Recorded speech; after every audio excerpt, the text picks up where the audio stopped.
Good afternoon, morning, or evening from wherever on this blue marble you might be joining us. Ali Najad alongside Randy Liu with continuing coverage of the 2023 Triton Super High Roller Series London from the JW Marriott Grosvenor House right here on Park Lane in London. A beautiful Saturday afternoon upon us and a beautiful day's worth of action as we will be getting to day 2 where we will be crowning a champion of the event number 2. But before we do, of course, we saw the culmination yesterday, Randy, of event number 1, the GG Millions Live. 33 hopefuls coming back for that day 2.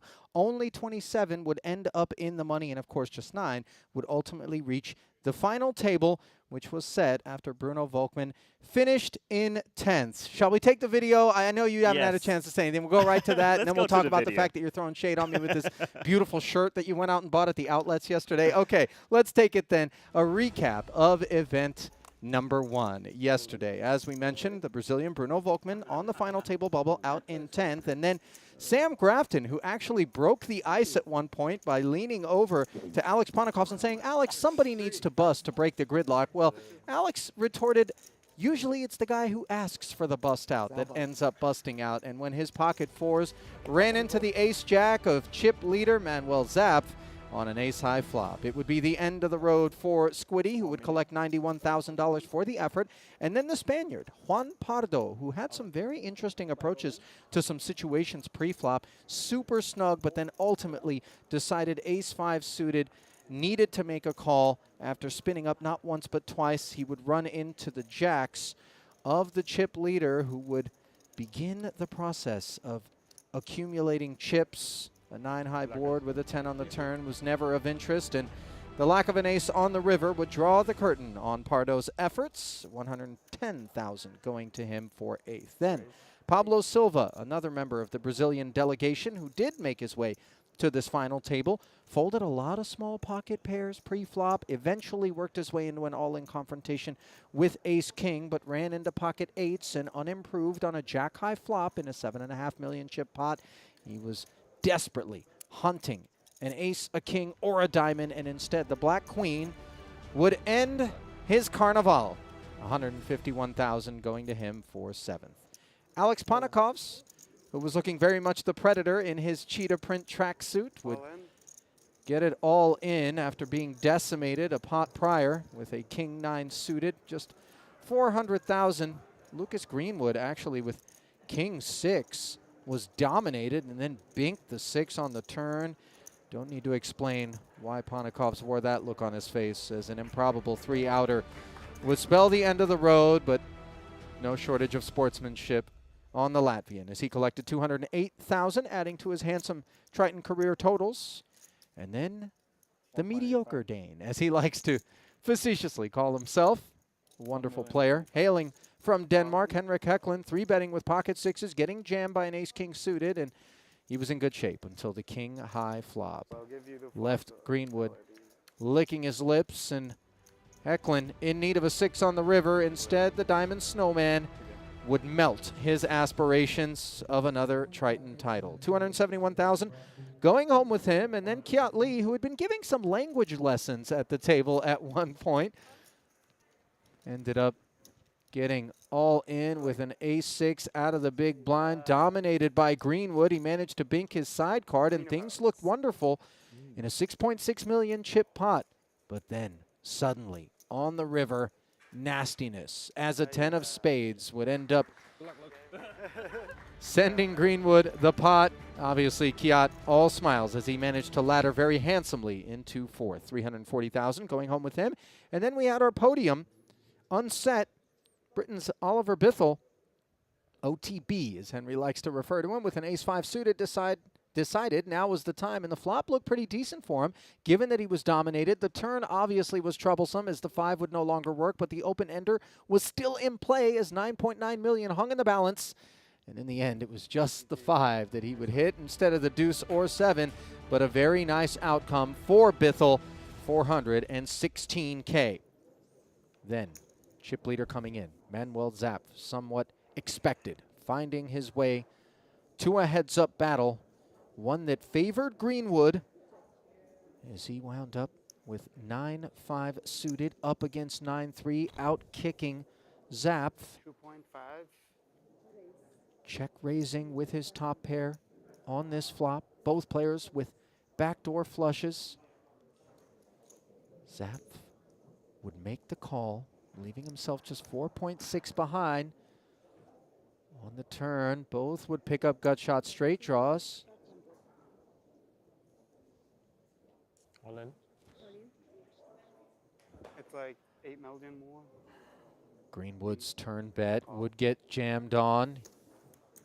He would make the call, and Zapf Ew. 9-5. Wow. had some shots at a chop, but instead it was trip nines, believe it or not, as the case card would come off and the 5 kicker would play, and Lucas Greenwood would take home $897,000 and his first ever Triton title, leveling himself with brother Sam Greenwood, and a very emotional post-match interview, Randy. Yeah, you know, like Lucas has been away from the Triton stop for several years, but telling us that he was running the family business after their father did pass away. But it goes to show that he still has the talent to take it down one of these tremendous fields, obviously very tough.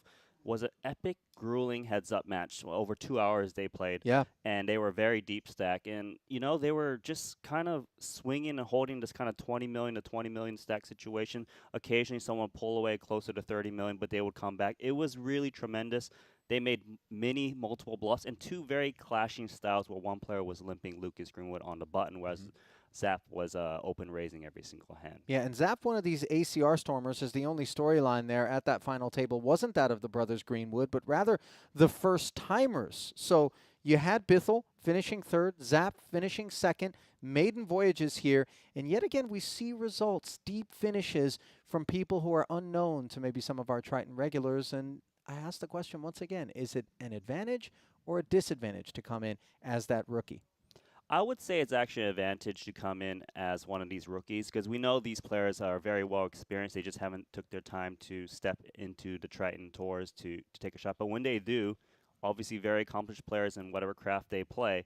But the players who are already playing these tours, like the big Nikita Bazikuskis, the Jason Koons, they don't know how any of these guys play. Right. But they know how they play because they're watching the Triton tours and they want to get their feet wet. Yeah. So they do have that advantage. Tons of game film, obviously, on the regulars on the Triton Tour. So then, with event number 1 in the books, players turning their attention to event number 2 as they busted out, able to pay a visit to the registration desk and drop another 25K into another event. Today, we play 7 max versus 8 max.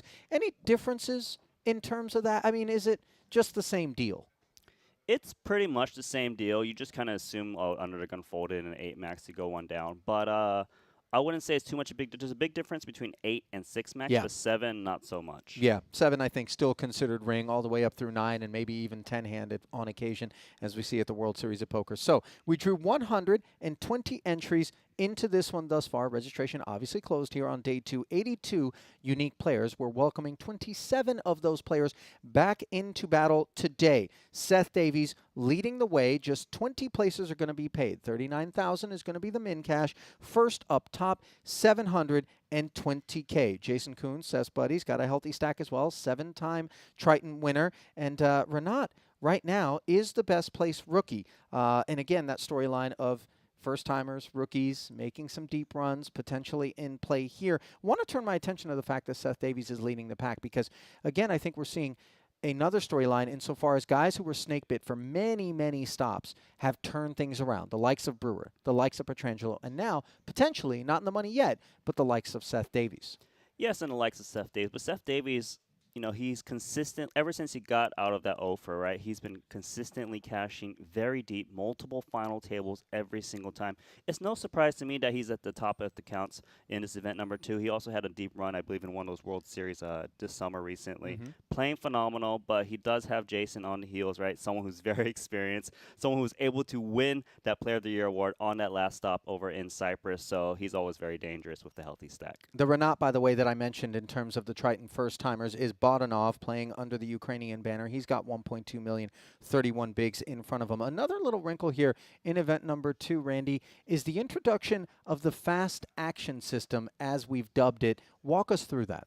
So the fast action system is a new thing we introduced in the London stop. You do see the players receiving these 2 red time cards to differentiate themselves from the blue ones. And in this spot, when those are introduced, every player will get a 10-second action per play. And then if they want to extend, they have to use the red ones. This is only available during the unopened pots, and this is to introduce to stop the stalling that happens. So we're talking about pre-flop specifically, Only unopened pre-flop. pots. You get 10 seconds to make up your mind, and if you need more than 10, the red time bank specifically will give you an added 10 seconds? Correct. And then once someone opens the pot, those red ones just come out of play, and you have to use your normal blue ones. And this is to kind of prevent the stalling, and it's shown to be practical as the floor was taking notes on it, seeing how it's been introduced, and they are getting more hands dealt in. I think obviously it's yet another example of the perpetual commitment on the Triton Tour to growing, evolving, and developing our tournaments here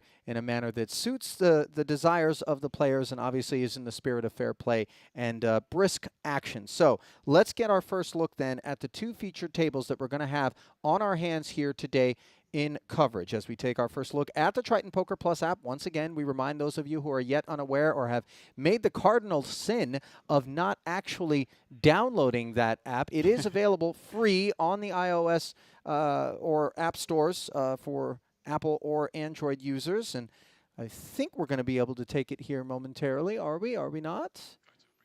Okay, just a quick peek if we can. No? Okay, well, it's all good. There it is. Seth Davies up top. We've got the blue and the red featured tables. Obviously, we're on a bit of a delay. Play is actually underway, so we'll cut away from that. But the thing to point out, obviously, is the fact that you have that chip leader, Seth Davies, at our #1 feature table. And as you look at the stack distributions elsewhere at his table, does the landscape seem ripe, Randy, in terms of his ability to kind of continue to cobble away? Yeah, when you've got such big chip lead this deep into the tournament, players are going to fold to you a bit more. You're going to be able to get away with raising and taking it, and that's why it's so massive, so important to have a chip lead on these bubble situations, and of course the final table. So I think he's in a prime position to kind of continue to pace up to the top. Yeah, short stack of Ben Heath currently there with him as well. And then we take a look now at the other featured table, the red table, where we have the likes of Yuri Zivalevsky, Fedor Holz, and Biao Ding, or Ding Biao, rather, who's sitting there right now, Johannes Strava. What do you make of that table? Well, it's always cool to see Diao being kind of come out. He was in his first stop. He had multiple final tables, was playing rather aggressively and unique. But it's always tough when you got Fedor Holtz at the table. You know, this guy who went into retirement, comes out, still crushing, frequents all of our Triton stops, willing to play all of the Noma events. It's just, you know how it is. This is Triton's tour, and event number 2 is just full of very strong players. You know, it's interesting because obviously the popularity of Triton has been surging, awareness raising. As a result of these streams, word of mouth as well, we do see each and every stop the fresh faces coming out. It does change a little bit the vibe in terms of what I think a lot of our OGs on the Triton Tour were used to, which is, I don't want to call it an incestuous, but a fraternal kind of smaller field affair where you look out, you know everybody that you're playing with, and it's not going to take a huge field to kind of knife your way through to get to a title. Now suddenly, though, with the increase in the number of registrants and the growth of these fields, do adjustments need to be made at all, or it's still the same, whether you're playing in a 60-person field or a 160-person field? Well, definitely adjustment's important. You know, in those close-knit fields, like you always see, you know every single player you're playing against. You know how to make the adjustments to take advantage of that, right? But now you got all these new faces. These OGs actually probably losing a little bit EV as all these new big crushers coming in. They have no idea how they play. Once again, it's one of those spots where the newcomers do have that little bit of extra advantage. Yeah, and obviously approachable buy-ins in terms of, relatively speaking, at 25K is where we tend to see some of those fresh faces come in and plunk down.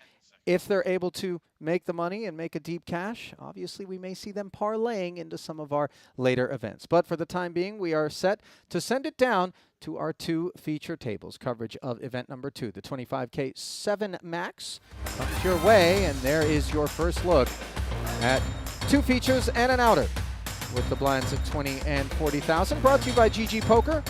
You see Seth Davies, Mayor, of Blueville, Yuri Zivalevsky, the Brazilian, mayor of Redville, and then on the outer table, Roman Hrabic, level with Zivalevsky at 38 blinds apiece. Each orbit will cost 100K, and the first visit we pay is to Yuri's table. Looking very European, I might add, with the over-the-shoulder sweater situation. You into that? The over the shoulder? I mean, when in Europe, I suppose. Yuri is very... I do love the French cuffs. That, certainly, distinctly bespoke.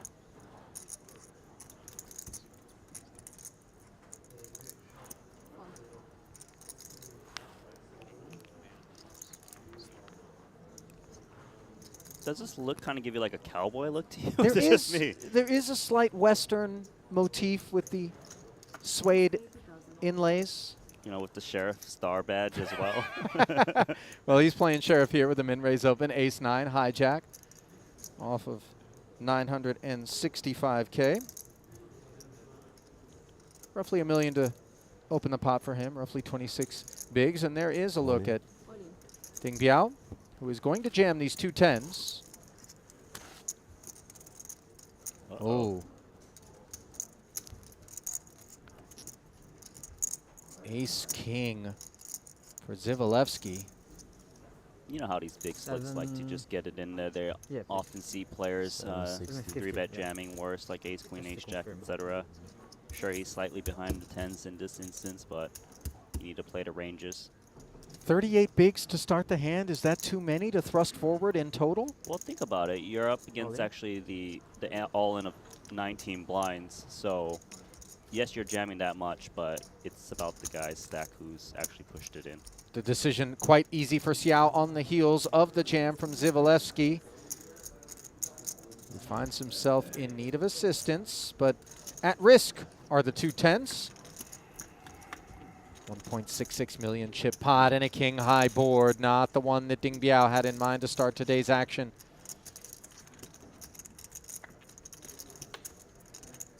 Spade on the turn doesn't matter as Zivalevsky has that covered, so it's going to be one of two remaining tens in the deck that will save Ding Biao. Not available as a sailboat on the river will leave Ding Biao setting sail for the reg desk. Or maybe the exit.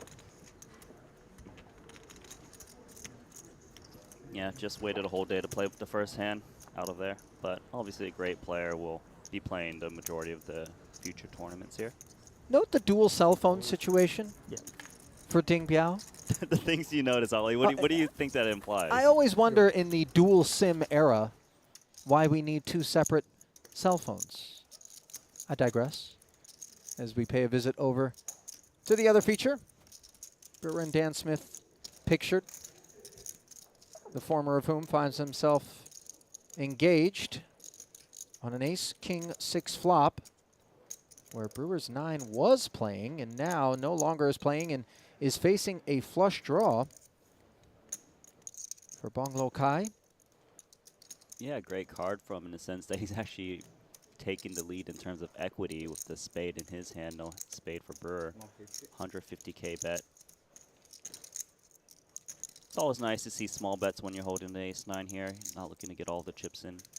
But they are playing quite shallow if you think about it. It is 3-bet pre-flop. Ace-9 just really can't go anywhere. Hoping to avoid the spade.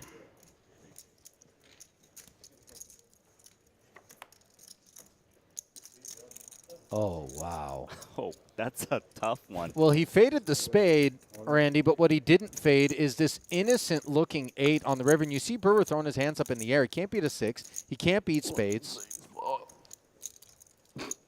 Well, he did get 3-bet pre-flop, so he's not worried about the 6, I imagine. It's just very likely you're up against ace-king. It's a big part of Bong's range here. Spades, of course, got there. When we see the all-in from this gentleman, do we call it a bong rip?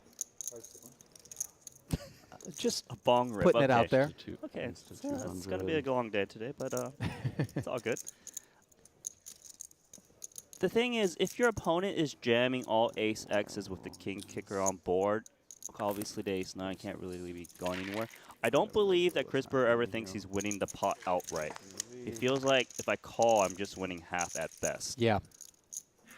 But It it's didn't bloated. feel bluffy, did it, on the river? No, not with the board run out too, because Brewer's got so much ace X that it's a bit tough for someone to kind of put in multi-barrels here as a bluff. He's only got 500K back with so much committed already. Pre-flop, he opened the button, min raise 80, 3-bet to 200 from Kai Bong Lo. He called. 75K follow through on the flop, got called. 150 on the turn, got called, and now he faces the third barrel for all of it.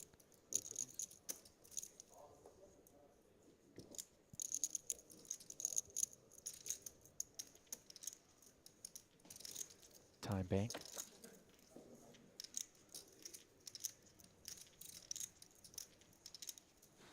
I have no clue what to do. I don't know. The chicken is her. Yeah, mine is over there.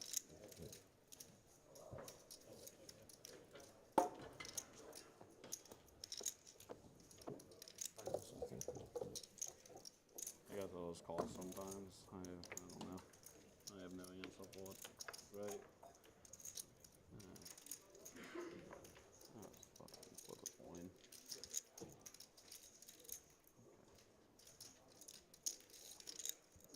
You gotta appreciate the honesty and the vulnerability of Chris, by the way. Thinking out loud, saying he doesn't have any clue Looks very what good. to do here. Looks very good. I know, first time May I order a water Hold. when you get a chance? Thank you. Hold. I'm right here. Wow. Still. Gets away. That was probably a terrible play. They don't have tables here? Oh, maybe we can Ace nine? downstairs. Then. Hold on a sec. Thank you. Oh, wow. He just calls by exact kick off. Very impressive Give me from a Kai sec. Bong Lo as he collects the pot. 幫幫啊，偷人雞啊！ Snap Eh, calls Chris you Brewer's show it. exact holding, ace Show 9. a bluff? Spooky. No. No? Stanley, Yeah, I see, thought- you have to show it for Stanley. Smells like a 9. I think the 9's supposed to be a good call to call with. I don't know. Oh yeah, yeah. Kai Bong Lo paying us a third festival visit. His first coming in Cyprus in 2022. Yeah, when you Came when you, through like, in Vietnam. step forward and then you just, Played like, just move 3 events in off each of like those we call. festivals. Yeah. Failed to cash in the GG Millions, and here he is Like, yeah, it's fucking ace 9. I was like, well. in decent position to find the money here in event number 2. I don't know. Nice ad. I truly Do you had think no there's clue. like a Bagels You had a sponsorship 50% chance of getting called. going on right It's now? back-to-back days. I mean, you know, Cool. Smith has won millions upon millions over the course of his Flip your career. card. Somehow I don't think Like bottom card. that whatever like a turns up, or you Bagels just for get life away. deal would really appeal to did him it some way. in I exchange did for it my wearing way. the hat. I was just because when you looked up dramatic, like I thought that was your.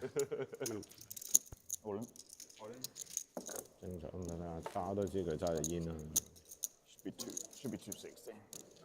I was very authentic with that. I don't know what to do. I'm just gonna You interested in getting some bagels after this, Ollie? Old reliable. A night out? I don't really think about bagels as dinner time What do you cuisine. think? Your chair's kind Okay. of wide. Randy, more of a breakfast When's the last time you've eaten a bagel? give it sort a of deal. whirl. It's Don't remember. It's probably been like 10 years for Yeah. me. Ben Heath with a quick schmear from the button, by the way, takes down the blinds and the antes. I've often gone on record Love this little fruit plate. It's so good. I got as 3 a day. feeling as though bagels are really little more than a cream cheese delivery device. Yeah. Randy, This is not the my cream cheese is what I'm after. I agree, Not so actually. much the Do you like it bagel. with lox? No. Where- where Okay. do Are you a lox guy? Fruit as well. I am a Lux guy, but with the cream cheese and the dill. Oh. Maybe we'll just eat somewhere else, Okay. Randy. Yeah. There's plenty of choices here in London. Chipotle. Hello. Oh, yeah, I noticed that.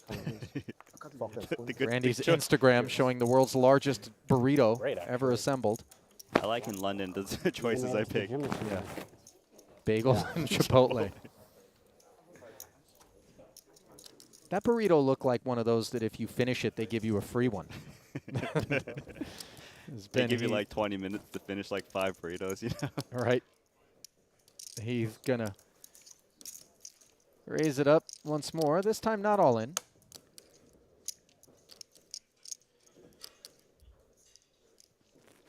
Are you familiar with resistance band? Like the stretchy band? Were I you ordered thinking some that for the hotel that hand arrived with this morning. Brewer, like just kind of how unlucky he is in no limit Triton events? Yeah. Like I'm gonna event assume number probably 1, kings versus sixes get there. Event maybe here, independent first will hand come we up with see, the idea. guy gets their ace 8 against his You ace know, 9. I would have felt more that way if he had called I guess he right, was able to preserve and the been life. showered. Yeah, but obviously it's not great. It looks Is like this a napkin around him or what? Well, I don't think it's a The bagel hat is off. a napkin. Maybe it is just something for hygiene A bib. purposes. It's blending with his white t-shirts. That's why it's confusing. Right. You know how nuns wear that like white kind of thing? It almost feels a little bit like that.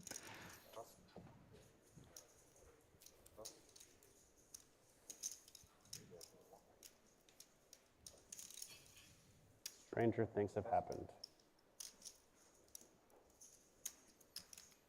Blind v blind. So we get our first glimpse at Brian Kim, who is such a solid player. All in? Just going to rip into queen 6, looking to take it down pre-flop against a short stack of Winfred. And I feel like the king 8 suit is on the cusp. Feels like a hand you might not be able to lay down. But the thing is that we're so close to the money where that kind of changes your calling ranges. In theory, it should be tighter as you're so close. But from a chip EV point of view, this would be going in. Yeah.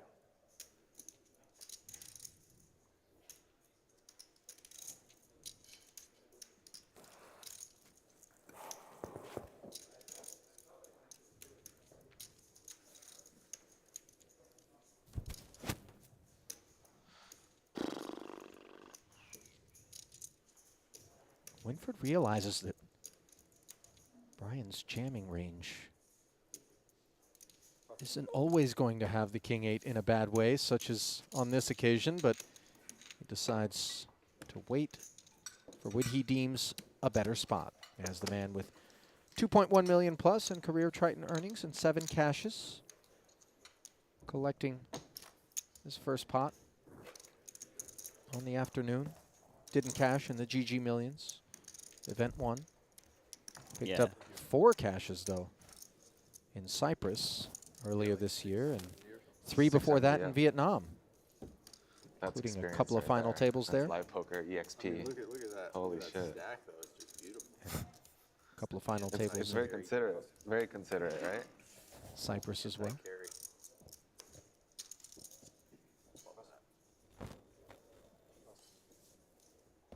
So currently 5 away from the money. We actually have a big cluster of everyone with the same stack for at least half of the players out there. So it does make sense why you would want to call in rather tight.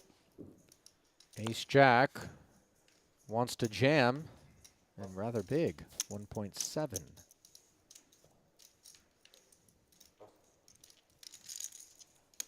Davies is just looking to take down these pots over and over again pre-flop.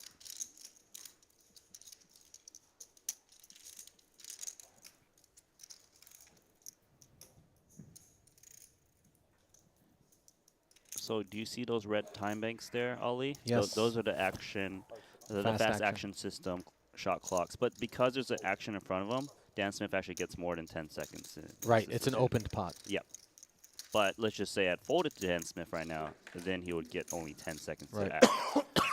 Just keeps the pace of play up as we approach the money bubble, which is obviously always a grindy phase of any tournament. Understandably, people looking to stall a little bit and I don't Yes. know if maybe it's more find a just bust being out knowing that I'm gonna have elsewhere in see the room. whether or not I got bluffed. Because now I'm like, now I'm just like, oh no, I might just find out. I always want to know. There's some kind of megaphone thing going on. You guys hear that? Sounds like our voices are all being like played through the speaker. Huh. I didn't hear that. I had 500 before. Yeah, so I should have 460 or something.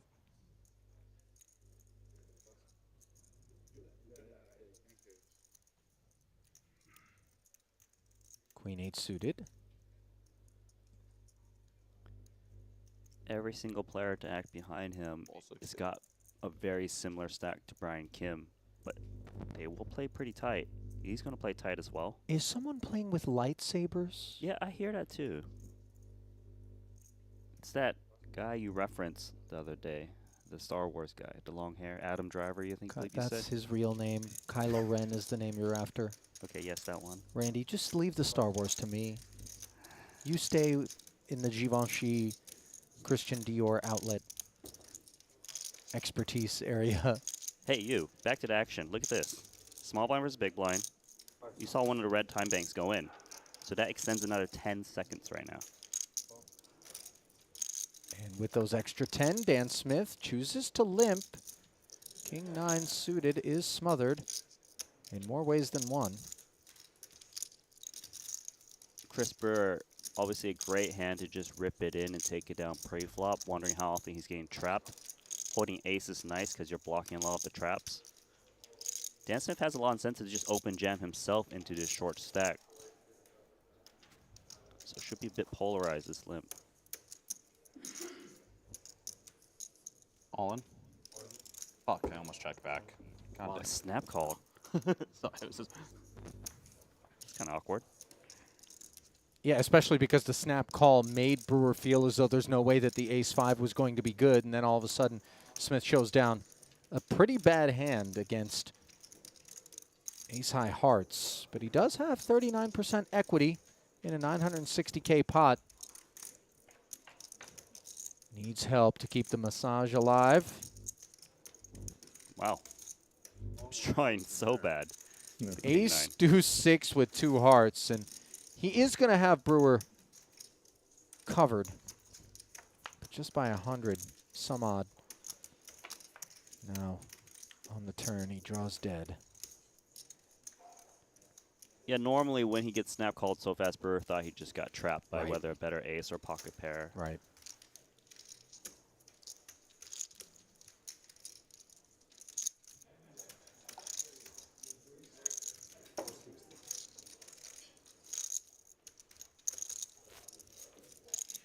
You know, in the tournaments, it's not so much an issue, Randy, but I'm always curious if we're getting a massage in the cash game I felt bad. and we're on Well, case was it- money. It was literally, I just didn't know. Everything's on the table. And you get I didn't know stacked. it was a deck back, so I got stacked. You just kind of turn around and, I should. and tell That hand always has the a chance, therapist, right? I'm so sorry, No, but you it's- saw the no, beat. it's I mean, I had the best of it. Oh, you're going to be like, Snap call. well, I'm so close to the money, I thought I was going to make it. You saw the beat, unfortunately. Maybe I should have tried to get a live read. I hope someone does that in a trolley way, just to see the therapist reaction. No worries. You seem to fuck me every time we play. That part I don't feel bad about. Just the emotional reaction to it. Yeah.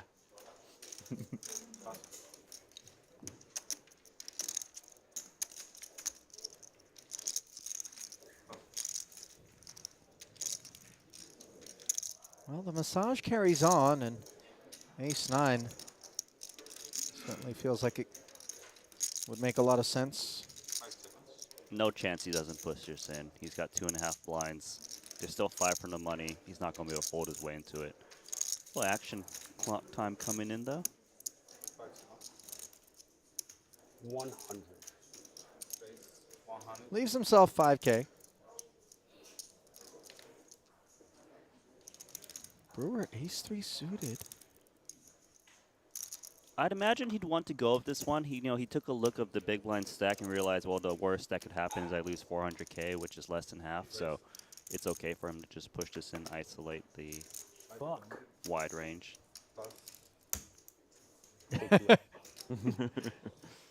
Dan Smith Now we're even. returning the favor. Dominating Brewer here. You ever seen that one before, Shark? What? Oh, fuck. Ace-9, knowing you got him dominated. That's a first for me. So far, so good for Dan Smith. Doesn't want to see a crab come out of the sand here. Chop it up. Brewer suggesting it's going to be a chop. Half the time it will be, but not on that occasion, as the deuce leaves the ace-9 playing. And it'll be a double to 290k for Dan Smith. Small rebate. May I ask, Ollie, why is the 3 called a crab? I think people just think it looks Like a when you bit turn like it the sideways? pincers, a crab. Yeah, Okay. like if you turn the Chicago Bulls logo upside down. Randy, That was a good one. you pointed out on Instagram to me earlier this week. Chat's going to go look it up now. Yeah, You can't unsee it. you can't. Just Google upside down Chicago Bulls logo and we'll leave the rest to you as we take a look at the chip counts here. Seth Davies, 47 bigs. Dan Smith and Winfred Yu level at 7 bigs here at our feature in event number 2. 25k, 7 max, no limit.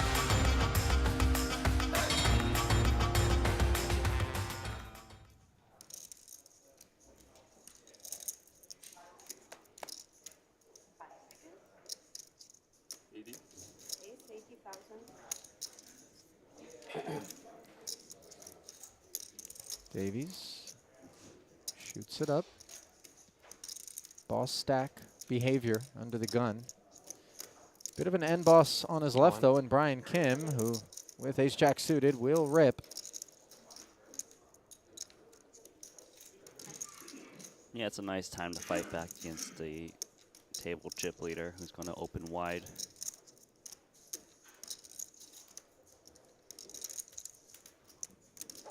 What do we have on top of those time cards? You see it? It's like, I want to say it's an owl, and I want to say it's one of these Steve O'Dwyer tchotchkes. but what's this blue part of it? Well, Something- he's well dressed. okay. He's dapper. Yeah, it's not like a Blue Jay owl hybrid.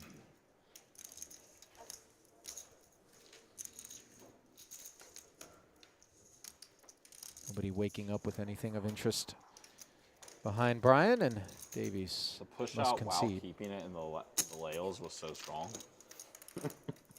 I had a strong hand, so it makes sense. I was impressed.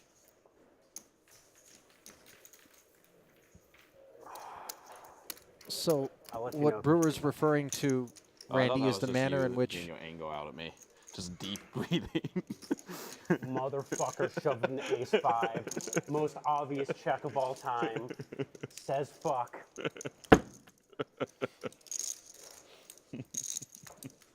The manner in which you can see now a little bit better, Brian Kim. yeah, The- exactly. Immediately is like, you want to know if it's 8 or 10 chips? Wow. Stacks those white chips. Is there a term for this style of chip stacking? Unorthodox is the one that comes to mind. That's not a good one. I'm sure you can come up with better. Awkward. Awkward? I have No, no awkward would be off balance. Cantilevered. I'm hoping I just see kings. I can't even repeat that word. Ace King suited for Winfred Yu. Pushes his tokens forward.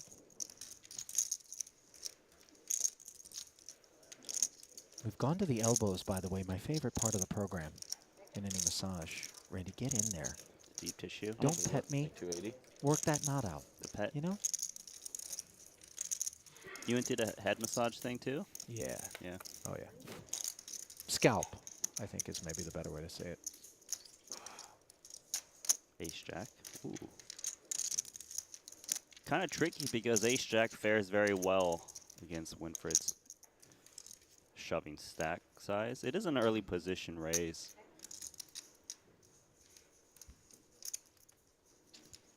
Call. I believe this call is looking to fold to further action. Obviously would prefer not to be put in that position, and won't be. Oops, sorry. So on their backs they'll go, as Brewer will be a bit disappointed to find himself dominated. Had a similar spot against Smith moments ago with the ace-3 against the ace-9. Now it'll be dirty.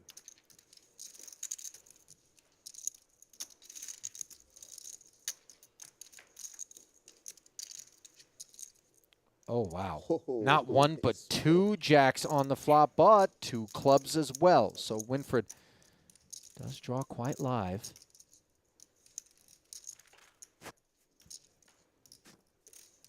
Now we pick up a few queens, courtesy of a 10 on the turn. Can you hit the club or a queen and stay alive? No, instead it's the ace, which will fill Brewer up and empty Winfred's clip. So now we're down to just 24 en route to the money. 20 places will be paid.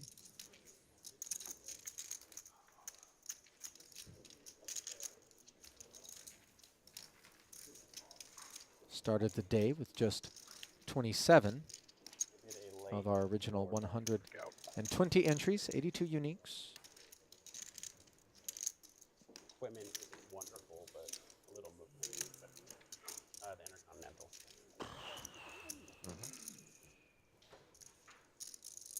I would say it's passable, but not good. But like, given that we're in London, maybe that it qualifies as good.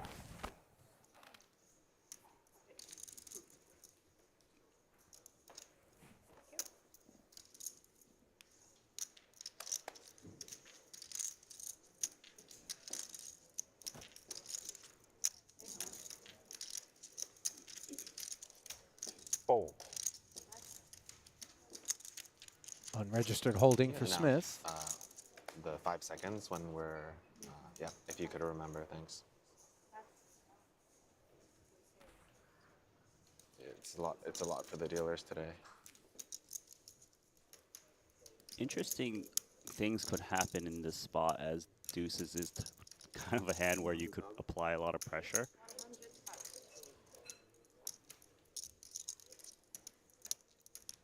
I could see this playing out in many different ways. Deuces could easily rejam onto a chip lead open, blind versus blind. Lots of fold equity. Or does he just respect that we're 4 from the money? He's got a solid stack and just call here. Although it doesn't play that well. It does jam, and 2 sevens could really just finish off Brian Kim. Yeah, you see the quick call from Seth Davies. Always knew where he was headed if Brian did react to the open in this way, and he's in lovely shape as the duck hunt is on for Brian Kim. 1.6 million plus.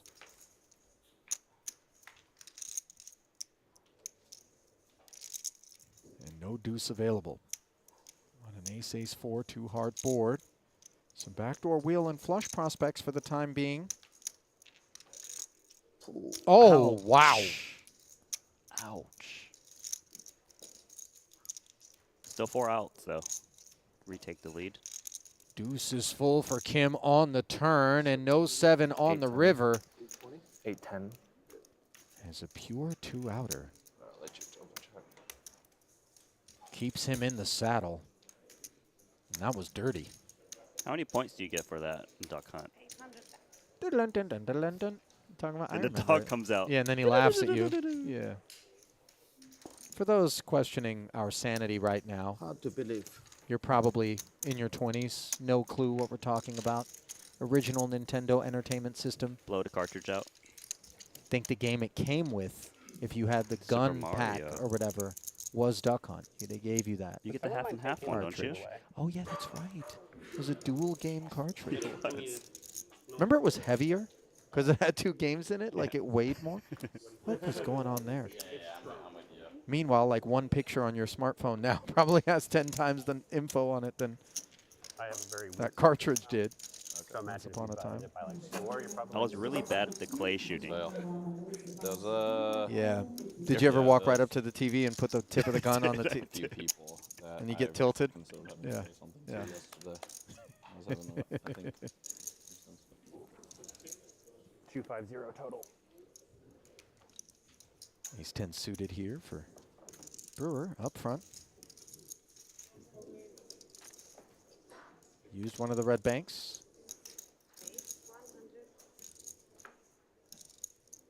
Comes with 2.5x.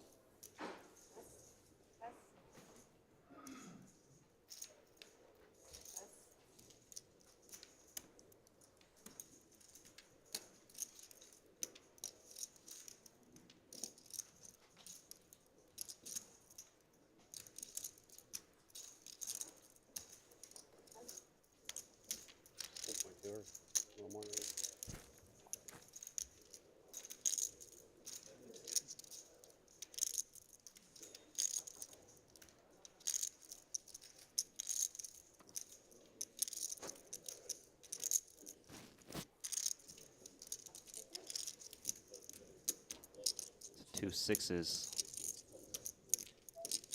It's kind of got an interesting decision as, well, clearly if he jams all in, he's going to get called because he's only got 210 behind.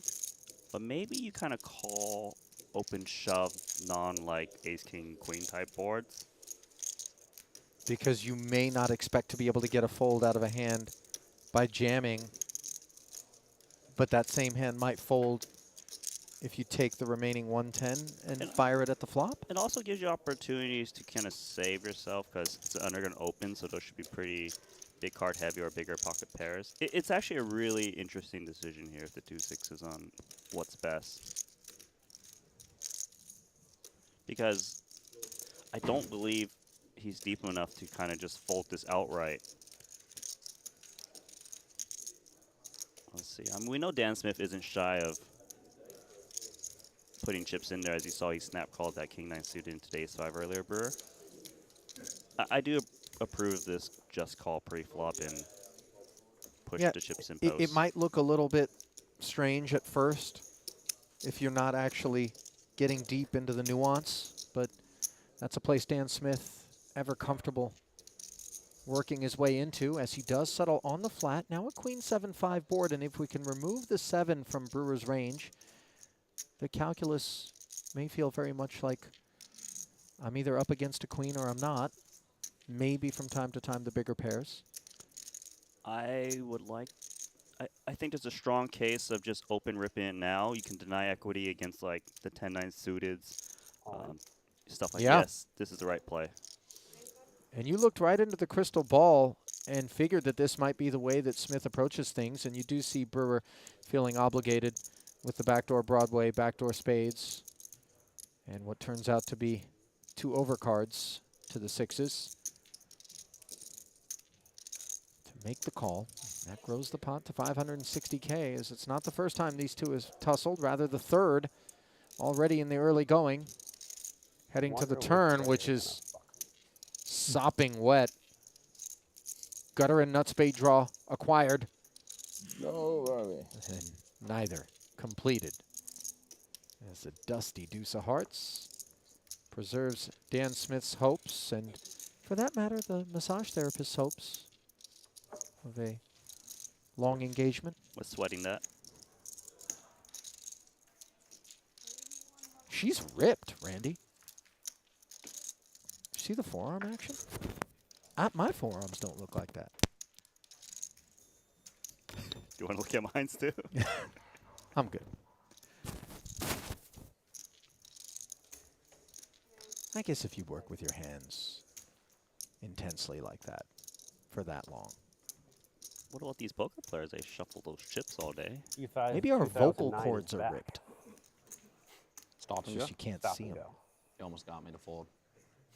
Okay, The vocal cords. Seems like you I did don't see how this is related. Because Pretty they work with their obscure hands situation. intensely all the time. Therefore, they have strong It was forearms. good. We work with our voices. Ah. So we have.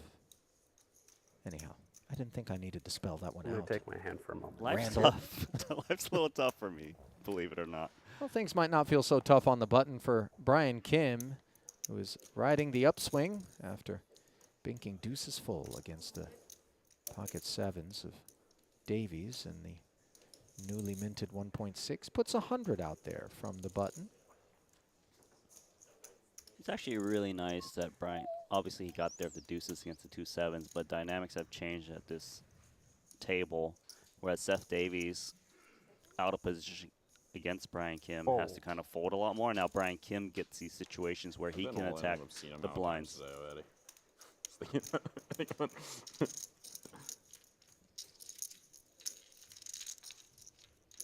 Play crazy at the smaller events to get your image ready for the bigger ones. It's the KI Cats. It's the anti-Wintle. Wintle just will did it up in a 5K just so he can just savage you in a 300K.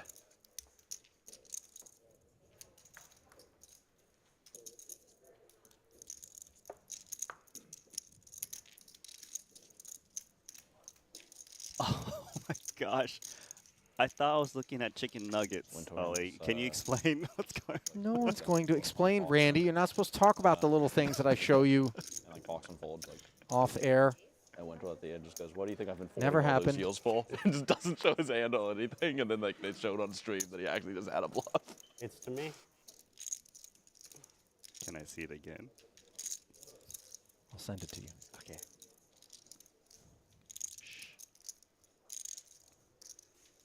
What's Dan thinking about here? Facing the under the gun open from Kai Bong Lo. I'm not sure if you noticed, but he really is actually just stalling now. Oh. He's been kind of stalling ever since start of play at this feature table. And Obviously, it's maybe a one of the bit shorter balance stacks. too. Yes. You know, within his rights to exercise his time banks as he sees fit in an effort to maybe create further opportunity for other stacks in the room to be eliminated. And Yeah. there are 3 that are shorter than his at present. Randy, Jason Kuhn has slipped from 5th to start the day down to 21st. Out of 23 runners, 450K, 9 bigs in front of him. Michael Rossi, 410K, and then Ben Heath, 360K. Nice pickup for Kai Bong Lo. But yeah, personally, I'm never really offended with people taking time when we have the shot clock implemented. It's within your right. So, but I do love this new fast action system to kind of negate that a bit. It's really one of the pain points in tournament poker, I think, that everybody can agree upon, and anything that is designed to I'm not kind counting of it as a sport, Davies, but mitigate the that. former world number 4 at chess was quite the poker player. Who was that? He didn't play live tournaments, but Alex Grishuk. He played high stakes PLO, triple draw, and he was great at the turbo satellites online. Really? Yeah. Interesting factoid. You know who this player is? Do not. Didn't play live, 500. as Dan said. There's a kid, this reminded me, there's this kid, Jeremiah Williams. He was the Pokemon trading card world champion. Yeah, he like won the competitive Pokemon game. Or maybe it was US champion, but whatever, 35 he was sick. I don't know if you guys remember, this is before Brewers time for sure, but Wade Townsend, Rice stud, Yeah. was a first round pick in baseball. Oh wow. All-American, first team All-American in baseball. Oh, that's You call, right? very sick. He was actually like a good heads-up sitting on tourney reg. So, How much is it? apart from conversation, we find Dan Smith. You're not going to tell me. I'll call it 265. But that's all you're going to get. It's more. Putting 500 of his 535 out there. Ben Heath covered. Happy to get his chips forward with the ace queen of spades, which is dominating in a 620K pot. Top I pair suppose if we against don't know how second much pair. it is, the chop would just be the easiest way to handle the situation. Dan negotiating for a 10 to roll off. Not there.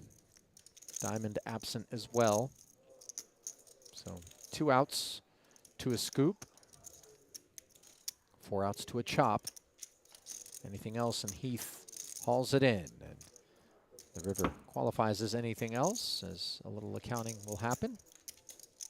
And then Smith will lose about half of his stack and be down to Deal's a deal. 275K. Dan Smith has been all in like so many times. He still kind of has the same stack, like 5 5 for the blinds or Penguin. so.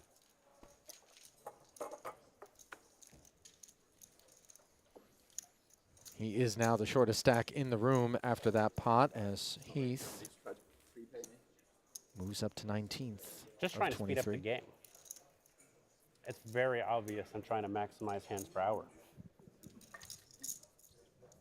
Little sarcasm on Smith.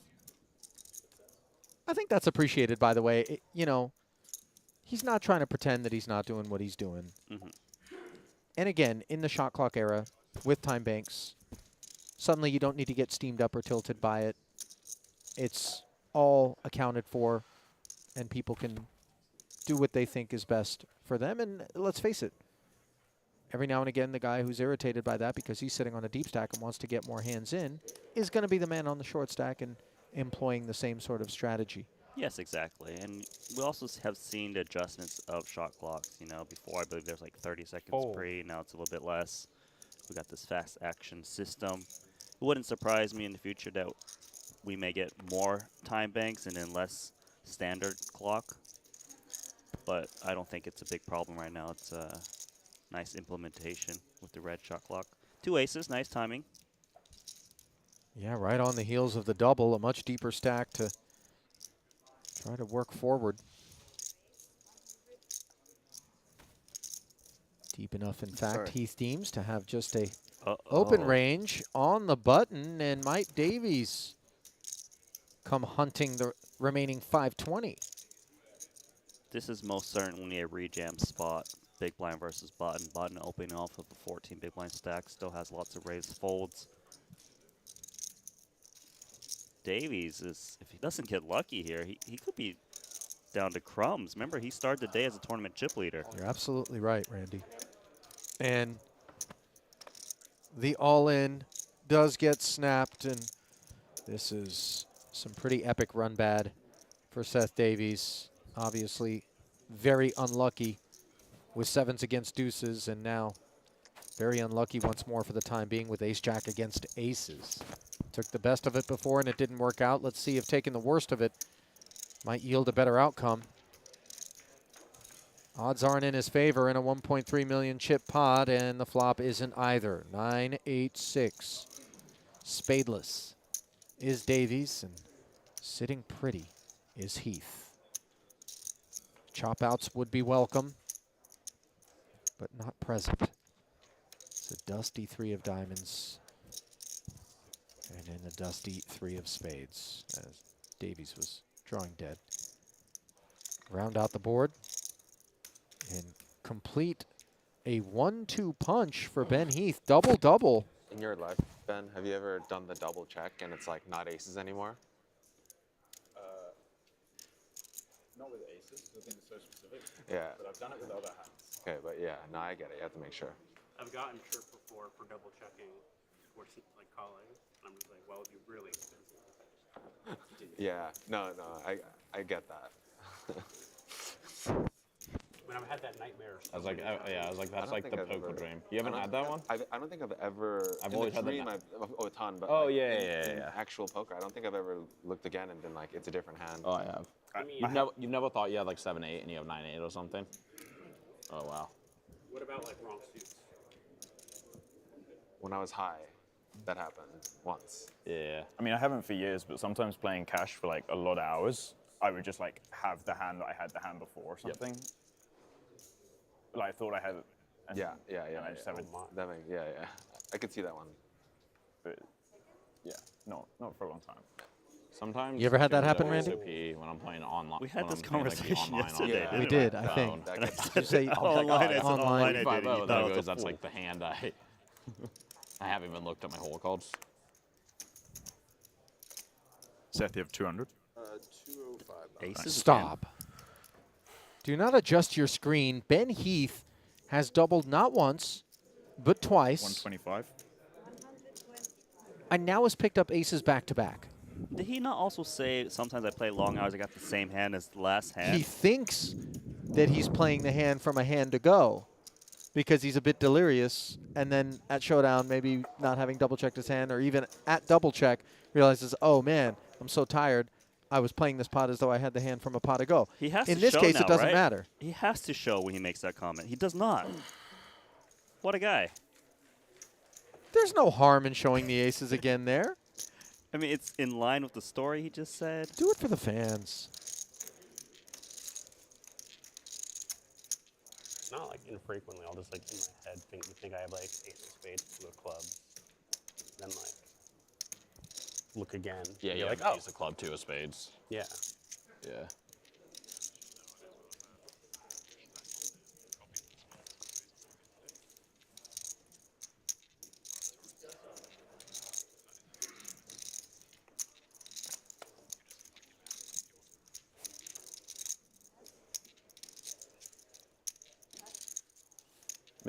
Not seeing action is a way more common one than not knowing whole cards or something for me. Carbong low. Cut off open. King 10. Now Davies has just 205,000, Randy. I just want to Have you ever say, played like any PLO mix? Brewer said something about missing action rather than missed cards, and I think of that spot. Yeah. I didn't want to say it, They don't Randy, have but to keep want harping on it. to get your He hands gave us mixed the up. opportunity to do so. Yeah, but you Yeah. know, I'm okay. Fine. I don't feel comfortable. You just, especially like if you're on like a 3 or 4 bet pot where you have aces, and like that's what you're focused on, and then you're like the flop comes, Making you're like, it- oh fuck one of them. Such a focal point. I'm never going to And, like, forget. in, like, He's the never 5 gonna card draw forget it. games, sometimes you'll like peel your cards and you'll think you have like Oh, in a low draw game, you think you have like a pat 9 or something, and you just have like a pailed 2 that you like checked twice somehow. Like, seen that one. No takers. I don't think there's a player who plays mix who hasn't had that happen. It's just like, yeah. actually, I mean, it was light enough that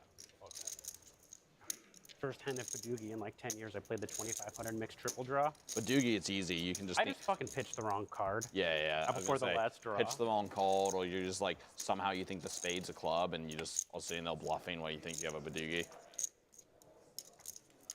Like literally the first hand, guy gets all in, and I'm like, oh my god, I fucking pitched the wrong 4. Yeah, that's not good. That's funny. Yeah, that's why if you watch, like every guy double checks before they muck and stuff. I do it too. Because in triple draw, everyone plays so quick too, and they like. Yeah, but people still double check with the discarding. It's the one thing that goes kind of slow in mix. Kind of your territory, Ollie. Oh, yeah. They're speaking my language. You understand where they're coming from? Oh, yeah. Or are they just no limit fish Throwing the playing wrong, mixed no, games? throwing the wrong card, and Badoogie happens to the best of us, thinking that you had a hand that you didn't, induced to 7. Mind you, Brewer picked up 2 bracelets this summer at the World Series, and one of them came in no limit deuce to 7 single draw, a game that I had no idea that he played, and yet showed up, Agree. took down David Baker and Alex Livingston, 3-handed at the FT. Those are tough customers.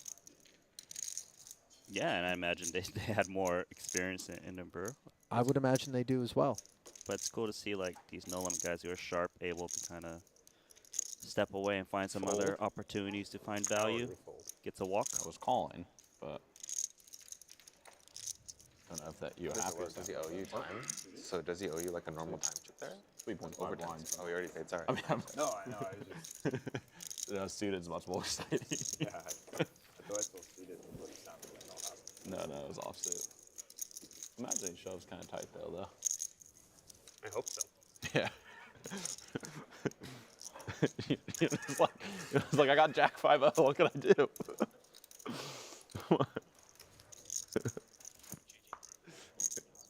Look, I've been talking to Nacho a lot. ICM's for the fucking pole.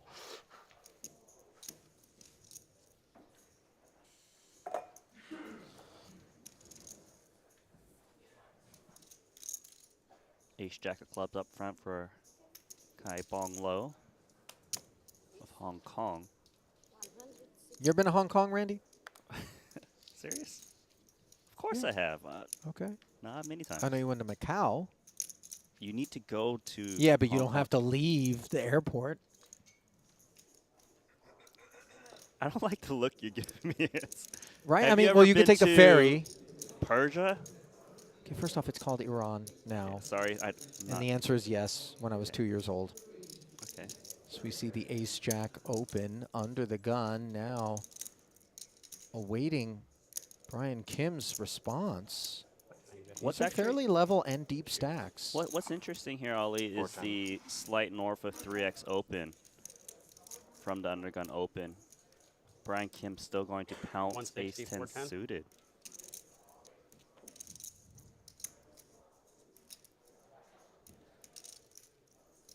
It looks very strong for Brian Kim to 3-bet the undergun open off of these, what, 35 big blind stacks, roughly. Fold.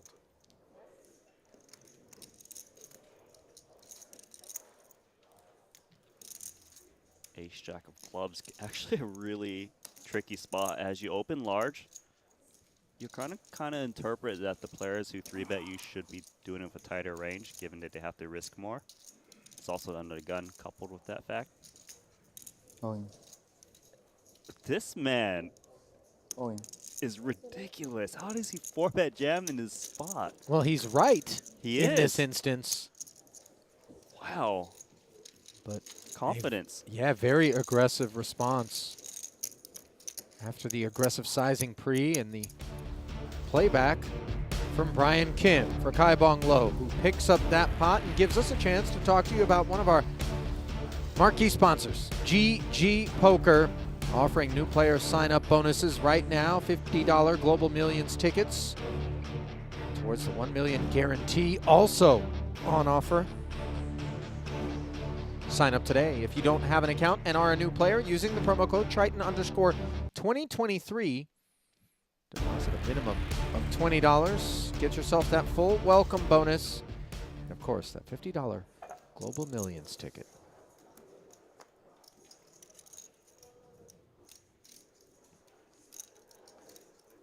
Brian Kim from Ace 10 suited to Ace Jack.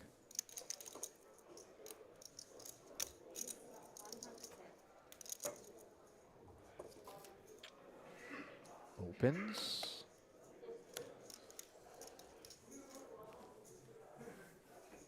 Dan in. No hurries here.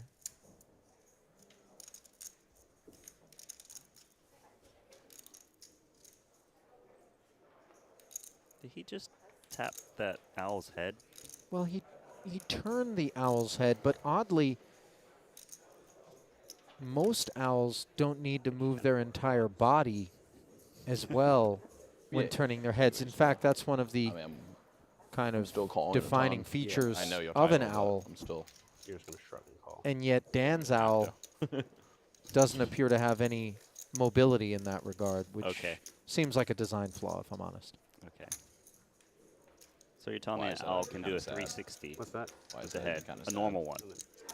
I don't know if it's a full Something like 360 sixes. exorcist kind of thing, Well, like the ace but I five or think we can something. get a good 220 to 240 out of an owl. You ever seen an owl? I've seen that one. Yeah, that's That's the one that can't rotate its yeah, head. that one's a little deficient. Have you, my friend? In fact, Randy, You have. in your neck of the woods, Melbourne, Australia, I went to a wildlife sanctuary and actually spent an afternoon with. An afternoon, a whole afternoon with an owl. There was koalas involved, but I was, yeah, I hung out with an owl. Name? They don't weigh anything, by the way. They're like the lightest. They look super heavy, and then they put them on your arm, and you're like, what?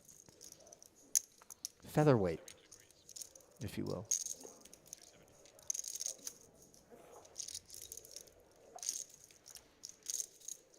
Producer James, by the way, stepping in with the factoid that we can get a full 270-degree rotation out of a real owl's head. That's impressive. Okay, I actually don't know the degree. What about human? What can they do? They can't do 270? I feel like if you're doing anything over 90. That's good range of motion. I just realized that when you demonstrated that to me. High bong low, going to work. Davies, big blind. Okay.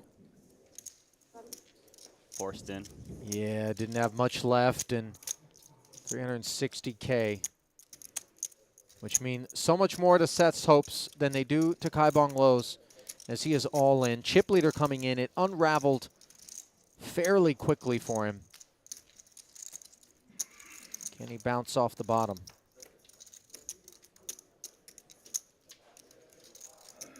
Jack 7-4, not the help he needed.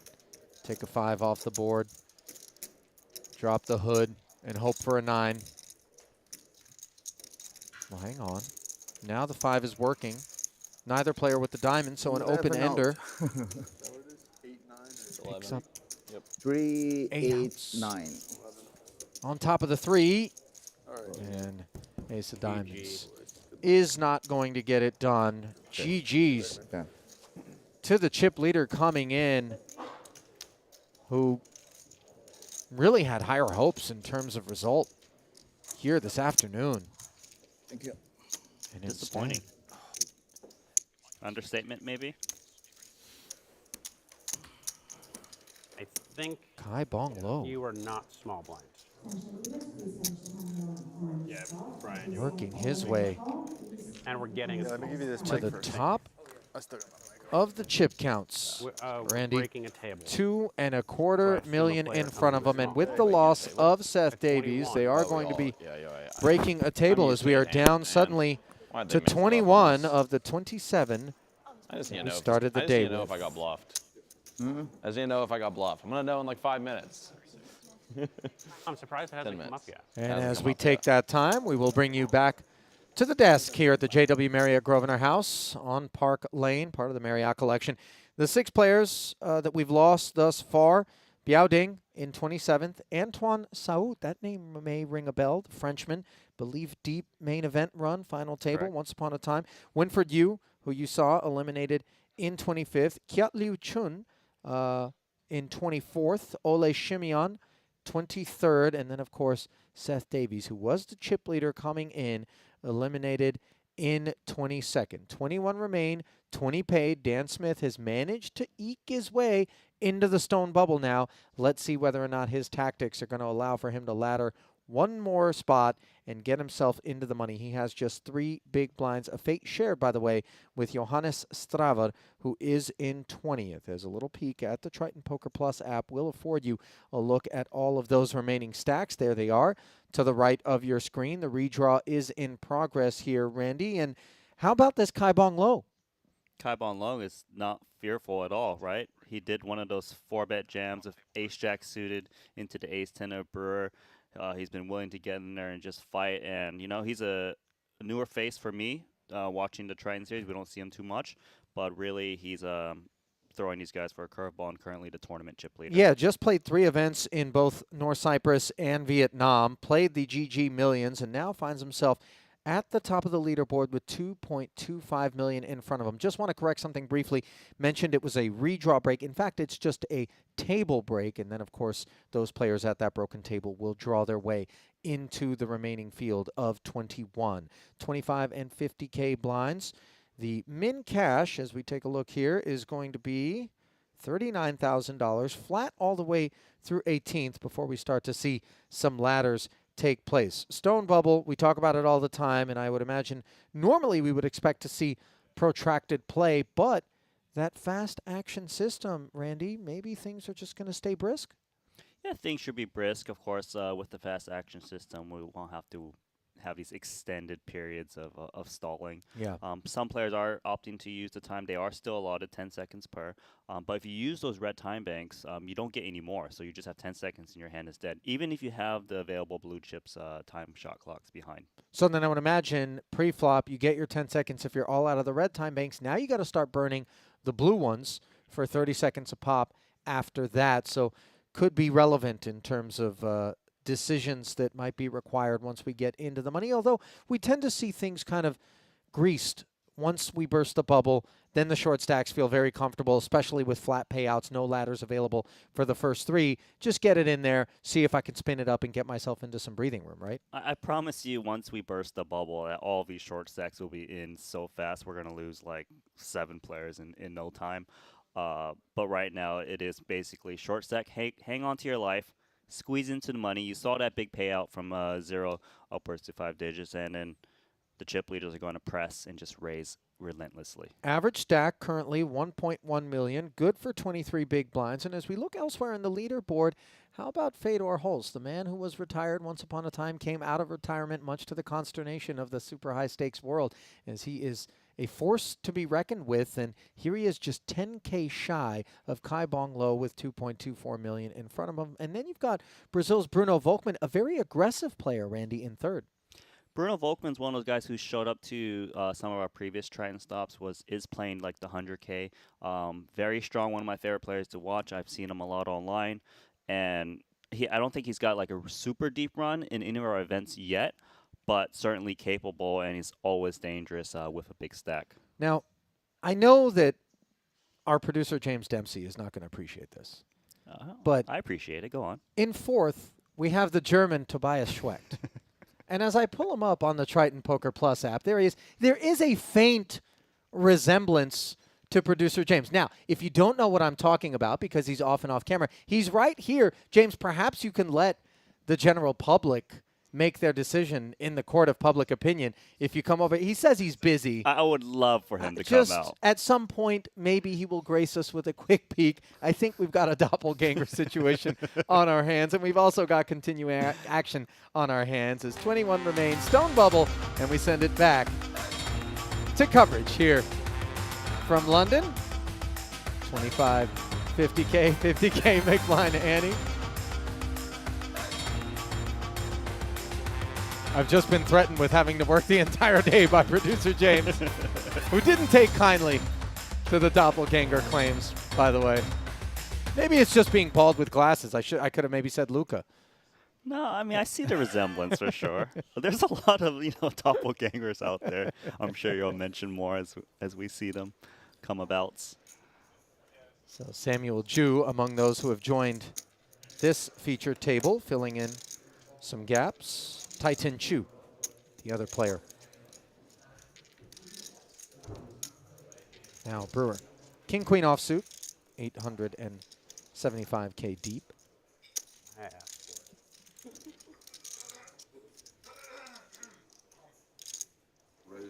Chris Brewer going to open here.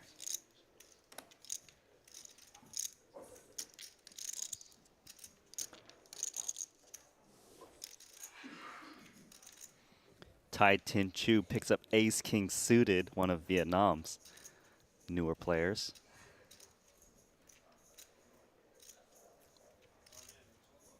Looking dressed for the occasion. Sharp. Maybe he figures throw on my final table jacket outside the money and work my way right to it as the 3-bet comes in predictably up to 515. Was it all of it? Yeah, that's all of it. Oh, looks like 540 was all of it. Is this my water then? In any case. It is not mine.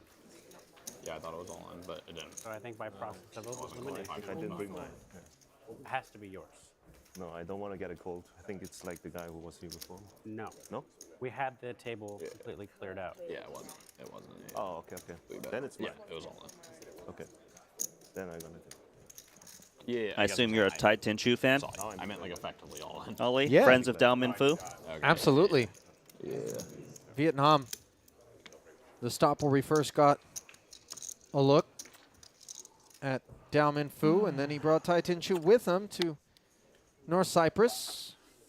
Tai played 6 events, failed to cash, but broke the seal in the GG Millions Live. 16th place finish, good for 54,600. So let's see whether or not he can follow up with a second cash. Just one bust out away from doing so, and deep enough stack, it would seem. 145. Dan Smith is kind of forced to go with this because he's playing the big blind next hand, which is 2 of his 3 big blinds.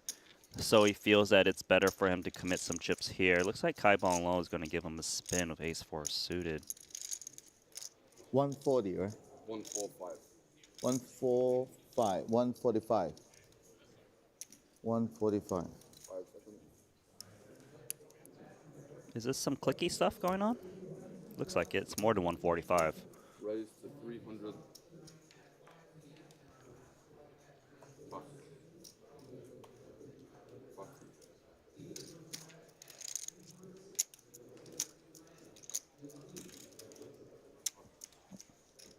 3-bet to 300,000. Obviously, Dan, just 5K left. Will always be calling, but again, ever the tactician. Taking his time. Call. All in the call. So 150, right? We're supposed to wait. Making that call. Oh, oh, bubble. Sure luck then. Thank you. Yeah, okay. Lots of chops in this spot. 47%. And the reason that the hands aren't being turned up right away, Randy? Is because if there's another all-in on another table, you know, you don't want someone to have that extra information like, oh, he's getting in so bad, therefore I fold some hands. You don't want to influence the action whenever possible.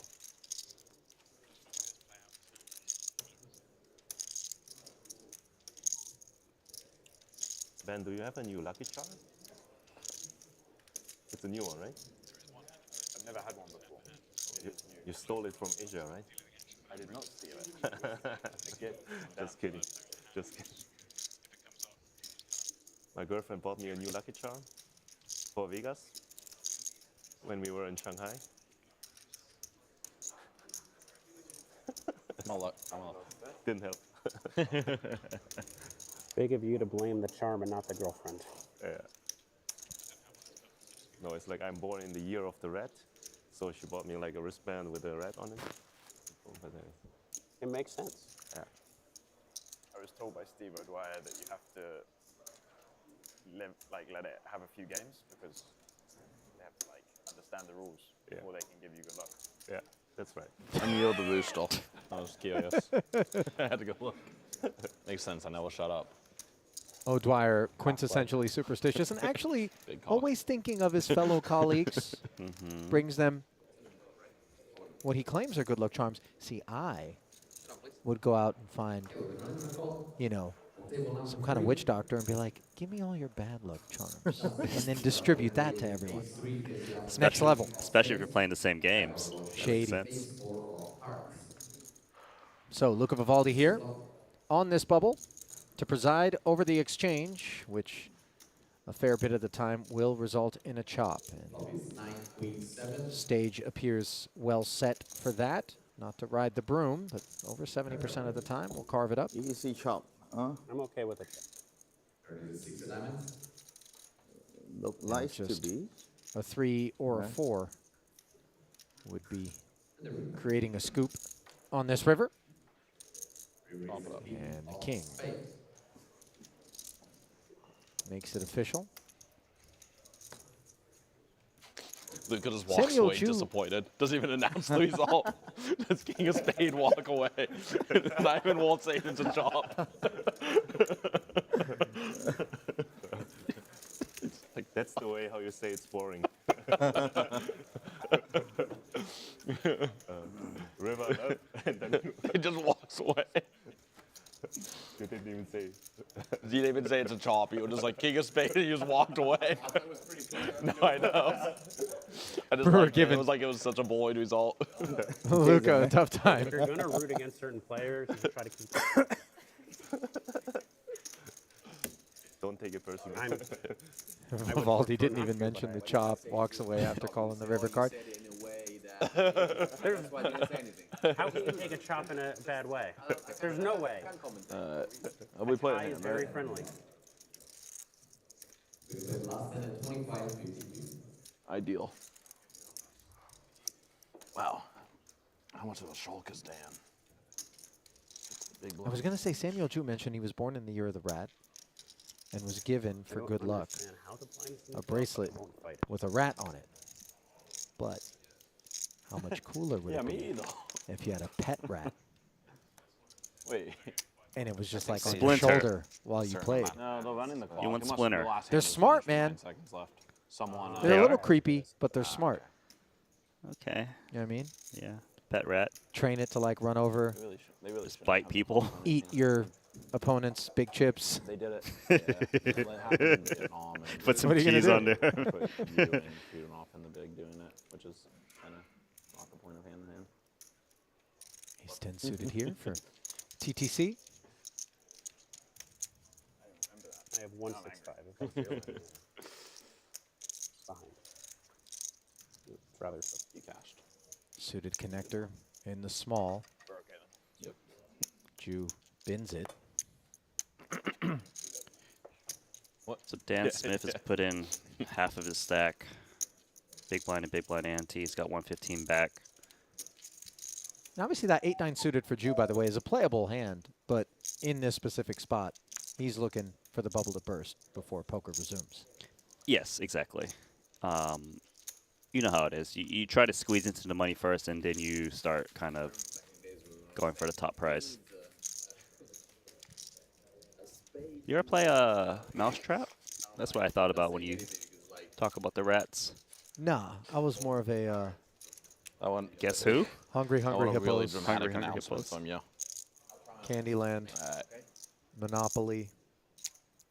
Every game. They're the same tier of games. Candyland. I love Be really good Candyland. like on the bike. You get actual candy when you play. Nah, that would have been disaster. What's happening out here? 5 seconds. I see Michael Soiza. Let's observe. David Yan. And which player is this with the chips in front of him? Stand by.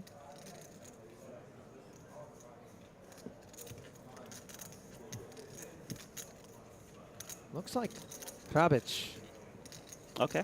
in the 3-hole. If I'm not mistaken. 5 seconds. There Yeah. seems to be a pre-flop raise from Schweck, from what I'm just observing based on chips. A 3-bet all in.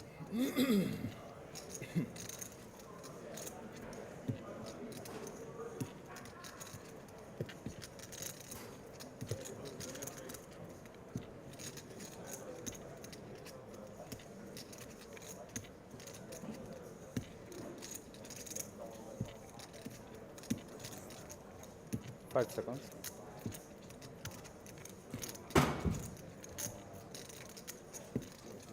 Multiple time extensions being utilized by Tobias Schwecht here.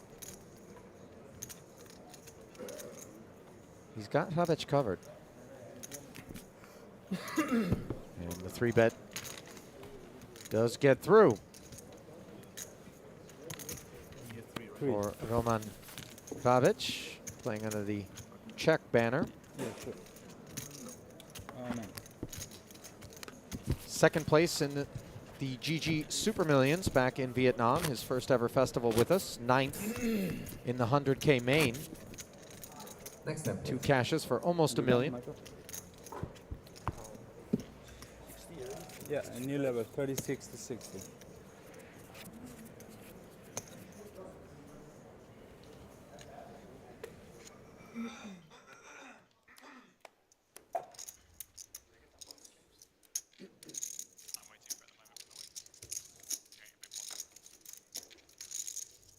Raise the 120.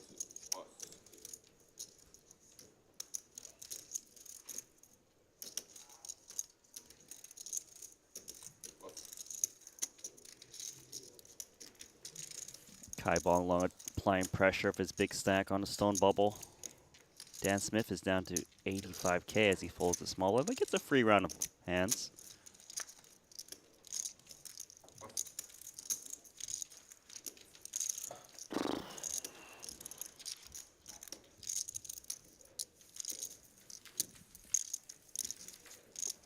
Yeah.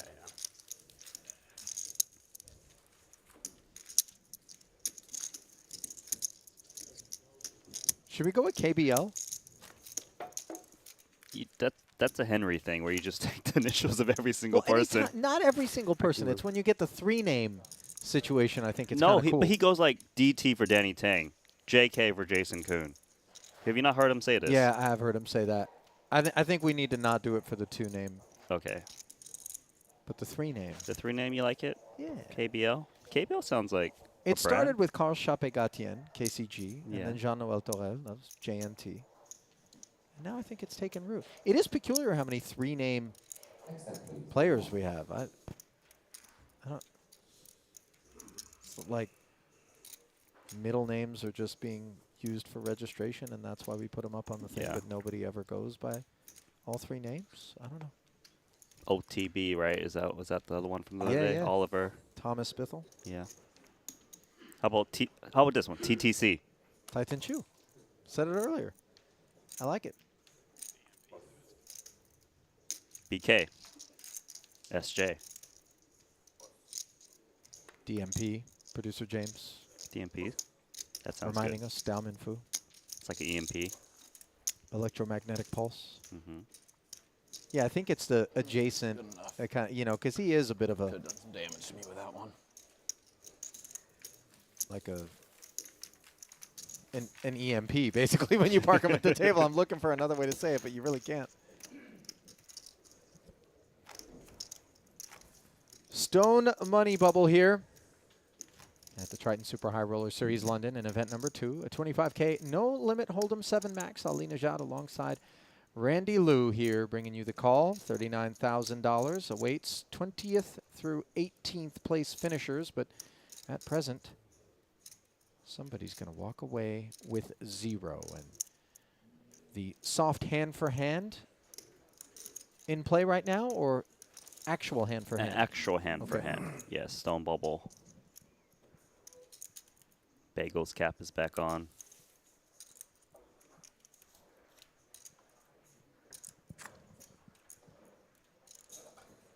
Now you see KBL there going to the water. That same water bottle was just delivered to both you and I here at the desk. Fiji Fiji. water. In all the years I've been drinking Fiji, Randy, Mm-hmm. I've never seen it delivered with a sport top. That is true. When did is this exclusive to the UK? I don't know, but I do appreciate getting Fiji water. Drinking it like it's Gatorade. I feel like an athlete when I drink it like that. Obviously, half of it ends up on my face and hoodie, but nevertheless. Okay. Back to important stuff. So you mean if I went to Fiji and then just like drank out of a stream, This is and what that you're would drinking? be Fiji? Like free Fiji? Free Fiji. That water would be a gold mine. Because these bottles are not cheap. No.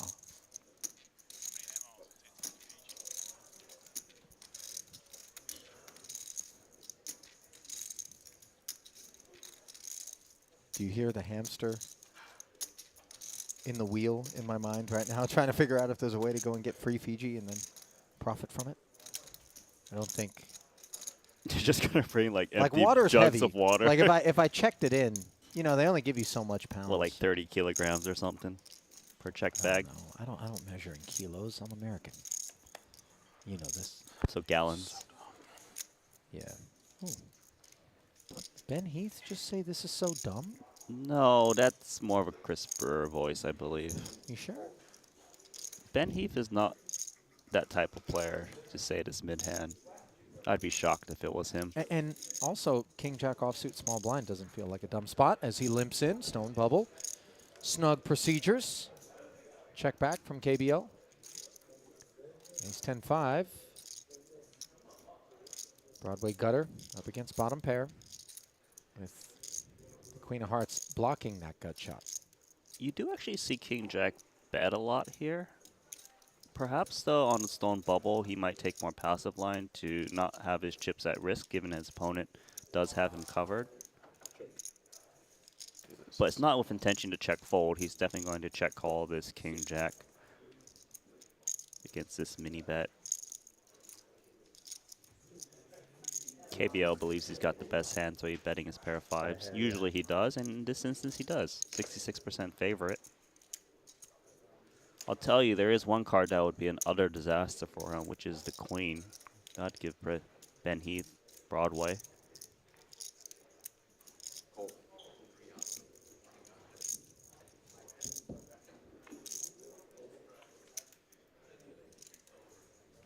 What is he doing? 6 on the turn. After the 60K hands check he's call. doing. Now 2 quick checks.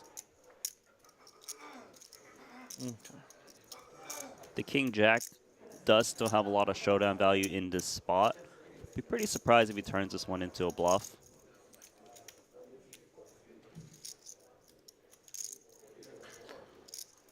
He probably would never expect like the 10x to fold as played. Betting is really to attack 5x, but with showdown value of King High, might want to just try to get there.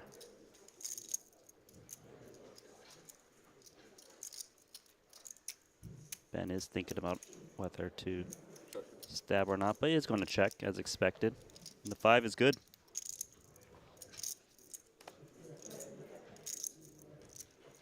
Things continuing to go KBL's way here. Chip lead. Do we know who's always doing that with their lips? The well, I can't reenact it, I mean. I don't. I think it's Brewer, but could be wrong. Here, Joe. Well, Chris Brewer, for the time being, has 10 bigs in 16th, and there's 5 stacks smaller than his elsewhere in the field. So certainly rates to be in okay shape. As looks like a couple of guys got the black Triton hoodie memo. I was seeing that too. Those are sharp. That's Michael Rossi, Triton first timer. Played the GG Millions live.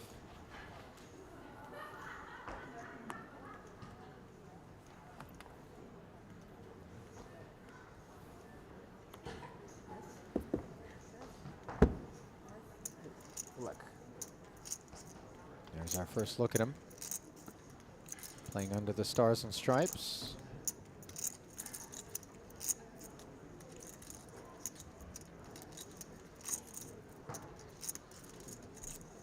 He's a squeezer.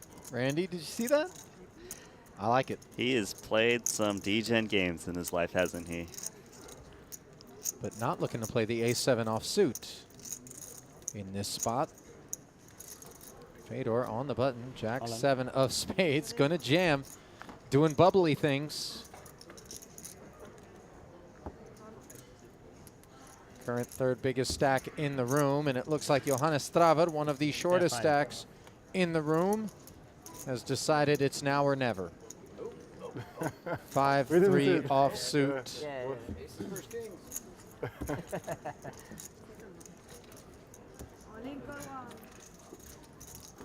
Yeah, Johannes was forced all in here pretty much. And the reason that we don't turn the hands up, let alone like play the hand out, is to prevent any information from percolating into the rest of the field and influencing action. Yeah, so say it's a close spot. I see someone's got dominate. He's going to get eliminated like an 80-20. Right. Then I might make big laydown with a hand, knowing that it's so likely I'm going to squeeze into the money. Where maybe if 2 players got eliminated on the same hand, they would end up sharing the 39,020th place prize. Right.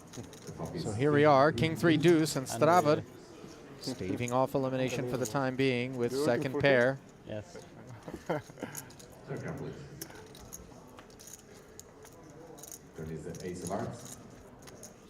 Turn remains clean and just needs to avoid the jack or the 7,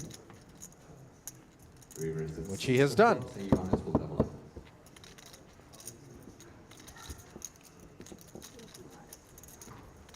No. Rest of the room eagerly awaiting the outcome of that pot, obviously, and always disappointed to hear Luca say the words, somebody is doubled. Every person in this room is rooting for you. Deal the next hand.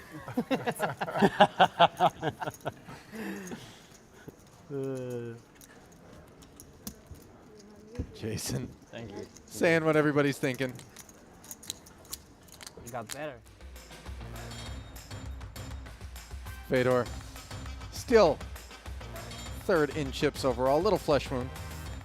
Far and away the biggest stack at this outer table. Strava still needs help as he's got just 4 bigs.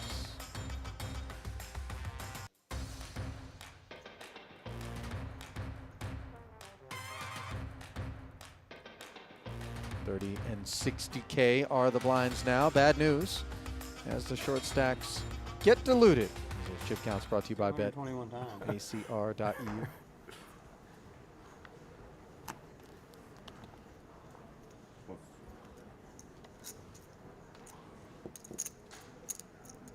I almost brought him last time. First one to field was an ace last hand. I feel like Yuri is ready to go and run with the Bulls. Run with You the know, Bulls. that- Yeah, he with just. a red handkerchief, and they all, you know what I'm talking about in Spain? Yeah. Okay. I'm Ne- sure that's neckerchief. 1.1? neckerchief. Is that a thing? I think so. Yeah. 2 queens a thing as well. A thing that lies in the lap of one Fedor, holes in the face of this min-raise open from Yuri, who's in here thinking maybe I can get it through. Yeah. Well, shouldn't have wore red and attract Yeah. He's getting the horns from Fedor here, huh? 300. Like an unwitting matador.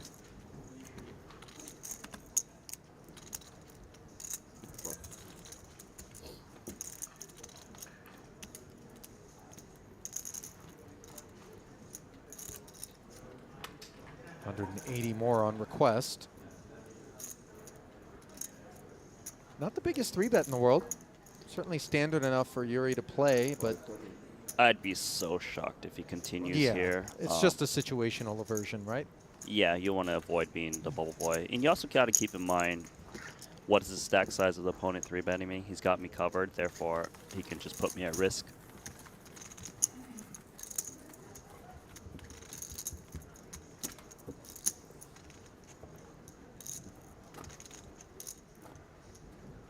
Quite a lengthy bubble so far, I would say. These short stacks are hanging in there. Okay, they are like adding some time as well. They get it right. As always. Pocket 10s now, a significant upgrade for Yuri. Under the gun. Once again, will open the minimum.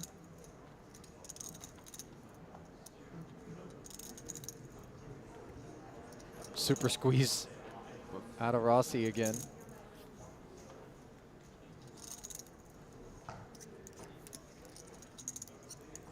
You got some naughty thoughts there, Fedor? Nah. 1 3-bet was enough, he decides, as the ace-3 finds them up.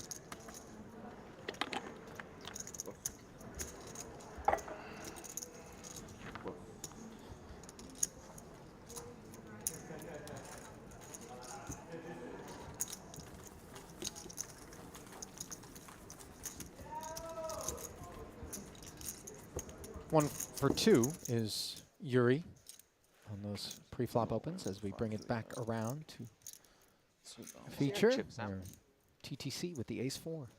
You could just lift your hand, I could see. Thank you. 700, 820. Doesn't want to open the button. It's a stone bubble thing. It's just, sure, usually will take it down, but doesn't really want to put his chip at risk. And also doesn't want to min-raise and get re-jammed on.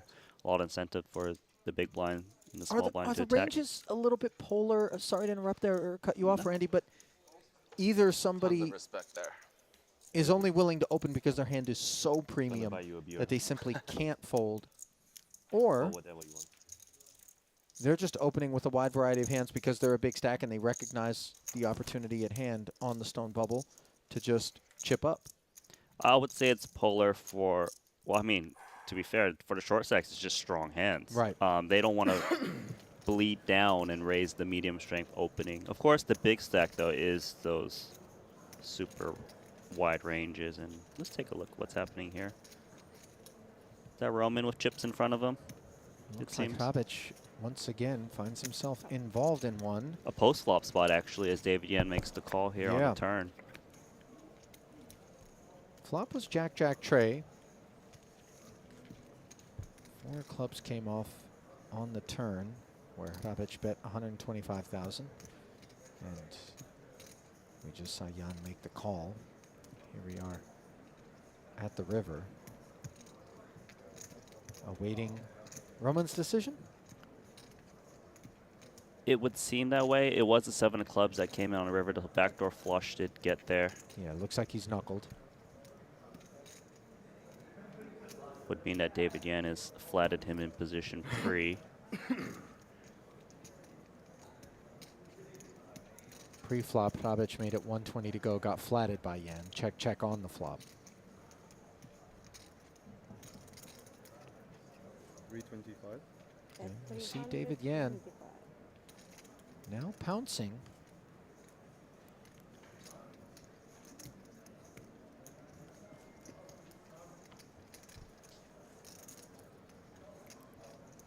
$325K bet, and with board texture such as this, checked on the flop, and then a bet which we've called in position on the turn. What is the likely story here as we see Hrabic laying it down?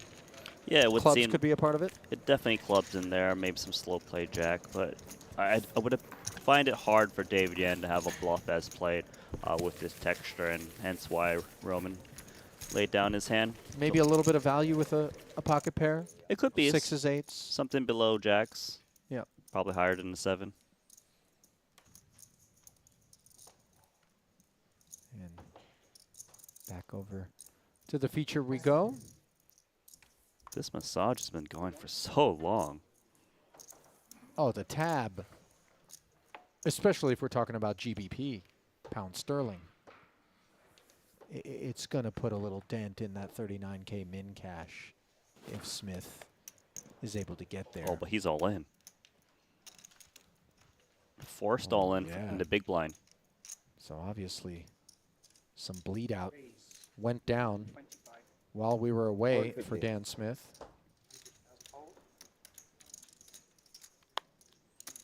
KBL. The opener. And obviously it's not. An involuntary all-in situation here for Dan Smith's King 10 suited. Like a real MTG. How are you looking over there? In satellites, this is the fun spot where the whole table should just limp. Similar to the last I had one. it happen one time on GTO. I was like, Queen actually, six. I have no idea what they're doing. No. The one against you. Checked it down. Yeah. Oh my goodness. I am packing heat. So far, I do like the hands go down. Like, Smith sweating his hand. Like he's queen. Like just like.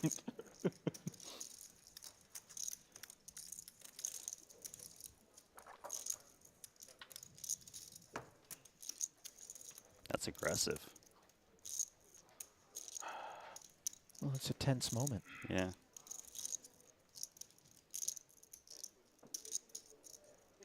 She's reading the traps, sensing that we're going to need to get in there extra deep here.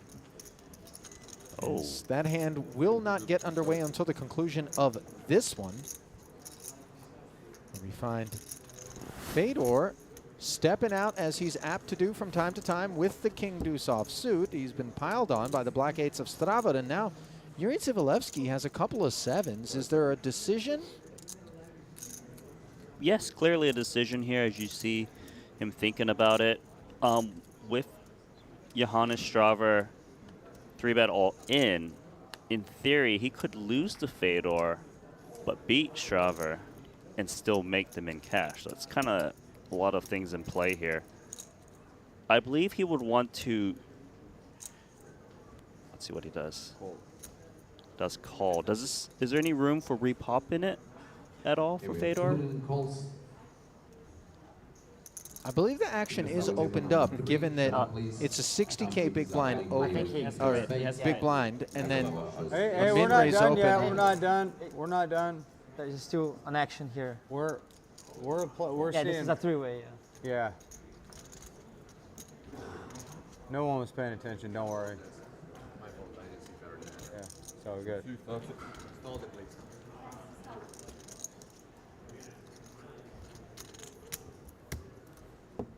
Luck.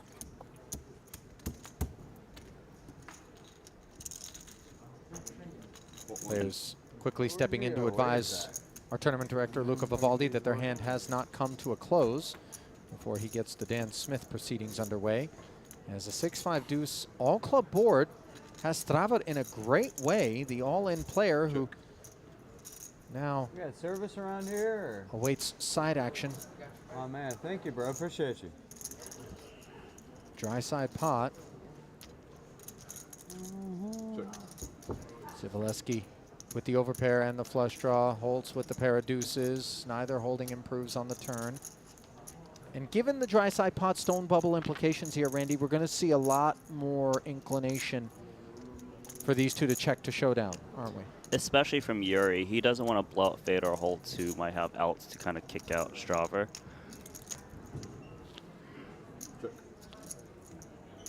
Even Fedor here, likely just no side pot. Yeah, so even in the event that we give Fedor free pulls at a hand that has us beat, the good news is if it ends up beating Strava as well, we burst the bubble, and that's money well spent.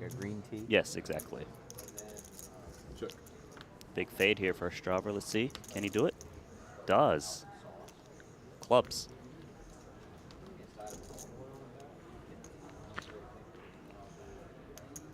So since Johannes is going to scoop this one, Can I hit one? that means that Dan Smith on the other table has got a big all-in to hold. It's a really nice watch, by the way. Thank you. You get it if you win the main event. Here. Check. Yeah. Show all the cards, please. Face down, face down. Face down. And will we write your name? I On the back, actually. no?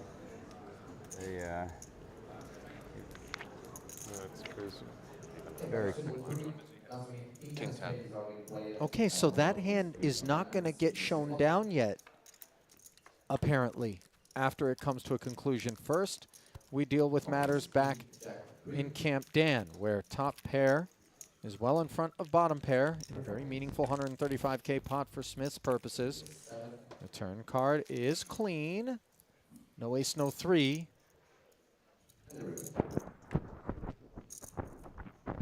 No problem. As no heart across the way, and Smith. One-man cheering squad. I think that's to troll the other tables, like, oh, you guys are into money. That's 5, deuce, jack, ace. 4 clubs. Shut up, please. Johannes are only players. The players Yuri and Feather.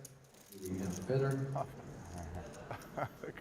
Johannes shows pocket eights, 2 black eights for a flush. Pocket sevens to Yuri for a flush. Pocket kings for Fedor. It's so sick. It's so sick. The dry side pot goes to Yuri Zivalevsky. I've never seen a showdown like this. Yeah, Look, me neither. man, look at this guy.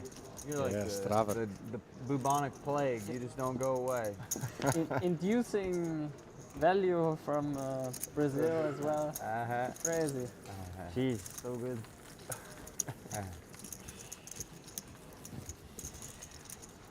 We were playing PLO and we couldn't win. But our hand was terrible. Yeah, it's a bad PLO hand. King Terrible. 7-7 deuce, that's about as bad as it gets. Yes. I was praying for the deuce. Next time, please, still 1. So no eliminations, Ollie. Bubble still It here. was one of the first cards too. Never lucky, man. I didn't see it. Okay, okay. I really didn't.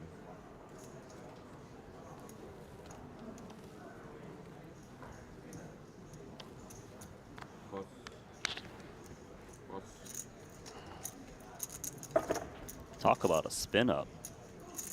Ace queen now.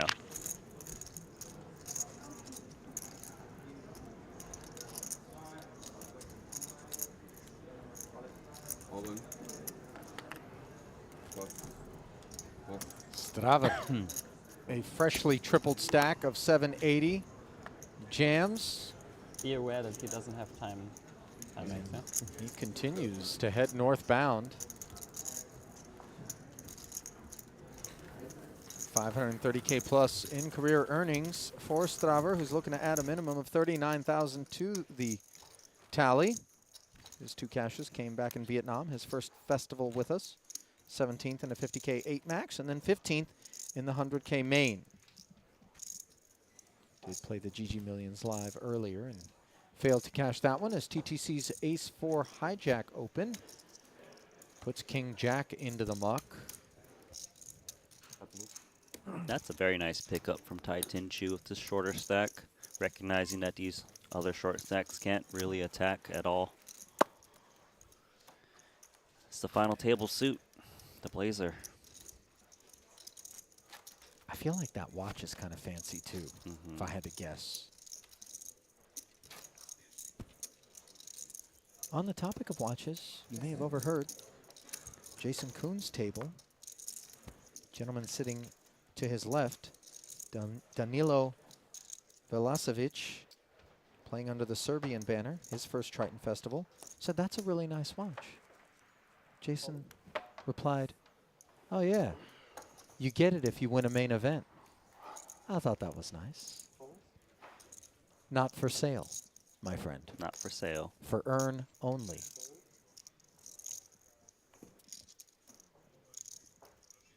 Partners over at Jacob & Company, responsible for those beautiful custom special edition Triton Epic X pieces. Hold. I do kind of want one of these wristbands, though. I just have to pay the minimum price of the bind to get one. No, well, here's the thing. We've got our lanyards with our staff badges. Yeah. But from what I understand, the wristband is kind of the same thing. You tap it when you come in. 450. Profile comes up. You're granted access. Which one do you prefer? The wristband, right? Wristband, Yeah, no. obviously. Lanyard.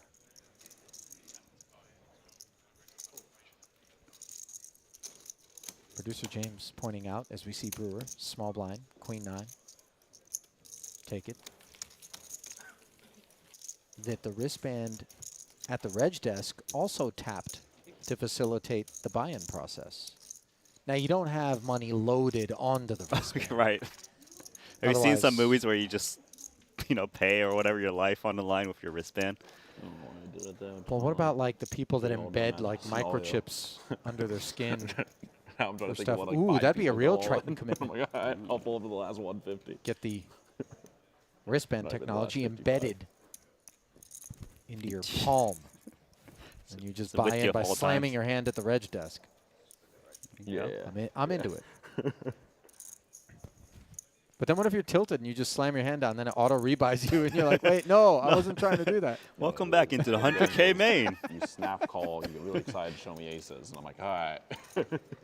Well, audio from Chris Brewer in the background there at the feature table, but in the foreground, That's a dumb spot. No, I'm just we gonna have a shove. developing situation.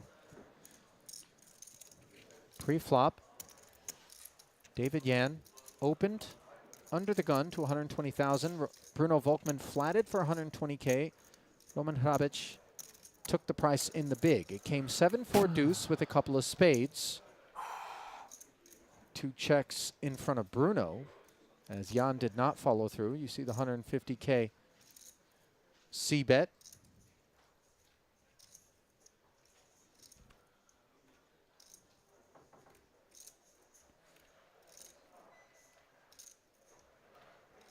Hrabic.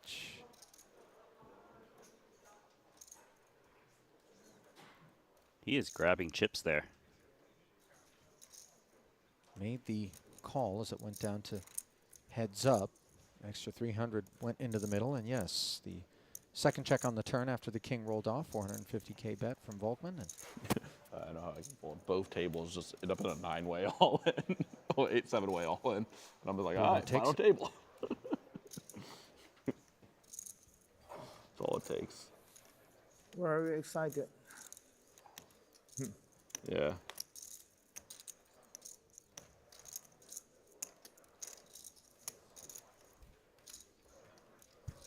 That voice was the man in blue there, Chris Brewer.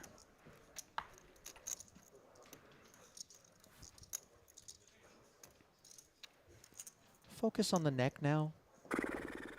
for Smith. The Focus always on delicate this. elbow work in the neck. It can go wrong. You could snap a neck, couldn't you? Well, I don't think we're getting that deep, but I'm You sure could. it's possible. Triton Chu would love to snap this bubble with this ace-king as he rips in 800,000.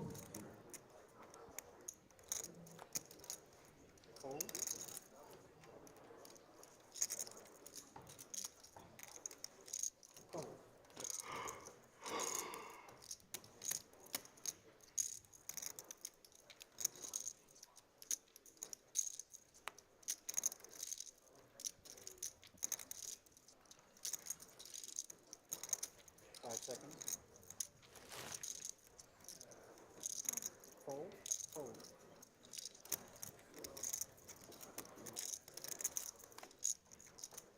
Fold.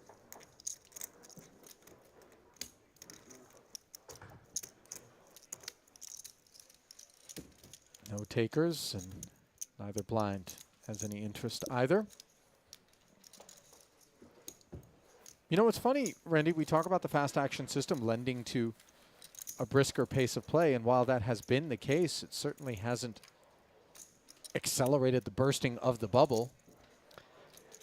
Yes. That it can't control. It cannot. The fast action system doesn't change the way players chooses their ranges in attack. Just the stalling time. Anyways, it looks like there's an all-in a call here. Michael Soiza is involved. Volkman as well. It was an all-in jam over the top of a Volkman open from Soiza's button. 120 became 5 1/4. Volkman makes the call. Soiza is covered.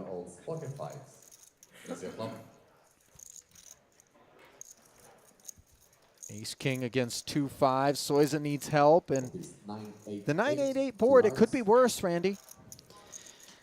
Could get counterfeited, too. This is very promising.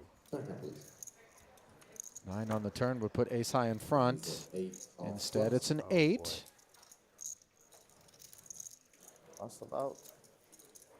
A 9 Fourth could drop eight, it. Fourth 8. You're would thinking the also dirty do one. it. Oh, and it's the ace on the I don't know, river. I just felt that And one in the ale. Michael always makes it so crazy. the sweat Double up again. Yeah. wiped from Soiza's brow. As he hits the gin card. No, 8, 9, 8, 9, 9, 9, and then ace at the end. Ace. Yeah. A sigh of relief. Chance was low. Phew.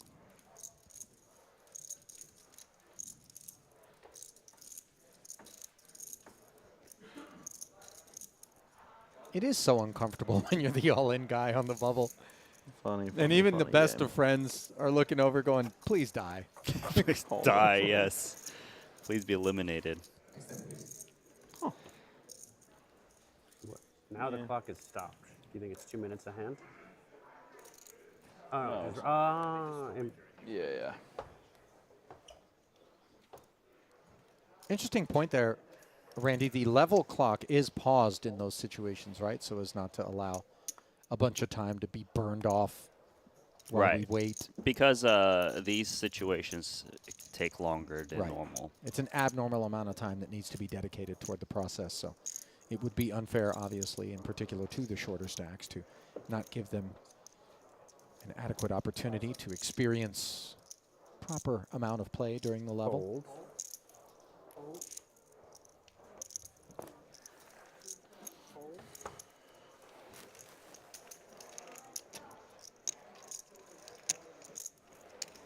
KBO reaching for a raising chip's going to attack the big blind of Triton Chu. Ooh.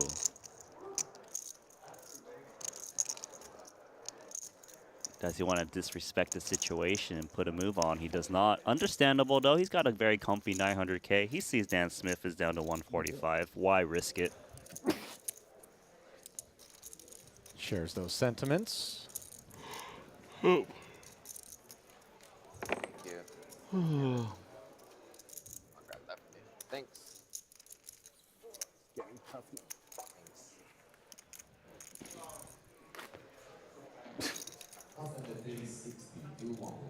I mean, well, this is insane. We're gonna make the money with a 15 big blind average stack. Not even a 14 big blind average stack. Dan Smith is thinking, I would like to make the money, yes. Who's opposed? Mystery bounty looks good. We should all just get in there. Yeah. Do we have mystery bounty on the side? Is that what he was mentioning? 2 5s and muck for Chris Burr. Well, not as part of this event. Of course. But event number 3 is the 7 max mystery bounty, 40k buy-in. Registration for that one is available to anybody that busts out. I like this attack. Oh, actually, does he just call on the button? Good timing because Titan Chu picks up 2 jacks. Would have burnt more chips had he raised. Walk me through why it is that KBL would choose to even play the hand if he's going to limp it. I guess the idea is that since we're on a stone bubble, these 900k stacks can't really call down post flop anyway, so he can kind of just blast away even if he whiffs. Well, the blasting is coming from the 2 jacks of TTC and Kim and Low. The call, Forced to you know? fold. No ash. Make him come, right? Who knows? Hindus beat me. I like what I've seen from Kaibo Long. It's 80 or 60? Randy thus far showing It's some 80. real kind of acumen, some No, this aptitude one, out Randy. there. Yeah, he's aware he's supposed to get involved with the big stack. He's a player. Playa. Wow, these bubble times are killing us. What was that, Randy? Me? Playa. Yeah, playa. Is there a hip-hop career on your resume I don't know about? You know I used to be a D-boy, right? I'm bluffing, bro. Dude, I really thought for a second, especially because you got the fat lace Christian Dior oversized sneaks, that maybe you had been in a former life. I could kind of see it, if I'm being honest. All of a sudden, you just throw out some cardboard out here behind the desk and just break into a head spin. Race. So Dan Smith finally finds one he's ready to go with under the gun, king, queen offsuit, and in a great shape as Kaibo Long has put a veil of protection around him with a dominated hand. Can I see your choice? It's actually really good for him Maybe 9. because Thank you. looks like that should kick out Samuel Ju, who's got ace-9. Absolutely. Feels like KBL has gotten in for Dan Smith, trying to eliminate him multiple times here. We'll see if he'll be able to actually get there this time. But this ace-9 should be going in the muck. It's annoying, of course, as you would have called the jam of Dan Smith. Shake him out to the muck. There we go.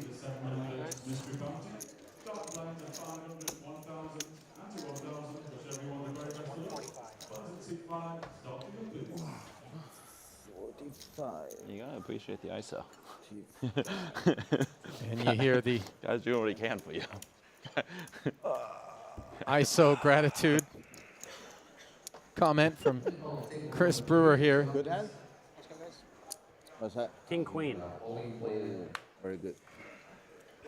Little does Brewer realize just how much gratitude should be delivered given the actual kit with which What'd you KBL have in decided to make this move. Ace-9. Ace-9. As Wonderful. the cards are Ace now nine off. on their I mean, backs Have to fold. Of course. in a 440k pot. We need a jack. Block L20. Yeah. You hear groans One more cup to be made. as the 8 high, No. Down. no jack Really, board. really small pot. A great one like for a- Smith. Three- The turn three now big gives him ones. a pair of kings, which he didn't need, especially if it's going to come in the form of a club, which now gives KBL all the clubs. Oh, Wow. Thank you, man. and there is one of them. A gut punch to Dan Smith, who truly did everything that he could within his power to avoid this fate. But in the end, Apparently I'm blind. it was his elimination that would signify the bursting of the bubble here in event number 2. As the dreaded did not cash graphic. Did you see how fast the masseuse just bolted out of there? Running hot. It was like 0.1 Do you think she's ever been attacked by someone that bubbled? I mean, it was kind of an alarming departure. Dan's not the one. He's just going to pay his tab and register for the mystery bounty. With this wristband, ITM we go. He may light that owl on fire, but you know, it is what it is. Today's event is brought to you by PokerStake, the official staking partner of Triton. PokerStake is the ultimate platform for staking and professional poker players around the globe. With no fees on any purchases, they are the go-to for anybody looking to support their favorite player's journey and celebrate the rewards of big victories. Check out PokerStake.com now and stake your champion. Probably my favorite part about what's going on over there at PokerStake is the fact that all winnings are guaranteed. I like that too. You know, Yeah. you don't need to worry about, oh, a guy puts up his action, you buy a piece of it through a platform, then all of a sudden he scums, and then you're SOL. No. PokerStake, we got you. Of course, they have an armada of hitmen that they will then send after this comeback. Ollie, this is not true. Come on. A man can dream. Ace-9 against King-10 here, as you suspected, Randy. Suddenly, with the bubble having been burst, the shorties are ready to get their chips forward.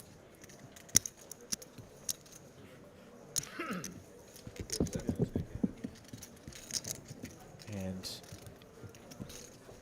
not certain, but perhaps it was Bodnov, was it? With the ace-9 eliminating Seth Gottlieb. Yes, confirmed now. As Gottlieb jammed on the button for 520. Renat Bodnov pictured there, made the call, his ace-9 holding. As neither player connecting on the 8-4-3 Queen-8 board. So Gottlieb will collect a tidy 39K. 14K profit if you're in for 1 bullet. A little rebate on the 50K if you're in for 2. I don't want to talk about if you're in for 3 or more bullets. Time for the mystery bounty for Gottlieb, I assume. Yeah.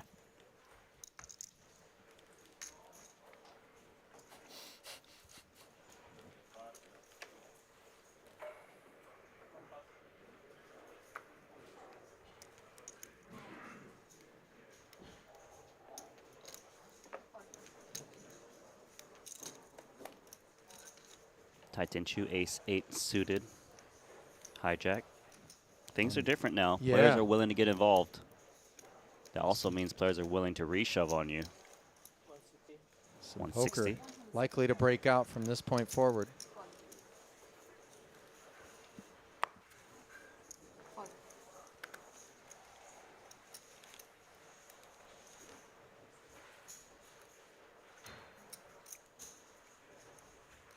Burr in a small blind. Not sure why he's thinking here. Just 10-6 off suit. He's out.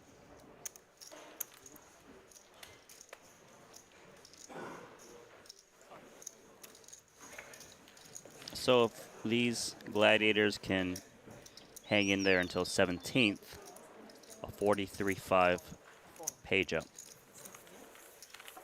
Yeah, flat payouts for 20th, 19th, and 18th. We saw Gottlieb collecting 20th place money just moments ago. Because the RFID, it is a TV table sensor. Oh, okay, okay.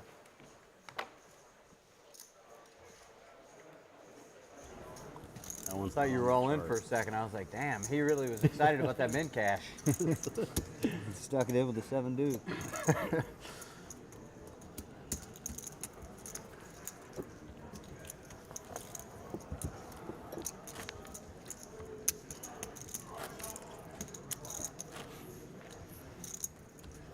Be asking for pain, you know. Be asking for pain, you know. Just shipping in with 7-2. It's like, The amount of dishes in front of Jason Kuhn is extraordinary. It was like 3 different plates of food. Well, you know, he's a machine. You got to keep gas in the Ferrari. And Strava has Wild one. really caught fire. Yeah, he did have that triple up earlier with the 2-8s against 2-7s and king deuce off. Grinding upwards again. Now has 980 in chips. Ace queen rip. It's not the deepest of stacks, but when you consider that he was down to just a couple of big blinds, I want to say. Yeah, around 200 At one point or so. with the 5-3 offsuit. That's right. The 5-3 also he had to win too. Yeah.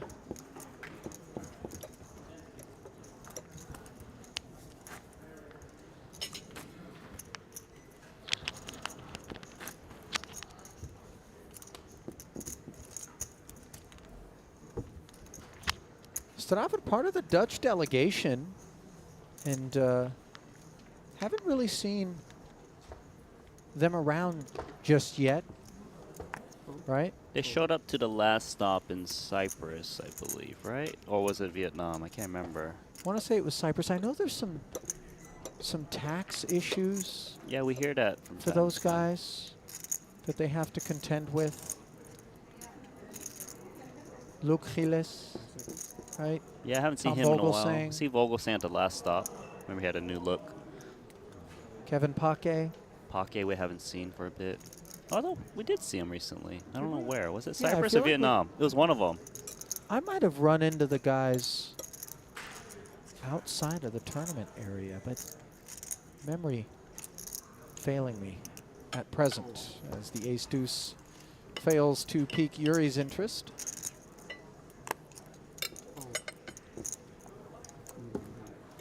Little suited connector for Fedor on the button, and on the inside of the money bubble with that 1 million. boss stack, which is currently second in chips overall behind KBL. He makes it $1 million to go. Big oversized open here, designed to capture Strava, and he's done exactly that. What is the Could be worse. I never say when we're at the same table. I can't kill a man's sweat. Okay, you're too polite. No, Awesome, man. but you know. it's going to be interesting.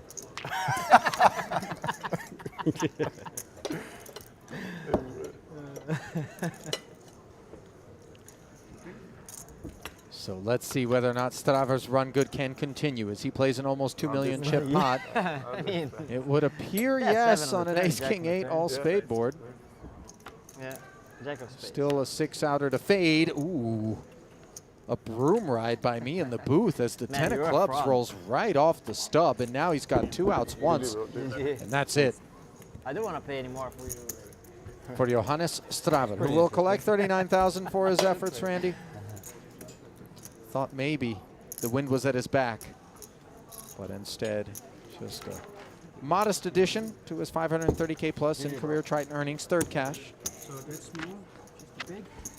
Now one more 39K payout before we get our first pay jump. And that jump will be to 43,500. So 4,500 bucks. Okay, guys. That pot also should vault Fedor Holtz to a massive chip lead, closer to 4 million. Oh, you see the red time banks come out, the fast action system. Because of the pay jumps, they tend to come in. Oh, so right when the next pay jump probably happens, they send you a couple of the red time banks so that in the specific situations in which stalling is most apt to take place, like the money bubble, Yeah, I feel like we introduce them as needed. Correct. So it's at the discretion of the TD. Yeah. And I really do like this because there's some players who just, even though it's a small pay jump, will still try and take advantage of the situation. just sitting with it, you know. Well, if you think you like the fast action system, imagine how Fedor feels about now having the chip lead in the overall field of 18. Absolutely. 3.9 million plus. Absolutely.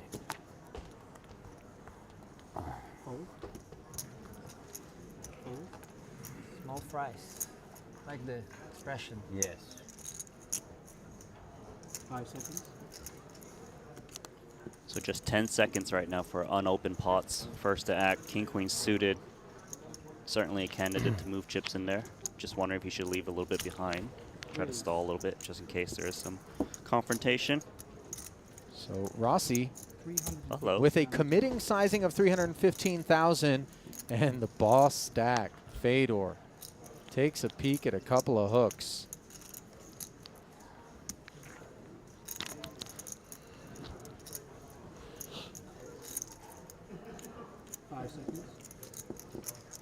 All in. All in announced.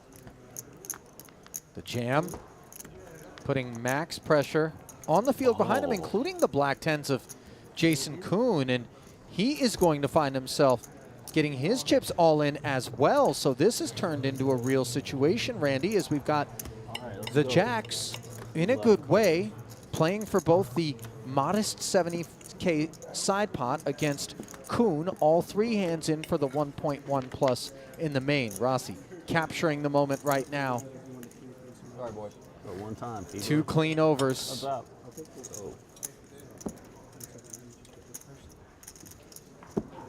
Oh, he's recording this. Massive 3-rail and Ace 8-7. The jacks have club coverage. that's for one. What? Big king. Dry turn, and Rossi rooting for a king or a queen here. Good game, guys. Kuhn needed a 10, and instead, Absolutely. double showers. Good game, brother. Okay, man. Good playing with you, man. Last few bites. 7-time Triton title winner Jason Kuhn not going to be picking up his 8th in event number 2, and Michael Rossi, first timer to Triton, will be picking up his first cash. 1 for 2 thus far as he failed to cash in the GG Millions. Oh. Because Jason was smaller, was shorter than me. Oh, really? Yeah. How about that, Jaden? 5 Yeah. 5 more. 43, 40. What's up, bro? Now you got 43. Good game, brother. Good Hey, playing with GG, you, man. Nice run. Hope to see you again. Ciao.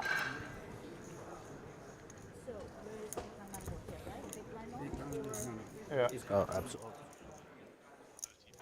So Fedor now up to almost 4.8 million in chips, 60 bigs, close to 2-1 over Kai Bong Lo, who is here at this featured table where Chris Brewer with ace 8 under the gun opened to 600,000. Sizing that's kind of keeping an eye on the stack depths in the big and the small blind. Yes. See a spider. You see that one? I do. Yeah. Not sure what the brand is. Spider. Ski brand. Really? Producer James stepping in. It's with true. his limited fashion knowledge. He just wears but massive ski knowledge. Yeah, just wears ski gear all day long. To advise that it is indeed Spider brand ski apparel. Spider for Y, by the way. Huh. You knew that too? I know my stuff, my friend. I know my stuff. That, you know what? That is your lane, Randy. King Queen in there. Samuel Jew. Staying alive.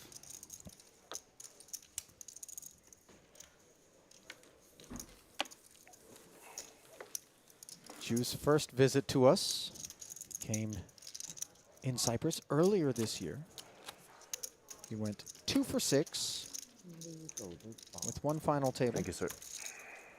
You spoke to Jew that time, didn't you? Didn't you say like he was I kind of did. taking some time off to play poker for fun, right? Yeah, as I recall, he had kind of negotiated. He's quite successful in business and passionate about poker, and negotiated with his partner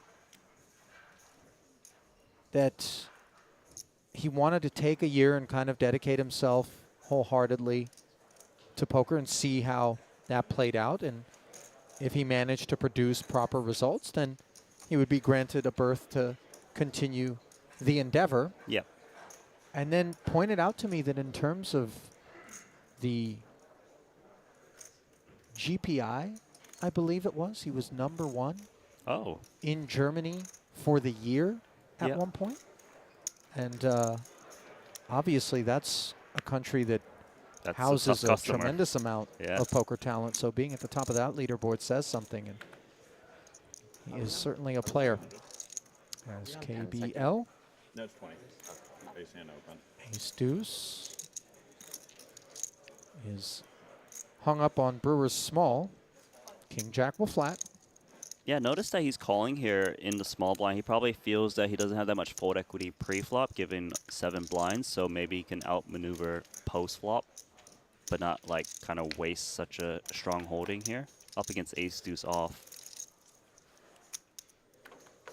Ooh. 10-8-7, all spades. Gut shot, straight flush draw, but for the time being, just king high against ace high for Brewer, who, despite being behind, is a 3-2 favorite with 2 to come. I think there's a strong case for stop and go and just rip it in right now. You've got lots of outs equity. You can fold out hands like ace high here. And Brewer has created a scenario where instead of having to go all in and fade 5 cards, win the pot outright. Yeah, I like the line. It does put a lot of pressure on KBL, who you might expect would just have a lot of follow-through barrels and you know, try to put the pressure on us. Let's just... It's good for him to open jam himself because he's got 5 blinds, a pot-sized bet, rather than have the opponent just go, well, I've got ace high, I just put you in and force the remaining 2 cards. And also, you never know. He comes with some sort of sizing on the flop. Then we check jam, and he feels priced in with a hand that maybe he would just outright fold to. I mean, it's a narrow range But of if you can hands, fold out that 40% equity, it's a big win there. Just an all-in and call No over here, doubt 2 about tens it, and ace yeah. queen. Big spot for Badanov. Up against Yan. Ace queen against 2 tens. And the 2 tens will fall as David Yan Kiwi just chips forward, uncertain who had who covered. Ace queen was all in there. So David Yan getting the full double up. 500, 1 million, 1.1, 1.145.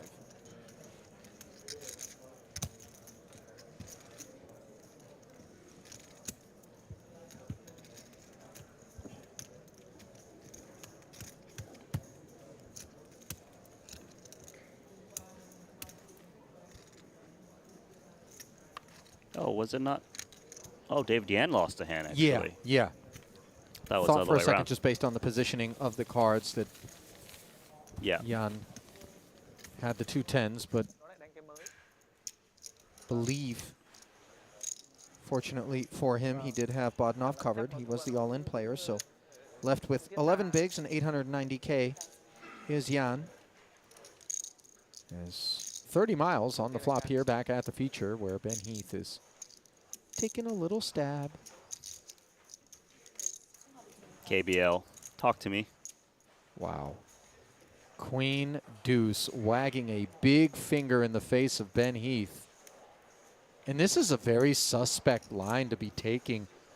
Limp blind versus blind. How often do you have 10x that would want to raise on the flop?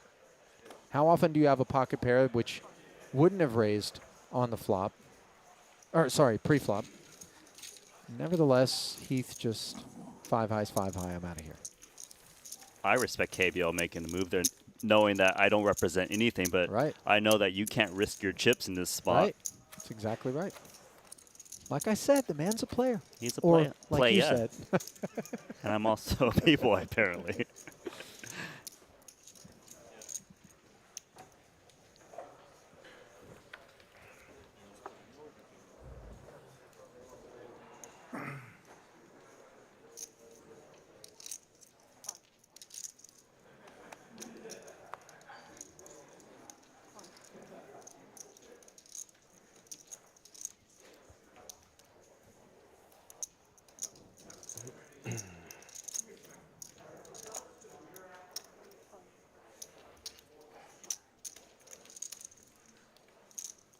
Pocket fives in the small, and we know that the boss stack has been on the aggressive side and quite active. So this 250 doesn't necessarily need to be associated with the pocket pair, but for TTC, Jack 9 offsuit, not sure he's going to want to dig in. He's got 11.5 big blinds remaining. Does have the big blind ante in there. And just think about taking a flop here in position. Jack 9 definitely capable of doing so.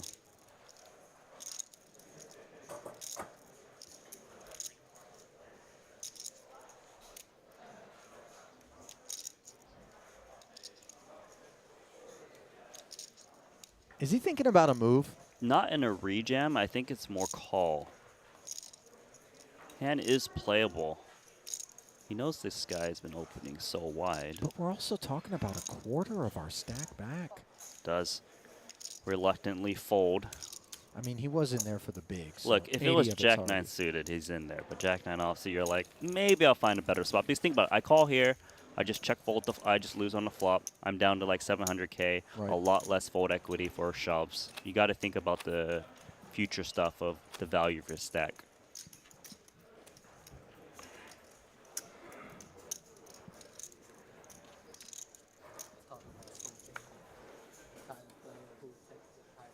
See that star on KBL's hoodie there? Poker Dream. I've seen that around. Winfred Yu. sports it. Yeah, one of our Triton OGs involved in that operation. Makes sense. I believe Even some of Winfred the plays under the Hong Kong banner as well. So I've seen some of the Triton OGs go head out to support that group. Yeah. You know, like even like the likes of Paul and those Sure. guys. Sure. Some reciprocity given the amount of support that those OGs have been showing the Triton Super High Roller Series for so many years now, some of which precede the actual streaming coverage. Correct. 100%. King Jack suited. Raise and take it for Brewer.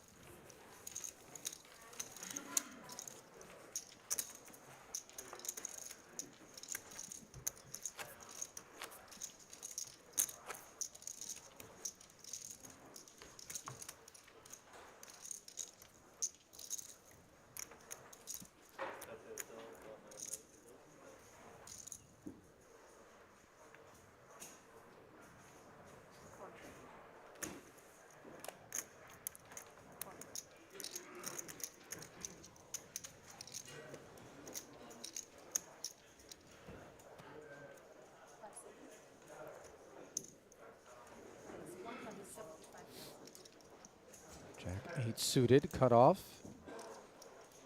KBL continues to be active, and it's not a fact that's lost on any of the guys at this table, Randy. So when you wake up with the hand like ace 10 offsuit on the button, suddenly you might have designs on being able to snag 175 plus the blinds, as TTC does.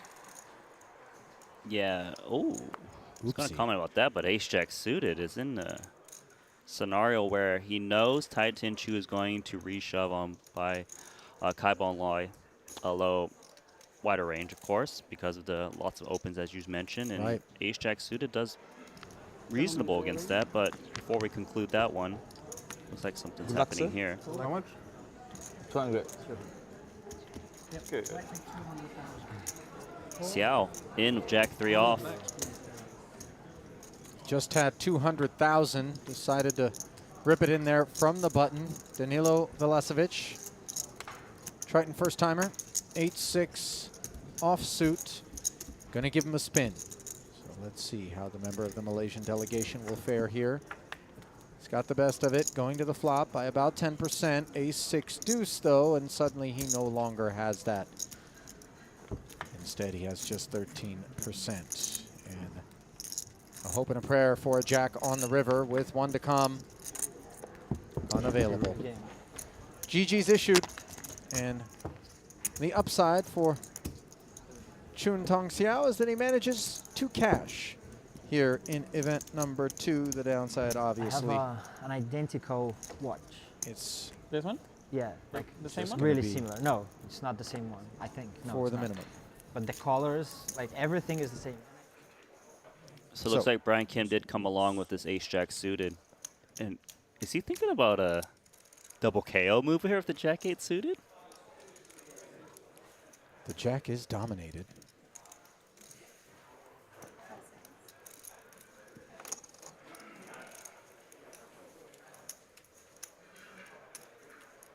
He might be thinking his opponent's got like the same type of hand, therefore has more equity.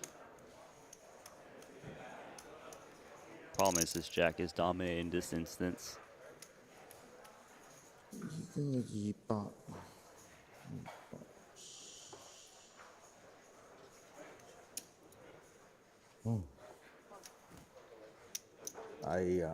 you guys. Come. What'd you have? I have something suited. 7-8 suited? No. So if you knew these cards, you would have for sure called. I know, but you know. If you knew, I'm did leading. you have know, like a jack I or a didn't 10? I count about the chips. Yeah, right? So eventually the KBL fold now? leaves Brian Kim to do battle heads up against TTC, who's in a world of hurt on a 2-spade 9-high board. 2 million chip pot. Oh yeah. Now I have many out. Titan Chu needs a 10. Okay, thank you. And instead, it's just a 5. So GGs are issued to Mr. Chu of the Vietnamese delegation. Going to collect 17th place money, I believe it is. Randy? Not mistaken. We have a break or? Oh no, Good double up it's going to be 15th place money, 48,000. Chun Tong Xiao cashing for 43.5 along with Michael Rossi. And with that elimination, we get one look at the chip counts there at the feature table, brought to you by GG Poker. And we have ourselves a redraw here in London.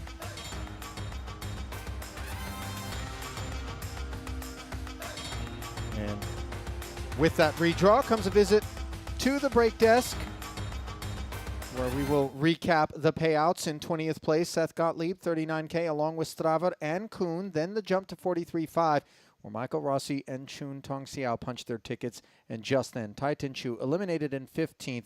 14 remaining here in event number 2, the 25K 7 max, no limit. And quickly before the redraw break there, Randy, someone to keep our eye on as we come back from that break? It's the chip leader, Fedor Holtz. Yeah, I feel like I'm on board with that message. So let us step aside. Quick commercial break. When we come back, redraw complete and resumed action in event number 2. Don't go anywhere.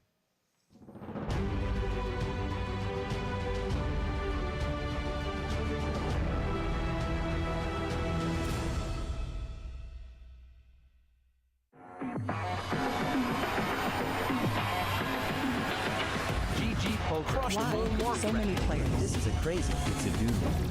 GG Poker broke the Guinness World Record. Welcome to the World Series of Poker, main the biggest event. poker site. larger than all of GG Poker's traffic reaches all-time high.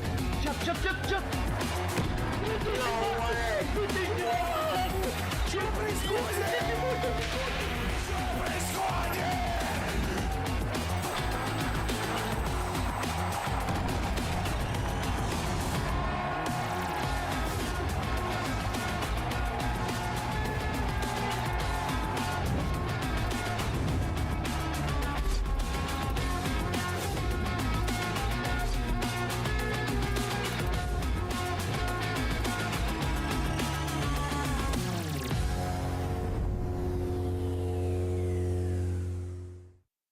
What's the best way to improve at poker? Practice and repetition. With GTO Wizard's Trainer, you have all the tools you need to master poker. You can customize your session and choose exactly what situation you'd like to study. You can practice specific boards or textures, choose what hands you want to play, and customize every aspect of your training experience. At GTO Wizard, we have all the resources you need to learn how to crush the competition for free. GTO Wizard, the #1 app for poker players. Introducing the all-new BetACR.eu, the premier destination for sports enthusiasts. What sets BetACR.eu apart is our exclusive offering of live-action prediction options on the Triton series. Experience the excitement as you predict the action while watching your favorite players live. But that's not all. By opening your account now, you can take advantage of our incredible offer. Receive a generous 15% free play on your first top-up, up to $250. Become a part of BetACR.eu and elevate your live sports engagement experience.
Welcome back to Park Lane in London at the JW Marriott Grosvenor House. Ali Najad and Randy Liu, event number 2. Popped the bubble, 27 came back, 20 paid, and now we are working our way towards a final table. A quick peek at the Triton Poker Plus app where we will find your chip counts. Average stack currently 1.7 million, 21 bigs, working our way toward the final table as mentioned. And you picked out Fedor Holz as the one to watch, obviously.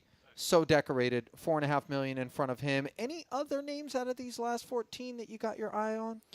To be fair, I think it's KBO. You know, KBO has been one of those newer players who has been throwing curveballs at these players. He's been taking lines and being rather aggressive.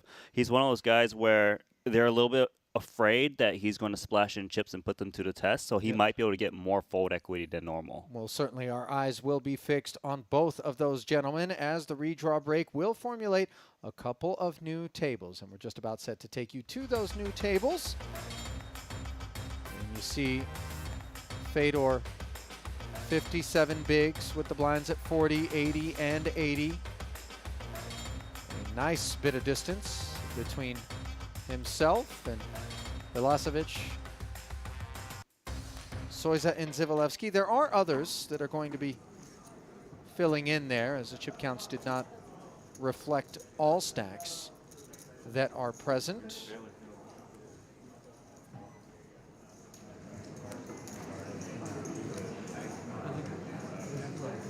Bodanov quite fortunate not to be seated at Fedor's table as the second biggest stack in the field.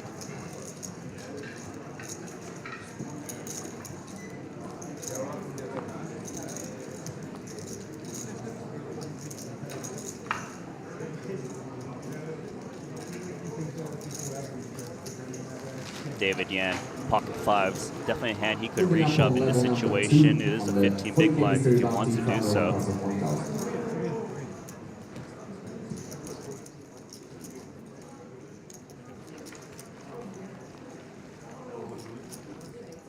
Yeah, he's going to reshove on this ace-queen as expected. Yeah, David Yan already lost a good chunk of his stack to Bodanov with the 2 10s against ace-queen. Now he's looking to fare better with a couple of 5s. 3-bet to 1 million. Bodanov asks for the rest, and now they'll play for 2.5 million plus round 2. Can the Kiwi exact a measure of revenge? The flop will bring it into focus. 10-9-7, it's clean so far.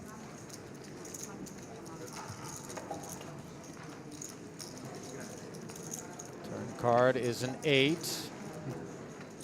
Jack, queen, or an ace need to be faded.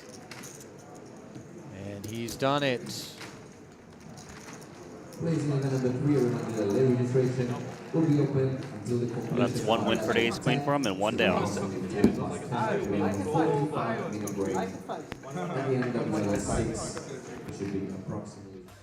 Obviously a delightful thing to enjoy right after the redraw.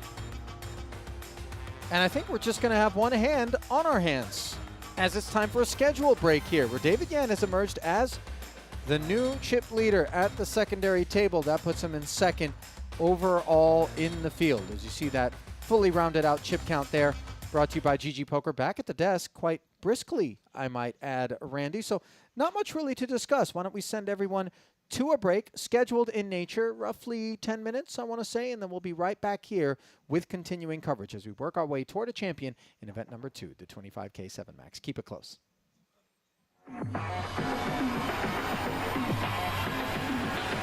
GG Poker. Why so many players? This is a crazy. It's a dude. GG Poker broke the Guinness World Record. Welcome to the World Series of Poker, the biggest poker site. larger than all of GG Poker's traffic reaches all-time high. Jump, jump, jump, jump! No way!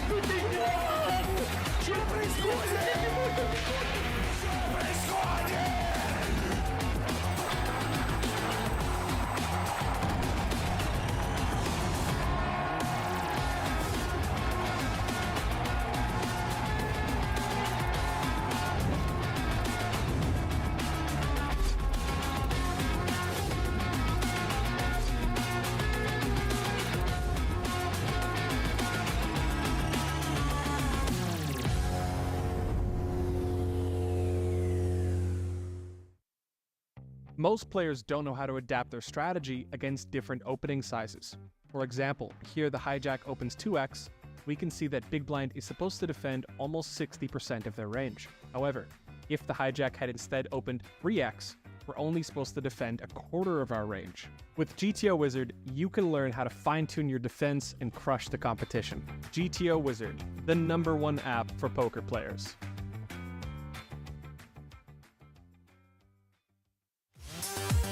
Introducing the all-new BetACR.eu, the premier destination for sports enthusiasts. What sets BetACR.eu apart is our exclusive offering of live-action prediction options on the Triton series. Experience the excitement as you predict the action while watching your favorite players live. But that's not all. By opening your account now, you can take advantage of our incredible offer. Receive a generous 15% free play on your first top-up, up to $250. Become a part of BetACR.eu and elevate your live sports engagement experience.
You saw one of the red time banks go in. So that extends another 10 seconds right now. And with those extra 10, Dan Smith chooses to limp. King 9 suited is smothered in more ways than one. Chris Brewer, obviously a great hand to just rip it in and take it down pre-flop, wondering how often he's getting trapped. Holding ace is nice because you're blocking a lot of the traps. Dan Smith has a lot of incentive to just open jam himself into this short stack. So it should be a bit polarized, this limp. All in? Fuck, I almost checked back. God damn. Snap called. Sorry, it was just... It's kind of awkward. Yeah, especially because the snap call made Brewer feel as though there's no way that the ace-5 was going to be good, and then all of a sudden Smith shows down a pretty bad hand against ace-high hearts. But he does have 39% equity in a 960K pot. Needs help to keep the massage alive. Wow. He's trying so bad. Ace, deuce, 6 with 2 hearts, and he is going to have Brewer covered, but just by 100 some odd. Now, on the turn, he draws dead. Yeah, normally when he gets snap called so fast, Brewer thought he just got trapped by Right. whether a better ace or pocket pair. Right.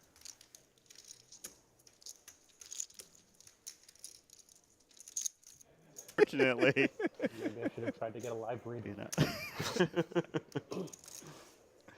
I hope someone does that in a trolley way.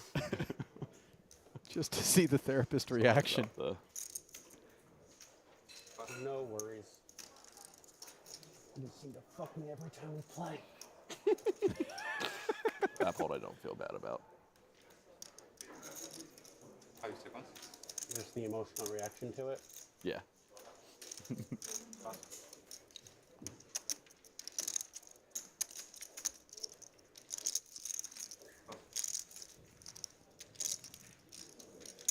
Well, the massage carries on, and ace-9 certainly feels like it would make a lot of sense.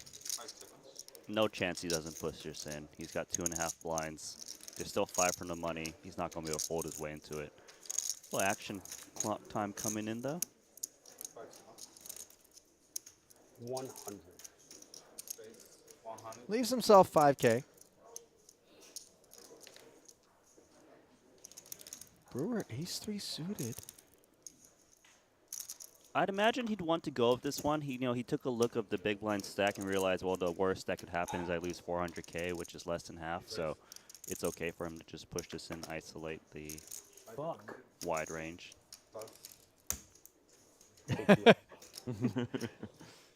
Dan Smith Now we're even. returning the favor. Dominating Brewer here. You ever seen that one before, Shark? What? Oh, fuck. Ace-9, knowing you got him dominated. That's the first for me.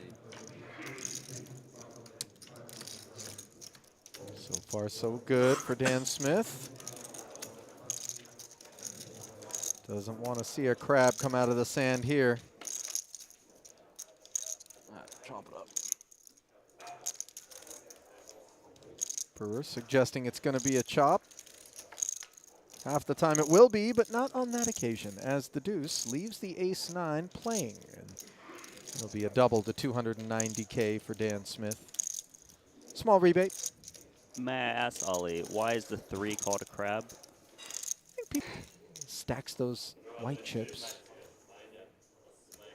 Is there a term for this style of chip stacking? Unorthodox is the one that comes to mind. That's not a good one. I'm sure you can come up with better. Awkward. Awkward? No, awkward would be off balance. Cantilevered. I'm hoping I just see kings. I can't even repeat that word. Ace-king suited for Winfred Yu. Pushes his tokens forward.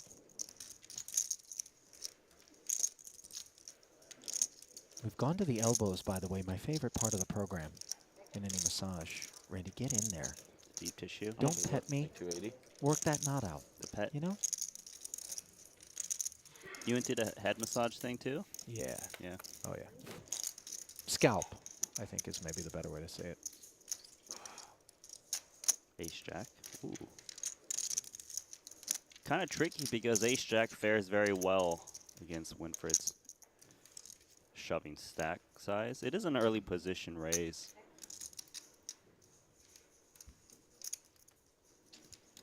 Call. I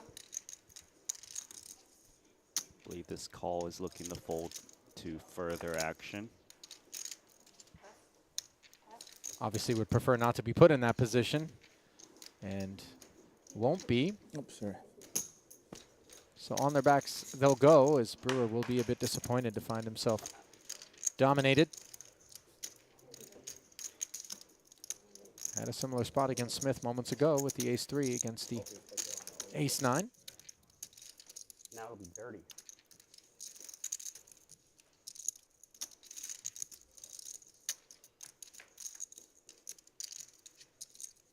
Oh, wow. Not one, but 2 jacks on the flop, but 2 clubs as well. So Winfred does draw quite live.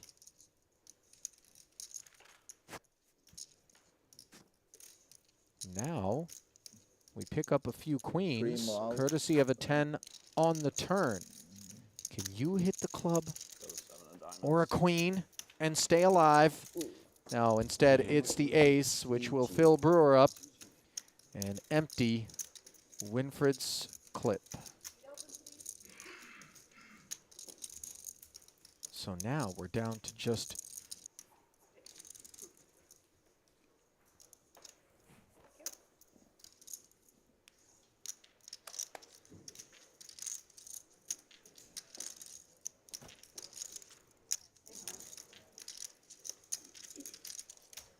fold. Unregistered holding for Now, Smith. the 5 seconds when we're, yeah, if you could remember things. It's a lot for the dealers today. Interesting things could happen in this spot, as deuces is kind of a hand where you could apply a lot of pressure.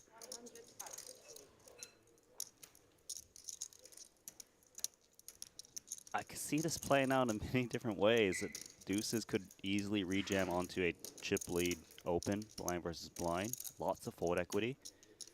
Or does he just respect that we're 4 from the money? He's got a solid stack and just call here. Although it doesn't play that well. It does jam, and 2 sevens could really just finish off Brian Kim. Yeah, you see the quick call from Seth Davies. Always knew where he was headed if Brian did react to the open in this way, and he's in lovely shape as the duck hunt is on for Brian Kim. 1.6 million plus.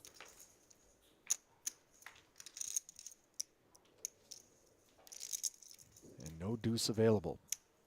On an ace-ace-4 two-hard board.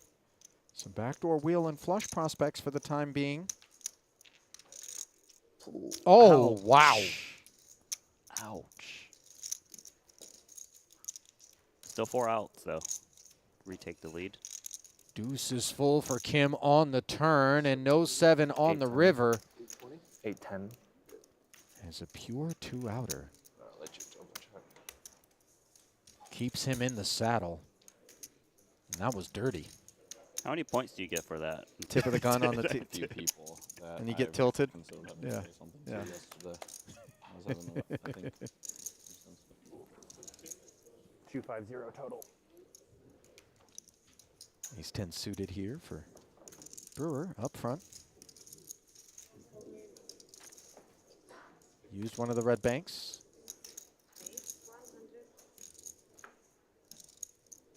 Comes with 2.5x.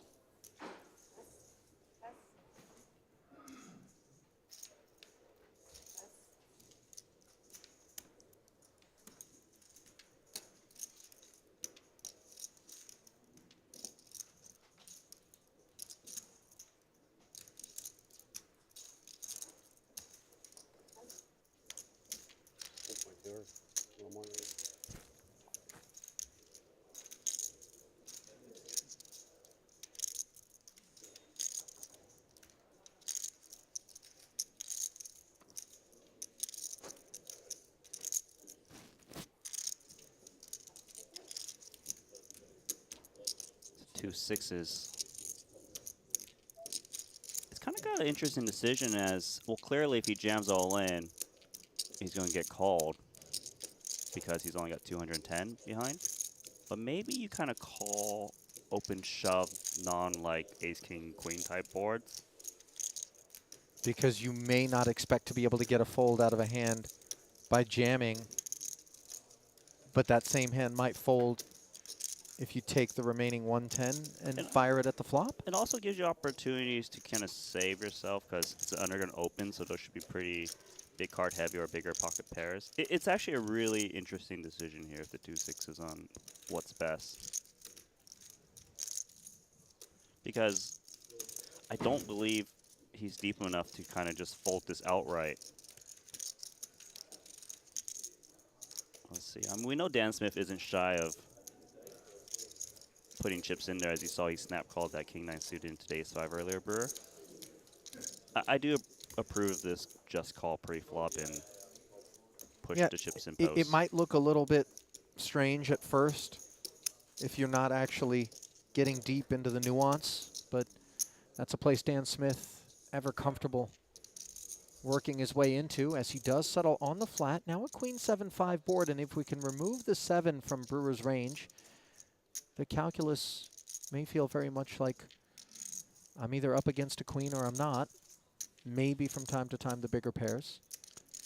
I think there's a strong case of just open ripping it now. You can deny equity against like the 10-9 suited, stuff like this. This is the right play. And you looked right into the crystal ball and figured that this might be the way that Smith approaches things, and you do see Brewer feeling obligated with the backdoor Broadway, backdoor spades, and what turns out to be 2 overcards to the 6s.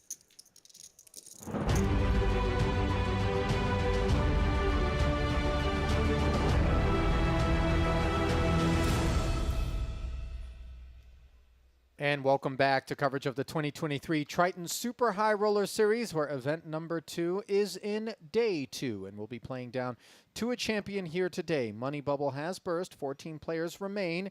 Blinds will be at 50 and 100,000 when coverage resumes in just about a minute and a half's time. Ali Najad alongside Randy Liu. And Randy, the one thing as we spot the chip counts here that jumps off the page to me is just how tightly wound things are once you get from that average stack of 17 bigs on down. Just look how many players are sitting between 10 and 15 big blinds, and how is that going to play out in terms of what we see on the felt? Well, we are rather close to the final table, 14 remaining. These guys are going to kind of want to hang in there, try to get to the final table, because the final table is when the pay jumps get exponentially bigger. So they should be trying to look for moves to get it in, but they still need to play a bit snug, because you can see how, like, over a number of hands, a couple rounds, that multiple players already busted rather quickly. Yeah, multiple flat payouts once the money bubble burst. As you can see, 20th through 18th, a flat 39,000, Gottlieb, Straver, and Kuhn. Then 17th and 16th, flat at 43.5. Same story with pairs of payouts. Titan Chu collecting the most recent in 15th, 48K. 14th will be the same, and then the modest jump again up to 13th and 12th. Same story, 11th and 10th. And as you mentioned, once you get to that final table, that is where suddenly you start to see those bigger jumps. And let's not overlook the fact that $720,000 is up top in a 25K. Not at all an untidy sum whatsoever. The chip leader overall right now is the German Fedor Holz. Such a formidable bit of competition for these guys to have to contend with, and those who are not seated at his table are going to have to deal with Renat Badanov, one of the big stacks in the room. David Yan, though, just taking a bite out of him and putting himself into that conversation as well. As we send it back down to the felt, 2 tables, feature and semi-feature. Yan, just before the break, doubling through Badanov with pocket 5s against the ace-queen. Couldn't hold with 2 10s against the ace-queen, but got his pound of flesh. Kai Bong Lo, not to be overlooked, also somebody to be reckoned with, but finds himself at the Fedor Holz table, and Holz finds himself with pocket kings right away. And min raise opens here from the cutoff, which is going to look like it might not be nearly as strong as it is. And let's see how Roman Hrabic decides to react with a stack of 1.3, Randy. I'm thinking that ace-10, he's going to reshove on Fedor Holz. He knows that Fedor Holz is just going to open so wide with this massive chip lead, and just what timing it is for him to pick up 2 kings and likely stack Roman. Doesn't do the shoving himself, of course, but with a million committed, Fedor will put the rest on request, and obviously Hrabic cannot lay it down, Randy.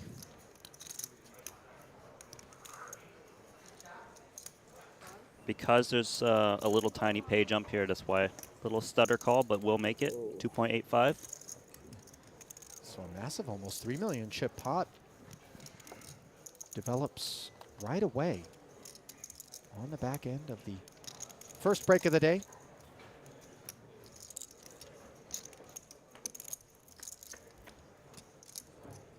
To the flop we go, and it's got a 10.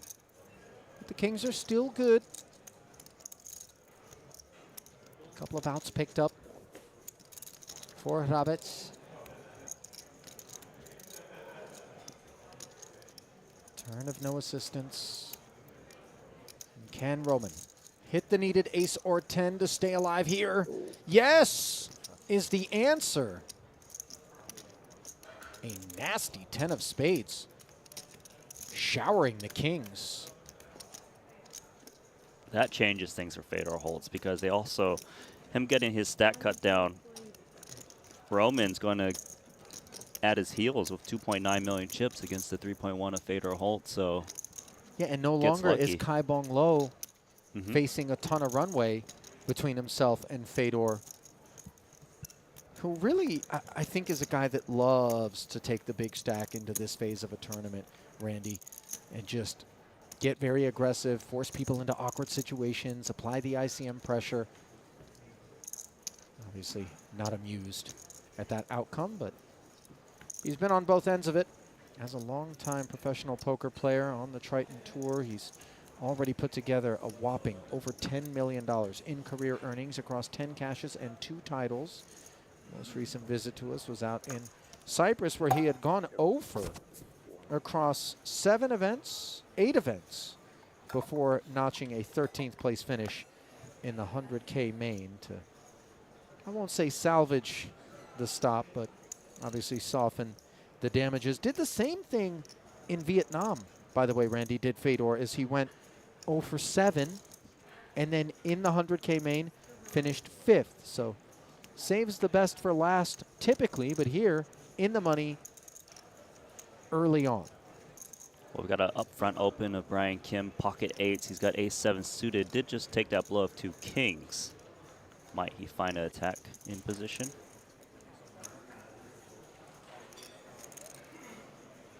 Not slowing down.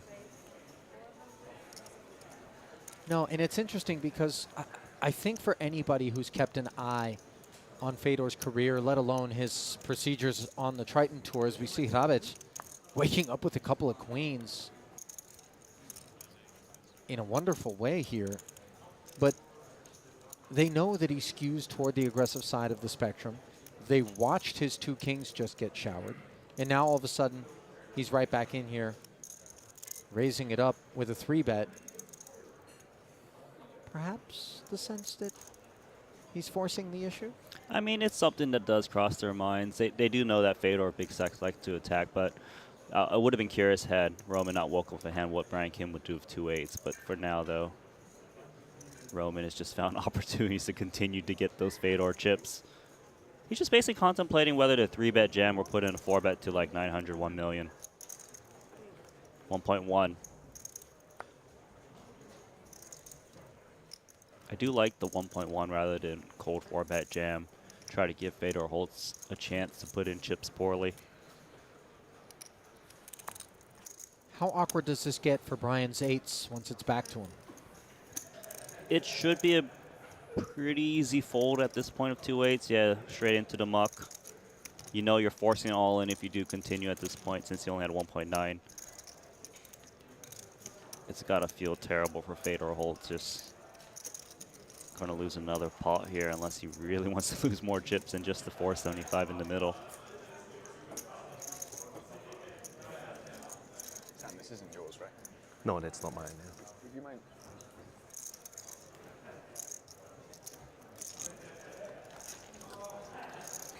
New chip leader, my friend. And it happened quickly as the check. Hrabic 4 bets and takes it How many casinos do you and have? dethrones Three. Fedor Holtz up to almost 3.8 million in chips for him. David Jan also in front of Holtz now, who slips to 3rd.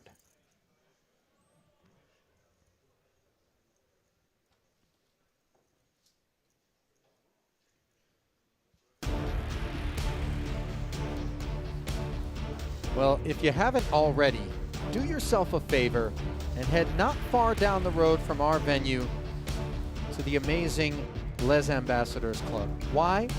Because it's one of the most historic and steeply rich in history gaming establishments of all time, welcoming aristocracy, diplomats and famous names since the early 19th century, once owned by the Coiningham family and Leopold de Rothschild, son of Baron Lionel de Rothschild. It has established itself as a major landmark in the heritage and social life in Mayfair and the London scene, and one of the most exclusive and sought-after casino memberships. Perfecto. You know, having spent a few days, you and I, in there, prior to the onset of coverage of this tournament, I can tell you that there's a lot of rich woodwork inside that establishment, and in fact, a staircase, which I posted to my Instagram, that is protected as a UNESCO heritage site Just the staircase alone. You did. I did see that one. Gave it a little heart. You feel the grandeur of the place when you're in there, You don't do. you? It feels classy. Yeah. The history there. Kilbane was telling me that Henry VIII, I don't know what version of Henry Kilbane is, but used to actually shoot deer off the balcony when Hyde Park was obviously not developed and built up, as we see Michael Soiza firing bullets of his own with King Jack suited, 525,000 of them, 525,000 of them to be exact. And Bodanov with the ace-9, going to be a customer, offering some protection by jamming. Soiza is behind, did find himself all in on the bubble, managed to fade. 6-3 deuce, does not look good for him. GG. And the ace of clubs on the turn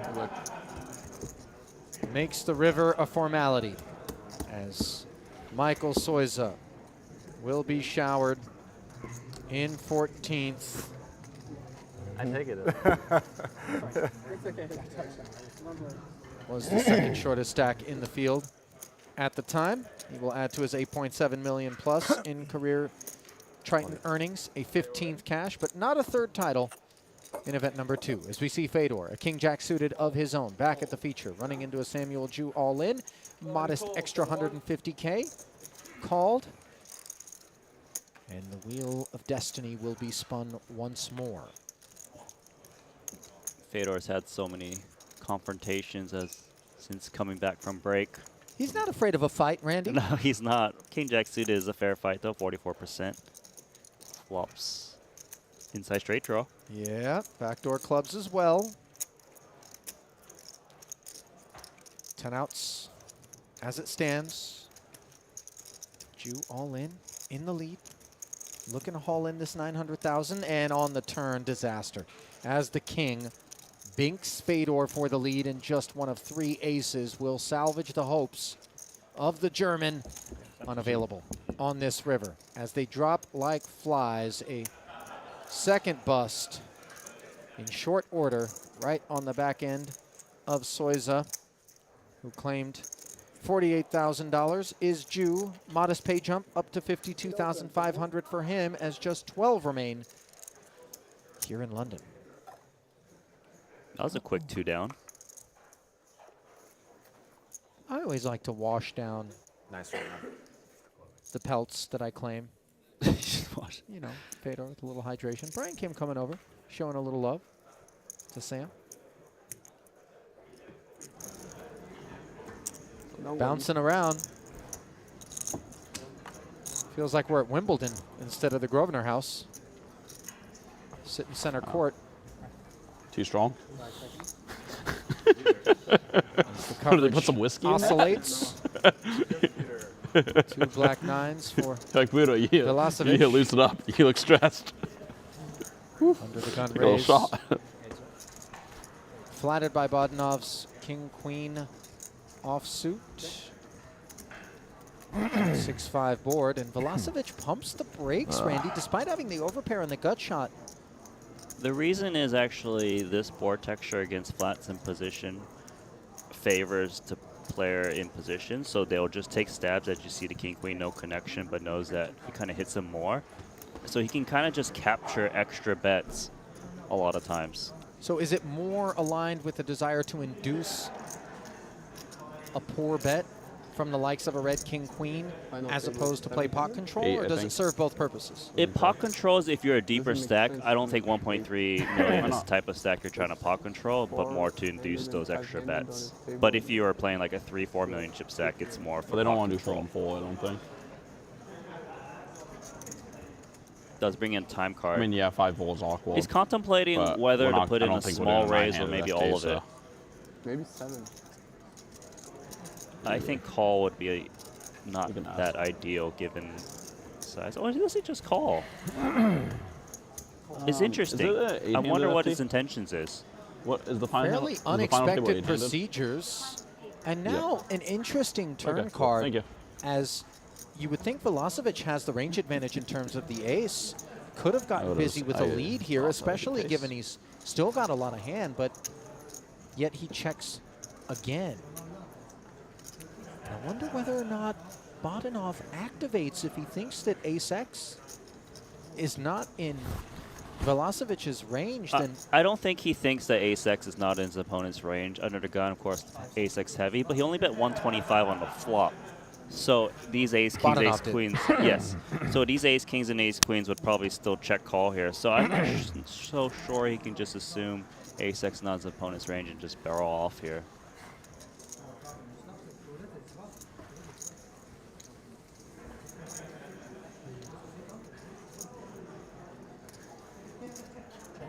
Does check it back. Also, with king queen, you block the ace kings and ace queens, so does pair the ace.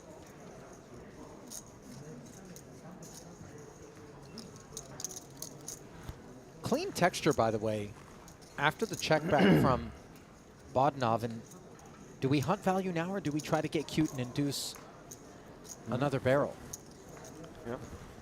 There is definitely a merit for value, but the more I think about it, maybe his passive line pre-flop is because he got flatted on the flop and he feels it's odd given the stack size he's got. He's going to put in a kind of a blocker value bet, 200k into 900. It is rather hard for his opponent to be slow playing, I guess. So I guess he's trying to get called by like an 8-7 suited, pocket sevens. Or maybe he doesn't want to be faced with a bigger sizing if he does check. Clears in event number 3, the 700 mystery bounty. Loosen hand you're on, have a new line level. 1,000, 1,500, 1,500 ante.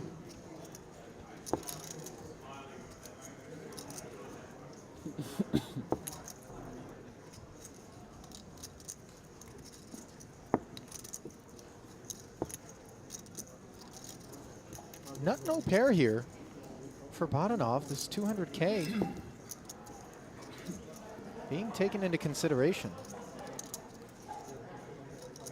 I would think that he wouldn't think he's up against two clubs too often. Two clubs might just check raise all in with like a 1.1 million stack, so no reason to really try and pick those ones off. He did unblock the clubs, of course, but nevertheless, an interesting line employed by Danilo Velocevic here at his first ever Triton Festival. Taking that one down. Played the 25k GG Millions live, did not cash.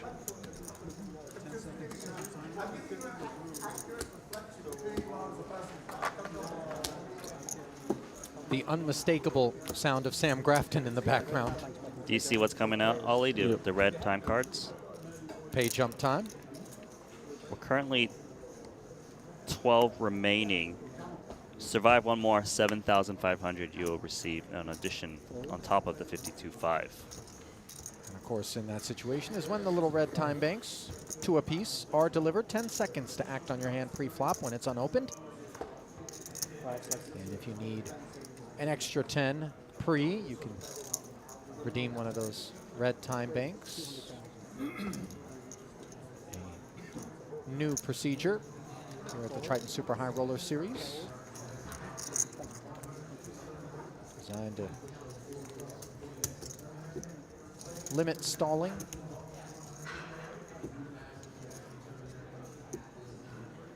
Bodanov. Jack 8 suited. 575.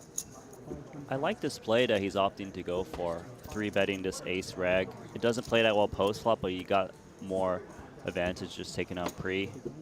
You tend to see it a lot with these ace 5, ace 6, ace 4. It gets it done. Nicely done. Okay, I can use this one. Yeah, I think they like to try to leave the middle box like out, so that way there's like space. With another pickup.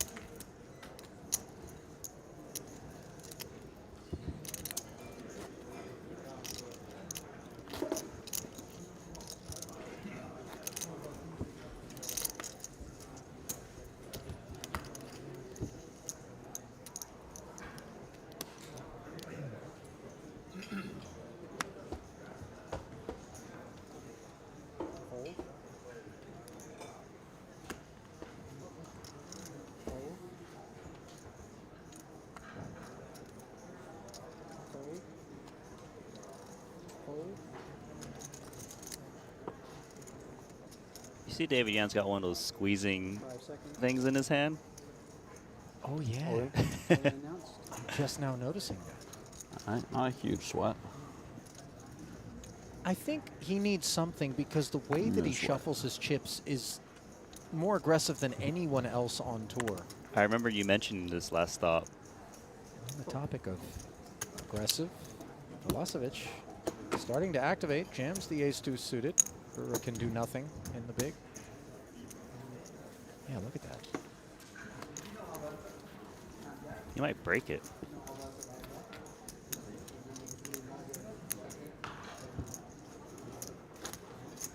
He seems like he's full of energy. Yeah, like he's just got the extra excess amount he needs to release. Yeah.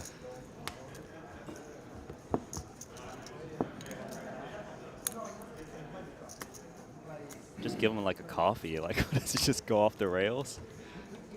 Imagine if you just like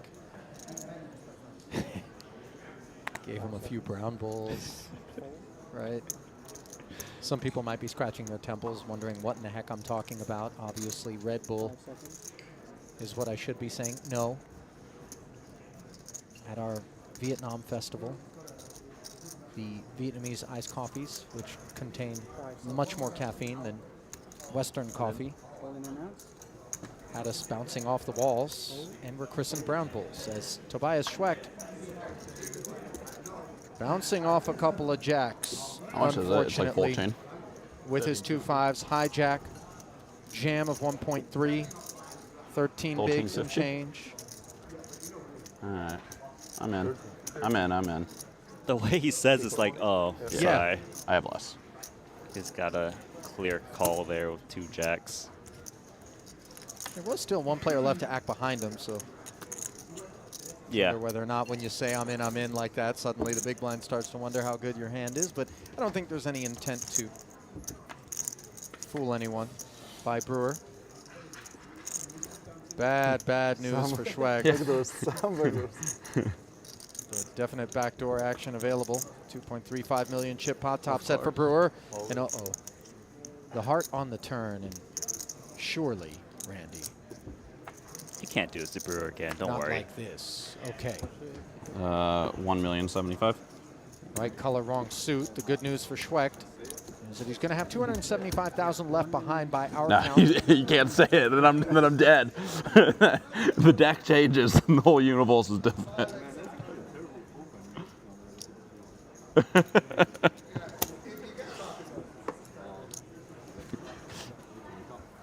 You just had like wild. the Queen 10 of hearts. How much all-in superstition there is amongst the community of guys who, by and large, Steve O'Dwyer notwithstanding, aren't really subscribing their successes or ascribing their successes to luck more so than skill. But, you know, if there's something to it, they're happy to hitch their wagon. I'm starting to believe they believe in all this superstitious shenanigans. It's all O'Dwyer's fault. He's the shaman on tour, for sure. He should actually set up a tent somewhere in the room, and when he's not playing, he should just offer like tarot card readings, palm fortune-telling services, you know what I mean? Trinket souvenirs for Right, sale. but like different, like serious prices. You're like, this owl, this is a 25K owl. 25K owl. Now you might think that this is an expensive price point for a nocturnal bird, but it's more than that. It's going to guarantee you a profitable festival. Now I ask you, is it a bargain or is it a ripoff?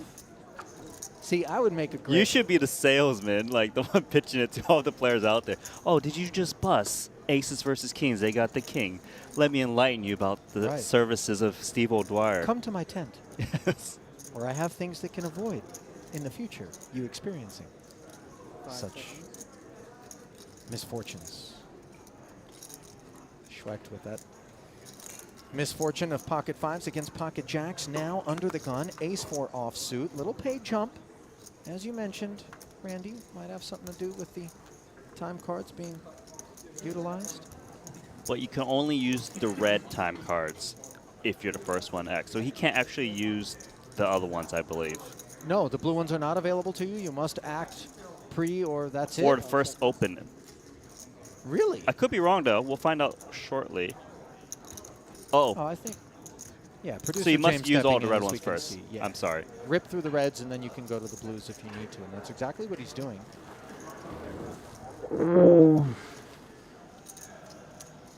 I will say this, when we see what feels very much like a blatant stalling effort maybe to secure a modest pay jump, which at present actually is the largest we've seen thus far, 7,500. I don't think this is a lot of hand when the jam comes. Right, I see what you're saying. Like, how many time makes are you willing to burn through to make it? With a real hand, right? We see the jam come in. Now, all of a sudden, if I've got the ace-6, certainly if I've got the ace-queen, and I'm Velocevic, I'm ready to dance. Yeah, and Danilo is big decisions whether to reshove all in, or does he just smooth call or click it a little bit. I don't think smooth call is that great, just because it allows the big blind to come along. It's funny, your normal fold, David, is like my tilted fold. Like when you stand up and like put it in, like that's where I'm really tilted, and I just stand up and like smash it in the muck.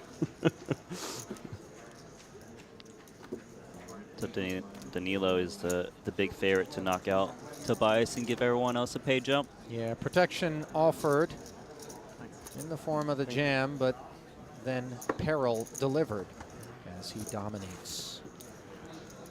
In an 800K pot, Schwecht needs help, and there it is. A pair of 4s on a dry 7-high board. And now 3 4s, which will leave the ace-queen drawing dead. So Velocevic with a small blip on his graph. Tobias tries to work his way back into a playable stack depth.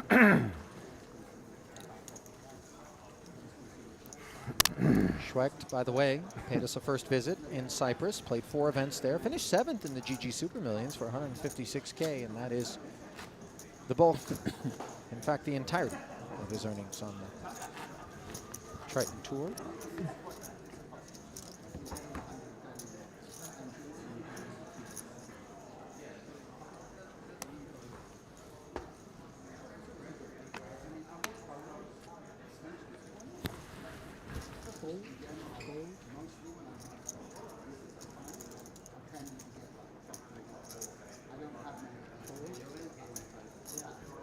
Volcom picks up ace-8 offsuit on the button. 15 blinds to start things off. Might just rip it in, which he does. Playing the math.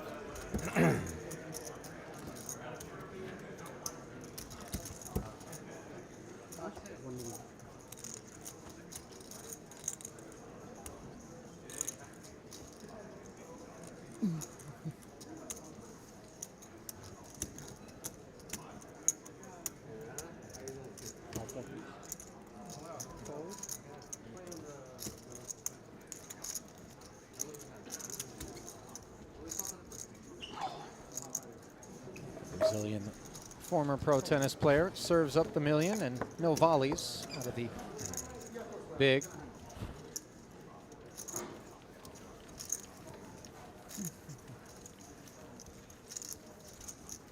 Let alone the small. Was there not some big tennis tournament recently? Randy, are you referring to the Grand Slam marquee event on the annual calendar known as Wimbledon that takes place not far from our venue here? Is that the one? You're nodding your head yes, which of course is something that everyone at home can't see nor hear. Yes. Yes. Yes, there was some big tennis tournament that just took place. Okay, you mentioned volley. I was thinking trying to keep the theme in line. Never mind. You did know, surely, the name of the tournament. Oh boy, I wish you guys could see the look on Randy's face. Match point. Ace-5 here, and Renat will open to 350,000. Tobias 550 deep with a lot of hand in the small. A lot of hand here. It is a little odd that his opponent's opening 3.5x, so trying to see if that might change things. But the big picture, I think, is also the pay jump that's looming around the corner. He knows that Ben Heath is rather short.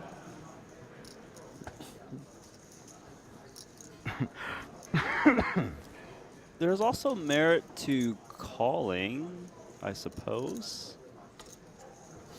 And then push the other chips in some manner post-flop.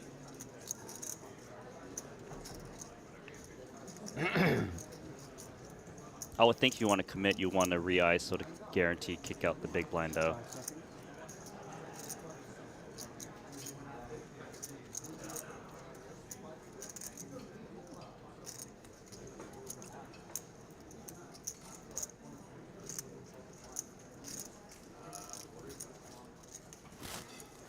Again, Tobias takes his time here. And I don't think that it's attached to apprehensions about how to navigate king-queen, but much more so looking for somebody else to bust elsewhere in the room. Yeah, and that's because there is definitely another short stack out there. Snap call and we go. King-queen versus ace-5. Important pot for Tobias Schweck. Really needs this pot. So it doesn't matter.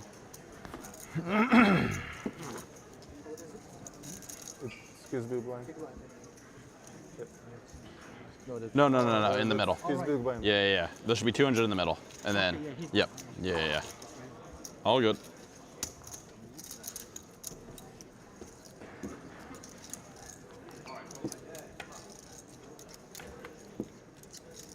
So to the flop we go. Ace-5 down by the king high texture in a 1.4 million chip pot where Badanov seeks an ace. And now a 4 as well, so a little sharp top river would be the end of Tobias. And a safe spade duckling. As the roller coaster ride is on the upswing for Schweck. He has experienced the highs and lows of this roller coaster. 1.4 down to what? Several hundred K back up here? Yeah. 51.25? A thrill ride, I suppose. Green candle, currently. Green candle, red candle, green. Okay, I see where your head's at. I can't help myself, Randy, you know. Short, long.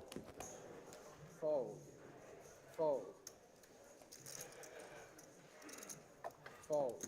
I don't know if you caught the hair flip there, but Yuri really has it perfected.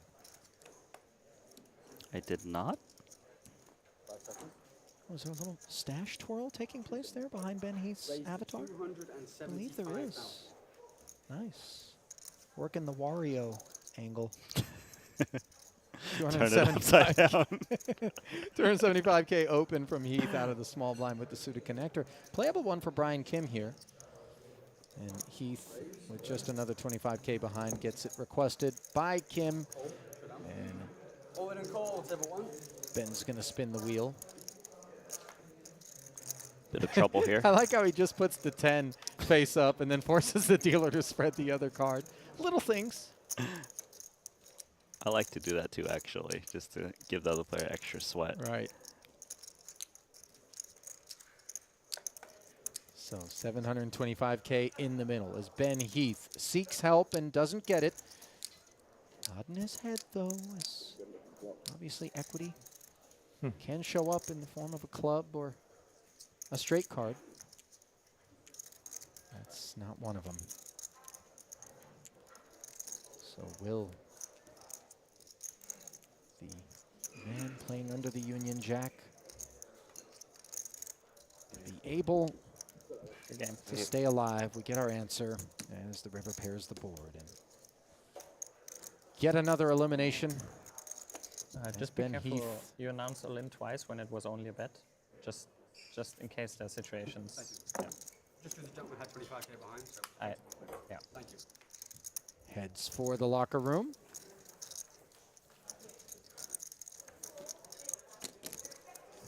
And with Can that sometimes 12th make place a difference finish. when they ask for a count and No problem. yeah.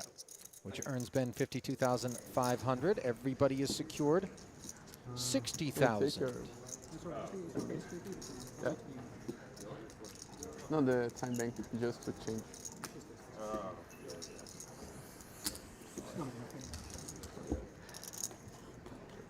Never fun to call off a little pocket pair, but he is in great shape against this ace-5 if he can figure this one out. Big blind versus cutoff. He being Velocevic. Correct.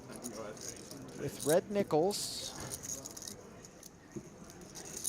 It's actually still like 725 behind, so there's actually merit to, if you want to commit to just calling and open shipping certain flops. Of course, reshoving, maybe folding outright. He was going to fold outright. Big fold. Very big fold. Three back. Yeah, going good. It may seem type Ollie, but we are 11-handed, and of course your chips are more valuable at this point in the tournament. You kind of want to get it in as heavy favorites and not force all-in calls. But I mean, he's got a stack that's maybe deep enough. I know it's a quarter of Well, his total stack. if he calls there and loses it, he was on, what, just north of 2? He'd Yeah. be down to like 700k or so, and the big blind's 125. So pretty much a dusty stack after. 3 hands? Well, wait, 575 to call. 725 behind. That's like, I was under the impression that he was deeper than that, Velocevic. I'm seeing. well, I mean his opponent. Velocevic with the 5s in the big blind there, correct? Correct. The raise came in to To 575. Correct. From the ace-5. Yes. We cannot flat? Oh, we're behind. I was saying there is merit to flatting and then open ripping the last 725. Just that was the thought that I had in terms of it being a little bit of a snug fold with the big blind of 125 and the big blind ante already invested. I agree. I certainly agree with that. Ace-Jack here in the cutoff. Might he do an all-in play? He does. 1.4. 1.4. 1.4. Nah.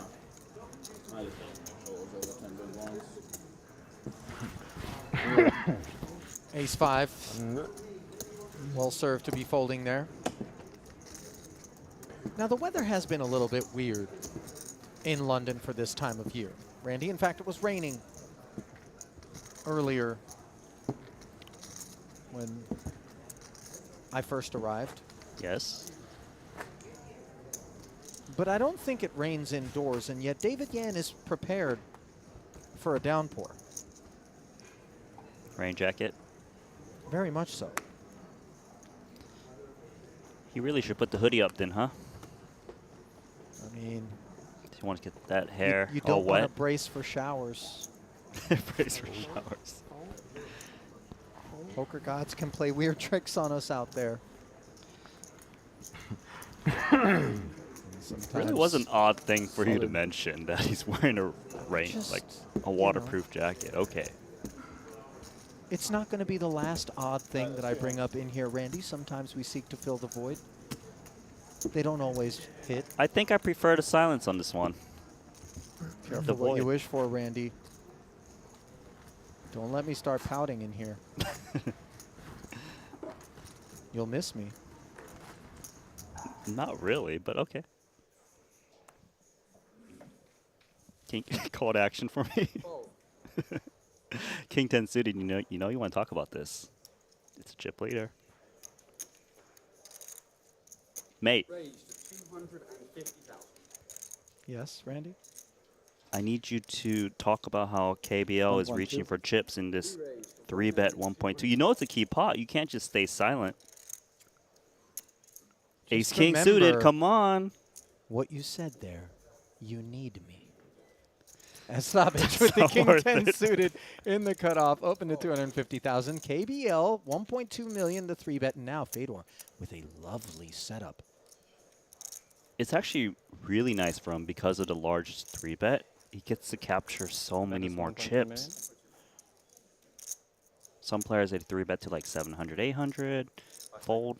But the way KBL has committed his chips, he might even be forced to call off. He's got 1.5 behind. A little bit troublesome that Tabic is the one man that has Fedor covered, by the way, in case it's a real hand that might activate in spite of that jam from Fedor. But with Roman out of the way, KBL decides to dig in for a full 2.7. And he's in a bad way in a 5.8 million chip pot. This is huge.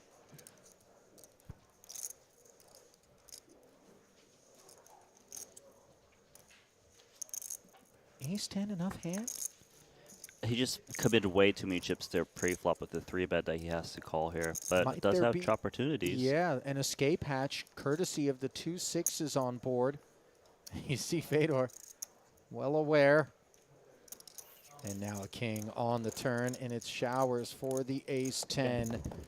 As suddenly, KBL, the man who both of us were so impressed by, Randy, en route to this 12-player field, a guy we thought might work his way into the final table, in fact, and throw some real curveballs at the boys, ends up out of there. Perhaps a misstep. You live by the sword, you die by the sword sometimes. Well put. Man didn't end up in the top 12, and with the stack that he had, because he was timid and bashful and unwilling to make the moves like the one we saw there, it's just on this occasion, it didn't work out.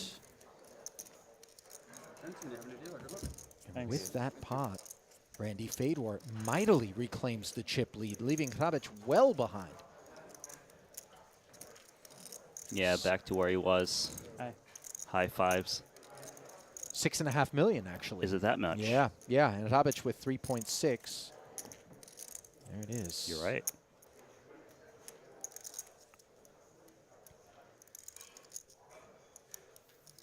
A second chance to press this big stack. Even more pressure for everyone else as we are down to very few players.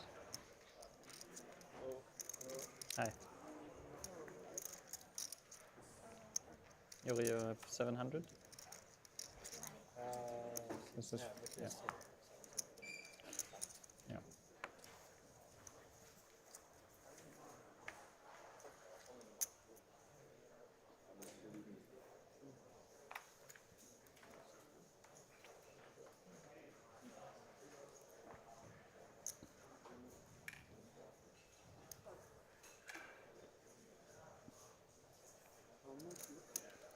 Folded around to David Jan's King 10 suited. In the cutoff, asks for some counts here. A new arrival in the rebalancing effort to fill the void left behind by KBL. He's playing standing up. Not anymore.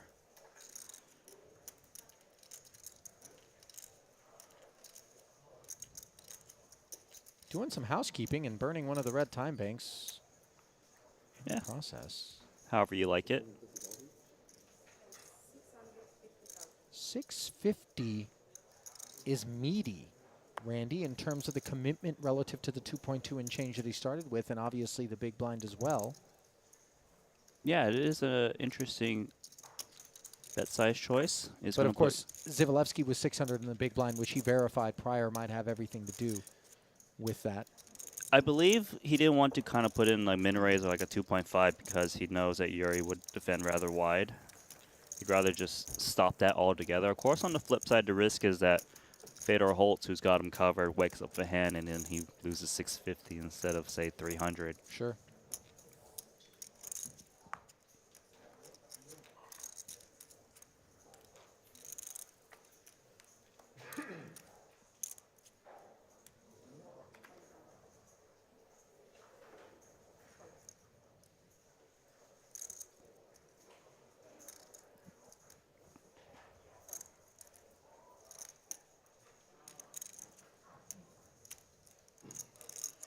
Fedor Holtz, the superstar, 8-7 of hearts is in. Suited connector, min raise.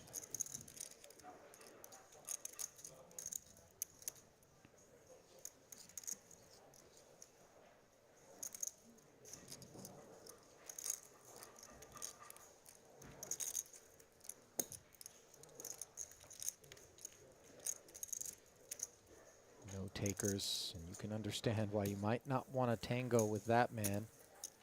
Never mind, he's the big stack. He's a guy who isn't afraid.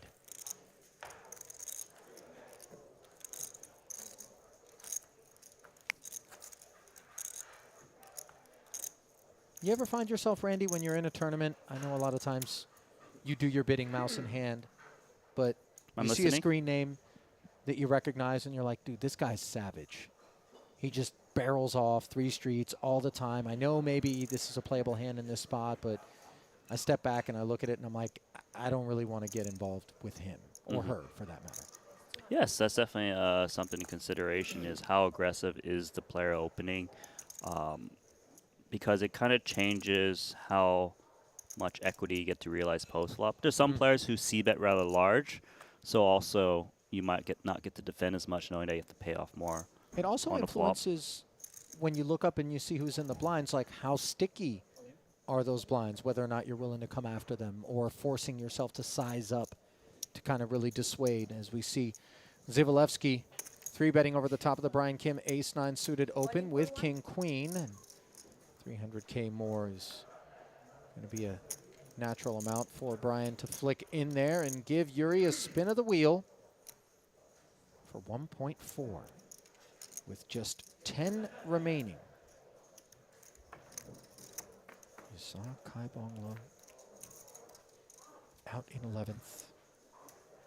Might Zivalevsky be right behind him on an ace-jack-7 board where Brian Kim makes top pair and leaves Yuri pulling at a 10.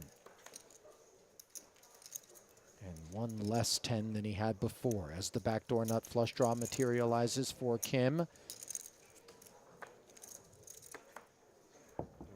No 10 available. And that'll do it for Yuri Zivalevsky. 10th place finish will earn him $60,000 as it did KBL just before him, and yet another pay jump is upon us as 9th is guaranteed $72,000.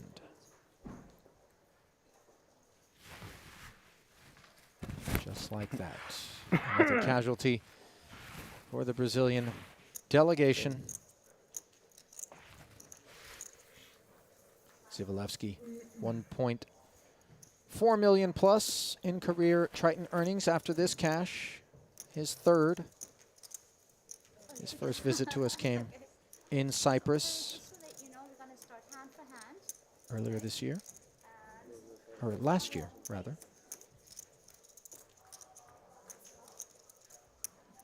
Didn't join us in Vietnam? Zivalevsky? Andy, yeah. We've seen him before. It was Vietnam, I believe, yeah. I thought he was there. And he wasn't? Looking at the Triton Poker Plus app, it shows Cyprus. I know he 2022 qualified as for the low. event number 1, whatever that was, I believe. Maybe that was Cyprus then. Well, hand for hand.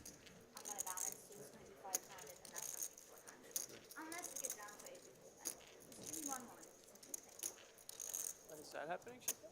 When? That's like, that's 5, that's 4. Yeah, but when is she balancing? Like after? Randomly. Oh, random.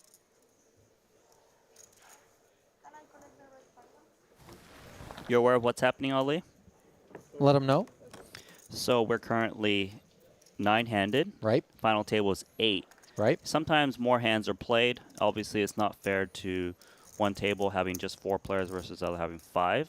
So after X amount of hands is played and we still haven't gotten to the final table, the TD, the tournament director, will randomize who to move to the other table to kind of give them a chance at playing 5-handed as well. Got it.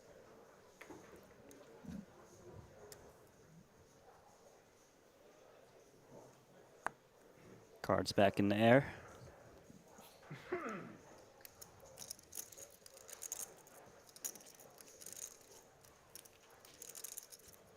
Seven, 5. Suited 1 gapper. On the button for Hrabitz. He's going to jam it. Strong. Second biggest stack in the room.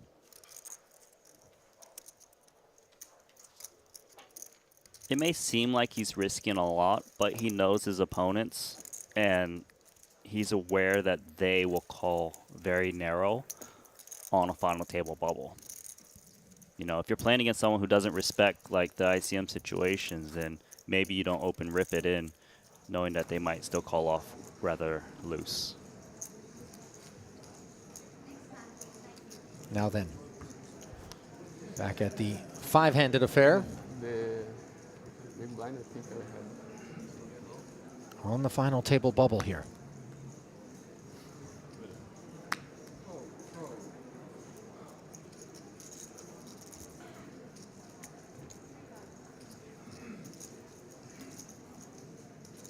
Let's see if he does a similar play with all in. Looks like he's going to just standard raise it.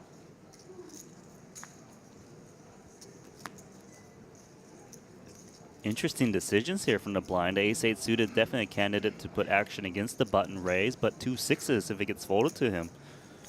Clearly a hand that can continue. Yeah, decent amount of kit in both blind spots, and now Volkmann's jam over Brewer's open could leave him in a wonderful way against Brewer. Not that Chris would be looking to pile chips in with the ace-6 suited, but if we can clear Bodanov's 6s, he does have sub 1 million. That's sub 10 big blind stack. Is less worried about Chris's button open, Randy, than he is about Volkmann's small blind jam. But even then, Bruno could be 3-bet jamming with a much wider variety of hands. He could be jamming 7s, 8s. This is one of those spots where you're flipping. It looks like he's going to take the risk and gets the overlay from the Chris Brewer open. A big call here, but there's 1 6 down. Yeah. Keep in mind. But to be fair, there's also 1 ace down. True. Still 3 8s. Yeah. 2.5 million roughly in the middle.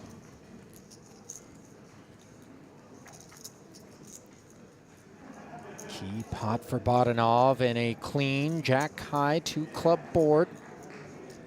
Volkmann clubless on the hunt for a snowman or an ace. One of those aces already in the bin. Turn is all right. And so is the river. That big call is rewarded there, Ali. Yeah, and Bruno delta blow to his stack.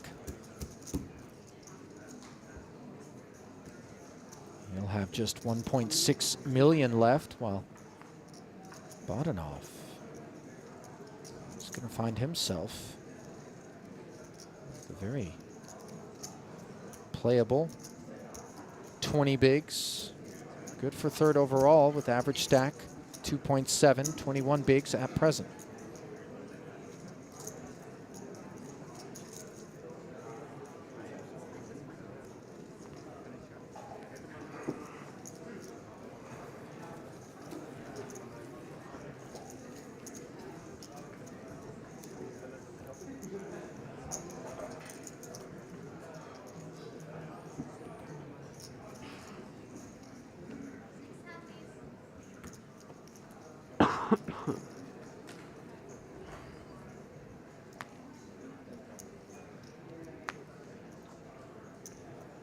Onwards we march.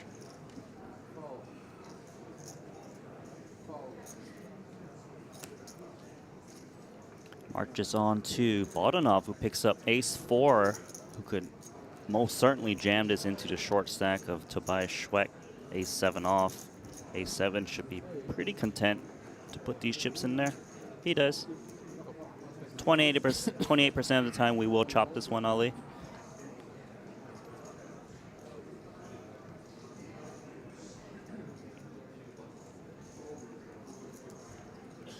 Which means that a decent amount of the time we won't.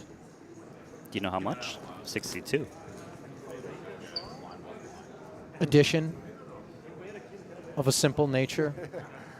That's my brings realm. us that figure. Wir wissen, was ihr rufen müsst, ne?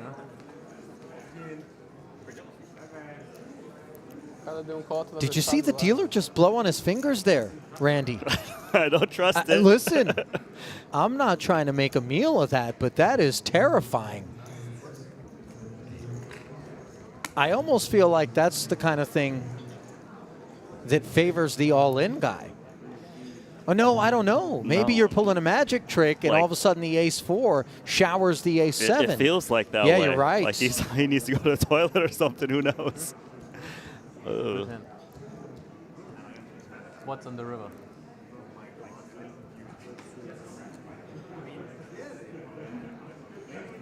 Now, sporting abstinence here out of the gentlemen who are lips sealed in terms of their holdings, being asked to refrain from discussing or showing the hands as something else plays out back at the feature table. And what is it? Fedor Holz, none other, with what was top pair now turning into 2 pair against a pair of 10s for Hrabec, who was in the big blind. Pre-flop,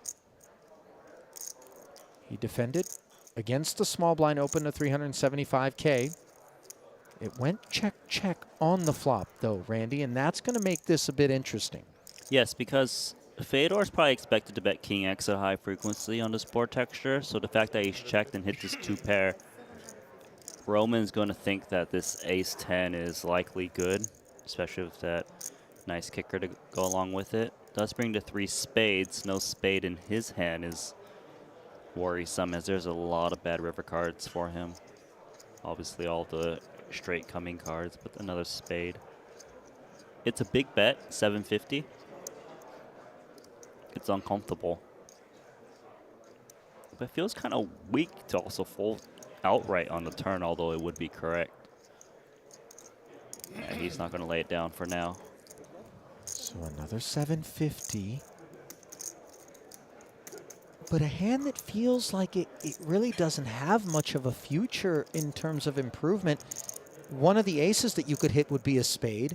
A 10, obviously, what you have in mind. This card, not at all what you have in mind, but might the door be opened in terms of a check from Fedor with 2.4 million in the middle? Because as played, there could be some Jack X combos in here. There's a lot of Jack X combos in Roman's range, actually, and Fedor really needs to respect the 4-liner that exists.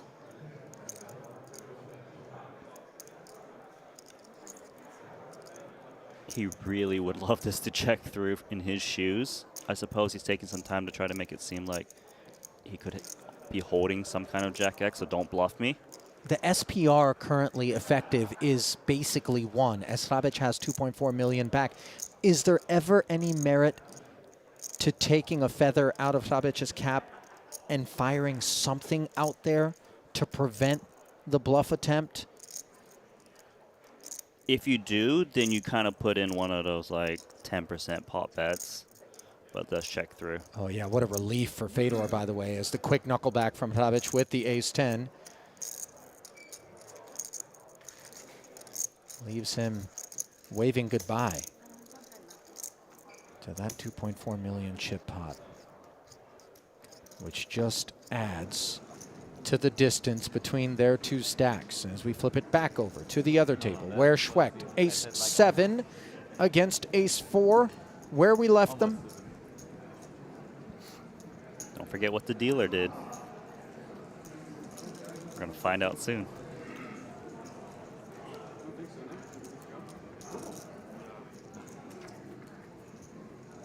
Magic fingers. No abracadabra on the flop. Oh no, again before the turn. This is truly terrifying for me. I'm sure it's just a logistical declamification of the fingertips, but How we're does going it to not carve it up. advance? Mektala. I mean, you're with me here, Randy, right? I would hope that the viewing public recognizes that it is absolutely a horror. Let's visit your tent shop and what kind of charms, what does this mean? The tarot We're going to have reading? to have the full Platinum Sage clearing package there. You're going to have to bring that dealer to me. Some little voodoo kind of, you know, I mean. Oh, Dwyer would actually have a heart attack if he was in a pot and that happened. I'm telling you right now. You need to I buy know my man. all of my charms. He would take all the charms and just throw them at the guy in like a, you know, garlic, a cross, you know, just garlic across vampires.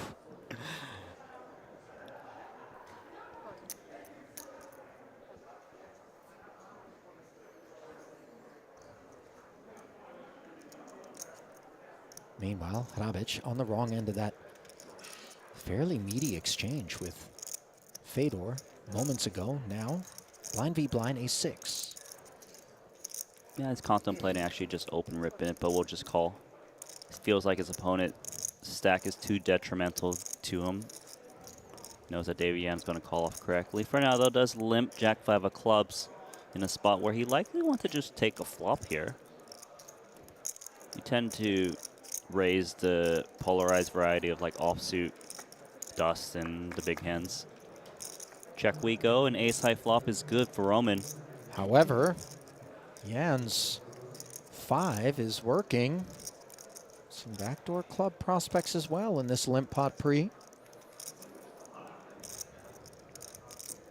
Yeah, and obviously to clear wheel potential, hitting a 3 glasses on. Do you think he heard my criticisms of the rain jacket and then removed it? You like the double hand check? Yeah, I don't mind it. Much like he doesn't mind the king of clubs on the turn, which now gives him the flush draw. Under repped is this ace in Roman's possession. And Roman sees that he probably wants to strongly consider extracting value from the clubs, the little gutties. Also, of course, the King X, which he is going to attack right now. He's aware also that Ace X is a little bit less likely given he didn't raise pre-flop, which might induce some action from his opponent, David Jan.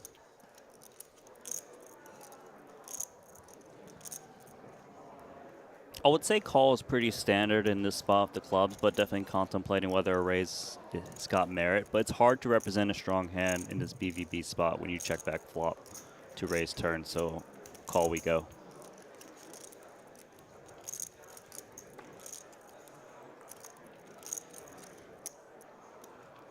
After the call, a very disappointing deuce of diamonds comes off. It does solve any potential kicker issues for Hrabic, though I don't believe he senses he's up against an ace.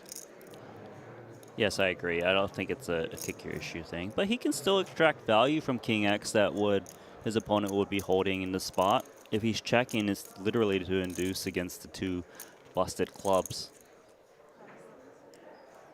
Could be a little bit of 4x calling on the turn as well. Yes, of course, the 4x. But if it's 4x, there also exists 2x. Small block bet. I do like this. It's like trying to get the 4x and King X forcing a call because they're getting such a good price.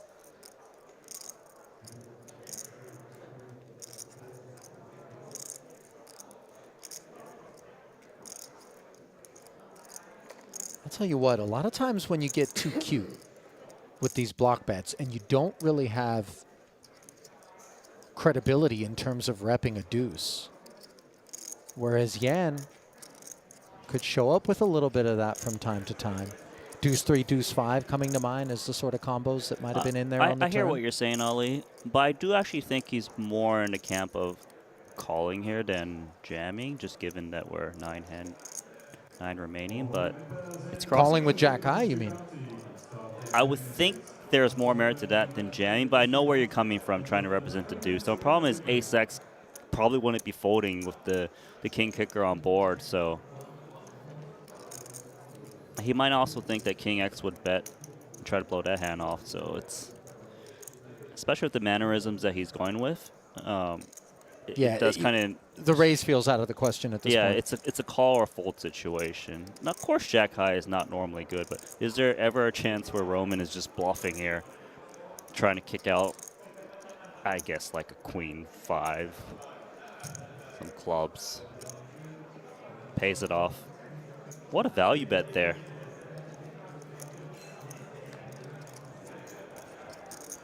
Because when you bet 125 into 1 million, like, the Jack 5 kind of looks like a torch money, but he really doesn't need to be right all that often.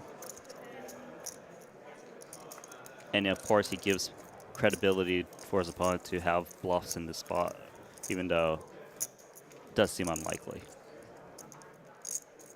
You don't seem convinced, Ollie. It's okay. I mean, the sizing was perfect by Hrabic to get a payoff from Jack High there. I thought perhaps it was small enough to where Jan might have thought about something heroic. But like you mentioned, if you are up against Ace X specifically, which with some frequency is going to be a part of that limp equation for Hrabic, it might be a bit too ambitious. Yeah. Maybe King X would be more content to check on the river. I don't know. You would just want to err on the side of caution more of these big plays this far in the tournament. Uh-oh. 2-8 ace queen, slam dunk confrontation from these two players. I think David Yan's going for the trap. The limp Sure looks jam. that way. 1.55. It's the pocket eights limp. Brian Kim gonna wake up to this ace queen.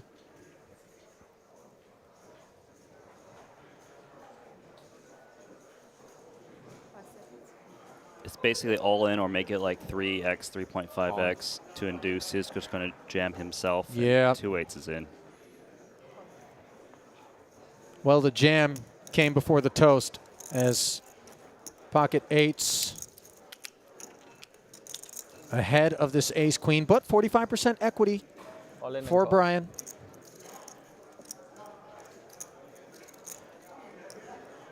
In a 3.4 million chip plus pot.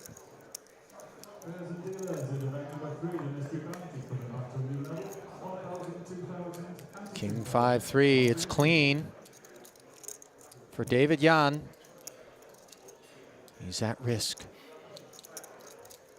You can feel the weight on his shoulders as he tries to fade an ace or a queen, and then the queen of hearts rolls off. Disaster for Jan.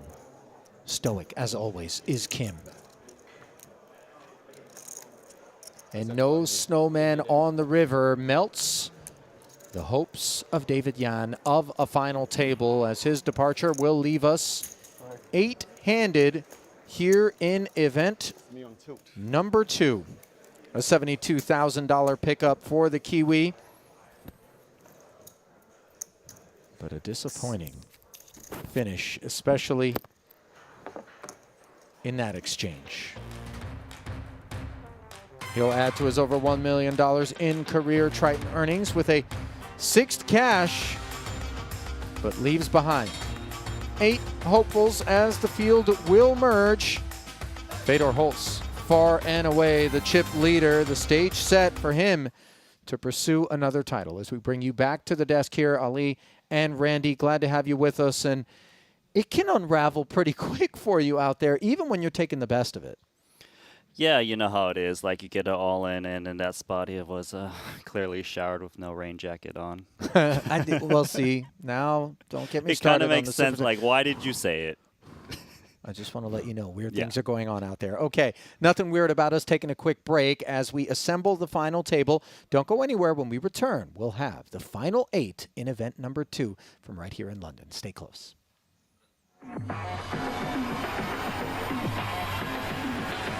GG Poker. Why so many players? This is a crazy. It's a doozy. GG Poker broke the Guinness World Record. Welcome to the World Series of Poker, main event. larger than all of GTO Wizard. Traffic reaches all-time high. Jump, jump, jump, jump.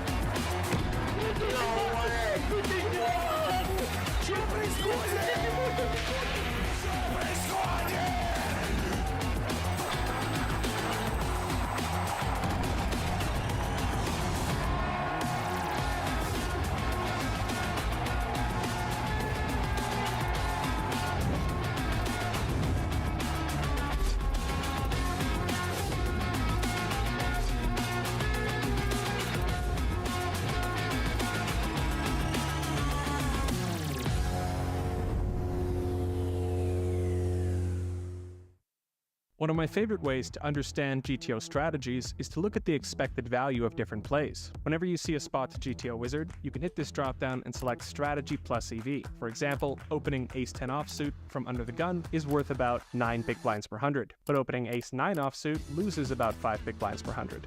Ace-8 loses about 14, and this is why it's important to understand the bottom of your range and think about which plays actually make money and which plays are pretty close to break even. GTO Wizard, the #1 app for poker players. Introducing the all-new BetACR.eu, the premier destination for sports enthusiasts. What sets BetACR.eu apart is our exclusive offering of live-action prediction options on the Triton series. Experience the excitement as you predict the action while watching your favorite players live. But that's not all. By opening your account now, you can take advantage of our incredible offer. Receive a generous 15% free play on your first top-up, up to $250. Become a part of BetACR.eu and elevate your live sports engagement experience.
It's a new one, right? I've never had one before. You stole it from Asia, right? I did not steal it. Just kidding. Just kidding. My girlfriend bought me a new Lucky Charm for Vegas when we were in Shanghai.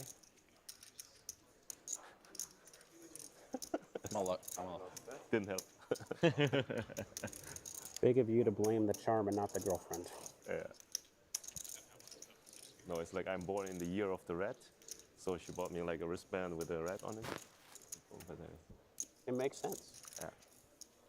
I was told by Steve O'Dwyer that you have to let it have a few games because they have to understand the rules before they can give you good luck. Yeah, that's right. And you're the rooster. I was curious. I had to go look. Makes sense. I never shut up. O'Dwyer, quintessentially superstitious, and actually always thinking of his fellow colleagues, brings them what he claims are good luck charms. See, I would go out and find, you know, some kind of witch doctor and be like, give me all your bad luck charms, and then distribute that to everyone. It's next level. Especially if you're playing the same games. Shady. That makes sense. So Luca Vivaldi here on this bubble to preside over the exchange, which a fair bit of the time will result in a chop. And stage appears well set for that. Not to ride the broom, but over 70% of the time we'll carve it up. Easy chop. I'm okay with it. Look nice to be. A 3 or a 4 would be creating a scoop on this river. And the king makes it official. Luca just walks Samuel away Chu- disappointed. Doesn't even announce the result. Just king of spade, walk away. A little dent in that 39k min cash if Smith is able to get there. Oh, but he's all in. Forced all in in the big blind. So obviously some bleed out went down while we were away for Dan Smith.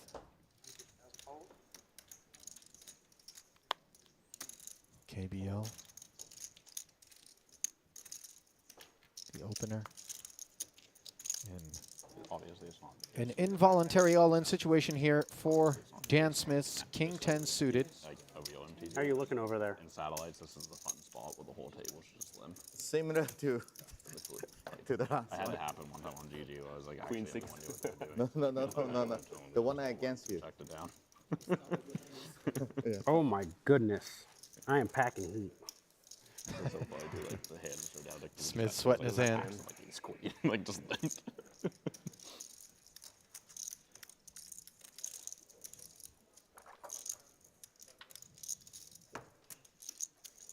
That's aggressive. Well, it's a tense moment. Yeah.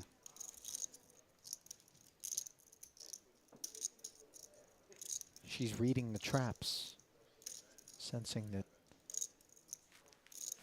we're going to need to get in there extra deep here. Oh. As that hand will not get underway until the conclusion of this one. And we find Fedor stepping out as he's apt to do from time to time with the King Deuce offsuit. He's been piled on by the Black Eights of Strava, and now Yuri Zivalevsky has a couple of sevens. Is there a decision? Yes, clearly a decision here as you see him thinking about it. With Johannes Straver 3-bet all in theory, he could lose to Fedor, but beat Straver and still make them in cash. So it's kind of a lot of things in play here. I believe he would want to, let's see what he does. Does call. Does this, is there any room for repop in it at all for Fedor? I believe the action is opened up, given that it's a 60k big blind open, or big blind, and then Hey, a we're not min-raise done open. yet. We're not done. We're not done. There's still an action here. We're Yeah, seeing. this is a three-way. Yeah. No one was paying attention. Don't worry. Yeah, it's all good.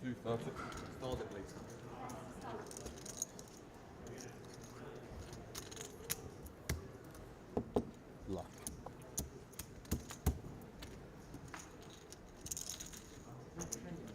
Players quickly stepping in to advise our tournament director, Luca Vivaldi, that their hand has not come to a close before he gets the Dan Smith proceedings underway. As a 6-5 deuce all-club board has Strava in a great way, the all-in player who now You got service around here? awaits side action. Or? Oh man, thank you, bro. Appreciate you. Dry side pot. Zivalevsky with the overpair and the flush draw, Holtz with the pair of deuces. Neither holding improves on the turn. And given the dry side pot stone bubble implications here, Randy, we're going to see a lot more inclination for these two to check to showdown, aren't we? Especially from Yuri. He doesn't want to blow out Fedor Holtz, who might have outs to kind of kick out Straver.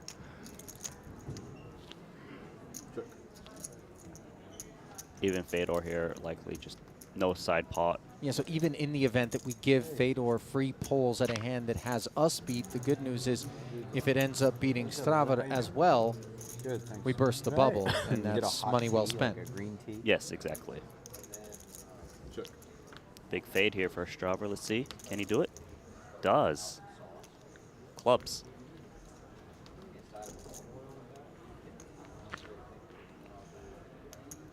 So since Johannes is going to scoop this one, Can I hit one espresso? that means that Dan Smith on the other table has got a big all-in to hold. It's really nice watching, by the way. Thank you. You get it if you win the main event. Here. Check. Yeah. Show all the cards, please. Face down, Face down, face down. And we do write your name? I actually, That's crazy. Very quickly. King 10. Okay, so that hand is not going to get shown down yet, apparently, after it comes to a conclusion. First, we deal with matters back in Camp Dan, where top pair is well in front of bottom pair in a very meaningful 135k pot for Smith's purposes. The turn card is clean. No ace, no 3.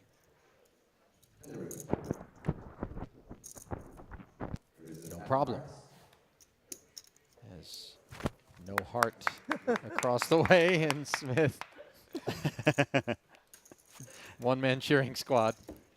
I think that's to troll the other tables, like, oh, you guys are into money. That's 5, deuce, jack, ace.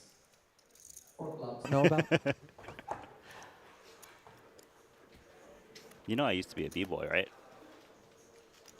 I'm bluffing, bro. Dude, I really thought for a second, especially because you got the fat lace Christian Dior oversized sneaks, that maybe you had been in a former life. I could kind of see it, if I'm being honest. All of a sudden, you just throw out some cardboard out here behind the desk and just break into a head spin. race. So Dan Smith finally finds one he's ready to go with under the gun, king, queen offsuit, and in a great shape as Kaibo Long has put a veil of protection around him with a dominated hand. Can I see your choice? It's actually really good for him because Thank you. looks like that should kick out Samuel Ju, who's got ace-9. Absolutely. Feels like KBL has gotten in for Dan Smith, trying to eliminate him multiple times here. We'll see if he'll be able to actually get there this time. But this ace-9 should be going in the muck. It's annoying, of course, as you would have called the jam of Dan Smith. Shake him out to the muck. There we go.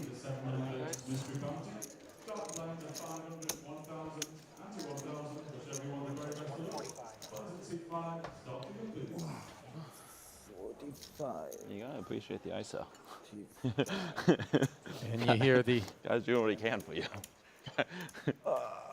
ISO gratitude comment from Chris Brewer here. Good hand? What's that? King, queen. Very good. Little does Brewer realize just how much gratitude should be delivered given the actual kit with which What'd you KBL have in decided to make this move. Ace-9. Ace-9. Wonderful. The cards are Ace now nine on their backs Have to fold. Of course. in a 440k pot. We need a jack. Block out 20. Yeah. You hear groans One more cup to be made. as the 8 high. No. Down. No jack board. Really small pot. A great one like for a- Smith.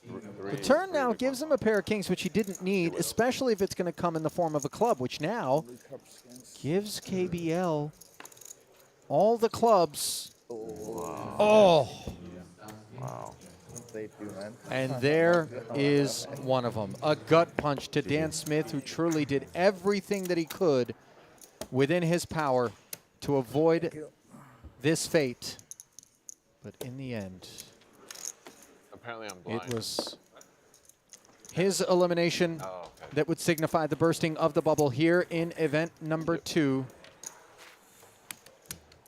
As the dreaded did not cash graphic. Did you see how fast the masseuse just bolted out?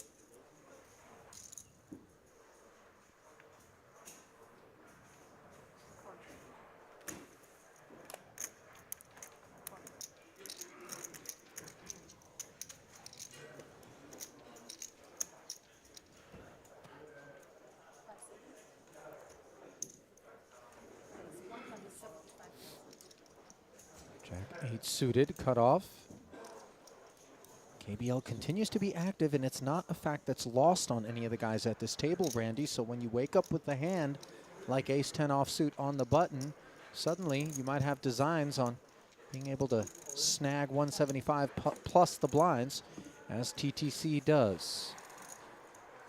Yeah. Oh, I was going to Oopsie. comment about that, but ace-jack suited is in the scenario where he knows Tai Tin Chu is going to reshove on by Kaibon Loi, a low, wider range, of course, because of the lots of opens, as you mentioned. And Right. ace-jack suited does reasonable against that, but before we conclude that one, looks like something's happening here. How much? 200. Good. Xiao in with Jack 3 off. Just had 200,000. Decided to rip it in there from the button. Danilo Velasevic, Triton first timer, 8-6 offsuit. Gonna give him a spin. So let's see how the member of the Malaysian delegation will fare here. He's got the best of it, going to the flop by about 10%. Ace-6 deuce though, and suddenly he no longer has that. Instead, he has just 13%. And a hope and a prayer for a jack on the river with one to come. Unavailable. GG's issued. And the upside for Chun Tong Xiao is that he manages to cash here in event number 2. The downside, obviously. I have an identical watch. It's this one? Yeah, like the same one? really similar. No, it's not the same one, I think. No, for it's the not. minimum. But the colors, like everything is the same. So it looks like Brian Kim did come along with this ace-jack suited. And is he thinking about a double KO move here with the jack-8 suited? The jack is dominated.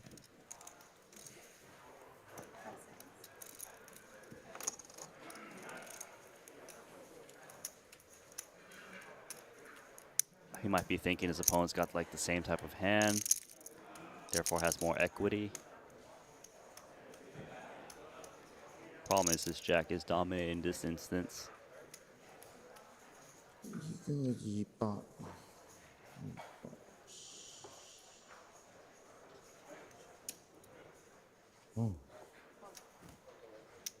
I know you guys. What'd you have? I have something suited. 7-8 suited? No. So if you knew these cards, you would have for sure called. I know, but you know. If you knew, I'm did leading. you have know, like a jack I or a didn't 10? count about the chips. Yeah, right? yeah. So eventually the KBL fold now? leaves Brian Kim to do battle heads up against TTC, who's in a world of hurt on a 2-spade 9-high board. 2 million chip pot. Oh yeah. Now I have many out. Titan Chu needs a 10. Okay, thank you. And instead, it's just a 5. So GGs are issued to Mr. Chu of the Vietnamese delegation. Going to collect 17th place money, I believe it is. Randy? Not mistaken. We have a break or? Oh no. Good double up It's going to be 15th place money for final to Rothschild. It has established itself as a major landmark in the heritage and social life in Mayfair and the London scene, and one of the most exclusive and sought-after casino memberships. Perfecto. You know, having spent a few days, you and I, in there, prior to the onset of coverage of this tournament, I can tell you that there's a lot of rich woodwork inside that establishment, and in fact, a staircase, which I posted to my Instagram, that is protected as a UNESCO heritage site. Just the staircase alone. You did. I did see that one. Give it a little heart. You feel the grandeur of the place when you're in there, You don't do. you? It feels classy. Yeah. The history there. Kilbane was telling me that.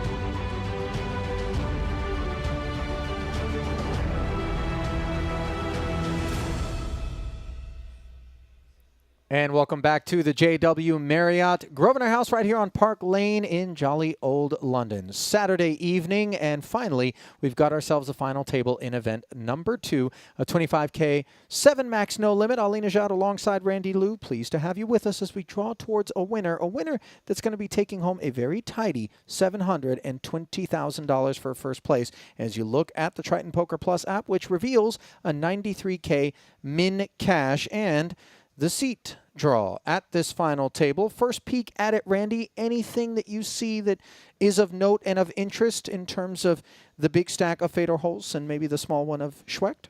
Well, the big thing is that Fedor Holtz, you don't want to be out of position against him. You know that he can apply so much pressure against you. So Brian Kim and Volkman probably not loving their seat in this spot. But all eyes will be on that short stack, looking to get it in soon. But Fedor Holtz is he's just got a massive chip lead. Apparently, it's his birthday. No kidding. That's what he said. Is a good birthday wish or something, and he's or maybe chip his leader. birthday week or weekend. Who Close knows? enough, within range. Maybe he's going to be getting himself a gift here in the form of a Triton title, something that he has enjoyed on multiple occasions in the past. Two-time winner, looking to notch his third here, as you see his player profile, over 10 million in career earnings.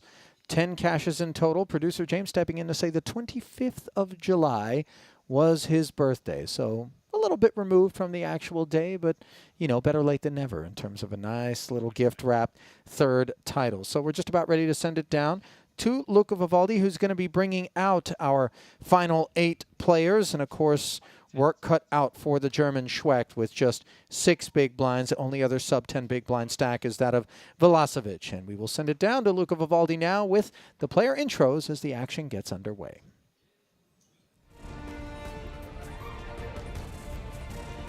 Number 2 here at Triton Super High Roller Series in London. The 25k 7 ended.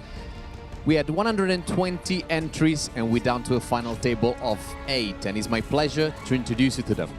In seat number 1, from Brazil with 2.2 million, please welcome Bruno Volkman. Volkman with 1.15 million in career Triton earnings across 5 cashes. This will be his 6th for a minimum of 93k. Bruno finished 10th in the 25k GG Millions Event 1 right here for 77. From Germany, our chip leader in seat number 2 with 8.2 million. Please welcome Fedor Holtz. You saw his profile as we brought you back from the break.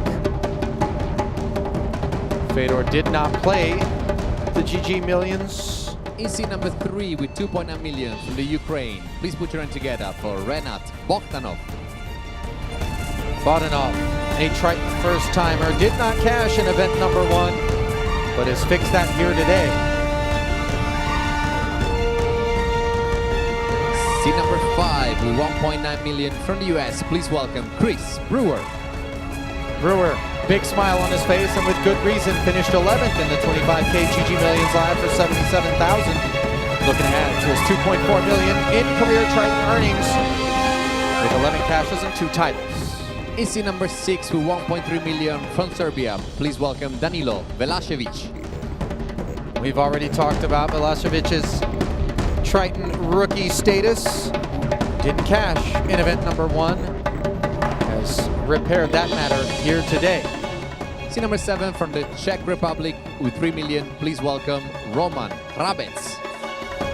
Hrabec, 1.1 million in career Triton earnings, 2 cashes after paying us a first visit in Vietnam. Seat number 8 with 900,000 from Germany. Please welcome Tobias Schwecht. The short stack, $250,000 in Triton earnings coming from a lone cash in Cyprus in a 25k GG Super Millions event where he finished Last but not 7th. least, seat number 9 from the US with 3.7 million. Please welcome Brian Kim. Well, Brian has certainly taken Triton by storm, notching multiple cashes in Vietnam and North Cyprus already earlier this year. Did cash in event 1, 2.1 million in earnings, 7 cash in total. This is 8.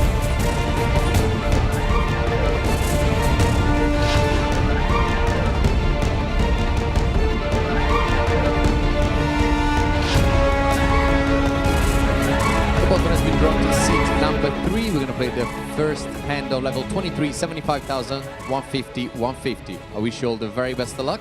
Juppy, shuffle up and hill, please.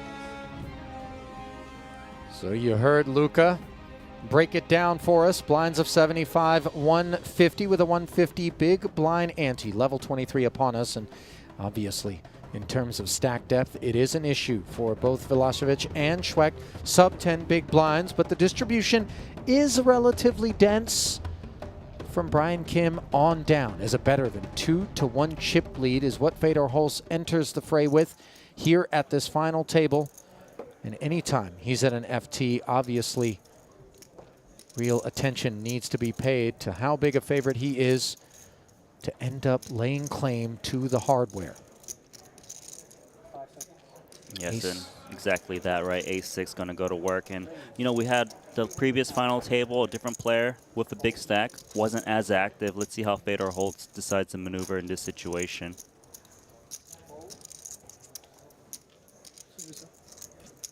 Can I order Pokeball, the one with tofu? Min-Ray's open. King Mystery in the big blind. And a jam. 1.15. Another 850 for Fedor to call for a shot at almost 1.7, Randy. Just about 2 to 1 the price. The thing is, yes, he's getting the 2 to 1, but he doesn't necessarily want to double up this opponent and kind of create a situation where, you know, maybe they can fight back a bit more. He does like to keep all these short stacks in there to have them fight against each other. And also kind of create the ICM pressure that he's looking for too, right? Exactly, as if he kind of shrinks his stack over and over again, the others start to double up, he won't be able to exert as much pressure. And he's definitely considering, is it okay for Danilo to kind of just pick up the spot and hang around 1.675? I don't believe he thinks the A6 offsuit is ever good in terms of just domination. Does lay it down. So a nice start for Danilo.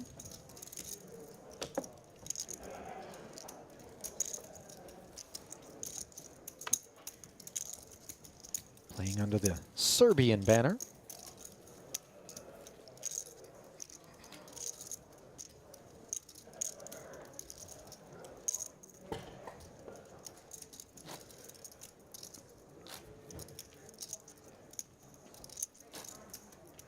Tobias will be under gun in this hand. 6 big blinds, 900k stack. Needs to make a move very soon.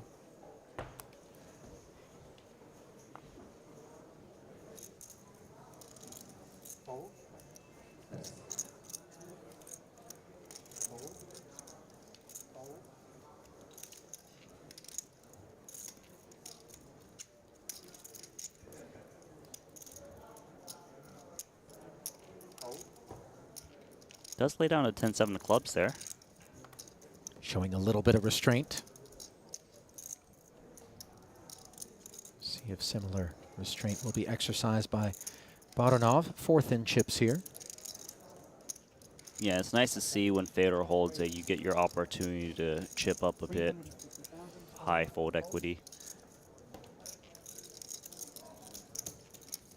Note the ace-4 into the muck. King 5 now for Roman. Very similar stacks between these two combatants.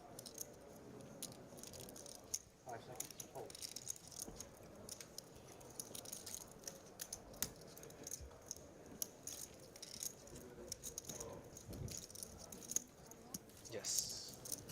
So 2 million. both blinds and the antes Or 2.5 collected actually. by the Ukrainian.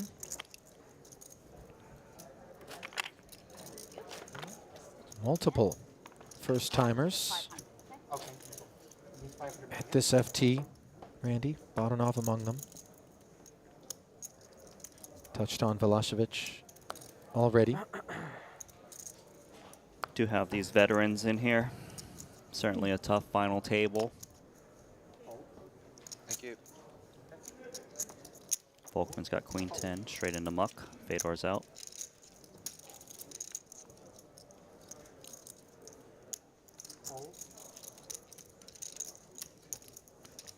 Chris Brewer picks up 7-6 of hearts off of a 1.9 million stack. He's out. Sees the short stack in the big blind. That's going to commit a lot of his chips. Danilo picks up ace-5 offsuit. Might be a nice time to put in all of the chips. force the big blind to wake up with a hand. 5 seconds. Hold in and out. Hold. Jam Same hand. with the ace-5 into an ace-5. Button big blind. Tobias more than happy to put forward his remaining 600,000 here as the two shorties square off. I would say both players are pretty happy with this result, holding this ace-5. Got some heart opportunities. Yeah. A little nod of the head from Danilo, and no sweat on the turn. It will be a chop. Now, no pun intended, don't want to make a meal of it. But coming in as one of the shortest stacks and ordering a multi-course dinner, as it would appear that Balašević has done, implies that you think you're in it for the long haul, Randy. Calling a shot, perhaps. Perhaps. It's like, hey, listen, guys, I can do soup, salad, starter, and main, possibly even dessert, because I'm not going anywhere. I would take it one level up. You know what? Tasting menu, 12 courses. Ooh. I don't know that that's available table side, but I like where your head's at. And this is where the chip counts are at. After that exchange, no change for Balašević and Schwecht at the bottom of that leaderboard. Pay jump from 8th to 7th, and not at all insignificant, $33,000 as 93 becomes 126 if you can fade one bust out.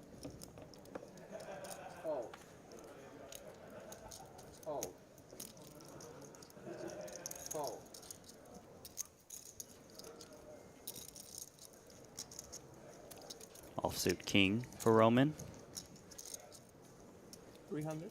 Raise 300,000. Brian Kim is currently in 2nd place. Roman in 4th. Brian Kim picks up ace-8 offsuit. Very playable hand. Definitely the thoughts of rejam is crossing his mind. Defend as well. Big question is how wide is Roman opening the button? 5 seconds. On. He is going to rip it in. Get a nice pickup for Brian Kim. Slides him up just north of 4 million into 2nd, well, still remaining 2nd place, but closing the gap between him and Fedor Holtz.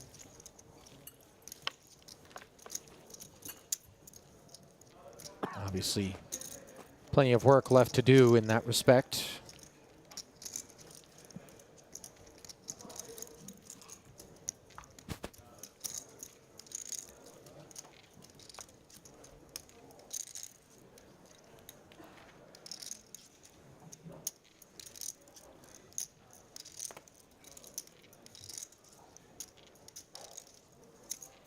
Fedor Holtz looking to get active, sat out a few hands. Fold, fold, fold, fold, fold. So much respect and deference being shown to the under the gun open and that big stack, but obviously none of that applies when you wake up with ace-king in the big blind. Volkman, 5th of 8, 15 bigs.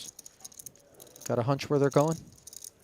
As easy as it gets, all you can eat. Yep. A little Fogo de Chao is the meaty jam succumbed to by Fedor. What did you utter? Fogo de Chao. Unfamiliar with it, Randy? What language is this? It's Portuguese, but it's actually the name of a very popular Brazilian steakhouse, or churrascaria, which is where they serve delightful carnivorous skewers of meat tableside. You actually have a little coaster that's red or green. They will continue to bombard you with beef until you flip your coaster to the red sign, that says, hey, give me a break. So it's like a traffic light. What Right. about the yellow? There is no yellow. That would be kind of weird. The waiter would just have to take a look at you, maybe assess whether or not there's any room left. You just go red and green, simplify things. Okay. I'll take you there one time if you're back in the States. I do like meat. Two They, jacks they, in. they may even have one here. I'm sure they have Brazilian steakhouses here. They must. It's London, right? Hopefully some that'll be open very late, given our work schedule. We see Hrabic. Pocket jacks, 300k open, again with the queen 7 of diamonds for Fedor, but this time not an opener, but a defender from the big blind. One overcard. This will play for 825,000.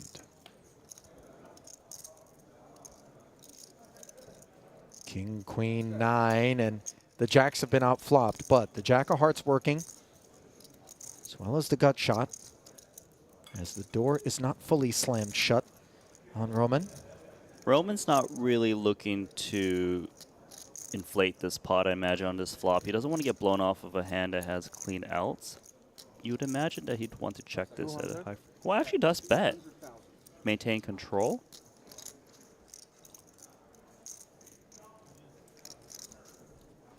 As played, though, of course, Fedor of the middle pair will continue.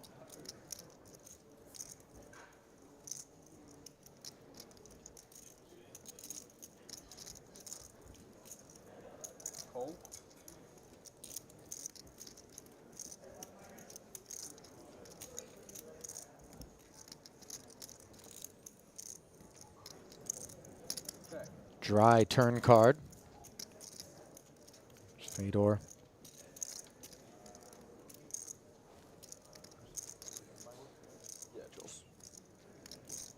I would think that Roman might want to take the free one off.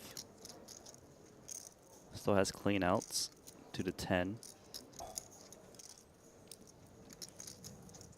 1.2 million in the middle. Obviously, it's a little bit uncomfortable with the presence of those two overcards, which could very well be in the defending range of Fedor. So Roman, with the check back and a little binky on the end in the form of a jack of clubs, four-liner does come in.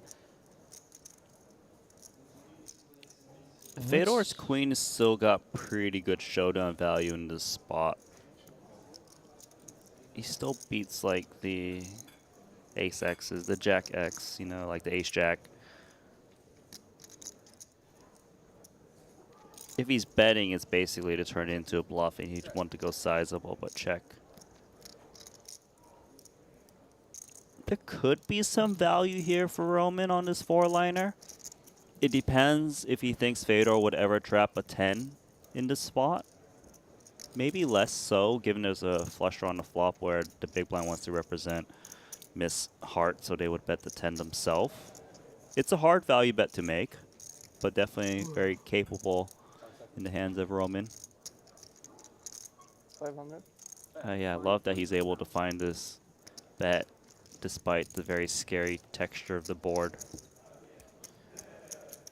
And it's kind of interesting because while he's only fired 500,000, and I say only despite the significance of it in relation to his 1.8 back, it leaves him 1.3 and also kind of a depth where maybe Fedor, who we know is lion-hearted, and from time to time just does something savage, a check jam here. I don't see it in the future necessarily, but is dissuaded perhaps by that remaining SPR.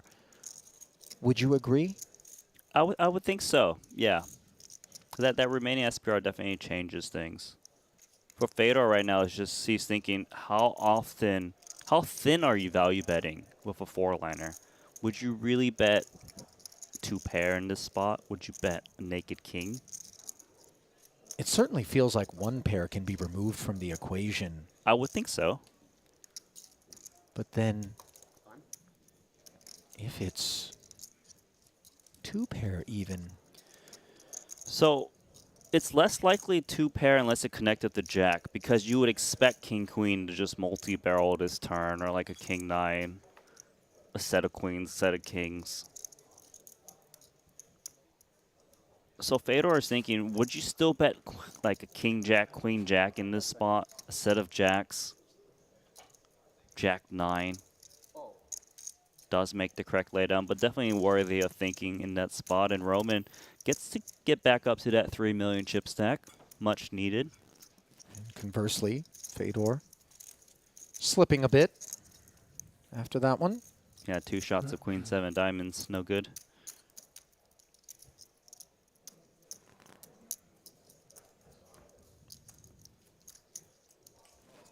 Hrabic now up over the average of 3 million by just a click.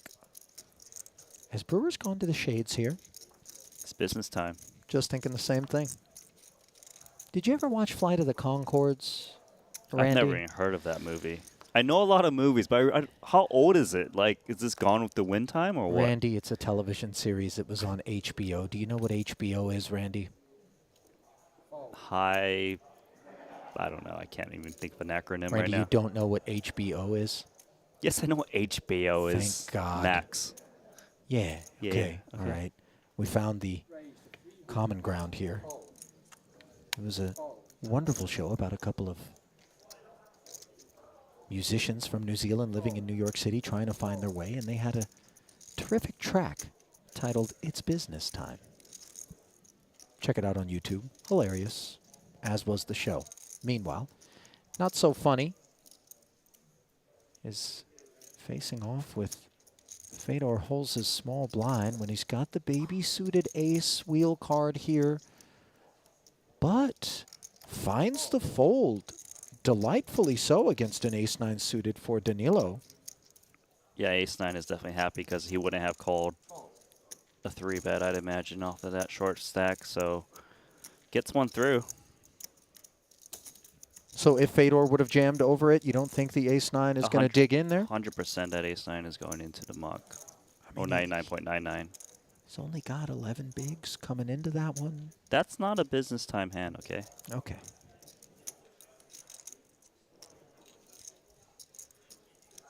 Iraj Parvizi would make the call. Okay, just throwing out a name from event number 1. That's obviously. Oh, there's a cash game running. Let me he's just. Legendary, that gentleman.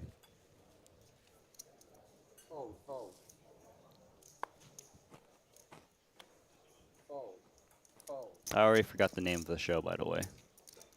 Flight of the Conchords, Randy. Okay. Pocket 9s for Folkman.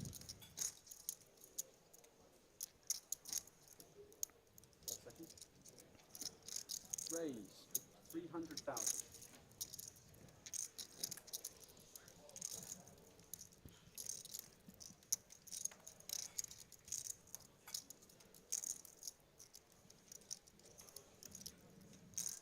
Upstairs we go, predictably, from the cutoff. Min raised the sizing. 1-9 busy in Fedor's hand, and he would be ill-served to do anything frisky here. Now Brewer. Ace-Jack in the big. He is covered, but this is a lot of kit. This is a business hand for sure. Ace-Jack going to rip it in. 2 9s. Just going to have to pay this one off, it feels. Yeah. Count Snapula. As Folkman looking to sink his fangs into the remains of Brewer's stack, as we'll play for 3.6 plus. No further decisions necessary.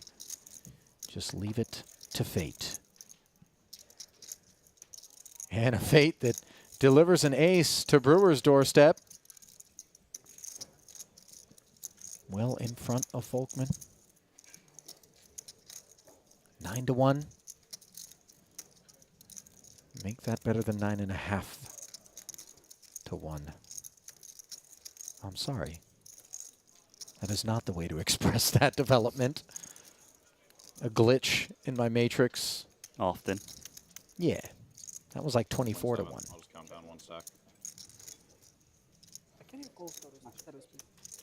Seros, can you call Seros? Yeah. So, a little accounting, and Bruno will absorb the blow. One that will push Brewer further up the chip counts. Quite far up. Should be about third place with that 3.6 million stack. Unfortunate for Volkman, unable to convert his solid stack into something higher. Will fall towards the bottom with Tobias Schweck.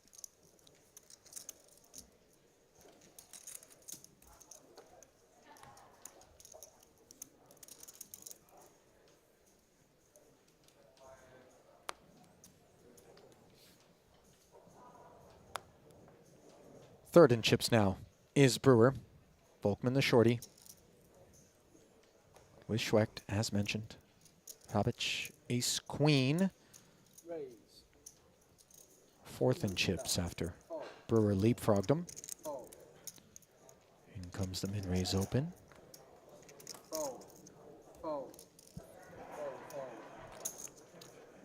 Can I have water, please?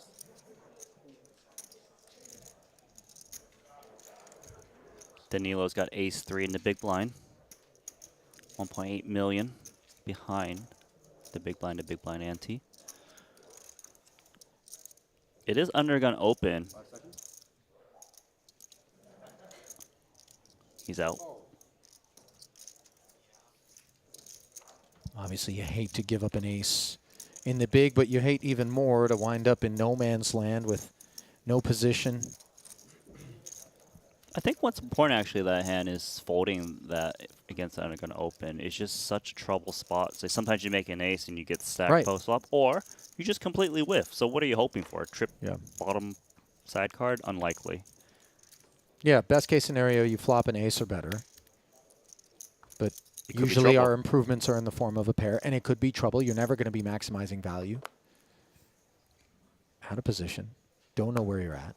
And then when you whiff, you're going to face C-bets that make it difficult for you to continue. So with that limited upside in terms of prospects against the under-the-gun open, Danilo gets away.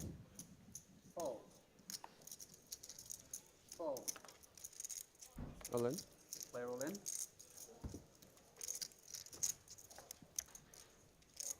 Fold. Fold. Fold.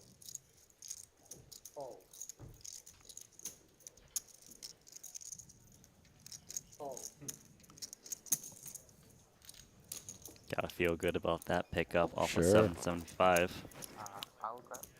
Oh, it's Jam coming. gets through there for Bruno. No worries, no worries. Thank you. He was ready to spin the wheel.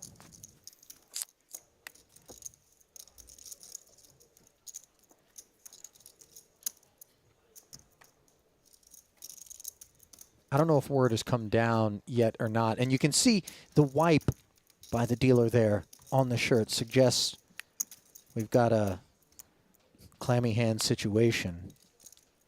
So it's just a functional blow. But if he comes with the finger thing again, we're going to have words. I mean, it's...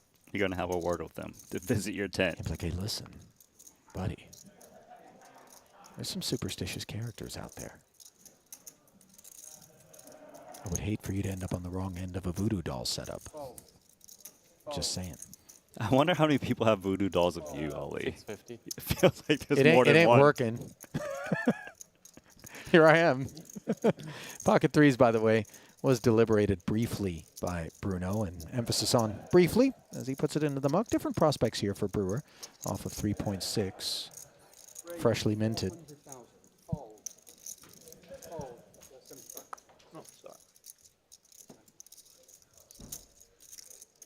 Tobias is so short. 10-8 offsuit. Actually, a coin flip against 2 5s. Contemplating a bit of a stop and go, I imagine. Does have the big blind ante in there, so did start this hand with 800,000, 300 already in the middle. Looking to flop something. Does have 250 back, which is about 1.5 BBs.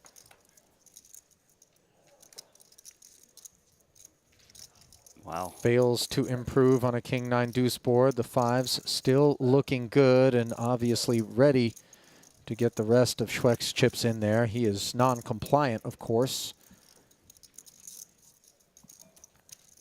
That's actually a really nice win for Chris Brewer, not having the fate the 10-8 on 2 more cards to go. You surprised at the defense by Tobias? No, I'm not actually.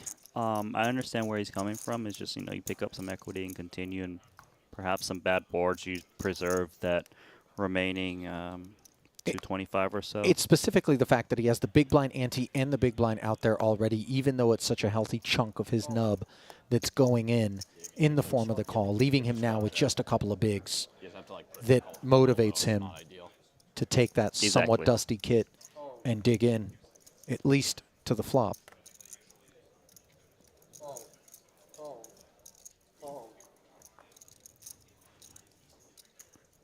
What timing is this with 2 9s? Yeah, the wake up, and he's got Brian Kim in a bad way. As Kim's 9 lacks a future, unless it comes together with the jack for some straightiness. What'd you put him on? A little bit more hand than was anticipated as necessary for the jam from Tobias, and the 9s are looking lovely on the 4-4-6 board. Keep it jack free. So far, so good. The prepay from Brian, by the way, never welcome. But the queen certainly is, as the double is complete. Imagine a prepay combined with the finger blow. Oh, I mean, you're talking about real cardiac sort of event. I mean, cardiac. If I see a prepay and I'm all in and at risk, and then pre-river I get a finger blow, I'm gathering my belongings. Showers guaranteed in that spot.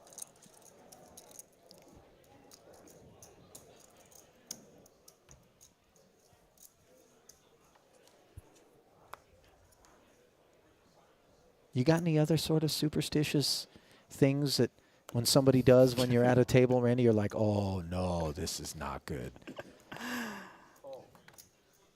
Not necessarily that kind of stuff, but I like to keep consistency. Like, what do you mean? I remember at World Series, the main event, I never cashed it.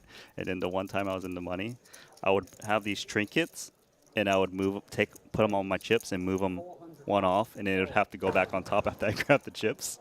And someone was so mad at me at the table. I was like, I've got to do this, otherwise I'm not going to make it. Yeah, because it's what got me far for once. Who cares? Randy, 2 jacks. I thought I was the only lunatic in the booth, but apparently we share that designation as Schwecht puts the newly doubled stack to use right away. And, of course, Chris Brewer for another $250,000 is going to be a customer here. And a threatening one at that with 2 overcards to the jacks.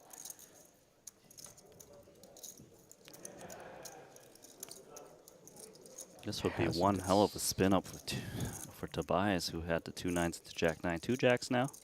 Looking good. Yeah, just a couple of big blinds moments ago. And hopes still intact on a 9-5 deuce board.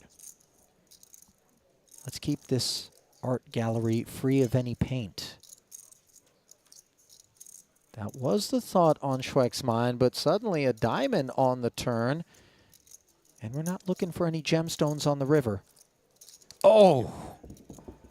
Not only is it the queen, but it's the diamond. And the king high flush for Chris Brewer will yield us our first casualty here in event 2 at the FT.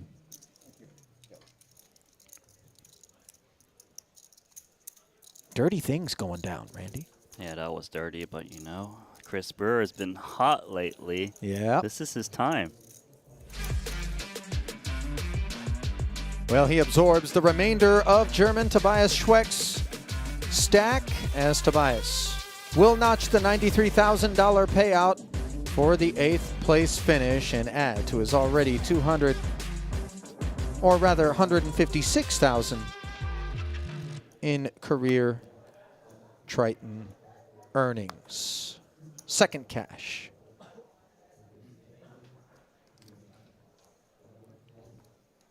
Well, I'm looking at the chip stacks remaining. 6.8 for our chip leader, and Chris Brewer not too far behind with 5.2, with a big lead on third of Brian Kim, 3.5. Bruno, clear short stack, 850k. Bodanov kicks things off with ace-10 off suit under the gun.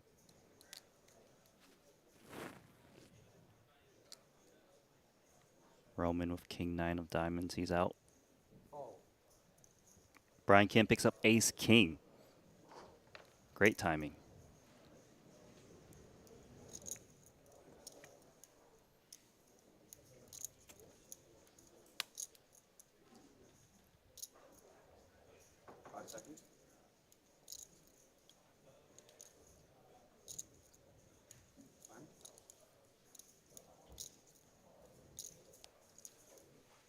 Bodanov, 14 bigs roughly coming in. Where's my foot? Kim with 18 bigs, and going to put all of them forward here, as we would have suspected him to do from the button. Nothing interesting in the blinds, and back to Bodanov. Confirmed covered. It's a bit too much for the ace-10, especially from an undergun open. He's out. Yeah, anybody willing to jam over the top of us, especially when we're opening under the gun, has got to have something on the stovetop. Lines up, huh? I really love Brian Kim's game, by the way. You know, Randy, I've had opportunities to observe him beyond the borders of Triton, but ever since arriving over here, you just got the sense, and his results speak for themselves in terms of multiple caches during the 2 festivals preceding this one that he participated in, that he was going to be someone that would cause some problems for everybody. It was too slow. To be reckoned with, so to speak. A very humble player, but clearly knows his talent. Yeah, humble, super solid, steely, in fact, is the way I like to describe him oftentimes. You look across the felt at that face, good luck getting anything off it. Yeah, and he's got like really good posture as he plays, and just want you can tell good table presence. 40K. Exactly. Just everything I'm fine with it. It's just funny. about him feels composed. You know, he's moved down to my neck of the woods, over in Sydney, I believe. Really? Yeah, with Well, his, you're in Melbourne. Not quite Sydney, but Oz, nonetheless. You And notice I feel like there's a little bit of rivalry. People who live in Sydney are like, oh, these Melbourne people think that they're better than us, and then vice versa, right? Those are the two big cities. That does exist. Yeah. But don't worry, I'm neither. Well, that's because you're neither Australian Or American. nor really American anymore. In fact, we question whether or not you're even Asian sometimes in here, Randy. As we seek translations. I am human, though. You're human, but also a lunatic, as we established. You're the lunatic. These are good hands. I 2 make you jacks. look good, yeah. No lunacy here in terms of Hrabic's willingness to put roughly half of his stack forward from the hijack with these 2 8s. Bruno. Yeah. Red jacks on the button. Calls all in. 1 jack into the muck, 1 8 as well. So the set potential for Hrabic reduced. Volkman doesn't need to hit a set. Over 2 million in there.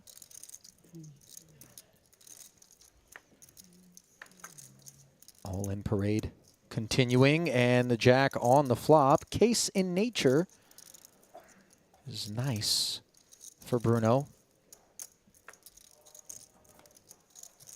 The turn, not so nice, though, as suddenly the gut shot puts a smile on Roman's face. Is Nina lurking? No. A red 3. 7 cents. So we'll count it down. 775,000. Swingy day for Volkman. Back to a reasonable stack here.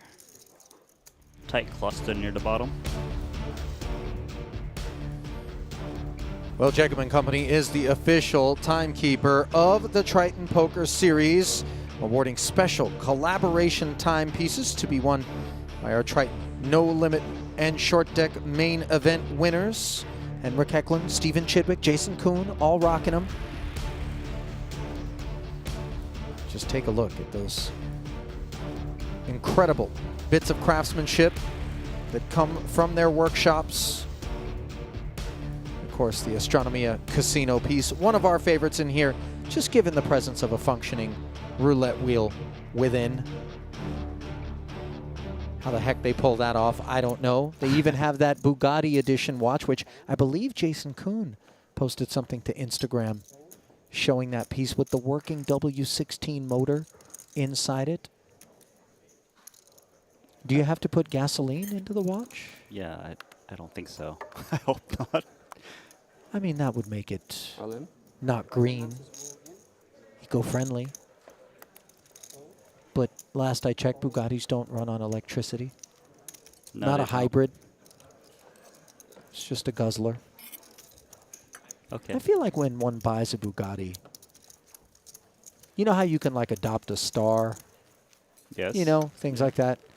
With the certificate of ownership should come a photo of the hole in the ozone layer that you are personally responsible for as the operator of a vehicle that gets, let's say, 8 miles to the gallon in the city. That would be a nice added touch. Something you can share with pride around the dinner table on your With pride. super yacht. Like, hey, you know all that skin cancer down there in Australia? I did that. Here's my certificate. You know Randy with that little biopsy he had to get the other day? I did that. You're a sick man. You really are. Duh. You're a lunatic. How about your Queen 9 suited up front?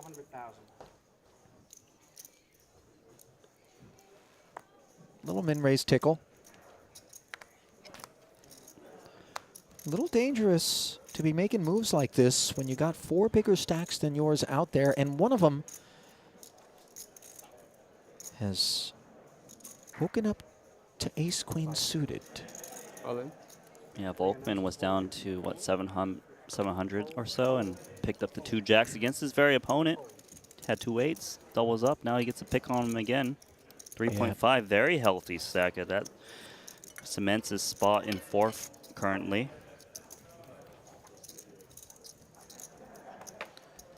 There you go. What are we eating over there, Brian Kim? Golden chips, just like that. It's funny. I'm guessing it's healthy. Like he's not, there's great not a dance. bag of Flamin' Hots It's great dance. getting wolfed down. Rennie. Some sort of superfood. Are you allowed to eat Flaming Hots while playing cards? Like, just getting this cards Now, on. listen, I do it, You do it? but with chopsticks. How you like me now? That's respectful, I suppose. Well, it keeps the deck from being completely smothered in cheese dust. Oh, I want some Flaming Hots, though, now. Have you You tried know- the puff version? No, I haven't. They exist. Interesting. Oh, wow. Run Good Oh, exists. sent it And back. apparently it's been delivered to the doorstep of Bruno Volkmann as ace-queen offsuit now. As he continues to deepen his stack. Little min-raise. Oh, and another ace-queen on the button for Chris Brewer. This one could get a bit interesting. Brewer, as it stands, second in chips overall, jamming over the top of Volkmann. And just consider the amount of pressure that is applied to the ace-queen with 3 shorter stacks than Bruno's still out there and big pay jumps available. This is actually a very uncomfortable spot of ace-queen. He opens up front, +1. Multiple short stacks out there. And his opponent should not be 3-bet jamming too light on this stack size open, hence the fold of ace-queen, and Yeah. that is a big pickup for someone the same as Zach hand. Obviously, just 2 bigs lost. You can see Bruno. What do you think? Here you see the sport top VGs we were talking about earlier. Mm-hmm. I got one myself. Yeah, I got mine. You want to cheers it, Randy? Yes, let's do it. I don't think it's going to clink. I mean, it's not exactly champagne glasses in here. Let's see if we can get that. There it is. God, that was really unsatisfying. I'm not even thirsty. You put the microphone up. No, down, please. Dude, you're spilling everywhere. Am I? Oh, damn. Well, it's water. That's the good news. 2 10s. Yeah. Fedor looking to quench his thirst. It's been a bit of a dry spell here at the FT. Still early going. Yeah, it has been rather quiet. Did start the final table with about 8 million in chips. Brian Kim in the big blind, king 8 offsuit. Looks like he's in. Brian, how much did you start a hand with? I started with 4 million, exactly. The service, please. King 8 fails to improve after defending against the min-raise open. 2 10s is kind of a mix on this type of board texture. You could easily bet, but checking is it's not unreasonable.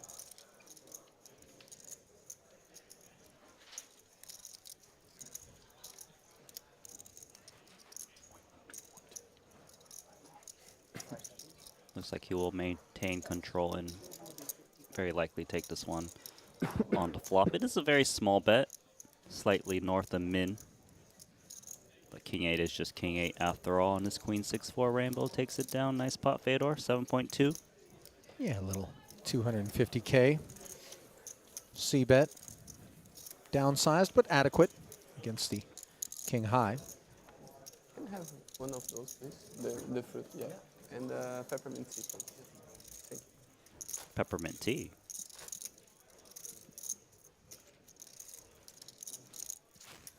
If you took a candy cane and put it into a thing of hot water, would that also create peppermint tea? It would taste like it, I'm pretty sure.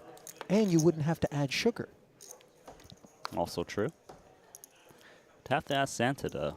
Do you think outside of December it's easy to find a candy cane? No, absolutely impossible, actually. They got that candy shop on Oxford not far from the hotel. I feel like I've seen it. Maybe we could find a candy cane in there. Maybe I'll make my own peppermint tea later. Do you like peppermint tea, though? Because there's no point if you don't.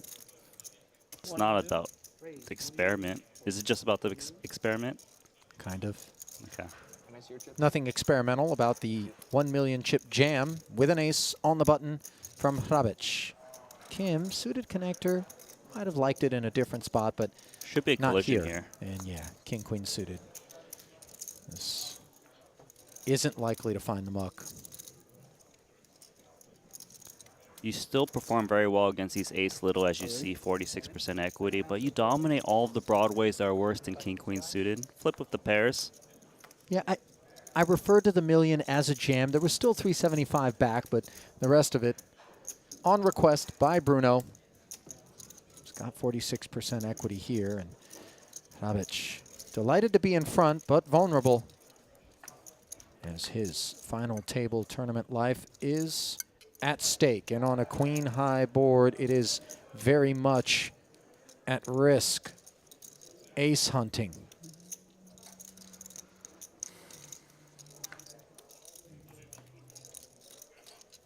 Wait a minute. 4 hunting. Now, anything with a sharp top, needle or a sailboat, gets it done. Good game. Board pairing river, as Hrabic's hopes of a better outcome come to a close. As Bruno Volkmann, on the flip side, continues his upward ascent. Yeah, that's got to be so disappointing for Roman. You know, he had a really good stack, lost multiple hands. Well, we are going to pass that man 126,000 tissues to help wipe any tears that he might have. That's going to be the payout for 7th, as he will leave behind 6 to do battle for a minimum of 168K payout. Hrabic out of there, but very much going to be sticking around here in London, working his way into further events. That would be my guess. As you see the chip counts, brought to you by Leze. Note how things have kind of closed in terms of the gap between Fedor and the rest of the field. Just 8 bigs separating him, and second place, Chris Brewer.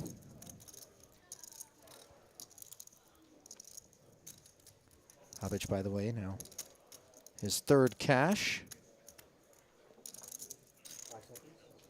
Has himself 1.1 million plus in career Triton earnings. Over to our big stacks here. Ace-7 suited for Bruno Volkmann. Starts the hand with 23 big blinds.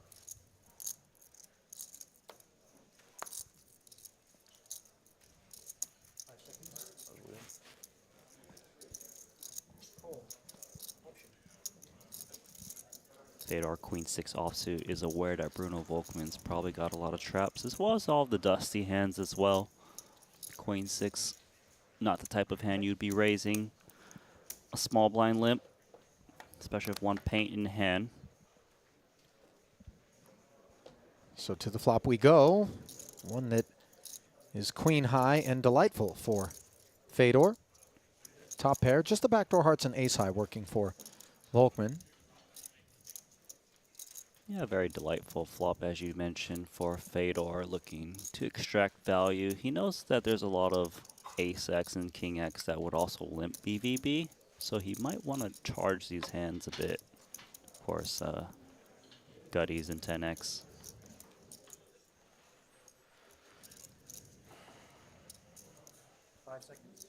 Does have the chip advantage. Does push in the 200k bet. And the minimum is probably something Volkmann won't get away from. You know, he does see that 3 of hearts working with the ace-7 in his hand. He's got ace high, which is sometimes the best hand. He can't fold just now against the tournament chip leader, who's just going to attack at a high frequency. Does pair to 3. 3 clubs on board, no club anywhere.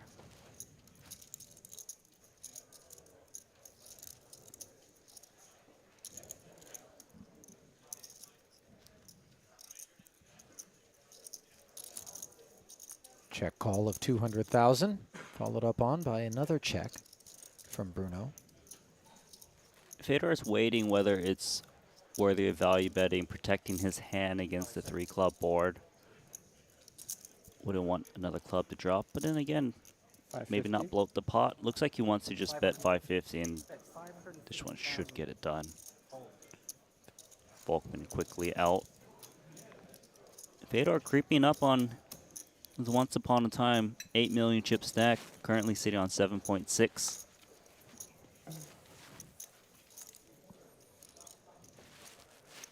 Well, the one thing that you can always rest assured of with respect to Fedor Hulse is not just the fearlessness, but sort of the sound nature of his technical operation. Like, he's just so well aware of the ICM, of the spots. And I think it shows in terms of the way in which he carries himself at the final table. I can't remember, if ever, looking at him in a spot at the final table where he felt flustered or unsure of himself. Right. Yeah, he's a very composed player who, obviously, his technical prowess is just amazing, right? He's always paying attention. He's well aware.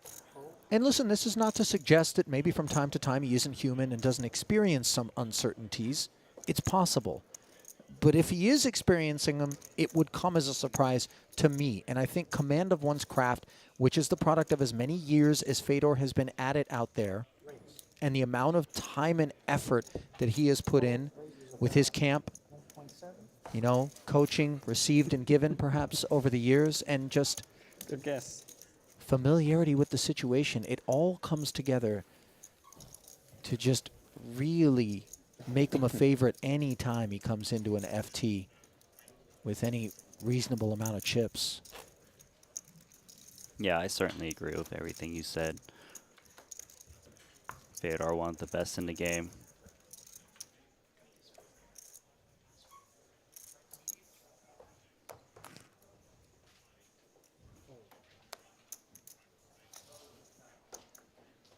Couple jacks here for Brian Kim. Seem to be getting jacks all around the table.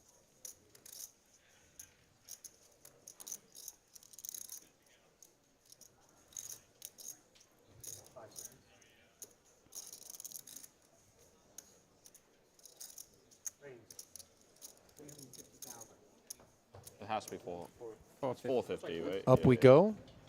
450.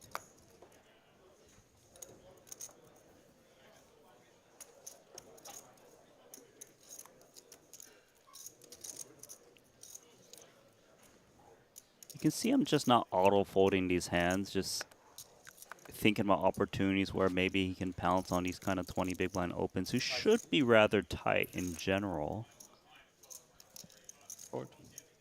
Is going to fold, but you can see that the wheels are spinning. He's thinking about something naughty in some future round or two.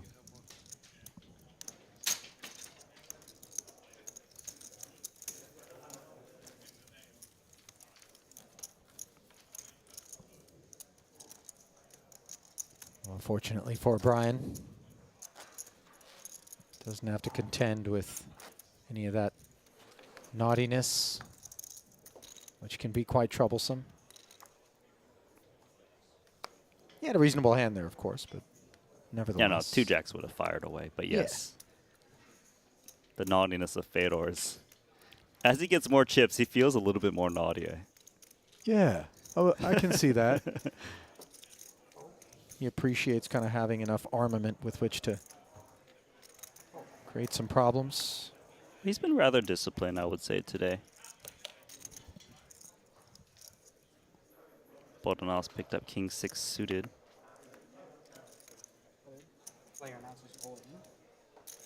Does jam on the dealer button. Chris Brewer wakes up with Ace Queen, and we could have a collision here. Easy call for Chris Brewer, and Bodonov at risk. Danilo is loving this, as he might be able to extract a pay jump if the King 6 cannot hold. Yeah, absolutely. Sitting on just six big blinds coming into this one, and not necessarily expecting this kind of opportunity to be handed to him. Obviously, Bodonov, not too much separation from Danilo, so at some point feels as though he's going to need to do something, and this was the time. Unfortunately, the Ace-Queen has him beat pre and post on a 7-7-10 board. Now the turn takes a 6 off of the outs list. 3 outs once for the Ukrainian. The 3 of hearts isn't the one, as he will be dispatched in 6th place. A little look over toward Danilo from Chris Brewer, as Milosevic very thankful that the Ace-Queen is able to secure a pay jump for the short stack, as the second shorter stack works its way out of the room. As one of the 2 Triton first-timers at this final table is out of there. 6th place finish. Going to earn him $168,000 and leave the rest of the field locking up $214,500. And here's the way the stacks will shape up, as Brewer now is just 4 big blinds away from Fedor, Randy. Yeah, this is a very close race for top chip count. Chris Brewer has just, like we've been saying, had amazing year so far. Fedor holds 1 to, of course, try to put a stop to his uprise. Volkman doing great, 21 big blinds. Danilo happy to get that pay jump, remaining 5. What should you have, Brian? 3.8. Brian Kim, of course, 3.8 million apparently behind in chips. All in. Player announces all. Aggressive, isn't it? 10-8 offsuit. Mm-hmm.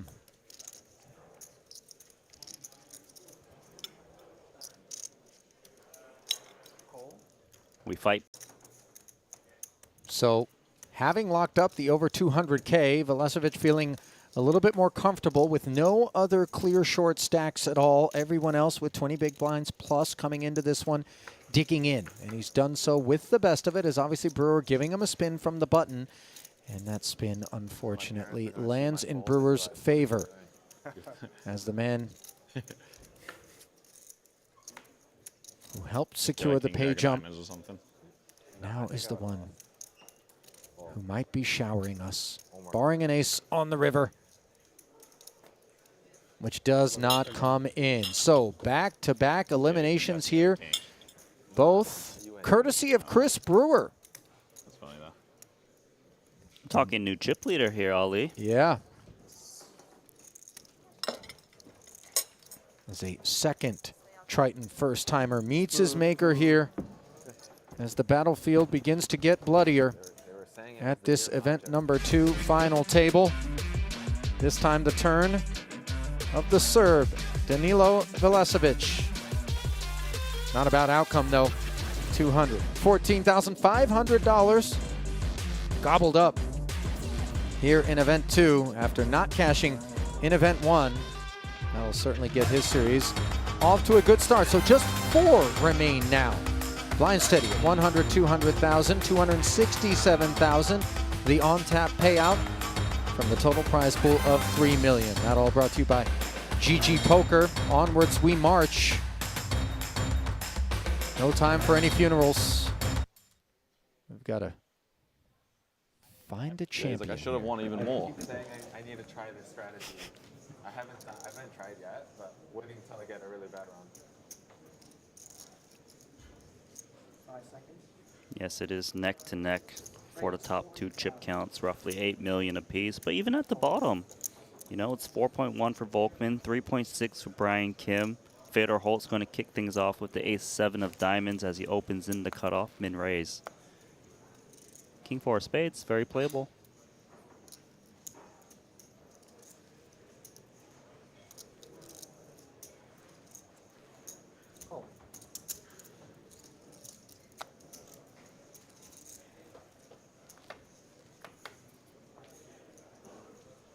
Oh, trip force for the King 4 of spades, which Volkman defended with.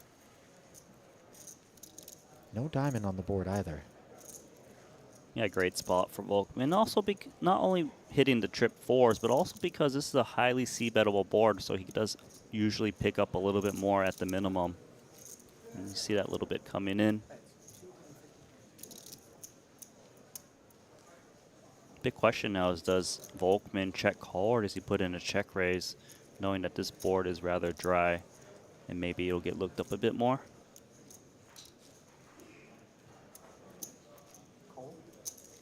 Probably realizes that he's not check raise bluffing too much with 4 remaining, so check call seems weaker.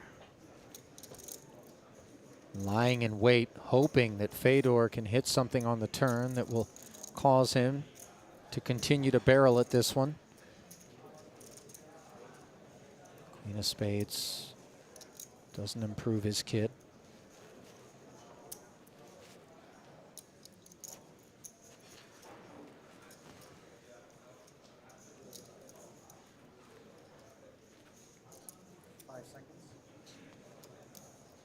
$1,050,000.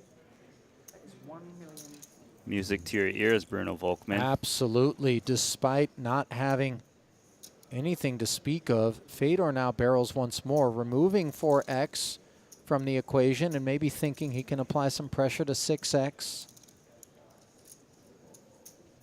Yeah, Fedor believes he can get 6x to fold at high frequency, but also likes the clubs that just are out of position, doesn't want to check call without a showdown card to go with it.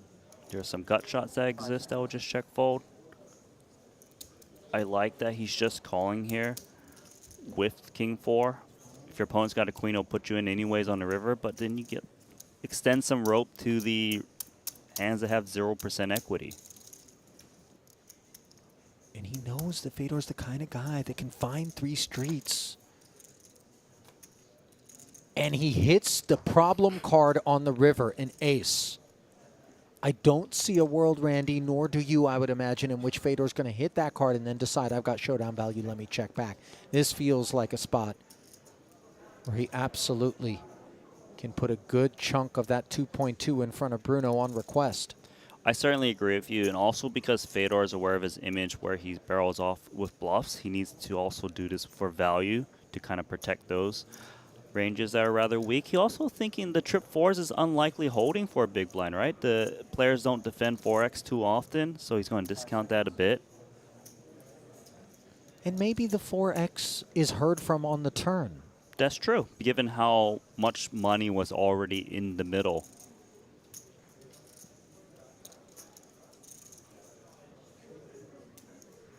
Fedor might also expect like Queen X to still call him down despite the run out. And yes, he is losing chips here, practically all of them. Volkman gonna just have so many chips. Fedor is gonna fall down to around 3.6. Makes the call. Gonna reveal the bad news to Fedor Holtz. 8.2 for Volkman. And really, you hesitate to call it a misstep, Randy, because you understand the thought process that went into each decision that Fedor made there. Unfortunately for him, on this occasion, Volkman played his hand to perfection against the right opponent that he could get to induce. And then, of course, a very cooperative river in terms of that ace. Why do you look so unhappy? Am I? You look really sad on the river when you're called.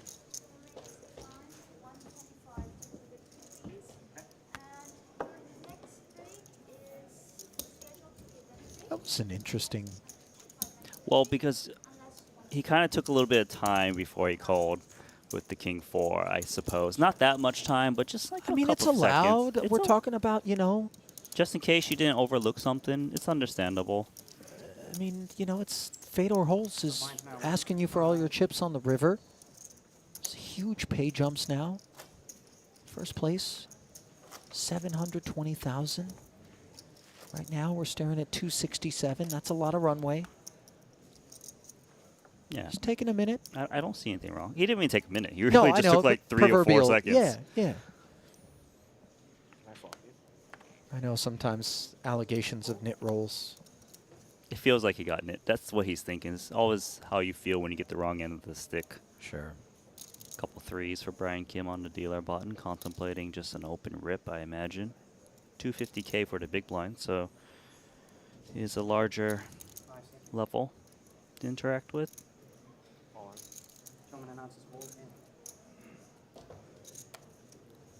Ripping it in there.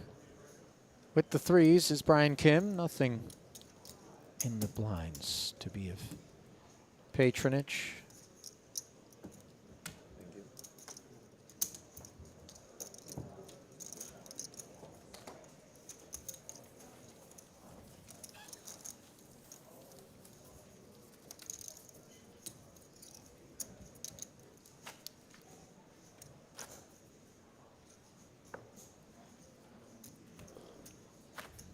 $33 bigs for Brewer, the chip leader. 32 for Volkman. Works his way onto his heels. Average stack, 6 million, 24 bigs. Kim in third with 17 bigs, and Fedor, after that collision, 14 bigs, 3.5 million. Here at the final table of event number 2, the 25K 7 max. Time to see Volkman with the big stack, how he's going to approach it. Ace-10. This is some solid holding here for Brewer, but you know, they are playing rather deep, so I don't think Brewer's going to be looking to like make a huge play and cost himself the chip lead. We'll call. Nice spot for Chris Brewer, who flops middle pair. Kind of a wet texture, though. King 7 diamonds does have backdoor diamonds, and the King a little bit working with the Jack 10.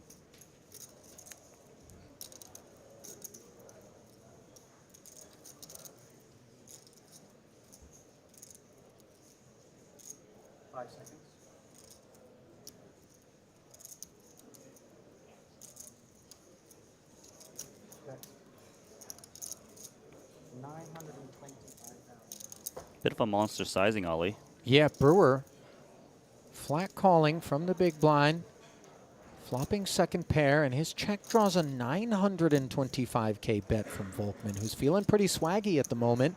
And this is big stack on big stack violence, and of course, it's the kind of spot that is really uncomfortable because Chris expects that given the pay jumps and the ICM, that Bruno's not going to be looking to play some huge pot with him unless he's got the real deal.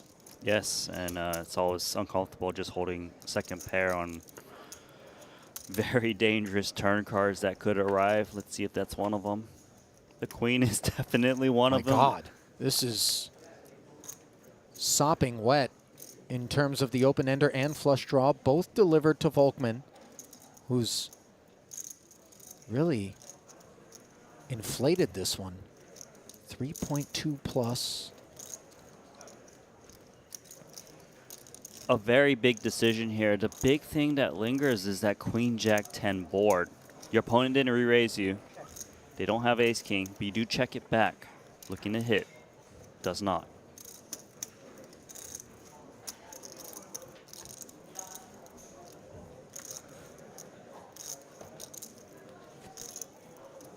Fairly nice card for Brewer on the end, the Jack, Randy. It is because it kind of freezes your opponent from kind of attacking. I don't think Brewer is looking to put more chips in himself as a bet. But if you're Volkmann right now, if you thought your opponent had Jack X, you would think they would lead a lot when it checks through on the turn.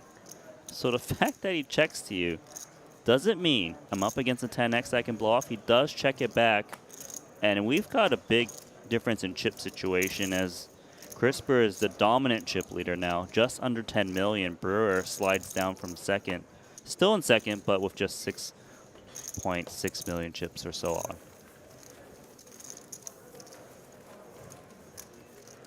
Well, to Volkmann's credit, he took his one big swing at it on the flop and then decided to realize equity on the turn and unimproved, not chase his losses on the river. I wonder if he's thinking about maybe I should have barreled that turn, you know, with that big combo draw, but he might have feared that he was up against some kind of two pair that wanted to commit and just be like, oh man, 8 million chips in the middle for no reason. And you kind of wonder how Chris Brewer might have reacted to something violent on the turn. As we do look at those chip counts, which show Brewer with some distance between himself and Volkmann now.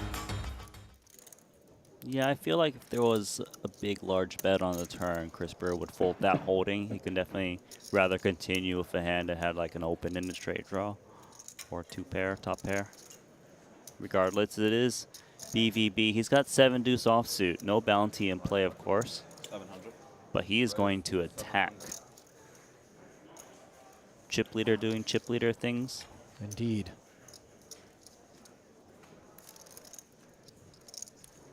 Does Brian Kim want to defend in position with this 10-9?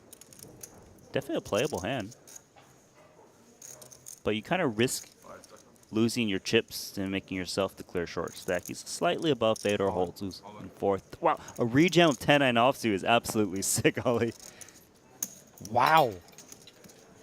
Brian Kim just recognizing the frequency with which, given the kind of newly developed chip distribution, that Brewer might be looking to be a bit abusive, and just pounces.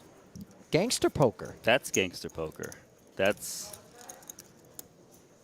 a little bit less solid, but just amazing read there. I mean, not steely, but it was very well calculated, I suppose. It's just right. a situation. Chip leader, of course he's going to raise at like 100% frequency into my big blind. Let me just take a shot here. He just read the spot.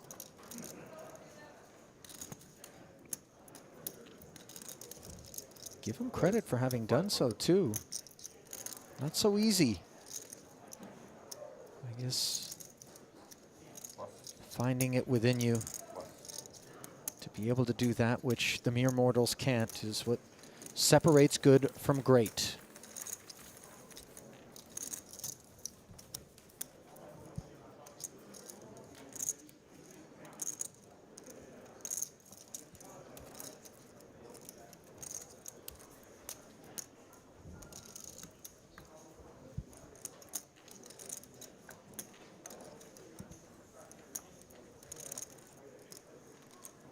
That mountain of chips in front of Chris Brewer.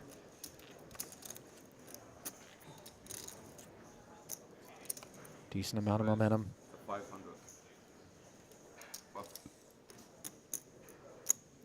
Opens. Volkmann, ace-6, small. The shorter we get, the more valuable these aces become. His main decision is, does he want to put in like a 3-bet fold or just give it out up outright? Does lay it down. Fedor Holt's got a very playable hand here in the big blind. He's getting short. But knows he needs to put some resistance. Minrai's getting good price.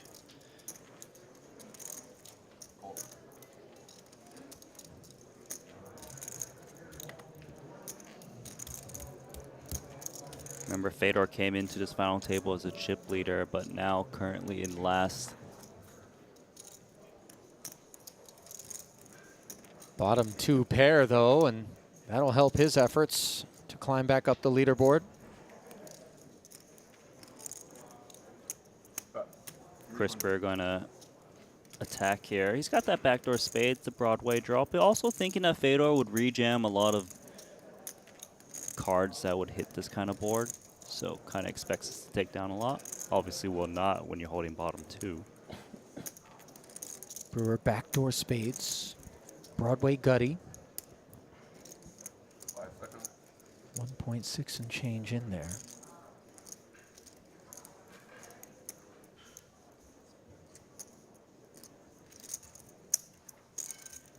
Add 300 more to that, courtesy of the flat from Fedor. Now the turn is clean. If Chris Brewer bets again, he's thinking that 2 pair would raise at a high frequency on the turn. Therefore, I'm up against 1 pair I can apply pressure against.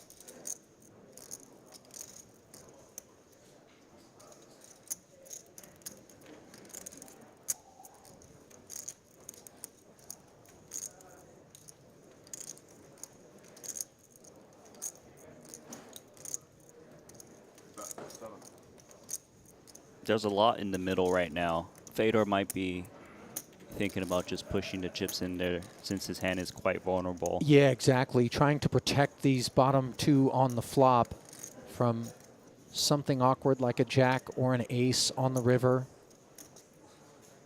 A 9 could be an issue as well. And he certainly can get called by worse if he does opt to jam. You know, like the king jacks, the ace kings. Yeah, hands that obviously have equity, but at least charge them the price. Exactly.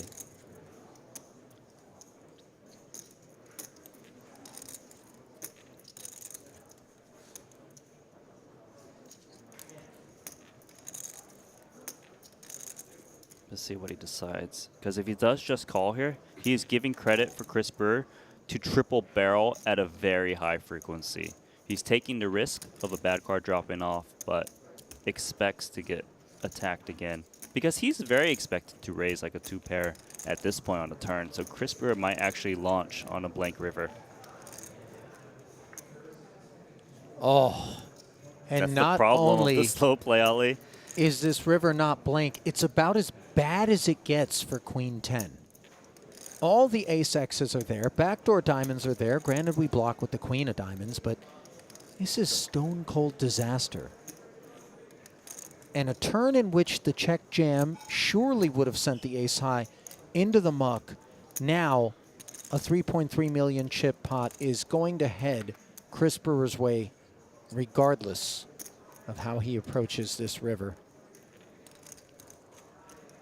Yeah, that's just one of the cons of slow playing is you know, you don't got 100% lock. Your opponent might pick up something. Gonna rip it in, and Fedor's just gotta absolutely hate this. Oh yeah, this is acid reflux.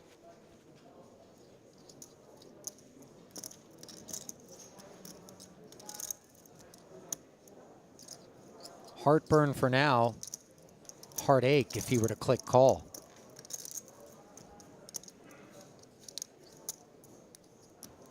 I mean, what does he beat other than a stone bluff? Honestly, he really doesn't beat No. anything.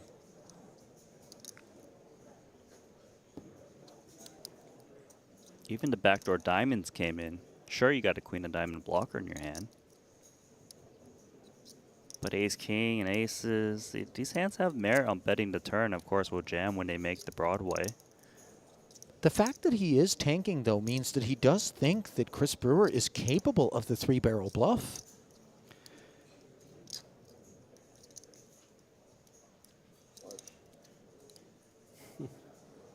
Yeah, so Worst disappointing. card in the deck. Yeah. Only one time. No, no, I used one on the turn. I wasn't paying. I didn't. No, I trust him. What an absolutely nasty run out for Fedor Holst. Conversely, what an insanely crazy spot Chris Brewer got himself into, and then all of a sudden, Jin. Fedor slipping to just 7 big blinds now. Yeah, I'm sure he's going to be thinking about this hand when he reviews the tape on whether he should be jamming that turn or not. Might still come to the same conclusion. Feels like he's been unlucky. Does feel like he felt that Brewer would still jam like this ace-x if it does brick out on the river for him to just call there. But it's definitely a tournament-defining moment for him, potentially. King Deuce now in the small blind with his remaining 7. Going to rip it in. Let's see if Brewer gives it a spin with Queen 8 offsuit. How much? 41% equity if he wants to knock out Fedor Holst, potentially. He's in, it seems. Grabbing black, dropping it.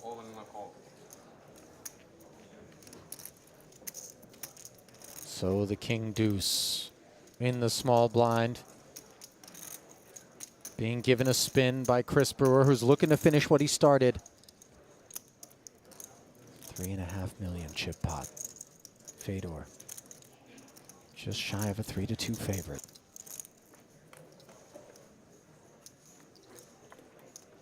King in the window is lovely for the German.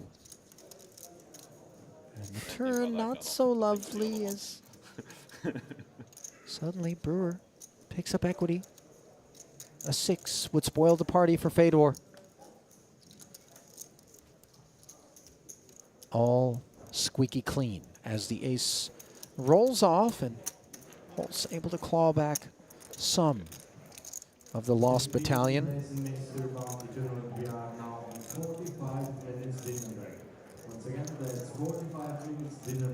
Swingy things afoot here at the final table of event number 2 from the JW Marriott Grosvenor House on Park Lane in London, England. Alina Jad and Randy Liu with you for now. We'll be tagging out at some point, bringing Henry Kilbane and Maria Ho to the call.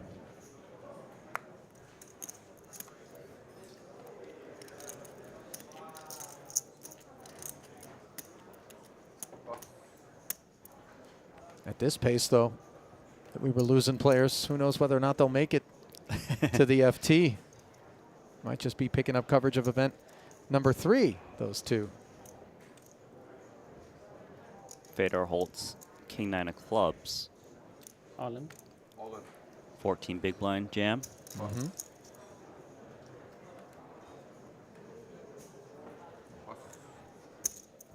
Closes the gap between him and Brian Kim.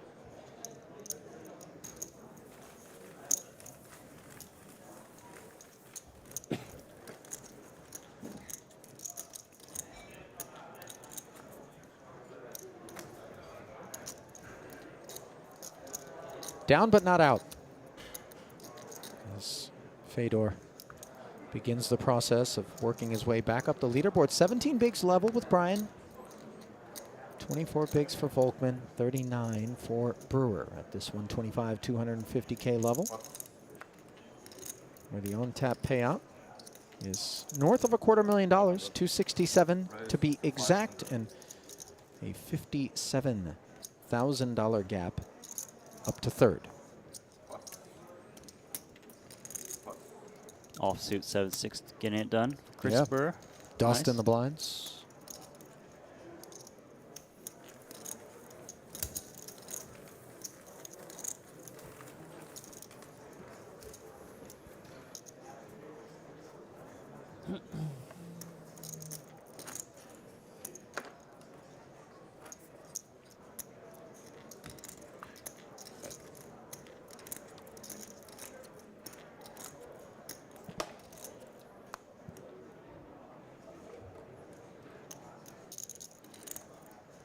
million. Queen 10 suited for Brewer. 4 million. Cut off. Right. 4 million. 4 million? Pretty much Yeah. all in. It's Who wants some? Yeah, it's 4 million. Basically enough to put either Kim or Holz in. They would have just a tiny bit more left behind if for some reason they decided to flat, which seems unlikely. Much worse race size than 4 million. I also understood one, so.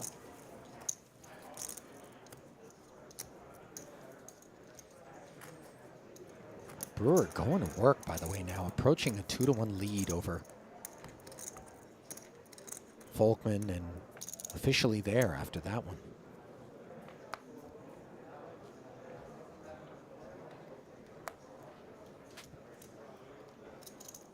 Couple fours here for Brian Kim. Interesting decision. He is playing a 16 big blind stack. Is it excessive to open ship it? I don't think he's looking to just raise it though either. Seems like an all-in or fold situation. He's just going to muck it outright.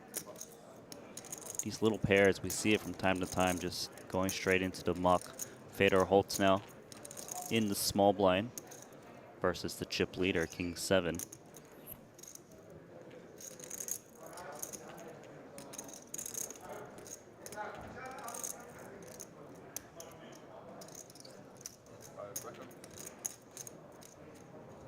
Tosses in a couple more chips to limp.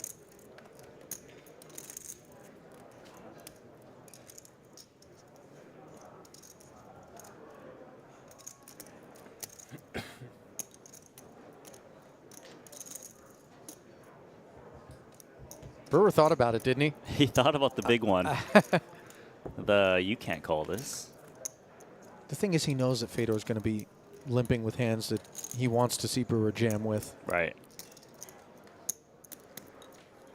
So the check back gives him top pair. Is really, the pendulum has swung so far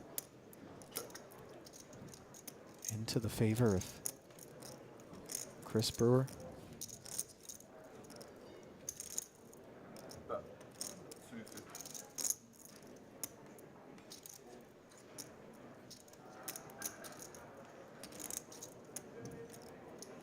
It's not unreasonable for him to think about continuing his King 7 because the chip leader's got a lot of reason to just fire out on these 10 high boards, and he is going to continue here with the value of just the King high, expecting to be best a lot.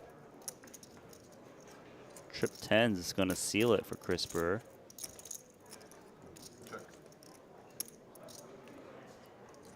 Drawing dead is Fedor. As you suspected, he stayed curious in the face of that 250k sprinkle, the minimum on the flop.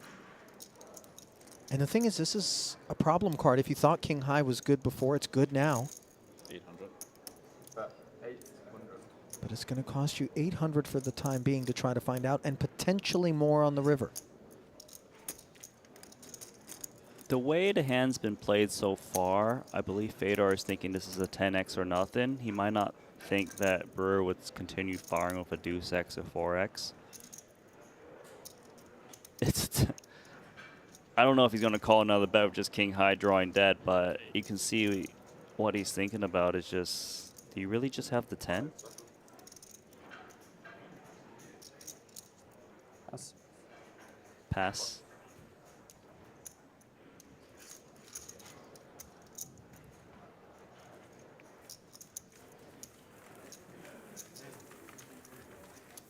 Well served to get away from it in that spot. Drawing dead was Fedor, and obviously he's a little bit suspicious about this big stack of Chris Brewer being out of line. Powerless, though, for the time being to do anything about it.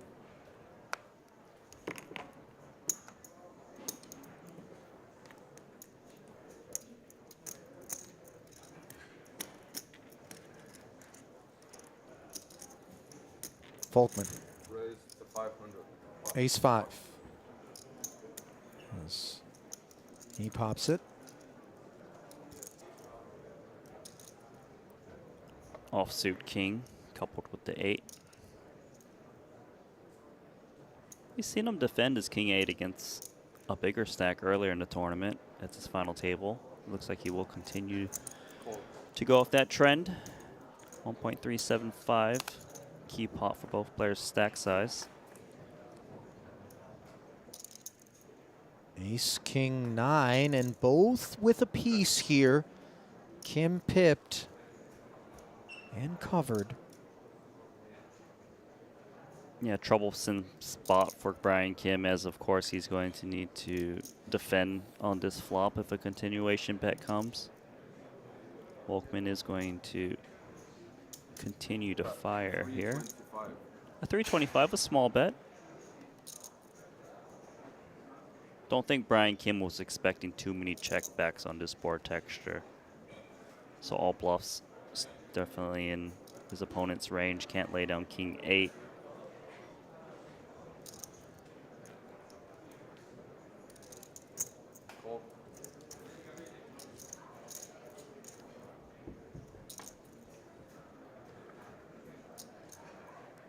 So the understandable path forward from Kim. Pot growing to over 2 million after the check call of 325,000. Unimproved are both hands on this turn. Volkman's trying to weigh how often he's up against another ace-x type holding that's better than ace-5. He did open cutoff. The big blind probably would be jamming a lot of these better ace-x's, so he feels that he needs to just attack, extract value from king x, 9x, gut shots, like queen jack, jack 10. Obviously the flush draws to go with that. Just a really annoying board for Brian Kim, knowing that he doesn't have that many ace-x's in his range. So the king x tends to be some of the stronger holdings he can have in this spot.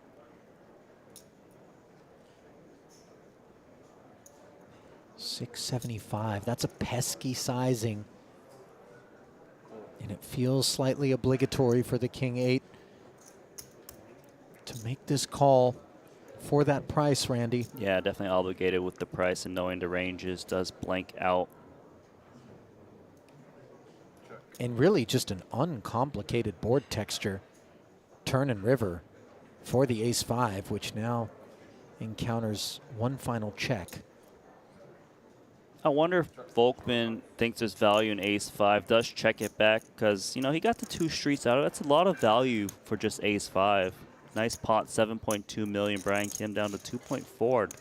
Ultimate short stack. You think he was worried about being outkicked by an ace there, or was he more worried about the third barrel not getting paid off often enough to risk itself? It's mainly the second point you just mentioned, is that, well, king x will probably look me up for 2 streets, but probably not the third. Sure. Therefore, I need to kind of protect myself against, say, the slight better aces that exist, like the ace-8, the ace-9. But also like the king-9 that might have slow played the flop and turn. If he thought that king x would always call a river bet, then he probably would continue with one more barrel. Yeah. But I think that third barrel certainly would have begun to ooze suspicious for Kim. Chris Burr with the queen deuce offsuit.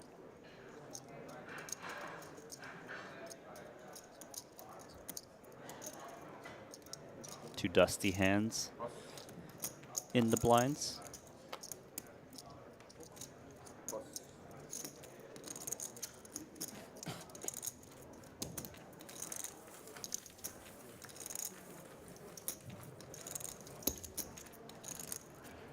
Uneventful.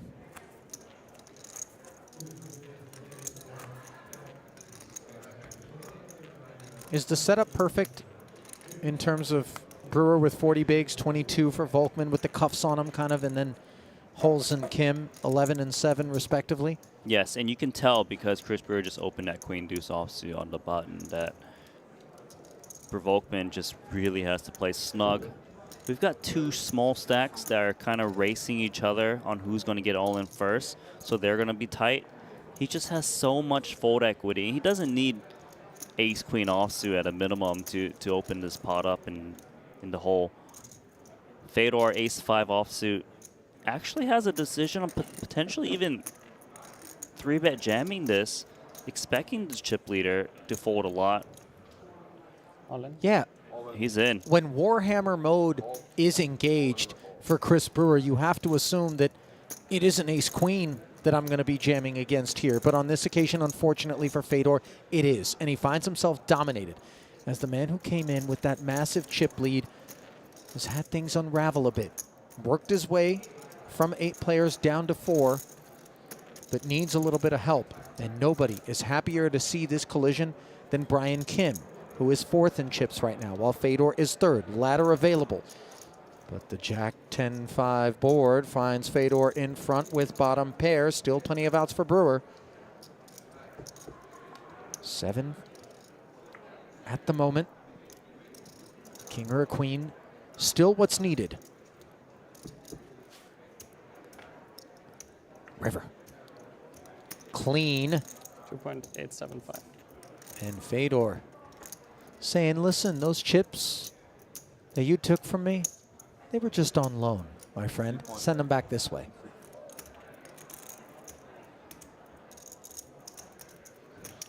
It's got to be a bit disappointing for Chris Brewer. If he'd win that pot, he'd easily close this one out with a massive stack. Look what it does, though, in terms of the chip counts, as now Fedor and Volkman neck and neck, and Brewer has been taken off the high horse a bit. Still holds the chip lead, but not by that big wide margin that really had a lovely setup for him.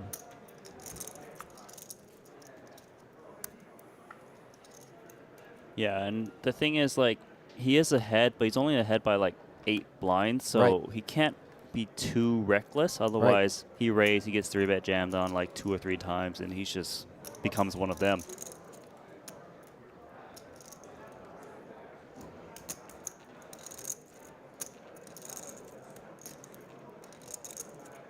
Bruno Volkman's got ace-7 offsuit, and you can see that these players, Volkman and Fedor, of this 20 big blind stack, are not shy of continuing to raise despite not being the chip leader. You know, these guys are not willing to give up too much EV just with the chip distribution being in 2nd and 3rd, respectively. King 4 suited now for Fedor Holtz. Thinking about making a play, but might be a little ambitious. We'll see.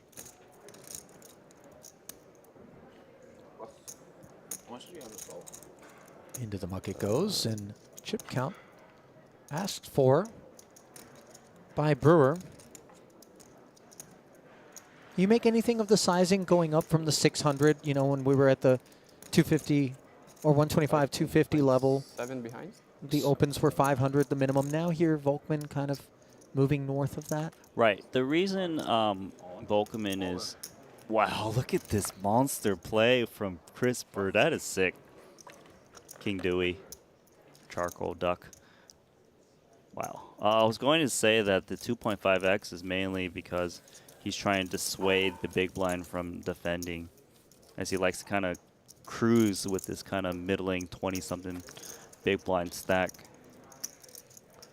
That was a little gangsta, wasn't it? We've seen some gangster things go down. Remember, Brian Kim gangstered Brewer with 10-9 offsuit. Now Brewer in turn gangstering Bruno. We know Fedor's just a stone gangster in general. I don't think we've seen him do anything too gangster thus far. But obviously, now he's got some ammo, 20 bigs deep. Volkman has it in him. We know that. So you think a Brazilian gangster move is incoming? Oh.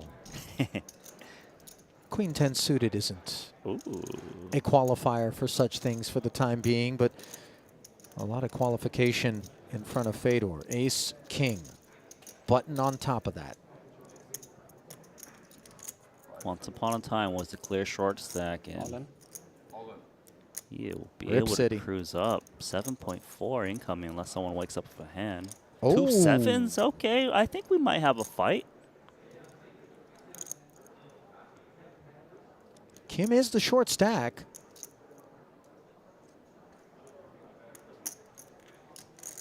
feels like he's got to commit, given that he's put in the big blind ante. And, Started the hand of 7 BBs. That 600 that Volkman's kind of stuck in there. Overlay. Exactly.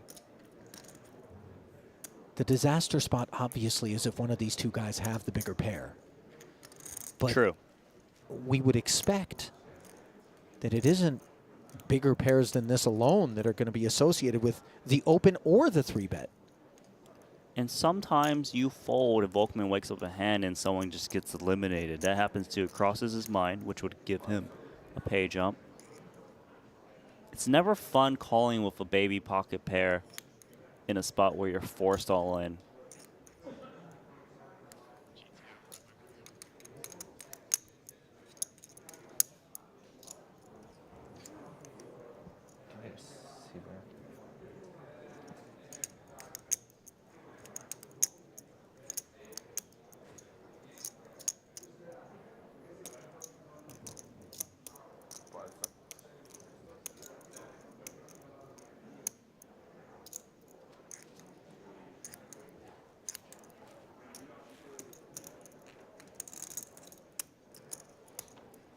He's in the blender, Randy. It's a difficult spot, Ollie. This is not a clear-cut decision. As you can see, he's using multiple time banks to try to figure this one out. There's a lot at play. He is going to lay it down. Wow. That's a big one. And it's one he's going to review on the tape after this tournament concludes. I guess it's one of those situations where he's got his 7 bigs. With a decent amount of frequency, one of these guys is going to be able to wake up with the bigger pair. And when they don't, they rate to have a couple of overs and plenty of equity. And if you want to get a better handle on equities, spots, kind of make things a little bit more black and white for you, well, there's no better place than GTO Wizard to seek assistance. Analyze, practice, and played hands versus GTO. Solve any spot in the game with GTO Wizard. It's the #1 app for poker players. Start crushing at gtowizard.com today.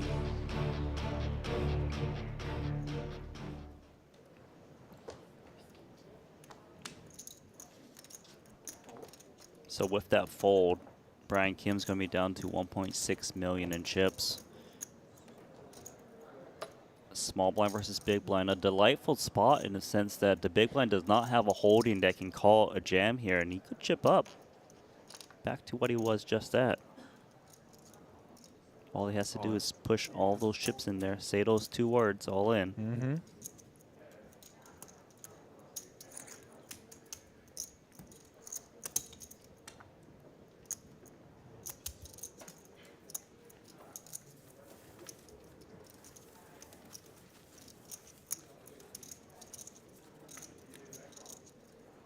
I don't know, man. Still thinking about that. Look, there's a lot in play there. It's just...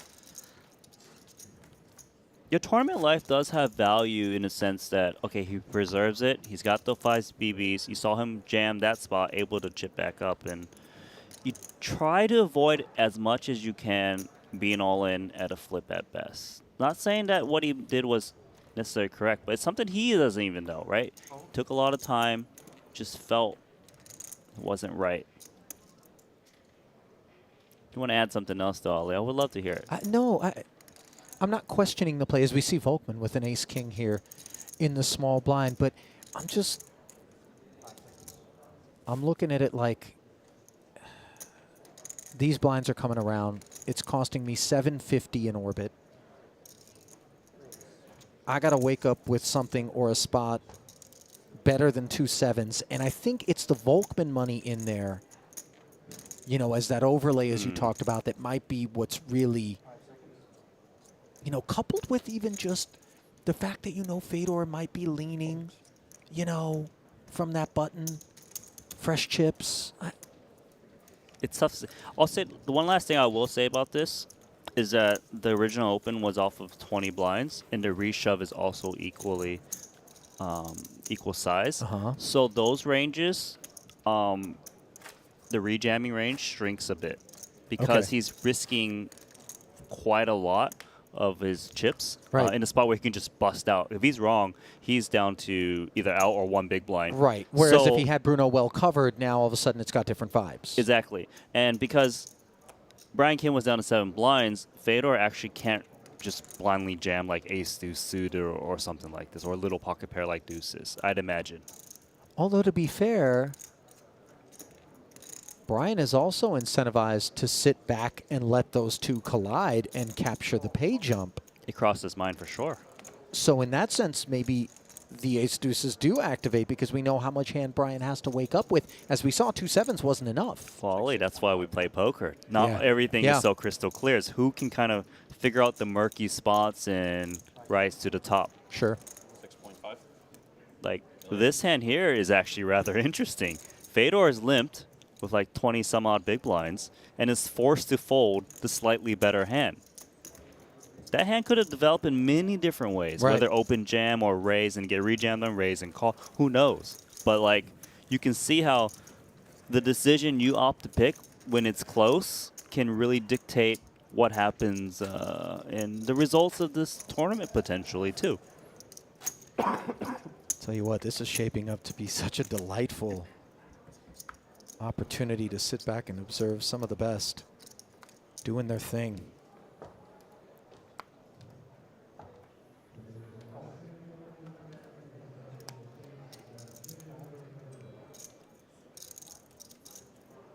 Brewer got an easy jam spot.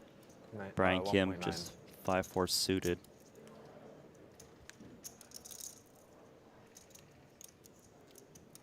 $1.8 million.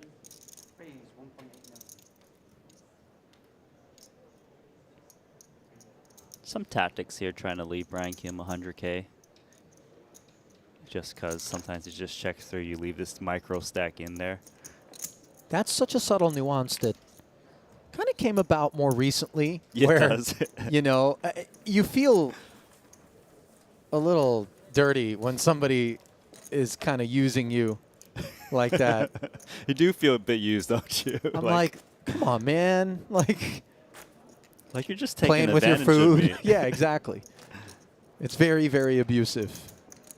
It's actually beneficial to Brian Kim for him to do that, but you just feel like dirty. Yes. It's like, you know what? Nah. I'm going to shower myself. How's that? Try to keep me around with 1 blind. Scumbag.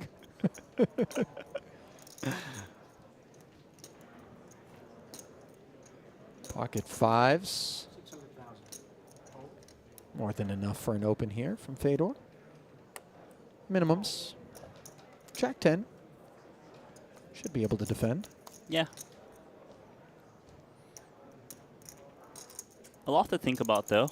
You know, the presence of Brian Kim does change whether Fedor raises certain hands, but Jack 10 is certainly enough to see what develops, how to maneuver.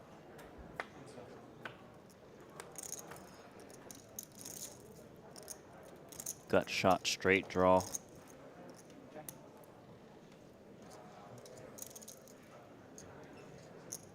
I've seen better flops for 2 5s.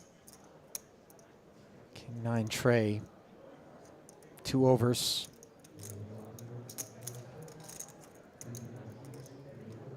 Hard to flop a pair, Randy. So Fedor's going to ask a question. 375K. With the inside straight draw, most certainly need to continue here with Jack 10. And especially every now and again you bink the Jack or the 10 on the turn and it's good. So a high frequency, actually, you hit that Jack or 10, it's good. Yeah. You're going to expect Fedor Holtz with the bigger stack to c-bet so wide. And he's actually coming with check raise. Bruno Volkmann. what was it we were talking about in terms of gangsters things? That The Brazilian gangster. Yeah. He's arrived. taking it to the favela is Volkmann. And by check raising, you actually stop your opponent from putting a multi-barrel bluff on you when you usually just whiff the turn. And you can get better hands like this 2 5s to just have to lay it down in Volk. This is one hell of a final table, my friend.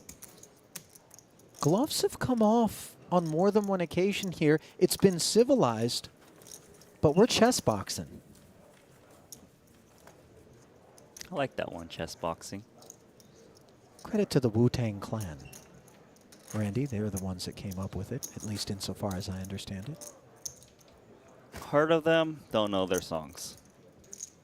You don't know any of the Wu-Tang Clan's catalog, Randy? Did you not listen to me? I literally just said that. Cash rules everything around me. Cream get the money. Dollar dollar bill, y'all. Okay, I know Dollar Dollar Bill, y'all, but I did not know the 2 lines before that. Try Randy, stick to the technical analysis of the poker. Honestly, I just feel like you got to come stay with me for a month, where every day it's going to be intense. I don't want to be a lunatic. Culturing. I don't want to be a lunatic. There is some danger of that. My family loves me now. They might not after that month of lunacy They might love you even more, Randy. You don't know. Odds not in my favor. No, not in your favor. Brewer, jam, takedown there. Willing to take his chances. Almost back up to a 2-1 lead over Volkman. 11.5 for Chris, 6.1 for Bruno. Just about 5 in front of Fedor, and then the 1.5 million chip stack of Brian Kim, which is a lot of what allows Chris Brewer to bludgeon away here at this final table. Jack 10 offsuit worked out well for Bruno when he defended his big and check raised Fedor. Here he is, suited on the button. Well, he certainly wants to play this one. Just going to rip it in.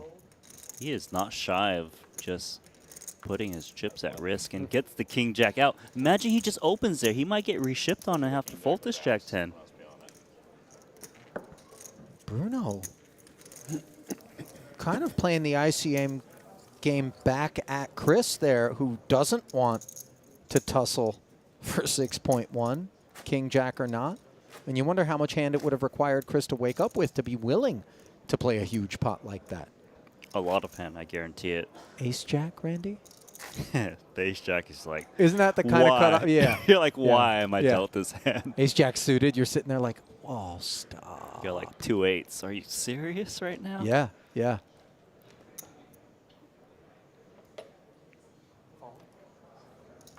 Sorry.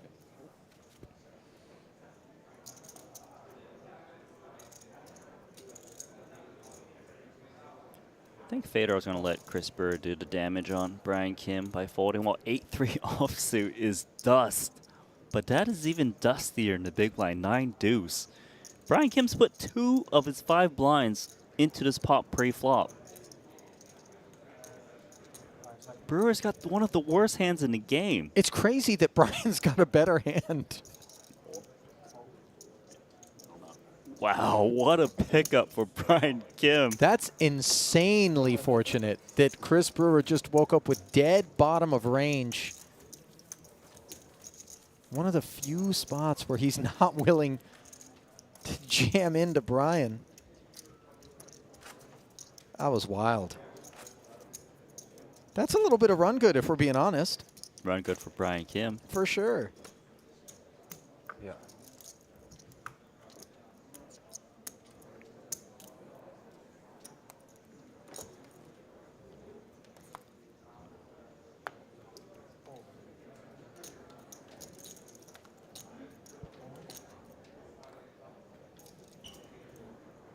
He's chipping up.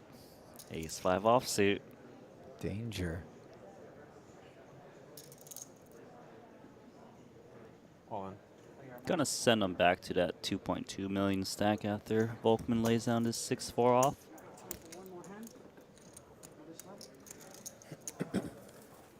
One more hand at this level.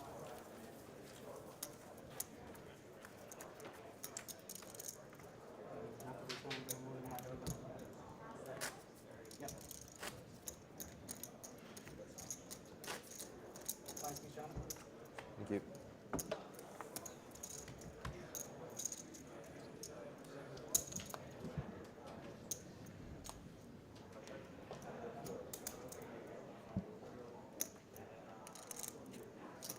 Big slick.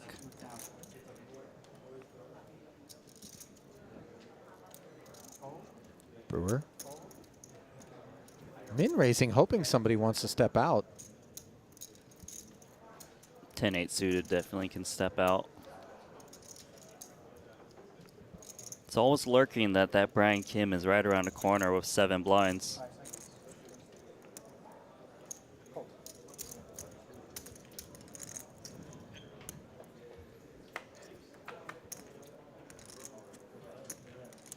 Nine, 6, 3, all spades. Flush with a straight flush redraw for Fedor. As Brewer just barrels away with what he deems impunity, but this is not one of those spots where Fedor is just going to concede. Good chance Fedor Holtz just comes in with call. Hands like ace-king just drawing dead.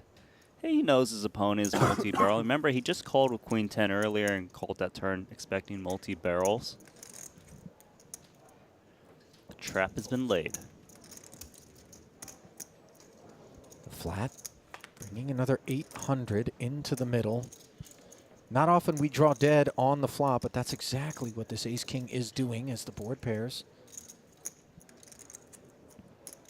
Not the greatest card for Fedor in the sense that his opponent might be gun shy when it pairs the 6, as he can easily be holding a 6 himself. Okay. Might be contemplating leading to kind of maintain control of the hand. But I'm not saying that he's ever scared of losing the hand, just losing his customer with this 6. Page 50. Brings out a bet himself. By betting himself, he also allows himself the chance to get all of the chips in by the river. If Yeah. it checks through, then someone puts in the bet and they don't lose it all. Charting a course for that sort of path and just preventing Brewer from being able to check back with maybe a lone bigger spade. Yes, true. Nice lay down there for ace-king. What do you guys want to do for the long break? I'd like to do 20 minutes. I would do like a 5. Yeah, 5 minutes.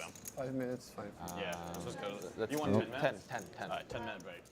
Little bit of a disappointing outcome, perhaps, for Fedor, not being able to get more Brewer bucks into the middle, but nevertheless, he is working his way upwards, as the stacks will be diluted by the 200,000, 400,000 blinds, which will await these gentlemen on the back end of what appears to have been a negotiated shorter break. 24 bigs for Brewer, 15 apiece for Volkman and Holtz, 6 for Brian Kim, who is hanging around as those chip counts are brought to you by Poker Stake. Still 720,000.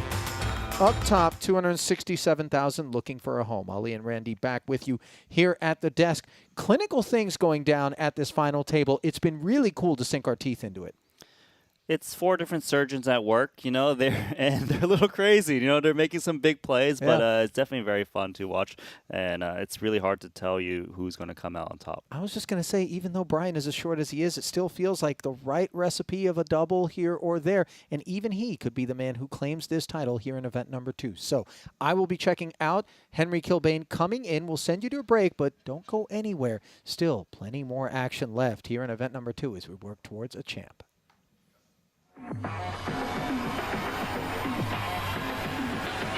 GG Poker. Why so many players? This is a crazy thing to do. GG Poker Broke the Guinness World Record. Welcome to the World Series of Poker main biggest event. poker now site. larger than all other GTO traffic reaches all-time high. Jump.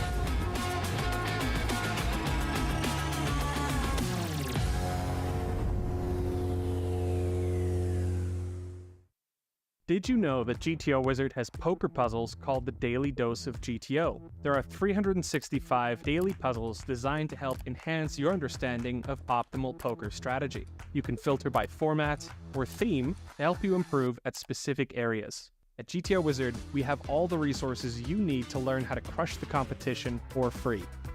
GTO Wizard, the #1 app for poker players.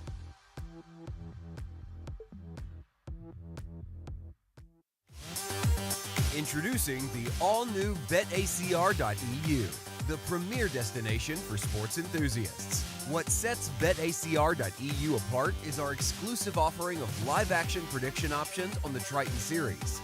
Experience the excitement as you predict the action while watching your favorite players live. But that's not all. By opening your account now, you can take advantage of our incredible offer. Receive a generous 15% free play on your first top-up, up to $250. Become a part of BetACR.eu and elevate your live sports engagement experience.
I remember at World Series, the main event, I never cashed it.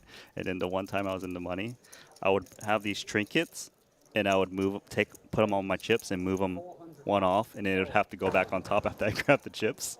And someone was so mad at me at the table. I was like, I've got to do this, otherwise I'm not going to make it. Yeah, because it's what got me far for once. Who cares? Randy, 2 jacks. I thought I was the only lunatic in the booth, but apparently we share that designation as Schwecht puts the newly doubled stack to use right away. And, of course, Chris Brewer for another $250,000 is going to be a customer here. And a threatening one at that with 2 overcards to the jacks.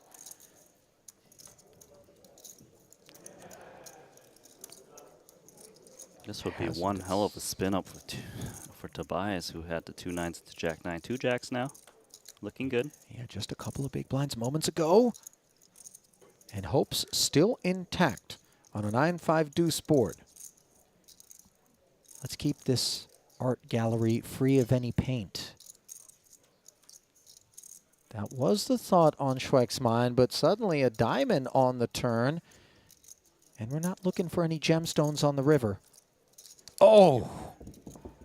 Not only is it the queen, but it's the diamond. And the king high flush for Chris Brewer will yield us our first. Over in Sydney, I believe. Really? Yeah. With well, his, you're in Melbourne.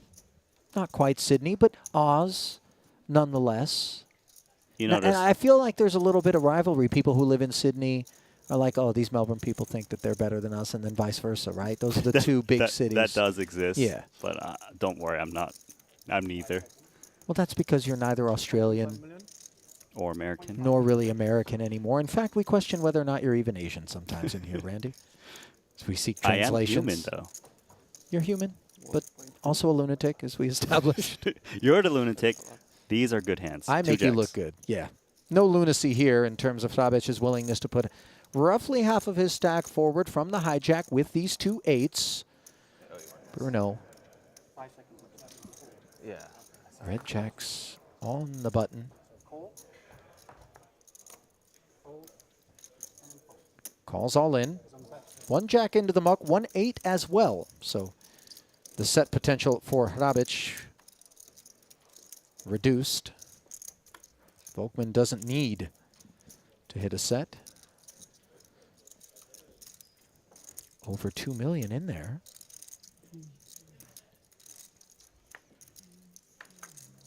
All in parade continuing, and the jack on the flop. Case in nature is nice for Bruno. The turn, not so nice, though, as suddenly the gut shot puts a smile on Roman's face. Is Nina lurking? No. A red 3. 7 cents. So we'll count it down. 775,000. Swingy day for Volkmann. Have to ask Santa, though. Do you think outside of December it's easy to find a candy cane? No, absolutely impossible, actually. They got that candy shop on Oxford not far from the hotel. I feel like I've seen it. Maybe we could find a candy cane in there. Maybe I'll make my own peppermint tea later. Do you like peppermint tea, though? Because there's no point if you don't. It's not about the experiment. Is it just about the experiment? Kind of.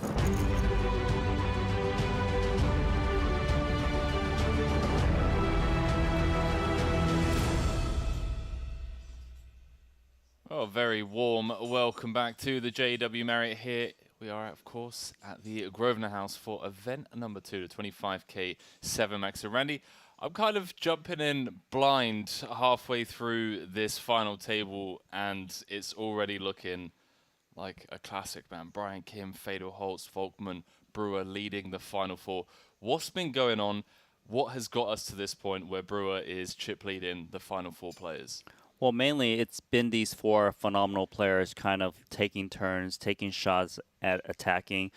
Fedor Holtz did come to this final table as the chip lead, but Brewer maintaining that chip lead, attacking, has lost some spots, some pots from time to time. Brian Kim lingering around with that 6 big blind stack and making some big folds, but still hanging in there. Now, of course, that is the final table. I was tuning in very early in the day where you guys were covering the bubble, and it seemed like there were stacks, if I'm not mistaken, like a few sub-3, sub-4 big blind stacks, and it took us a while to even get into the money. What happened there? Well, I mean, mainly it's just tournament poker. Sometimes things end quickly, and sometimes they don't. But it is all about these 4 players right now. Chris Brewer up top, Fedor Holtz, and looking to hopefully get a big score for him. Well, there's a couple of potential storylines here, of course. Brewer has a title in short deck, a title in PLO, looking to add a No Limit Hold'em title to kind of complete the trifecta. Fedor Holtz also looking for his 3rd Triton title, will join a very exclusive club alongside Danny Tang, Ivy, Wai Kin Yong. So some real, I don't know how early into the series you want to lead into these storylines, but certainly one to keep eye on with Brewer and Fedor looking to win that 3rd Triton Drove as we throw it down to the floor. 4-handed play with 720,000 up top, going to the eventual champion. Everyone guaranteed 267,000 for their efforts so far. Is Brian Kim, the immediate short stack with just 6 big blinds. He's going to look to get busy sooner rather than later, is Mr. Kim. And as always, if I'm not mistaken, Randy, the Kim family are with us at home watching the stream. Tommy on break. Shout out to the Kim family. 100% they're watching, you know. They got to support Brian Kim. And, you know, I do believe they are down under over in Sydney, if I remember correctly. Yeah. And, yeah, having a good time. Well, he's got some work to do, but he's guaranteed at least 267,000. Next page jump Go up to third. The third will walk away with 324,000. And you know, we got ourselves a little $230,000 heads-up match. 490,500 for second, and 720 go into the eventual less painful. champion, Randy. On a 9, I win a decent amount of time. On a Jack, I basically never Volkmann, win. 5 cashes. First joined us back in Madrid of last year. King net you check back or something. Final table, the 100k main event. Alrighty. Then a couple of crossbars in Cyprus. And then final table bubbled event number 1 here. 25k GG Millions. Certainly one of the most feared players to come out of Brazil in recent years. As Fedor gives Brewer a walk, a welcome sight. The chip leader, the year of Brewer, Randy. I mean, cashed for 6 million or so in Vegas, if I'm not mistaken. Just these past couple of months prior to that, obviously, he was with us in Cyprus. Took down an event there. Had a second place there as well to Mr. Richard Young. So he's had the chance to join that 3-time champion club. Can he close this one out? Volkmann's got ace-jack here. 15 blinds to kick things off in the cutoff. Yeah, and it's Kim in the big. He's going to push all in himself.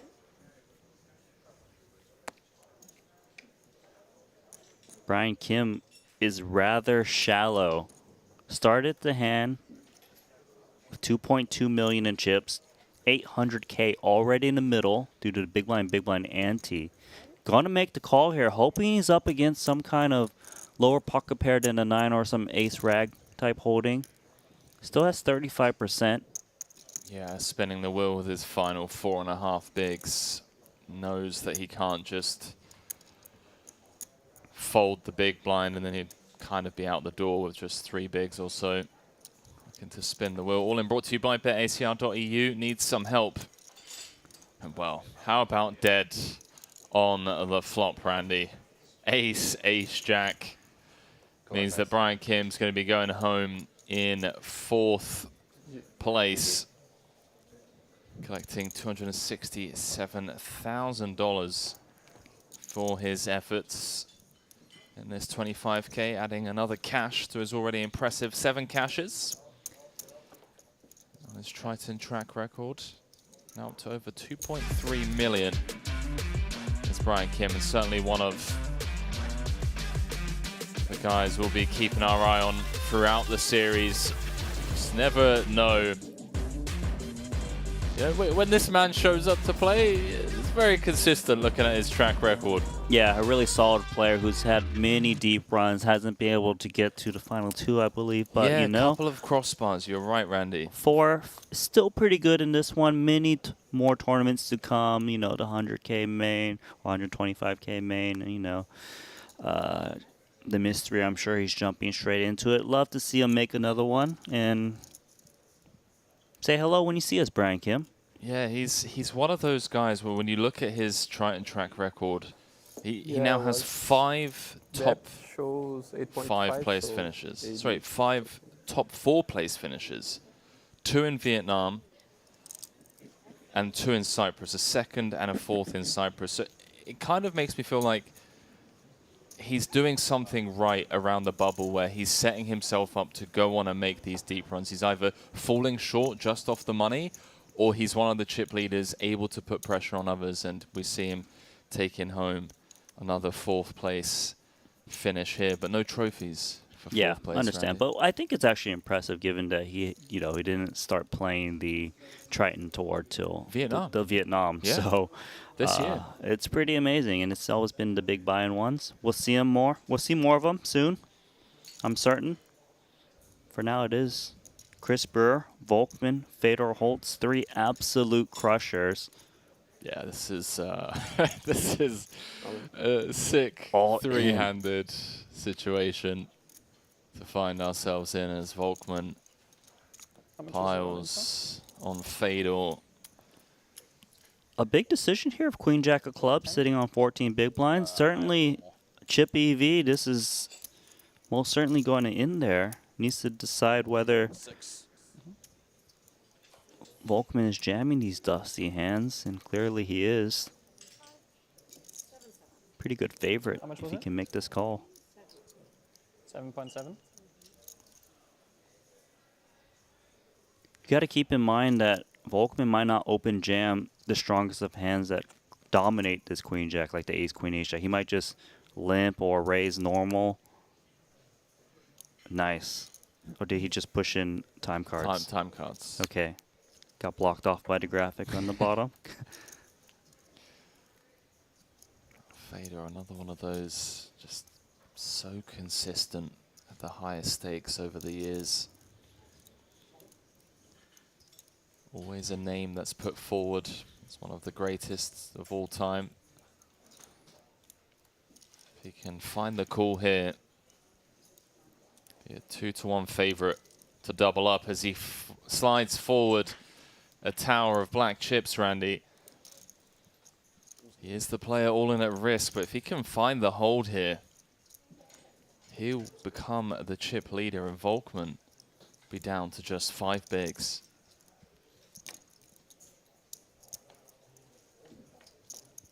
$11 million in the middle. As it comes King 8 deuce. Neither player connecting Volkman with the 6 immediate outs. And finds himself dead on the turn, Randy. Queen of Diamonds gives Fedor the 100% check mark. And with that, takes the chip lead 3-handed. Yeah, excellent call there by Fedor Holtz. 5-3. Not giving anything away. Volkman down to a rather shallow stack. There we go. 46% of the chips in play. Tournament chip leader. Slight edge on Chris Brewer. Down to just 10% with that jam of 7-4 suited.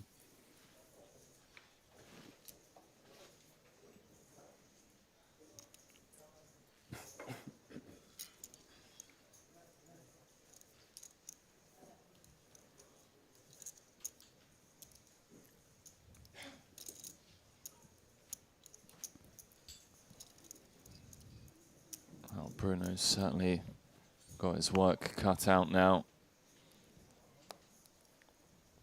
Massive uphill battle. He's going to have to put in around a third of his stack in the next hand. Holtz now covers Brewer. 324,000 guaranteed for these final 3. Just going to fold outright. Knows that Chris Brewer's stack is still a little bit scary, despite having more chips in him.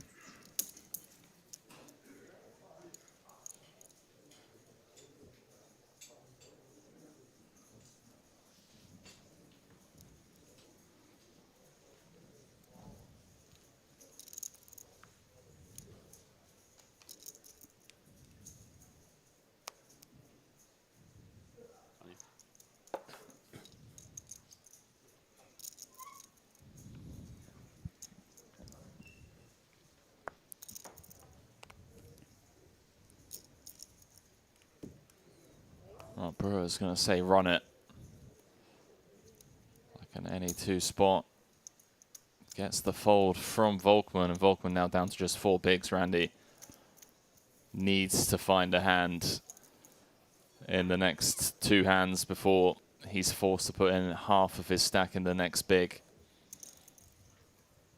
Yeah, he's going to have to strongly consider this next one with a small blind in there. He's got 1.575. 200 is small blind.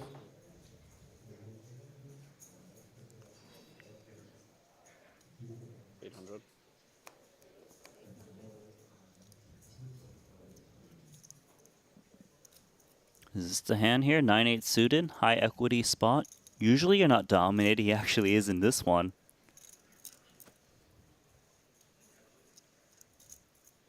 If he pushes chips in, he can also force the big blind out, which is the big blind and big blind anti-overlay. That's precisely what he's done, and Brewer's going to make the call to get us heads up. Brewer in great shape. Has Volkmann dominated. For Volkmann to get back up to 10 bigs, he's going to need some spades or an 8. 7 deuce deuce. Some backdoor straight opportunities.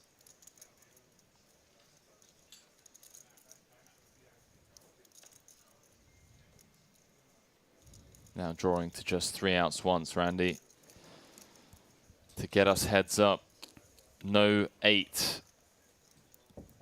6 spades completes the run out, and Volkmann is going to bow out in third. We're going home with $324,000 for his efforts. And Randy, we're alluding in event number 1, the flurry of Brazilian names that were in the field. Volkmann's was one of them, obviously. And he's certainly one of the players from Brazil that we'll be keeping an eye on throughout the series. But for now, we have to turn our attention to Chris Brewer and Fedor Holz as they lock horns in event number 2, the 25k 7 max chip counts, brought to you by GG Poker. This heads-up match, Randy, a lot shallower than the one we called the action on yesterday. A 30 big blind average with a $230,000 heads-up match as we welcome you back to the booth. How's it all going, everyone? Randy, 230k heads-up match against 2 incredibly experienced No Limit Hold'em players, both with 2 titles. So there's a little bit more at stake than just money here. It's the opportunity to separate themselves from each other and join that very exclusive 3-time champion club. Yeah, the 3-time champion club, obviously one very hard to get into. But we do have 2 very decorated players. Like you said before, it was 2 very deep stack heads-up matches, right? This one, much more shallow, is 25 versus 35, but 2 players who are very experienced in even playing these shallow stacks. They're going to know how to construct their ranges to optimize the situation, and it's going to be a tough one for either player, and we'll see who can... What is the difference between second and first? Have you looked? 230k. Just 230k? Just a casual, 10 buy-ins. A little 10 buy-ins heads-up match. Brewer, 2.5 million, just shy of 2.5 million in Triton earnings. 11 cashes, 2 titles. Fedor Holz, I don't know. We don't even need to get into the amount of earnings that Fedor's got. We'll jump into it when we return from break. But for now, the stage is going to be set. We're going to look into potential numbers because obviously it is evenly stacked. And then from there, we're going to just get on with it. So quick 5-minute break. And then when we get back, heads up. See you guys shortly.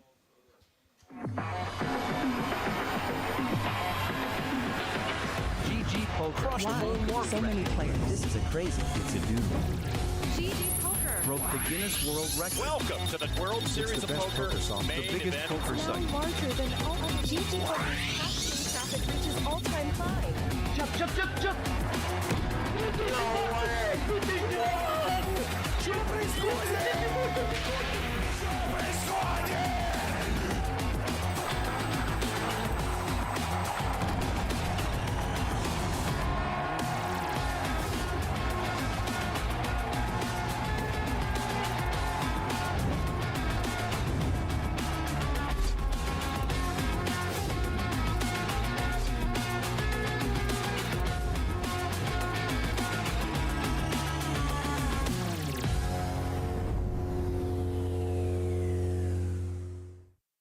Did you know that GTO Wizard has poker puzzles called the Daily Dose of GTO? There are 365 daily puzzles designed to help enhance your understanding of optimal poker strategy. You can filter by format or theme to help you improve at specific areas. At GTO Wizard, we have all the resources you need to learn how to crush the competition for free. GTO Wizard, the #1 app for poker players.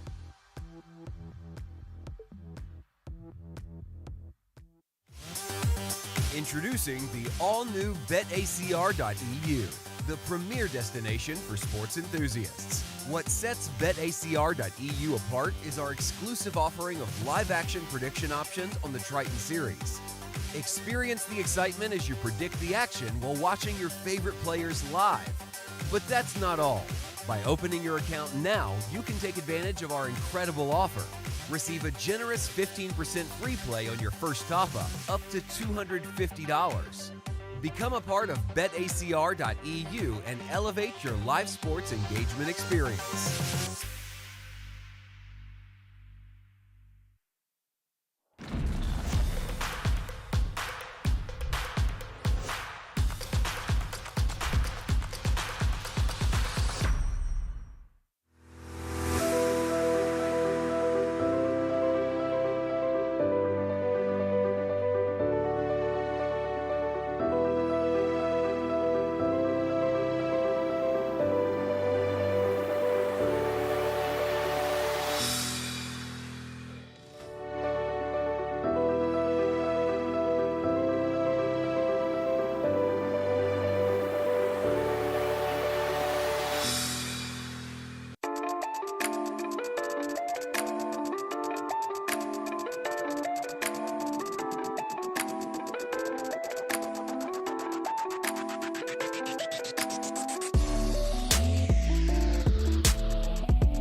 The best of it is obviously Brewer giving him a spin from the button, and that spin unfortunately lands in Brewer's favor as the man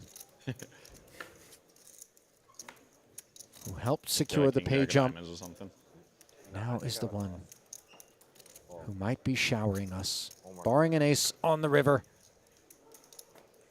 which does not come in. So back-to-back eliminations here, both courtesy of Chris Brewer.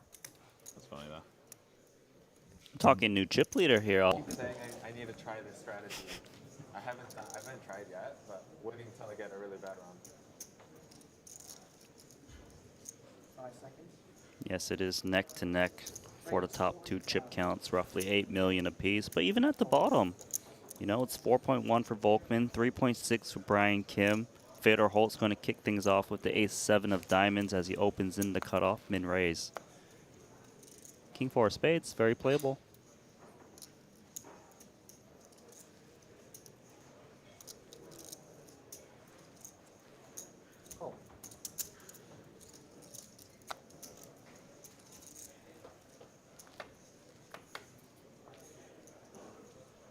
Oh, trip force for the King 4 of spades, which Volkman defended with. No diamond on the board either. Yeah, great spot for Volkman. Also, not only hitting the trip 4s, but also because this is a highly c-bettable board, so he does usually pick up a little bit more at the minimum. And you see that little bit coming in. Big question now is, does Volkman check call or does he put in a check raise, knowing that this board is rather dry and maybe it'll get looked up a bit more?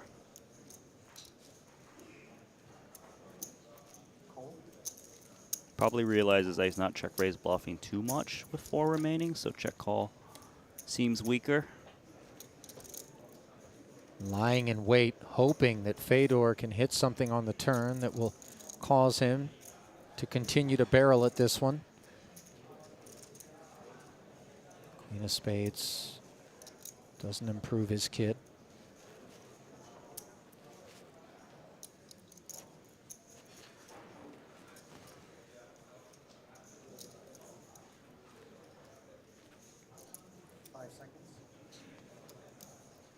1,050,000.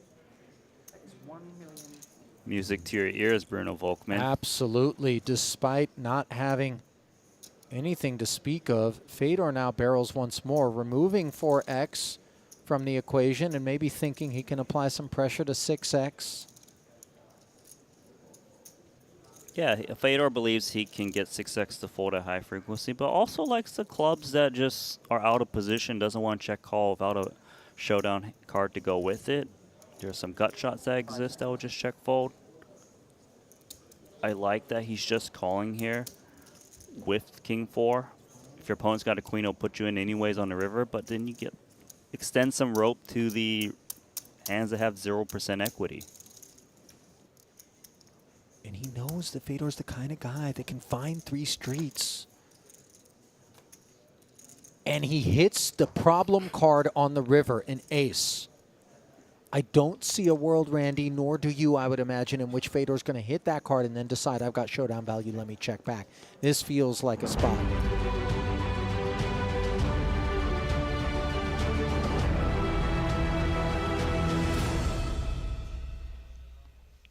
Oh, very warm welcome back to the JW Marriott here at the Grosvenor House. It is day 2 of the 25k 7 max, and Randy, we find ourselves heads up, this time a lot shallower than yesterday, and perhaps due to how shallow both Chris Brewer and Fedor Holz are, they've made a deal. Are you surprised that the numbers were looked at immediately, or would you be more inclined to see, you know, feel each other out a bit, play an orbit or so? An orbit, no, you know, play a few hands. I'm by no means surprised that they're making a deal. They have a lot of respect for each other. Very competent in taking down titles. You know, stacks are shallow. Anything could happen.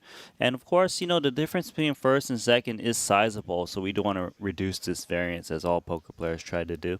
That makes sense. Well, Brewer coming in with 35 bigs. Holtz coming in with 25 can give the viewers at home exact numbers. So Brewer is guaranteed $600,647. Took me a second there. We got there eventually. And Fedor is guaranteed $569,853. They're going to be playing for $40,000. But maybe more importantly for them, the trophy, the 3-time champion club, looking to join Phil Ivey, Wai Kin Yong, and Danny Tang. There's only 3 members in that club. So a lot more than just money at stake for these two. Yes, you know, obviously that's very difficult to do to win 3 titles, and, you know, for Chris Brewer, hopefully the trifecta. But, you know, Fedor Holtz has been playing the Triton series way long ago, and it would be sweet for him to pick one up, as he didn't do as well in the previous stops. Yeah, 10 cashes for Fedor, 2 titles, over 10 million in Triton earnings. And closing out here would, of course, add another 600k or so, as well as that third total. But without further ado, Randy, perhaps another 2-hour heads-up match on our hands. We'll find out. But 35 bigs plays 25. Chris Brewer squaring off against none other than the German phenom, Fedor Holtz, as we throw it down to the main stage. The year of Brewer continues. 2 bracelets this summer. Title back in Cyprus. I believe he's on a 9 million or so heater, according to his Hendon mod, prior to this cash. That's just in 2023. Well, he's got plenty of cashes, I'm sure, to come after this one. Yeah, it's only July. It's true. Lots of time to go. Here we go. This stack depth, Randy, what are we thinking? Are there any expectations straight out of the gate I believe for the you? Expectation is kind of just limping the button. You know, has deemed to be kind of more of the standard play with these like 25 some odd triple queen flop. Usually the big blind would just have absolutely nothing. Do you deny equity? He's gonna try to.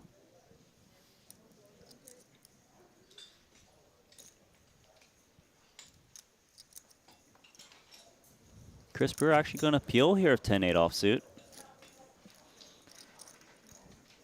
Feels he's got the best hand. Oh, they want it in this one? At some frequency. Okay. I was in that one. Of course, pair draw. expecting Fatal to raise his strongest like Ace-X, King-X type holdings? That is? A little bit, but I wouldn't necessarily expect that. Just given the stack depth, he probably will still be limping these types of holdings to kind of protect the wide range he'll have. Regardless, King High still good. Well, 2 million to fight for. Brewer knuckling for a second time. Action back on Holtz. He's going to check back. He's going to have the best hand at Showdown.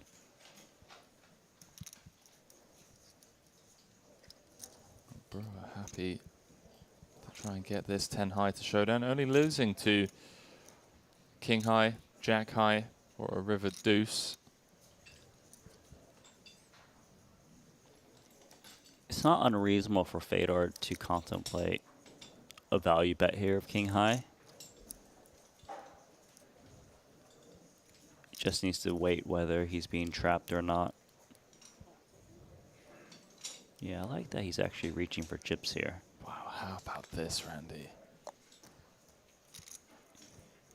75%. And this is a value bet, right?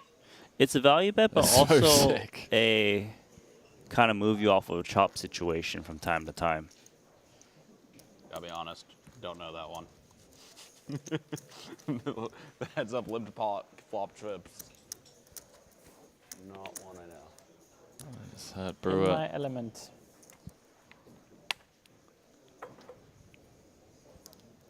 You know, that's not the line that I want to hear from Fedor if I'm playing heads up. Is Yeah. him saying, in my element. Because Fedor in his element? Unstoppable. Precisely. Let us know in the chat, by the way, who you think's going to close this one out. There is a poll over on our Triton Poker YouTube channel. We've currently got 814 likes. Would love to get this up to over 1,000 before the end of this heads-up match. So if you haven't already, take a couple of seconds, click that like button. We have 2 more weeks, Randy, of nosebleed, high-stakes, no-limit hold'em tournaments, as well as some short-deck events, some PLO events, free of charge. All we ask in return is for you guys to click that like button, help us grow the channel, and continue to bring you all free poker content. For now, middle pair for both on the Jack 9 tray.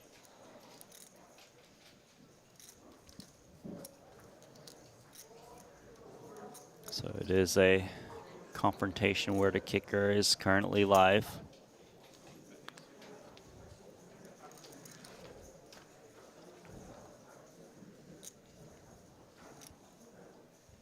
Seven of diamonds on the turn. Giving Brewer a gut shot to go along with his better kicker. Yeah, and the 7 also makes it so that the kicker will often play. In this instance, it does. It wouldn't surprise me though if Fedor Holtz actually tries to extract value himself with 9-4. He sees the check through on the turn, expecting the 9 to be good. In this instance, it would actually be a value owning situation. Yeah, this check, Randy, on the turn from Brewer. Bit of pot control. Knows that he's not folding most rivers. Yeah, pretty much, you know, and also his kicker wasn't the best. We'll snap this one off and see the good news as he does extend his lead against Fedor Holtz. Yeah, 14.5 million plays 9.6. Got Wesley in the chat saying Brewer is too hot this year. All that run bad turning into run good.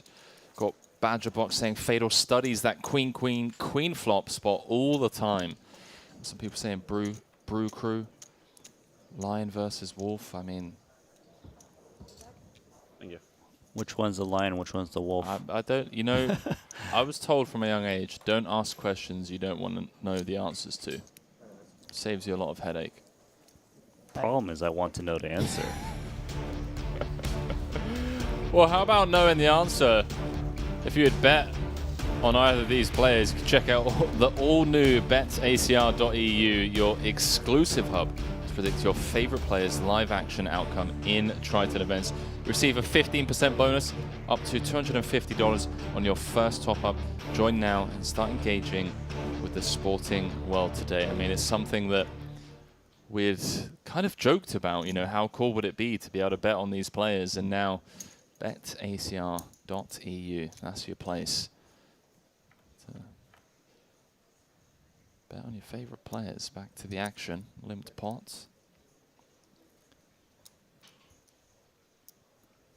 Not much of a holding for both players, but in theory, when it checks through pre-flop, it is a range advantage for the dealer button.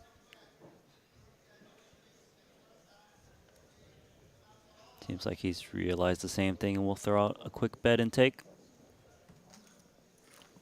So just to reiterate for the fans, those of you just joining us, the official prizes would have been 720,000 for first, 490,500 for second. These two decided to make a deal before Heads Up started. Fedor is guaranteed $469,853 for his efforts.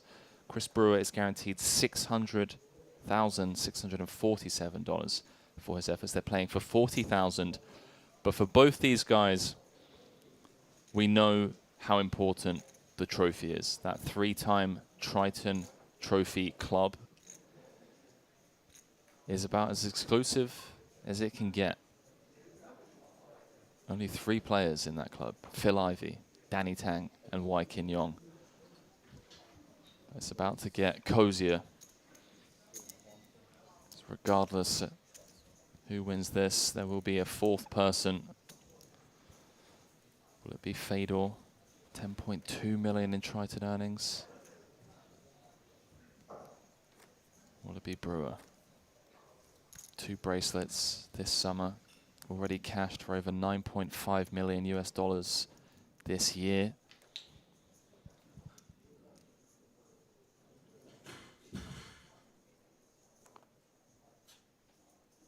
Got Ice Cold Spear saying, I like Triton, but their tourneys always end a little short stacked. Randy, correct me if I'm wrong. Yesterday's Heads Up match was 70 big blinds effective at the start of play. And it took us 2 hours and 15 minutes of Heads Up play to crown a champion. That doesn't sound short stacked to me. No, it does not. You know, obviously it's distribution is sometimes people get coolered out, sometimes they don't. And, you know, just we don't always arrive to the final table at the same exact time. And yeah, you know, let's go. King 10, 2 pair. More importantly, his opponent has a piece as well. It is a raise spot pre-flop Fedor opening.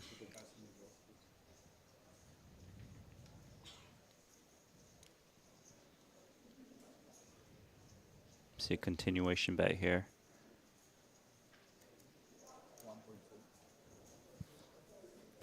Bottom pair doesn't really feel too good on this texture in a raised pot. Most certainly wouldn't be folding if it was a limp one, but here it definitely kind of smashes, and you know he could be drawing very slim even with that bottom pair of 10s.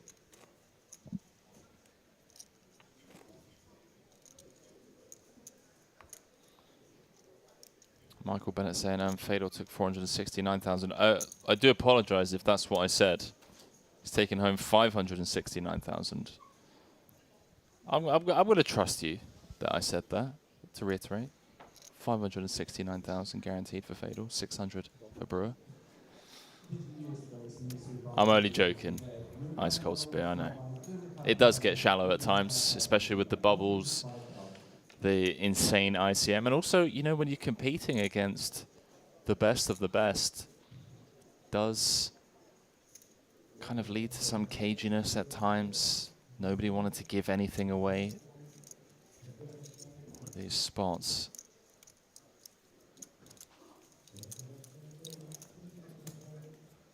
See, Randy, the chat corrected me. You didn't correct me on that deal. You just let me out there hanging to dry. You want to inquire with me whenever numbers are involved. It's quite a big mistake. Still trying to figure out what 100 cubed or whatever it was. Hang on, no. Look, if we're going to run this bit, can we at least run the part of you telling me to F off last night when I came up to you and said, what's 100 square root of 100? You're like, Henry, you suck at math, you know? It's 10. You sure it's not 10,000? You told me it was 10,000. It's 10. Oh, man. Shout out to everyone keeping both Randy and myself company for this heads-up battle, event number 2. We have 13 more trophies to be awarded here during the Triton Super High Roller Series in London. Got a real treat in our hands for now. 2 of the best in the modern game squaring off against each other.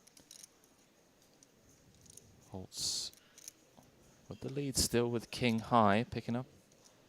King High straight draw on the turn. Brewer with the flopped open-ender.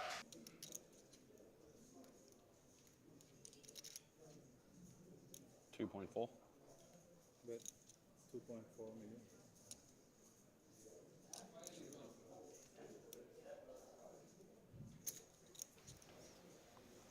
Pot-sized probe from the Brewdog. Thoughts, Randy, with the King 10, that 10 of diamonds blocker? He still has a draw to a nutted queen, of course. King High could be good. With the pot-sized bet, it's polarizing. I don't think that Fedor believes that 9x, 6x, 4x would be going for a pot-sized bet when the overcard comes.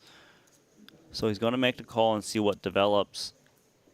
Chris Brewer still got 30% chance of winning this pot. Doesn't necessarily need to hit the straight. Could also hit a 7 or an 8. Bricks out. Yeah, both players bricking. And given just how draw heavy this board was on the turn, Randy, is Brewer going to follow through here? So Chris Brewer might be thinking that the top of my opponent's range is the Jack X. 9x discounted quite a bit given there was no C-bet on flop. That would mean that there's 2 overs to the 6 or 4 if he's putting his opponent on that. He's going to rip it in on a bluff. It's high card versus high card. That's such a sicko. And the fact that Fedor's King 10 has not hit the muck yet is perhaps even more thrilling than this jam. Because this isn't posturing, Randy. No, he's definitely thinking about calling here. 10 of diamonds is actually one of the bad cards to be holding in the spot if you're trying to pick off a bluff. You block the diamonds, you block all of the 10x's. Asked if he was bluffing. Yeah, he just said, I think you're bluffing. Fedor throwing out a time extension and staring Brewer down. This is a genuine tank.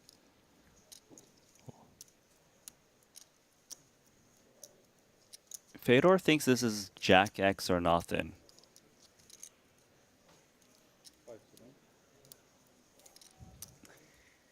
think you're bluffing.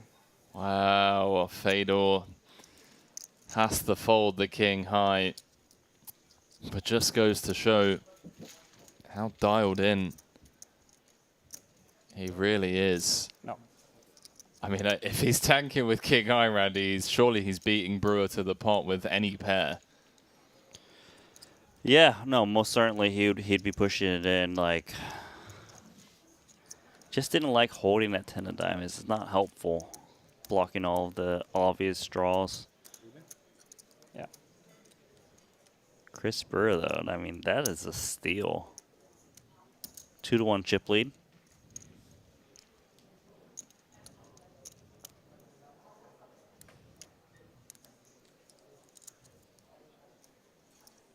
Or perhaps a taste of what we can expect to see from Fedor over the next couple of weeks. And from Brewer as well. We'll give him credit for having the heart to empty the clip there.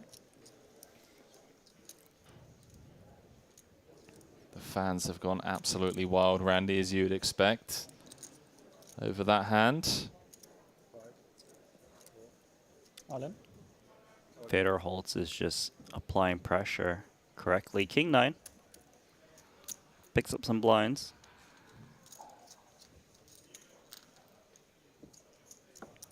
I'm going to be honest with you, Randy. A bit of self-deprecation perhaps on my part, but it feels a lot safer in here, in the booth. I think I'm going to stay here for a while. You know, I'm comfortable in here. I don't need Fedor staring me down with King High and just reading into my soul every time I try and bluff. You know, I feel like the stress levels would be. So you're telling me you don't really want to pony up the mortgage on your whatever, your car, your the mortgage on, you know, I'm not going to let that slide. I was going to say mortgage your house, on but my I don't think car. you got a house. Do you got a house, Henry? I got 2, Randy. Okay, well, sorry. Thank you, mate. Wow, savage. Okay, then. Never mind. I was going to say. The mortgage on your car. Let's move on. King 7. King Queen 10. His top pair in this limp pot. Yeah, don't forget, ladies and gentlemen, when we do eventually crown a champion here in event number 2 to 25k 7 max, we're not finished for the night, Randy. Yeah. We'll be picking up coverage from the $40,000 mystery bounty. You know how it is with the Triton Super High Roller Series. Really just don't want to miss the event as we run this final table. Another one is playing out their day 1. Get to see multiple final tables, which is always cool. To see all your favorite players get in there. And some of them showing up multiple times.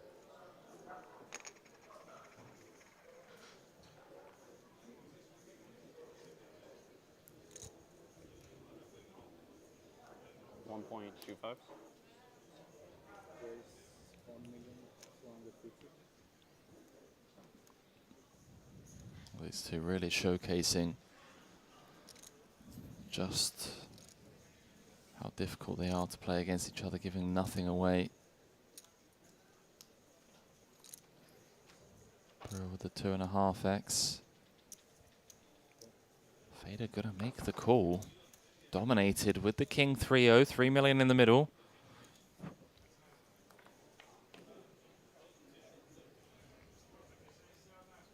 Brewer flopping best, acting with bottom pair. Now, Randy, feel free to correct me if I'm wrong, but would you say that it's safe to assume that most ace-X from Fedor would be going in pre? Yes, I would say that everything but like the pocket aces are out of Fedor's range with this rather shallow stack that has so much incentive to just 3-bet jam. There's probably just a little bit just to kind of balance his range, but not enough for him to want to do so. And does nice pickup there for Chris Brewer. Extends the lead, Yeah. 16.3 million. Big lead now, more than a 2-1 lead over Fedor. Coming into this heads-up match, it was Brewer with the lead, 35 bigs against 25. A deal was solicited, of course. They're playing for $40,000 on top of what they're already guaranteed. 569,000 guaranteed for Fedor, 600,000 guaranteed for Brewer. Broncond over on Twitch saying Randy is available for financial planning.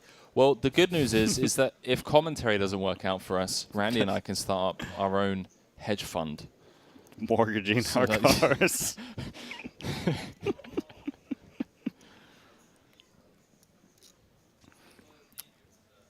And I'm going to read this one out as Fedor is about to fold. From Gert Neef saying, "Hi Nano, just wanted to let you know that your commentary is world class." Thank you. What about my financial advice? Yeah, Randy doesn't have the chat open, so more often than not, I just skip all of the compliments that are directed That towards... was the one few one you've ever read. Well, no, I saw how genuine that one was, and I was like, you know what? He needs to hear that one. You know, we got 2 weeks of being sat next to Ali. We need a little pick-me-up from the viewers. around the world. 7 deuce and Jack 5, nothing much to write home about, but what I can do is jump into the Triton Poker Plus app, and if you haven't already, I really do suggest downloading the app. I'm going to take a look. It's a free download, is it? It is a free download.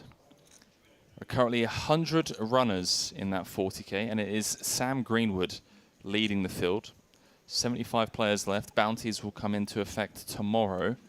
1.7. Do you recall what our biggest bounty was Hold in on, Cyprus? just want to let you know there's a little raise there, Jack 5, disrespect, but go on. What was it? Biggest bounty, do you recall? I think it was 345,000. They upped it, right, from the first time versus the second?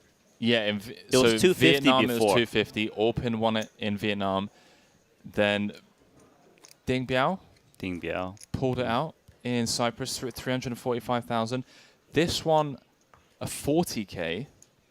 Any guesses? Do you want to? Should we throw some numbers out there? 400k. If you're saying, yeah, I was going to say 400. Seems like a nice number for 40k. About, yeah. 400k bounty perhaps going to be pulled tomorrow, and of course, we will be bringing you late night coverage of that once this heads-up battle concludes. Fedor Holtz with the trap, ace-6 suited, hoping his opponent will try to attack pre-flop. Brewer not obliging, 9-5 offsuit, flops absolute air.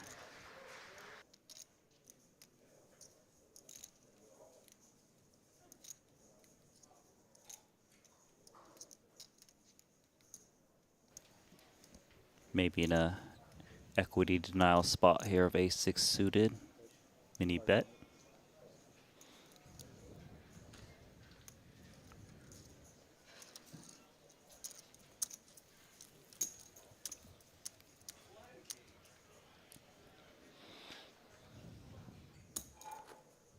Rough start to the heads-up match for Fedor, but we've seen him time and time again do the quote-unquote impossible. Certainly not an impossible task here. Is currently at a 2-1 chip deficit as both players hunt their third Triton title. Fedor Holtz with over 10 million in Triton earnings. Brewer 2.3 million prior to today. Fedor's got queen 3 offsuit. Did see him raise the big blind with jack 5 earlier. This time going to check a similar type holding. Queen of diamonds working for Fedor Holtz. Brewer's got bottom pair. Yeah, bottom potentially an opportunity for us to play a couple of streets. Brewer decides that this hand is rather vulnerable, so he wants to protect it. Hopefully just take it down right now. Because Fedor doesn't have that many ace-X's in his range, he likely isn't going to put in a raise in this spot, rather just call. Also, sometimes by calling up the queen of diamonds, your opponent just picks up a diamond himself and you extract more value. Fedor now picking up a gut shot to go along with his queen high diamond draw. 2.5 in the middle, see if Brewer wants to put more money in or check back, and see a river. Opts to go with the latter as board now pairs. The way this board is ran out, the queen high actually has reasonable showdown value still.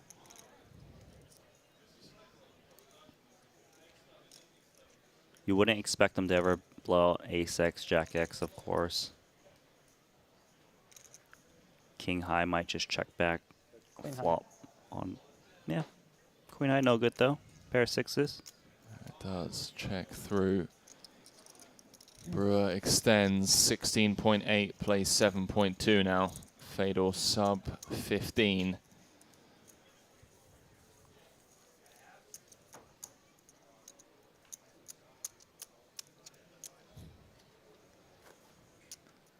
It's definitely not the $10 mystery bounty. Chat is the $40,000 mystery bounty that we'll be covering afterwards. Which person is that? He should be banned. $10 mystery bounty. Zama saying it's the Triton $10 mystery bounty. No, it's not. Okay.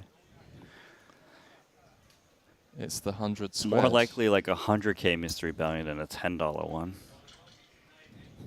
Fedor's got Queen Jack, limps the button, King 8 suited for Chris Brewer.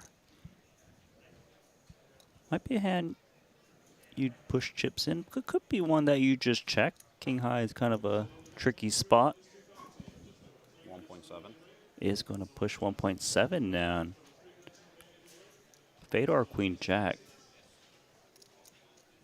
Calling, jamming. Certainly has a hand that can do all of those options that you mentioned, Randy. Yeah, It's it gonna feels come like cool. Queen Jack is nicer as a call. It's still quite a solid holding. Not really looking to just limp jam into ace-x. And ace-x, you know, if they don't hit, have trouble playing post-flop out of position. And he does flop double gutter against the pair of eights that has that backdoor diamonds working. Ace is always scary.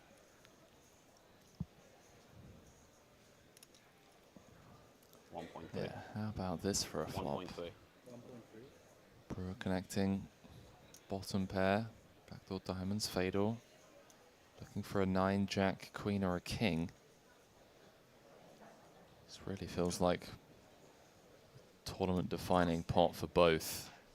Fedor bricks here. Really is entering the danger zone.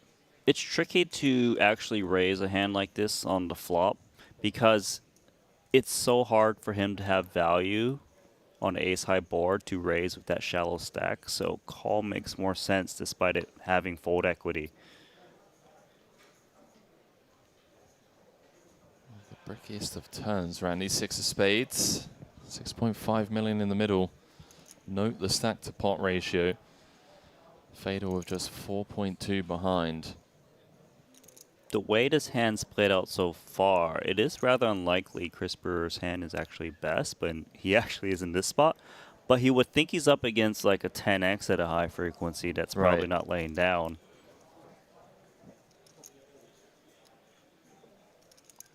Does Fedor take a stance now? He might be asking, would ace-x continue to be able to turn, or would he try and trap me?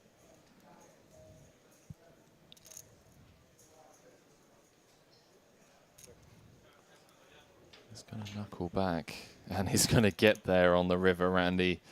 As the 9 of hearts gives Fedor Holtz the nut straight.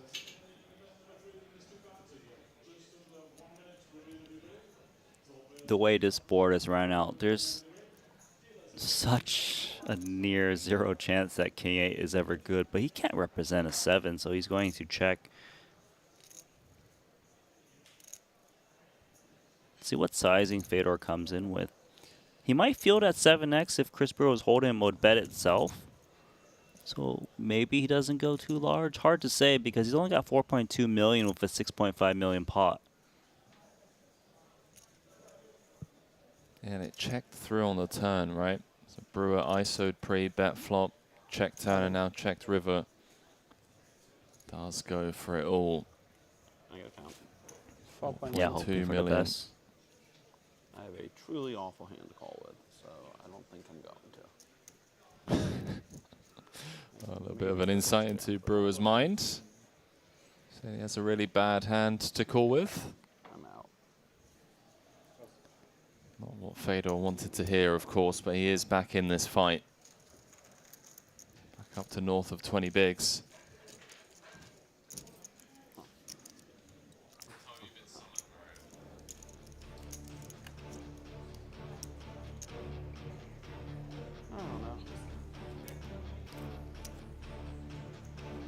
Dun, dun, dun, dun, dun.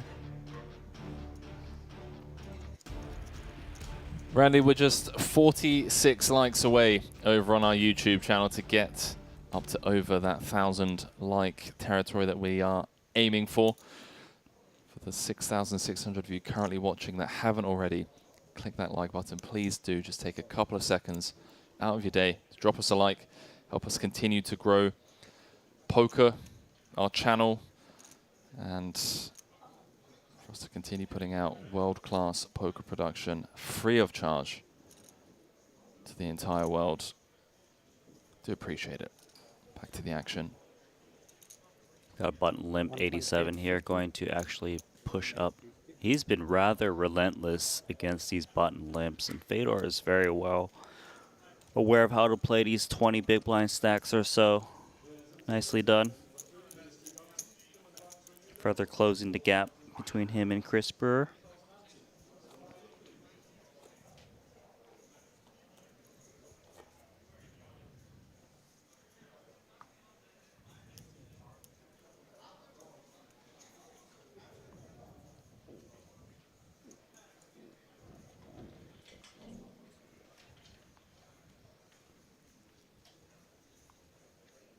There we go, Randy. Which part? What are we going? The chat, the viewers The likes? didn't disappoint. We're up to 1.1 now. We just skipped the whole 1K part.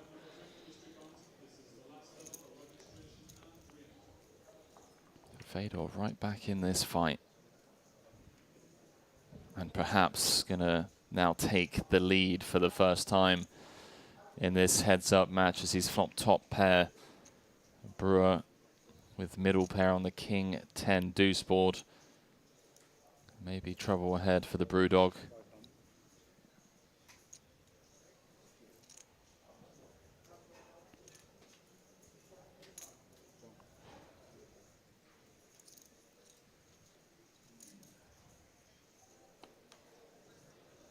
Turn card is the Jack. Chris Brewer picking up inside straight draw, looking for the Queen. Would be a 4-liner that would be troublesome if he was up against the ace, but not in this case. Fedor could still try to extract value from these middling pairs, lower than his king.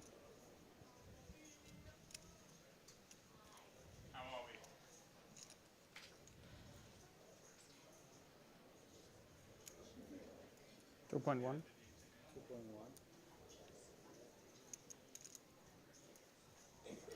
Fedor doing a fantastic job at building the size of this pot, 2.1 into 2.5. The problem for Chris Brewer in this spot is that his outs are rather dirty, whether it's the Queen to make the straight, the 9 brings a 4-liner, which would give him 2 pair, but all his opponent just needs a Queen, so just laying it down to play safe.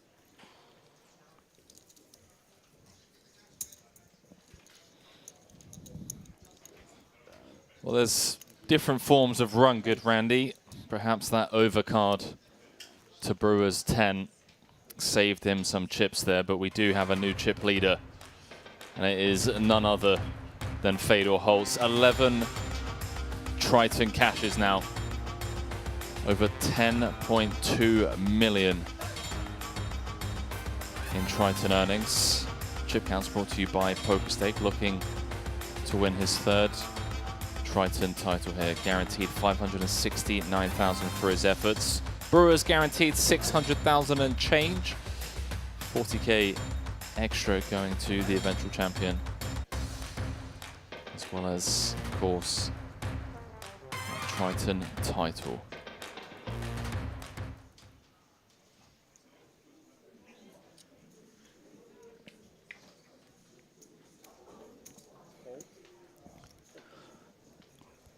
A little Doyle action on the button. Fedor Holz 5-4 suited, quickly checks.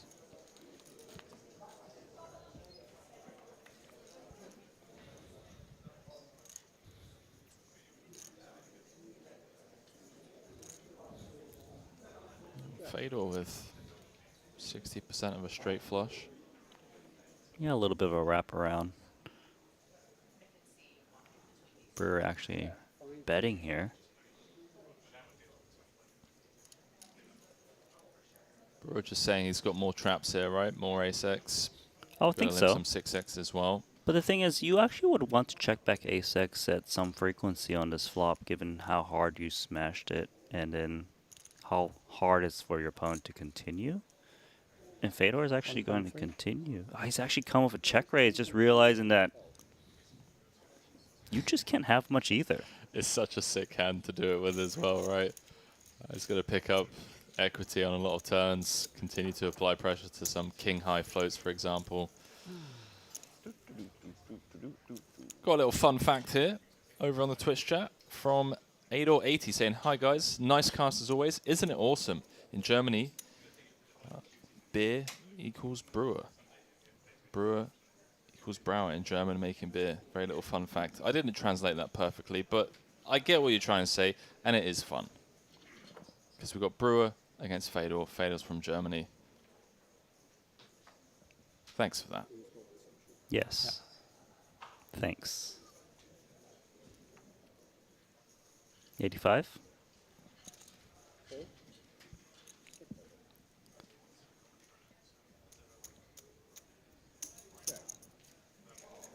It's Fedor's turn to have a bit of a safety buffer now. And Brewer just flopping the world. Hard to improve from here, isn't it? Queen 6 for Fedor Holtz.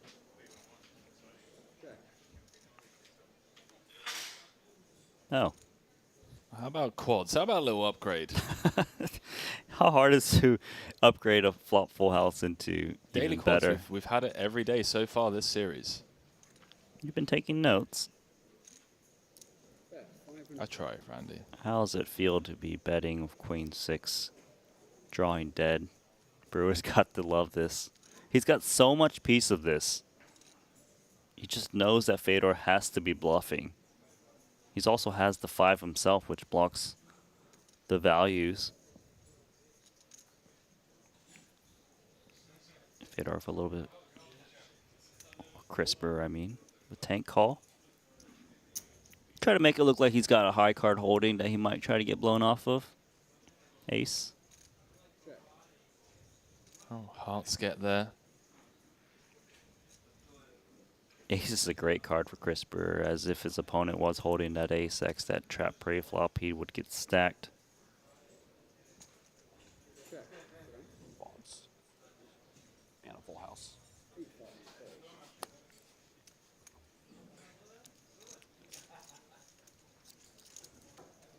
.7 plays 11.3. Neither player just really giving anything away. It's just been a great battle so far.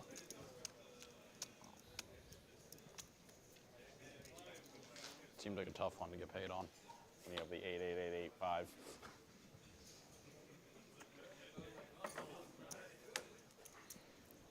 Fedor staying focused. Some chances. It gave some chances, for sure.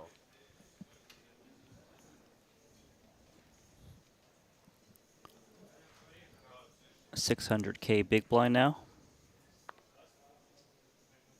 40 big blinds in play.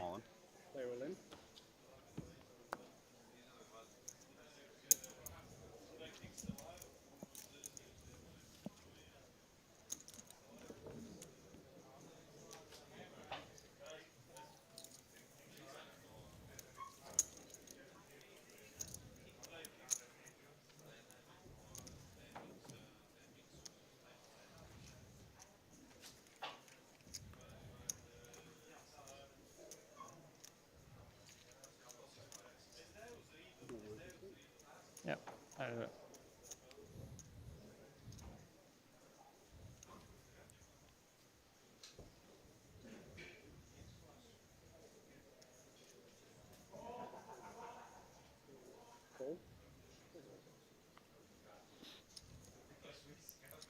What's it going to take, Randy? Is it going to take a setup? I'll tell you that the range of setups that are required definitely widens a bit when they're this shallow. 20 big blinds apiece. Dust on dust, ace queen board. Check through.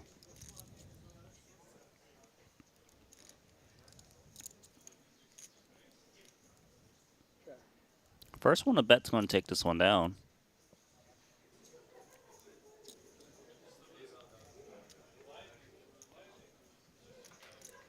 Slight range advantage for the dealer button limp, who does bet and take it down. Nice one, Fedor Holtz.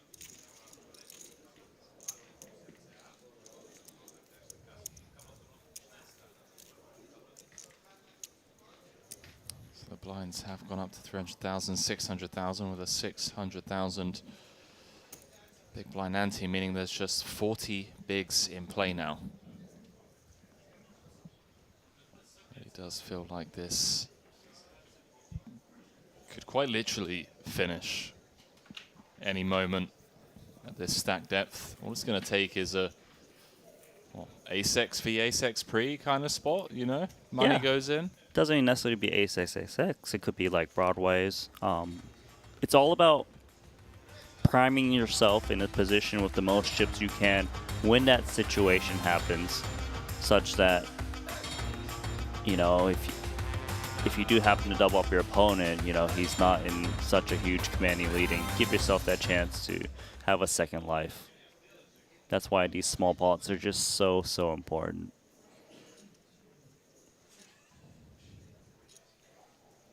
Queen Duck suited here. Crisper has been very content limping the button.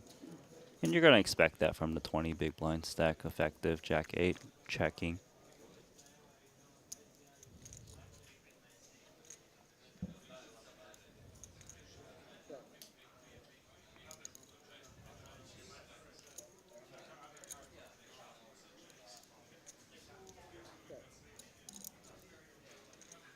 Let's check through. An interesting turn card. The deuce of spades gives Brewer 2 pair, but gives Fedor a flush draw. Did you check? I didn't. Yeah, I was confused. No, I didn't think so. There you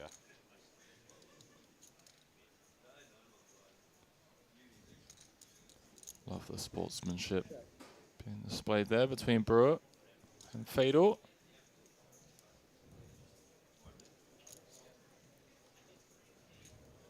Checks through all the way down to the King of Diamonds, River.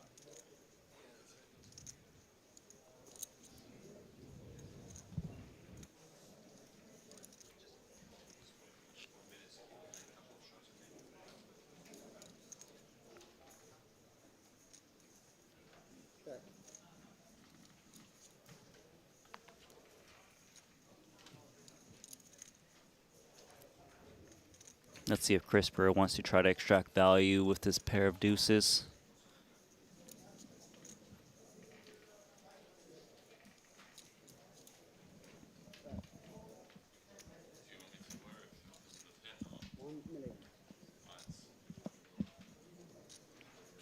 So 1 million chip bet. I mean, if you don't mind, it's just for documentary I'll use. I'll cut this one. Fedor Holtz contemplating with Jack 8 high. Might feel that the Jack high is good on occasion.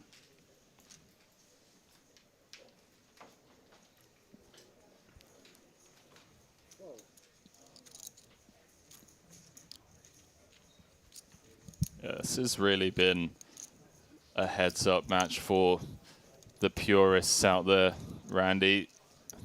Get your notepads out. Take a look at the value that these guys have been hunting. The tank with King high earlier, now Brewer. Very clear value bet with the deuce there. Trying to target some high card calls. Yeah, a bit of a grindy affair, but much expected from these two combatants. 6 Dewey, not much of a hand, but still. Gonna call here. Yeah, it's literally less than a big blind in it at the moment.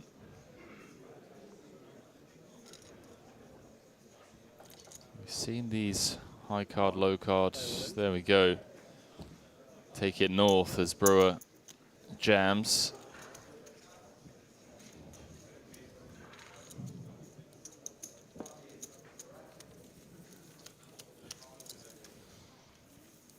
So once again, to reiterate, the original payouts would have been 490,500 for second, 720,000 for first.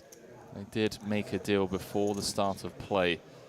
Fedor's guaranteed 569,000 for his efforts. Brewer's guaranteed 600K. champion will be going home with an additional 40,000 plus. Be joining the 3-time champion club alongside Danny Tang, Phil Ivey, and Wai Kin Yong. It's a star-studded final table, Randy, looking back. So you were here for its entirety. Some big names in the mix, some big names bowing out just before the final table. Yuri Zivalevsky out in 10th, Ben Heath out in 12th. So Chris Brewer does open the button here. 2.5x ace-jack gets defended by Fedor. 3.6 in the middle. Bit bloated with this pre-flop raise.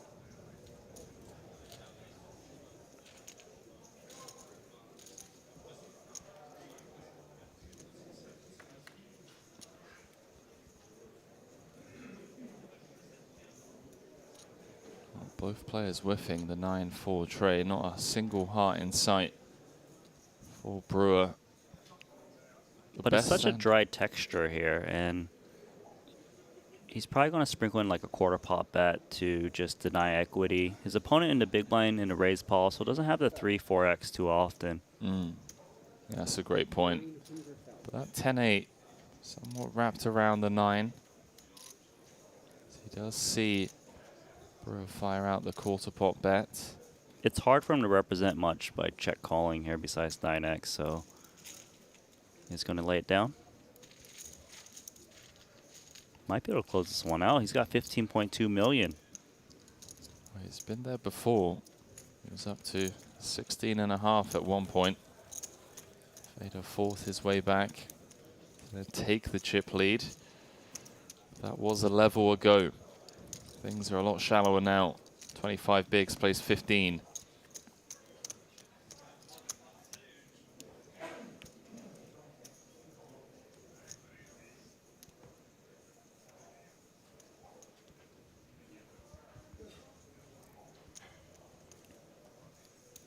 So Fedor down to about 15 blinds, ace 4.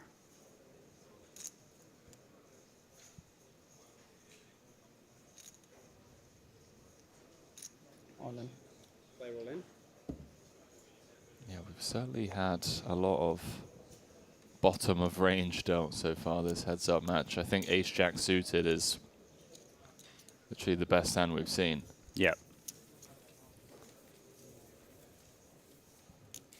Not that I'm complaining. Could watch these two battle it out all day.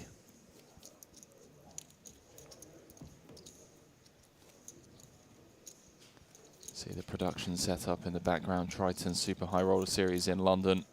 Live from the JW Marriott here at the Grosvenor House. Action's not going to end after Pocket this fours. one. Is this it, Randy? Does money go in here? Fours against ace-6? I would say so. I don't think Fedor can lay it on ace-6. It's just too much of a hand to fold. You're expecting to get trapped by bigger aces a reasonable amount of time. There we were. We were just talking about how that's all it's going to take is something like this. Fours against ace-6. All in, brought to you by betacr.eu. If Brewer can win this flip by holding with the pair of fours, he's going to win his 3rd Triton title and complete the Triton trifecta. Fedor looking to join the same club as it comes. Queen-6 tray, that's 6 of hearts in the window. Leaves Brewer drawing 2 running straight cards.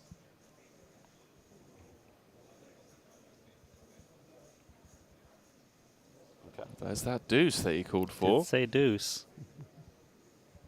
Now it goes from 2 outs to 6.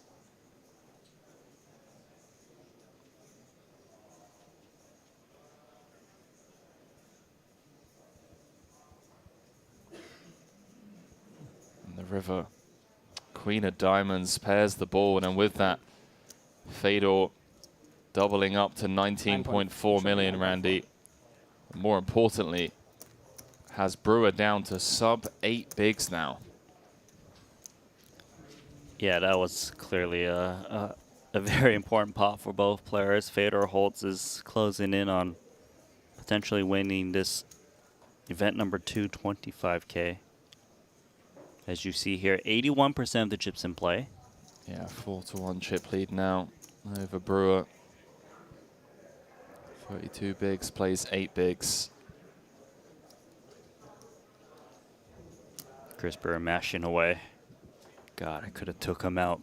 Could be the champion right now. 2 4s could not get there. Do you think he's just like, lol, forgot I'm flipping against Fedor in the group chat? So I wonder who is like known as the best at winning tournaments in terms of like flipping, winning flips. There's always that one guy in like the friend group that just always seems to win flips. I feel like it's Fedor. You think so? Well, so far he's 1 for 1 in this heads-up match. It's a great skill. Great skill to have. 7 deuce. I'm going to cut it. Good timing, though, for Brewer.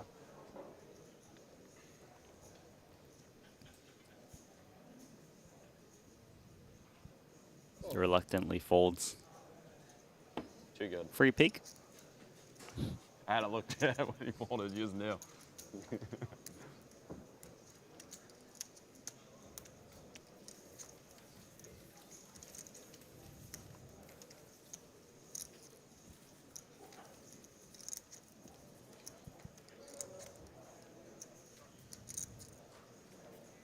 Fedor Holtz in his element.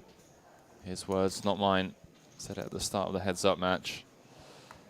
Feeling good coming into this series. Some of the highest stakes poker is going to be played for 2 weeks straight. Perhaps another walk here. Well, looks like Chris wants to maybe get involved. Gonna try to get a free one.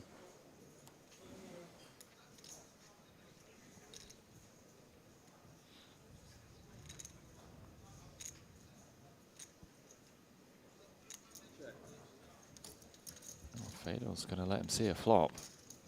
Free of charge. 1.8 out there. Fortunately for Brewer, does not connect with a red 8. Perhaps going to find a way to win this pot, Randy. 6-4 trait. Deuce of clubs working for him. The lower end of the straight draw. Yeah, the gut shot's important. Kind of tricky in a sense that 800. if he bets, you know, does he get raised and get blown off it from time to time? Does make it 800. Should take it down. Fedor just 2 overcards. Also realizes the button does have a lot of traps off of this 7 to 8 big blind stack. I'm actually going to peel here. Just 2 overs. Oh, certainly not what I expected to see. It's what makes him one of the best in the world, and he turns top pair and certainly won't be going anywhere now. Brewer just 3.5 back. Yeah, Fedor is going to be in prime position to take this pot down. This one only has 3.5 million back. Chris, thinking about putting a multi-barrel.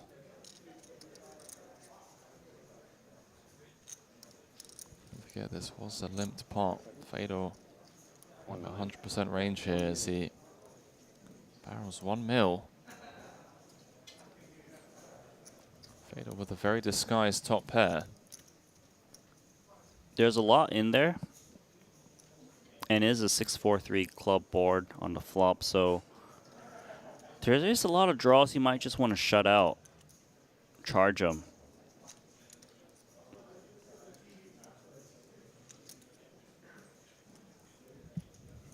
All in. Chris has got to be annoyed with that. Yes. Self-inflicted pain.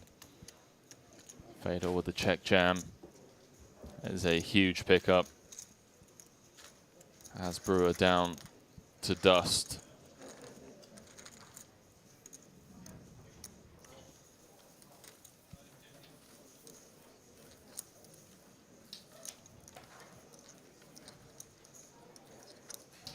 4 big blinds. 9-1 chip deficit against Fedor Holtz. Don't think that's a spot many people have come back from lifetime, Randy. You think? I don't know for sure, but I got a funny feeling it's probably You have 2 million, yeah? less than yeah. 10 people. Look at this spot, 7 deuce suited versus 9-7. We've had so many 7 deuce dealt so far this heads up match. Your opponent has started with 4 big blinds. What a pickup for Chris Maybe Brewer. Although change he to would the have middle. wanted to get this one in pre, but he didn't know it.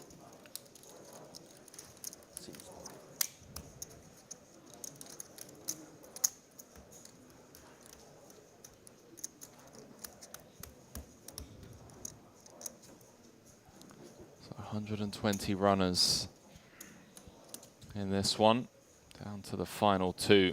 Be picking up coverage of the 40k mystery bounty after we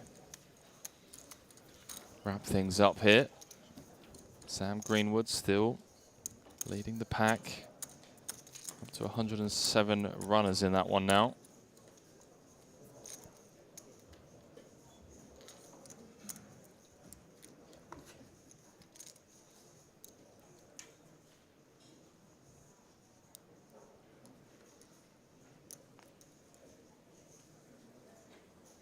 All in. Brewdog picks up ace-10 suited. What a time to pick up a legit hand. Roughly how much?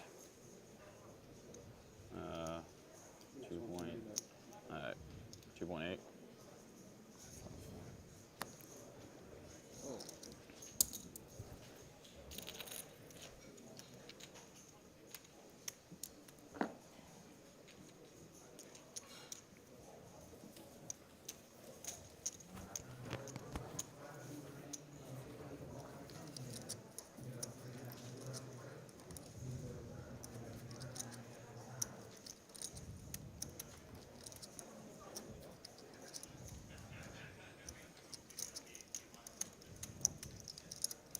Do stand corrected, it's Ollie Shemian. Chip leading that 40k. Sam Greenwood in second, JNT in third, Espen Jorstad in fourth, and Kjatchen in fifth, rounding out the top 5. Potential for money to go in here. King 4 against King 9. Fantastic news for the Brewdog to get back up to 7.4 million and get back up to north of 10 bigs. Yeah, really sweet spot for him. 58% of the equity. 14% of the time it will tie.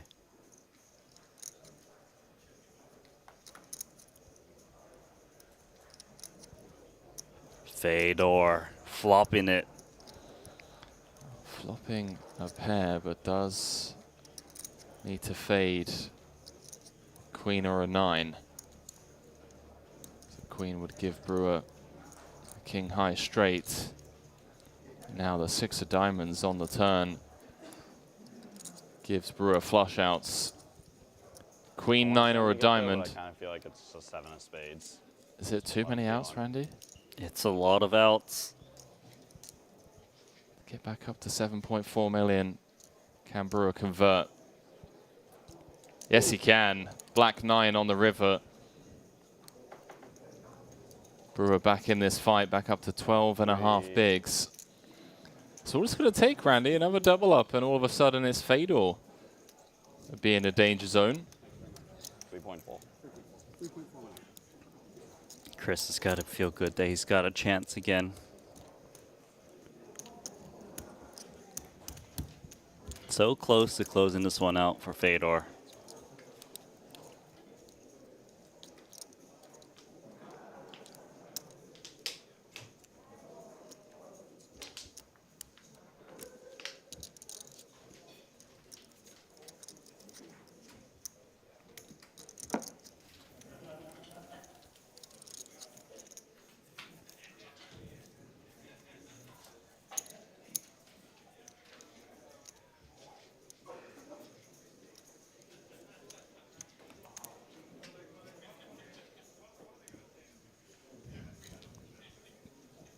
Brewer back in this fight.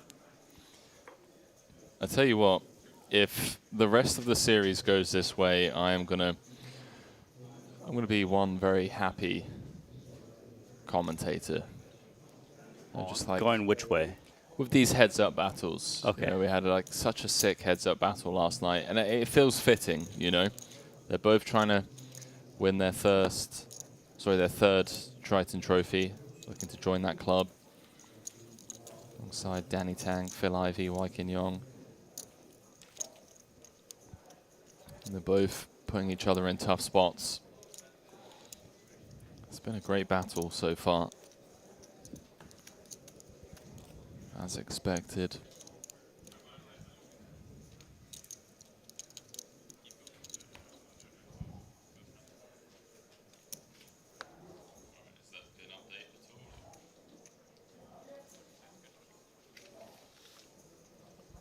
Same hand, slight better variation for Chris Brewer. Two hands that can certainly just get it in all in pre-flop, and I'm sure this King 10 suited will snap this one off. 5% edge to scoop this one for Chris Brewer.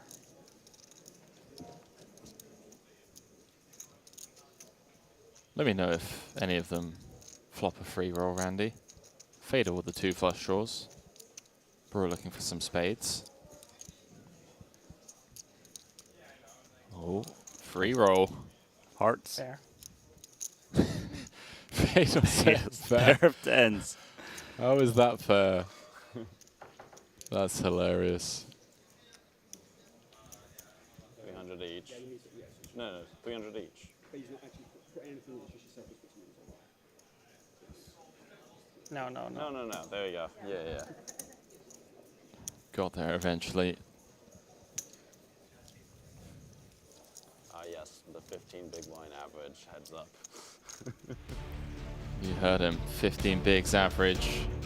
Battling for the trophy and the 40k. And talking of battling, well, that man, Patrick Antonius, someone that has battled, I don't even want to speculate as to how many thousands of hours of live poker. Shout out to the First Land of Poker. Revolutionize your live poker journey with the Flop app. You can power up your poker room with the Flop PM as well. Visit the website, firstlandofpoker.com.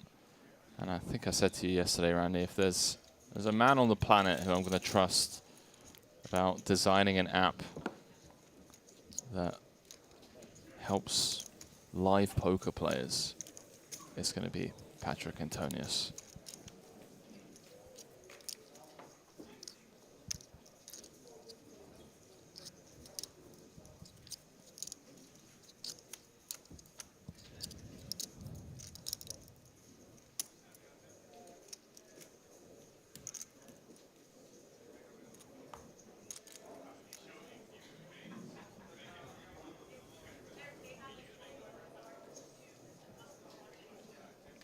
So you did hear Chris Brewer say 15 big blind average heads up. That means the blinds are 400, 800K with 800K big blind ante.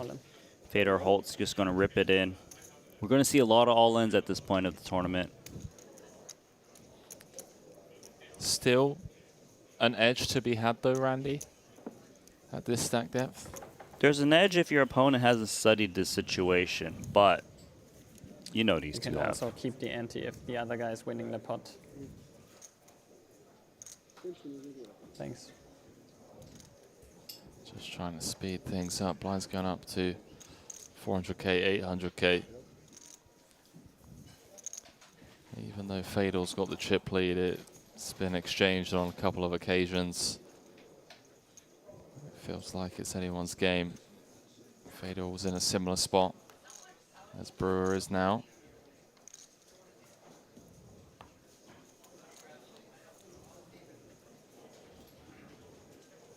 Triton Super High Roller Series London.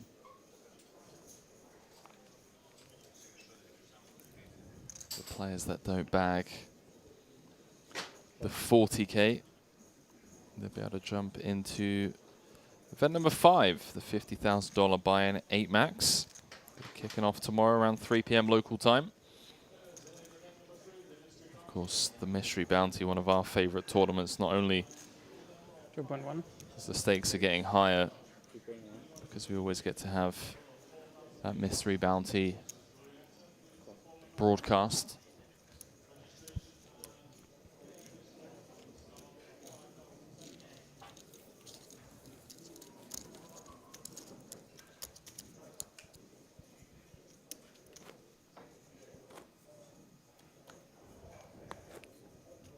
Who have you got, Randy? Brewer or Fedor? Well, I'm going to pick the guy with more chips. I don't know if you think that's smart or not. That's probably smart. But if Chris Brewer doubles up, I'm going to switch my answer. That's smart. About as smart as getting a mortgage on a car. Fedor Holtz is going to put some more chips in there. 10x v 10x really has been battle of the rags so far this heads-up match, just not even close to top of range.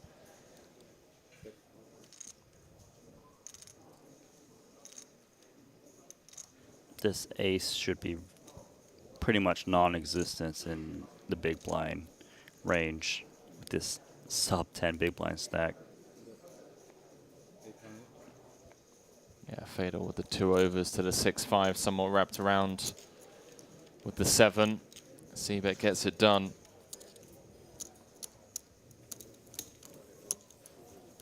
Certainly not what we were expecting.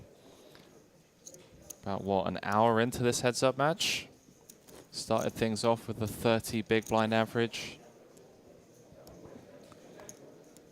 Now let's drop down to 15. 23 bigs, plays 7.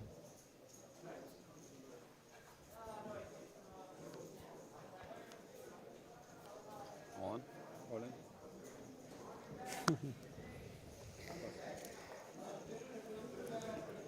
Yeah, I think that chuckle there from Fedor just kind of... Not very exciting card distribution.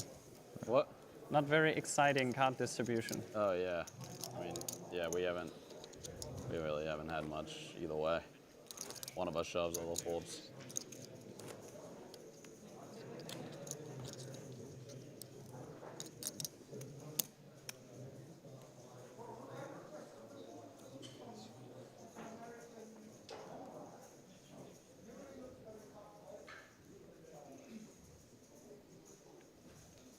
All in. All in. Fedor just reiterating what we've been saying in the booth in terms of card distribution. Really has been pretty brutal from an entertainment point of view. We know these two aren't shy from getting it in and playing big pots as and when it's necessary, but not much you can do when you're getting dealt 7 deuce and 8-3.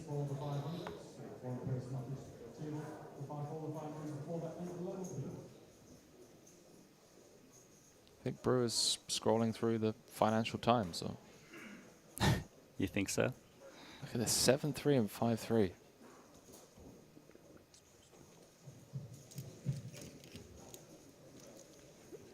This is where a more superstitious player would ask the dealer to do the wash. Yeah, the massive wash. In fact, can we get a new deck, please?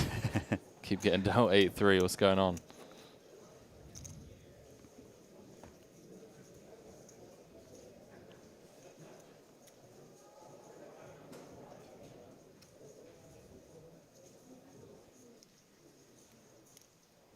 Fedor Holtz got Jack 3 offsuit. See if he wants to push these chips in. He does. He's just basically hoping that Chris Brewer does not have a hand that could call. I mean, I don't know, man. Brewer's getting short. Yeah, it's just so grim. You just hear him saying, like, he doesn't even know what to do here.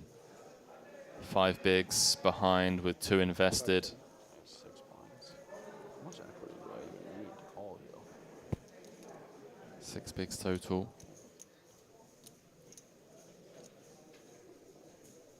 If he could see the whole cards, he'd want to call this one. I think I would call. I guess I fold this, but I think I would call like. I think Fedor knows he had the best hand. I'm happy to just take that one down. Yeah, but he wasn't equities, even close to far ahead.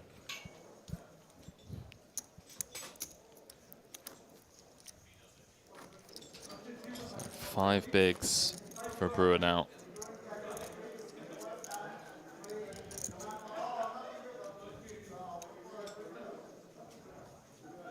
Fedor's had him all in for his tournament life once already.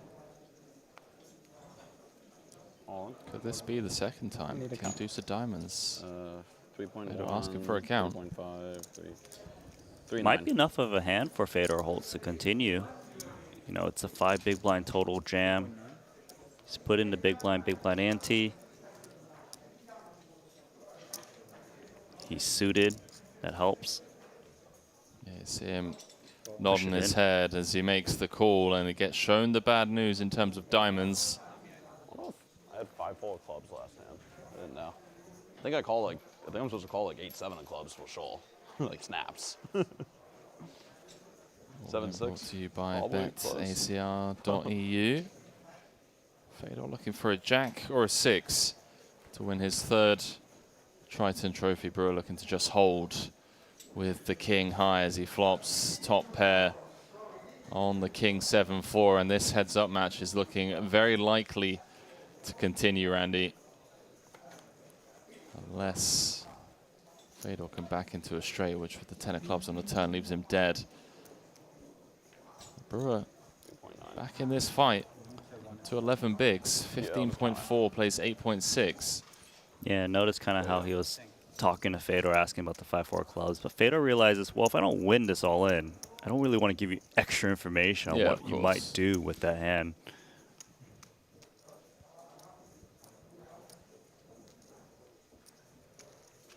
Unable to close it right now.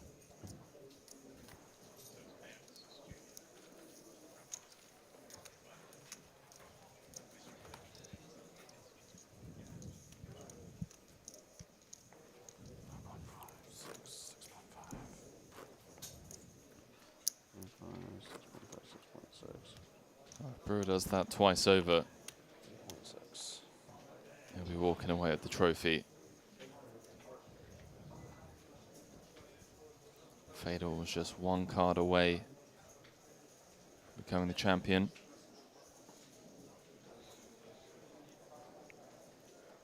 Looking to try to get a free flop.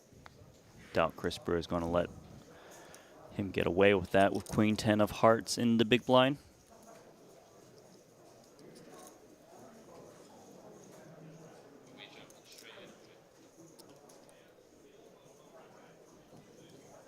.4.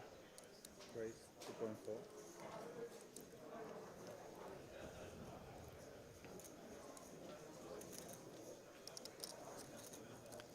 Brewer with the 3x ISO. Not quite jamming, but would have been happy to stack off there.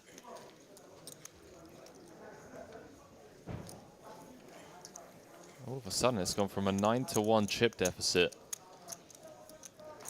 to just a few big blinds difference now. It'd be quite the turnaround. Just 1 flip away from doing it.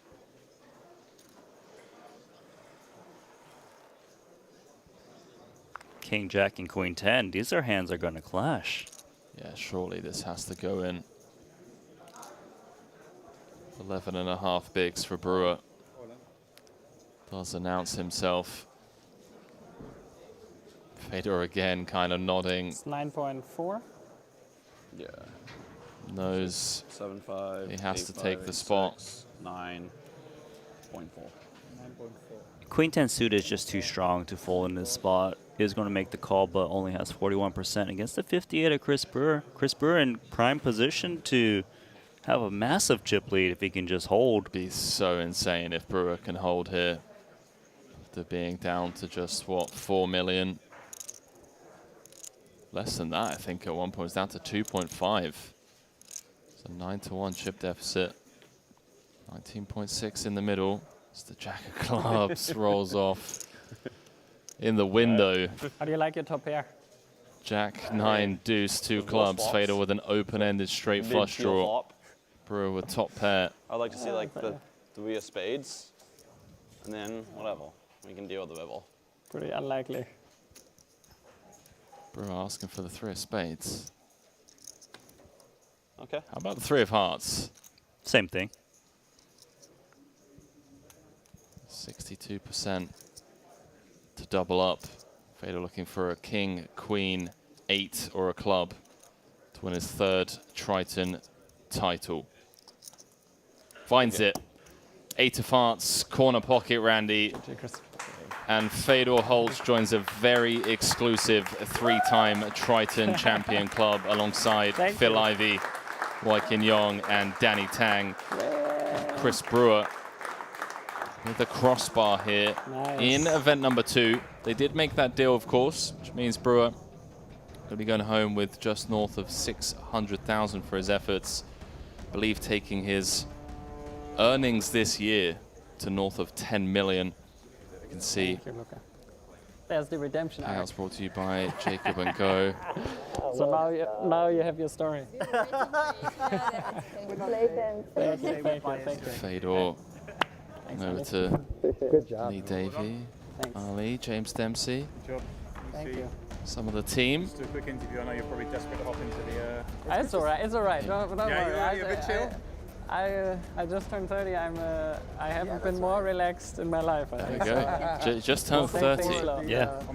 Birthday wish was probably to win event number 2 to 25k. Because you saw that.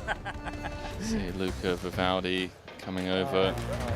So there's the payouts brought to you by GG Poker. 3 million collected in this total prize pool. Fedor Holtz coming out on top with the lion's share, 609,853. Just look at this final table, Randy, and the caliber of players. More of that to be expected, of course, over the next 2 weeks. We have 15 titles as we welcome you back to the break desk. Henry Kilbane alongside Randy Liu. Randy, we were kind of joking at the start that this one was a lot shallower than yesterday's heads-up match and that it could be over, you know, within the blink of an eye, rather. But these two just didn't disappoint. They just locked horns and really went after each other. You know, you're going to expect that from 2 world-class players, right? Even though it's shallow stack, they know how to split their ranges, whether it's raise or limp pre-flop.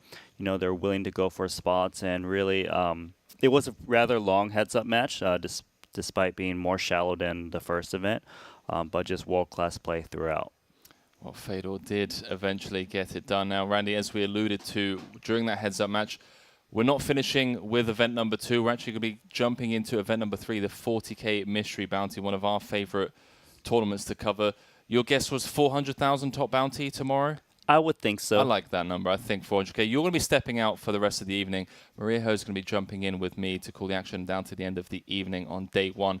But before we head over to the action, let's throw it down to Ali Najad, who's going to take a quick moment with our champion from event number 2, Fedor Holtz.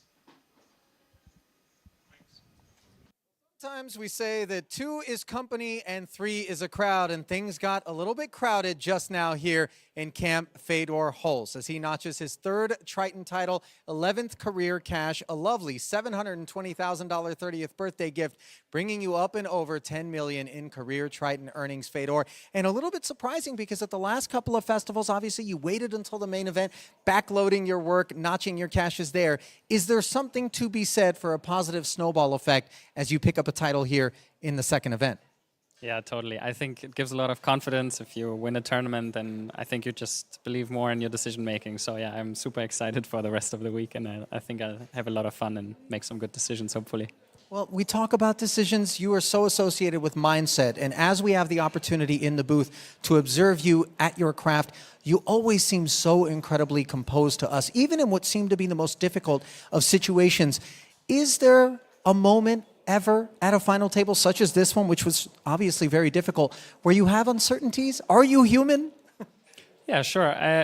I'm always wondering actually how it looks to the outside, because obviously inside there's a lot going on. So sometimes it's funny for me to watch it back, and then I know what went on inside me, and sometimes there's doubt, and obviously I think about the hands and the strategy, and sometimes I don't know what to do. So I'm glad that it doesn't show that much in the booth, but yeah, I think it's a lot of practice over the years to try to be very composed to the outside and keep my thoughts to myself.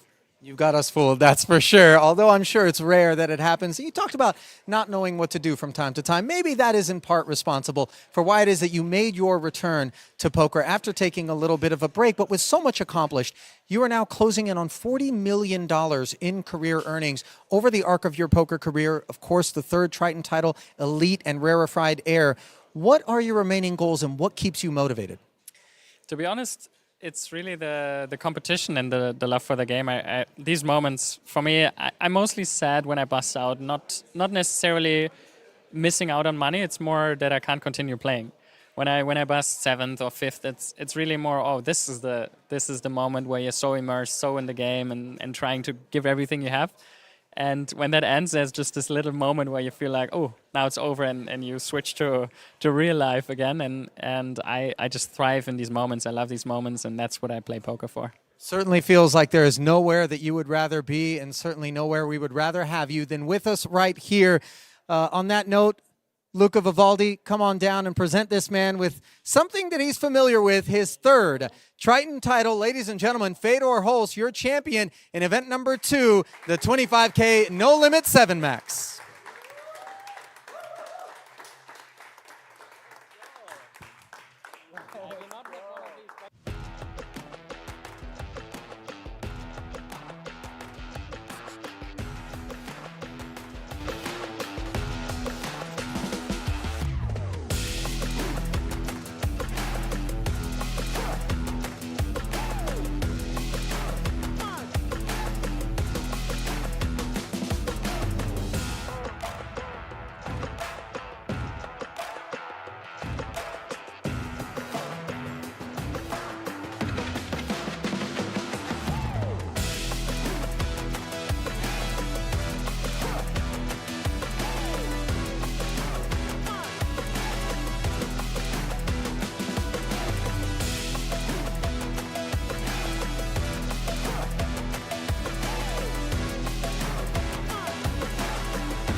Well, there we have it. Fedor Holz, our champion of event number 2, the 25K 7 Max, joining a very exclusive club, a 3-time Triton champion, alongside Phil Ivey, Danny Tang, and Wai Kin Yong, as I welcome wonderful Maria Ho to the break desk. Maria, how have you been? Oh, I don't know. You know, maybe a little sick, a little bedridden, but hey, I'm back. Got some color in my cheeks now. Due to just the terrible weather in London? Yeah, that must be it. That must be it. I mean, look, I'm glad you're back because I've been having to deal with Randy and Ali, as you can probably imagine, you know. Maybe some flavor in the booth, but you're back.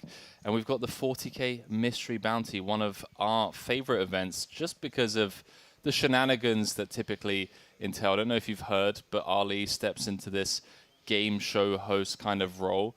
The bounties come into play tomorrow. So for now, we're just playing some straight up poker.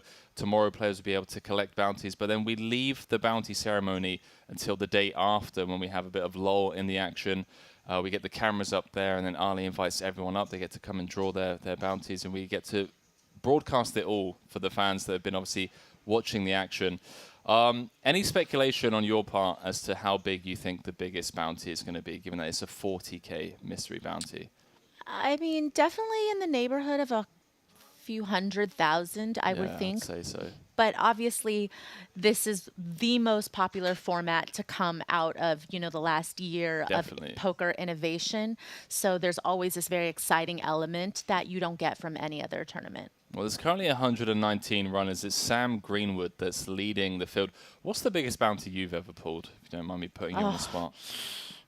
See, this is just bad. This is going to look so bad. But I played in a big mystery bounty event, and the biggest bounty I pulled was a whopping minimum of $500. Yeah, so that's the run bad. Well, I won't put you on the spot like that ever again. I do apologize, unless it's something good.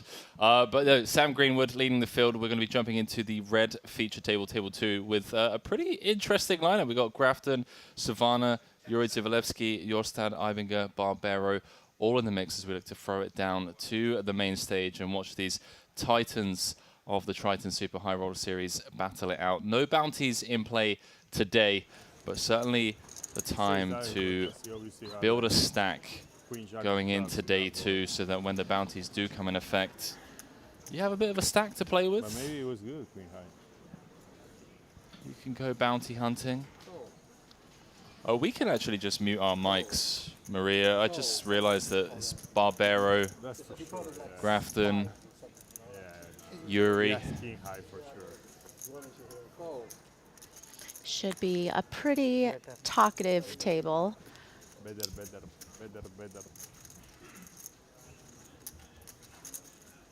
10. 2022 World Series of Poker main event champion. Espen Jorstad with the famous shades. Got a complete from the small, and then Tango, the 2-time Triton champion. Look at this guy over there. That's Ivinger. When did he win 2 championships? This was like Oh, season 1. There was yeah, like I mean, 11 guys there. they It was like, for sure it's not recent. Like they shouldn't even they really should aspire. It's ancient history, by the way. It's like Montenegro in like 2005 or something.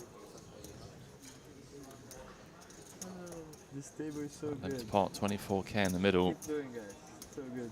Oh, Complete width for both players on the Ace King 7. You have change. I give you 20. Bring me change if you can. Espen just leveraging the fact that he has more traps here from the small at this stack depth.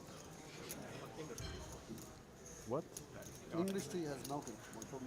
Oh, I say camera milk tea, but it's okay. How about this, Maria? Float ski from Ivinger on the Ace King 7.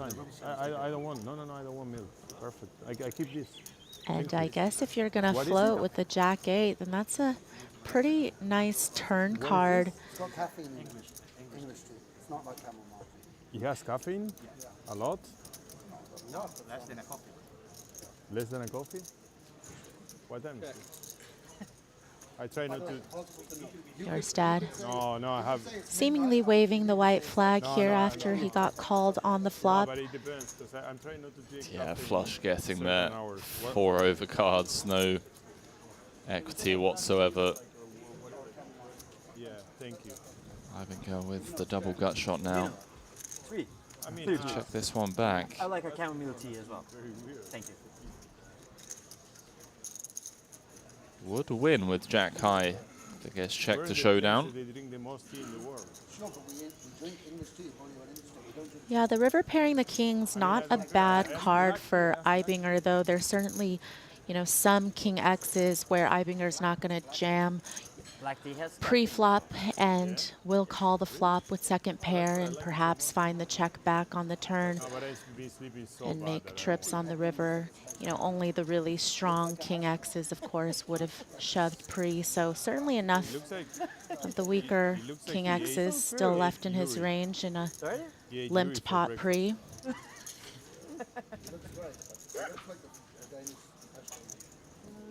That's been deep in the tank here. Where is Adamo? Just 4 high.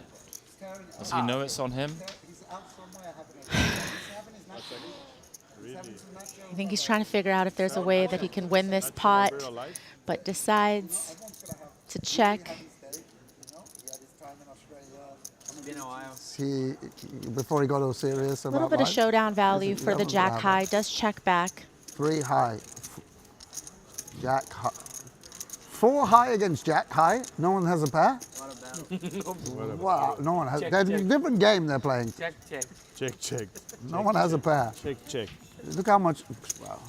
That's not true. You didn't pay attention. There was no check. It was bad raise, 3-bet call. There was an attempt to steal the bot. Steal. Oh, he tried to steal. He's a stealer, this guy. No, we're not paying attention at the 1BB pot that it took 3 hours. No, Yeah, the audience tuned off. They're watching Lex because of this how this pot went down. It took an hour. I fell asleep in the middle of the hand. Fold.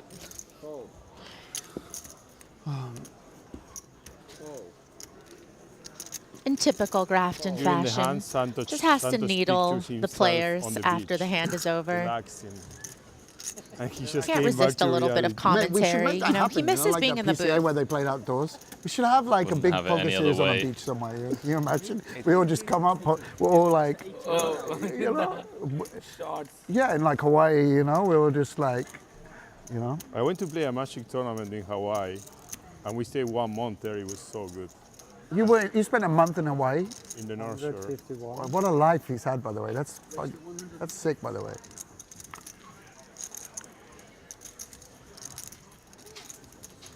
Wow. See, no one has a Gonna pair. square off again. Eibinger with the rejam 0 from the small. against 1. The ace-9 for sub 20. You think you're going to win this? I think I have more chips after the hand than before the hand. Oh, this is sure. No matter the outcome. Your reads are really good, not sure. I know, bro. What do you think? I mean, I'm like Yuri studying on or the GTO Wizard guy over there all day. Oh, I take studying. a split pot as well. No split. I don't think. It won't split. You might win, but no split. Oh, that's a good card. Eibinger just joking For that Espen. he's going to have more chips after the hand You're regardless. down to 2 outs, bro. He's going to be re-entering unless he can find the 9, which he can't. GG. 6 of clubs on the river. GG, bro. Nice playing with you. That's that. You're the best. Up to You're the 516k. funniest. No, You might- no, bro, don't leave me hanging like this. You might be the funniest German. You Love might be you. the funniest German of all the Germans. It's like being the... What a parting gift. Austrian, well, it's the same. Oh, wow. Bro, don't disrespect that. I don't say that you're Bolivian, do I? Nacho the Bolivian. I'm so used to all You'd be a all the German living in Vienna that like he's the only one that doesn't Thank you. that he's from there and lives like 2 hours away that I get confused. He told me like 1,000,000 times also. Sure. He's living. Oh, there we go. GG Poker. Patch that Espen Jorstad is rocking as one of their ambassadors. See, it doesn't need an introduction. One of our biggest sponsors in the most prestigious online poker series at the world's biggest poker room. We do have the new player sign-up bonus offer. $50 Global Millions ticket. You can use promo code Triton_2023. Offer is for new players One only. of the most beautiful in Yeah, bro, but it was my Shout first out time to- living in Vienna. I Shout out was to like, another one of their you know. ambassadors. I'd Fedor rather Holtz. get drunk here, right? That's Just took that down was, event number 2. Why would I go get to another city to get drunk if the pub here is like 1 minute away? I just can go to the... You know, it was like a dreamy summer for me. Ah, Really? Yuri got the Yeah, red I memo love living today. Yuri's Vienna, it was so always much just fun. bringing I the love most it, too. flavor. I really do now.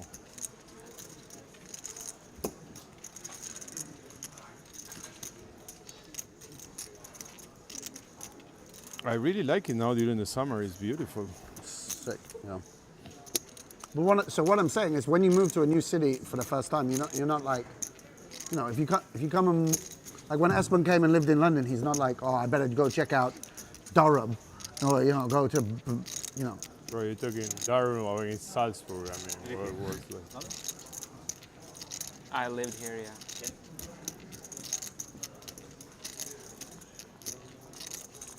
Yeah, but I mean, bro, For a it's few like years. one think I'm city that moving you to have to. Dubai later. So Sure. much history too. Sure, okay, I believe Dubai. you. You sold me on it. I would like to visit. Considering going to Brazil Abigail actually as well for WQ. Where? I would like to. It'd be nice to see Matthias where he lives. It'd be nice to visit It's so Abigail. nice. Yeah, he's I always give him shit, but he always just like, he's so funny about it. It's so fun. It's always in a good mood. Hey. Yes.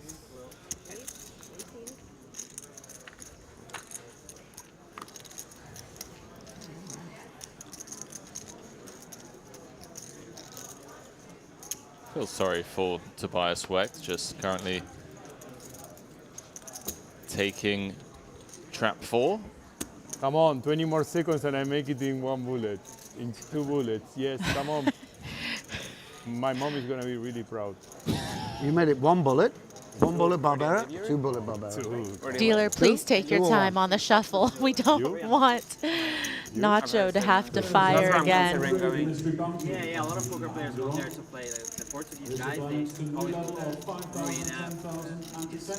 Yeah. They have 2 places there that they always stay for. They work the balls, so they never left. I've heard it's beautiful there. Yeah. I actually feel great. I don't know. I slept so little. It's crazy. Yeah? Not little. I actually slept really good, 6 hours, but I woke up at 7 a.m. There we go. Late reg is closed. 126 runners. This 40k mystery bounty. Barbero celebrating the fact that he's only in for 2 bullets. It's the little things in life, Maria, you know? You know, I'm sure he could find some use for an extra 40k in his pocket. 80k a day keeps the doctor away.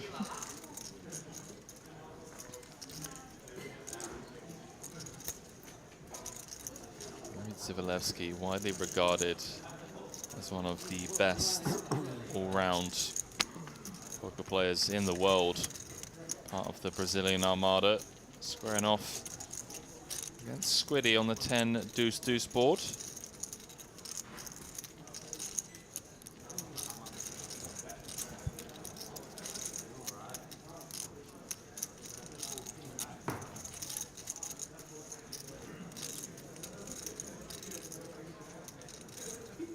Does have the betting lead and some backdoors, but this is not a bad flop for Zivalevsky's hand. Got the over to the 10 and the backdoor flush and straight possibilities. Curious sizing from Grafton. Just shy of 20% pot. Does keep that jack-8 of clubs in for now. Does neither player pick up equity on the turn. With just jack high. See if Sam can find a double barrel here.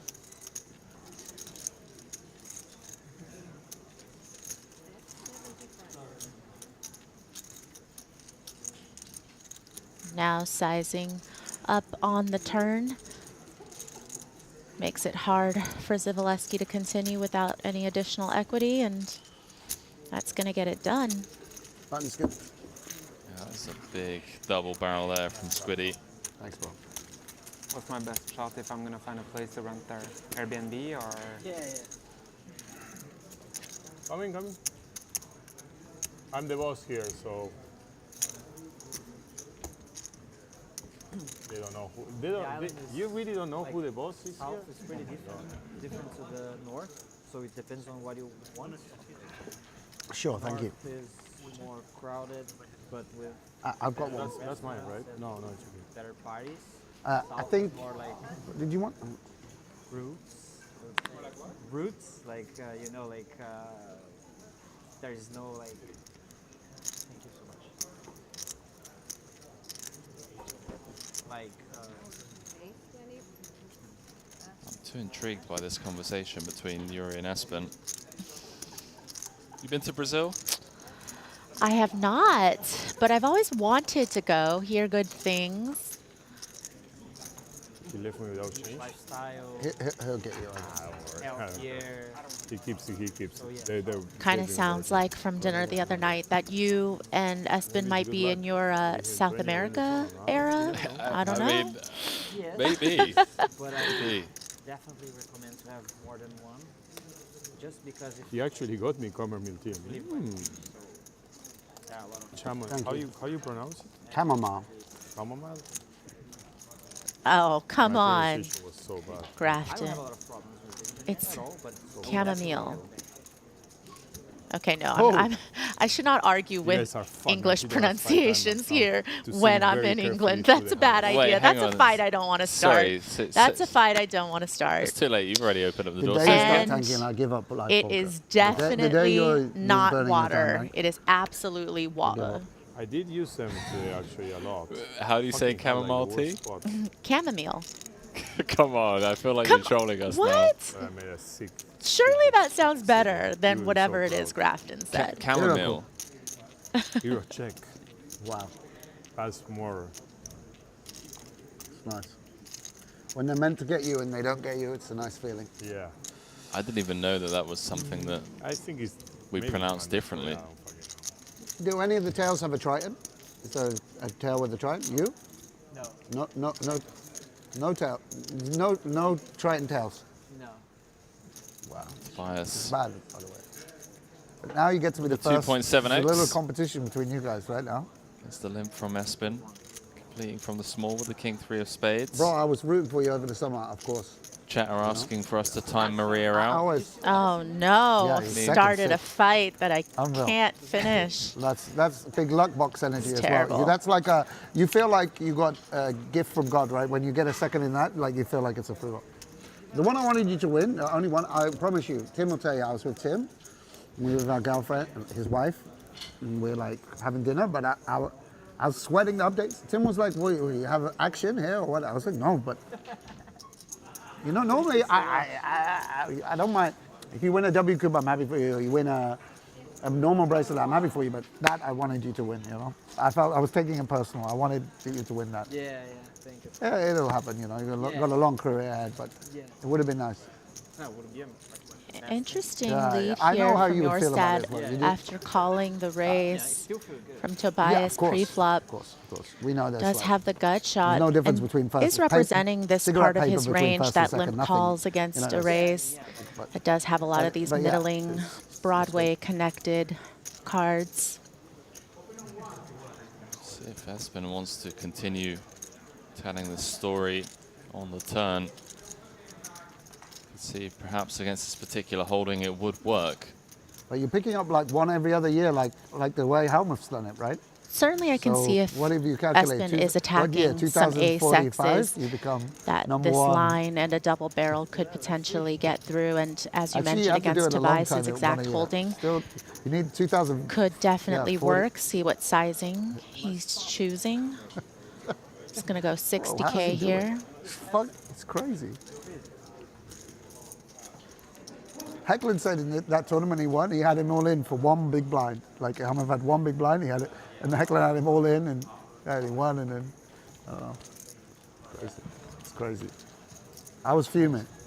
Because certainly I not was at home, so a line it I would have happens at night. expected So to you see wake up in the Espen morning take and I there with always that just- hand, but I like got the job go on done. my phone, check my WhatsApp, Something and I to check take poker note news, of. who won a bracelet We'll the be night before. results oriented on this What? one and say, well played. My mother-in-law, when I woke up, my mother-in-law said, "Oh, there's a guy who won his 17th bracelet." I said, "No," because I went to sleep like 2 a.m. Woke up at 10 a.m. Yeah, It's yeah. impossible to win a bracelet In that while I time. was sleeping. Yeah, it was a hyper turbo. It was a hyper turbo. Yeah. Those ones don't count anyway. Turbo Bounty, They don't count. it doesn't count as it's not a legit bracelet, right? No. Doesn't, Lag box. they should remove those from the, strike those from the record. Oh yeah, you won. Oh, you're talking about the 10K Turbo Bounty that Nacho won a bracelet in last year, which I final tabled, and I saw Aspen could actually make it happen. You have to be firsthand careful speaking around him. He the could- he has horseshoe power. that was We won the same firmly bracelet, up 2 hours later, 10 minutes later. Nacho's behind for the last 9 2 or days. 3 tables of that tournament. 1 day and Just 2 magic. hours on the final table. 9 days, by the way. Whew, Oh, but for 9 me, it was all days. skill, by the way. I'm too old to win this now. There's no way. Day 6, I could play great poker maybe for 4 days. Day 6, okay. I'll be trying to bust, but I'll be calling off. You know, I'd be. You're right. Yeah.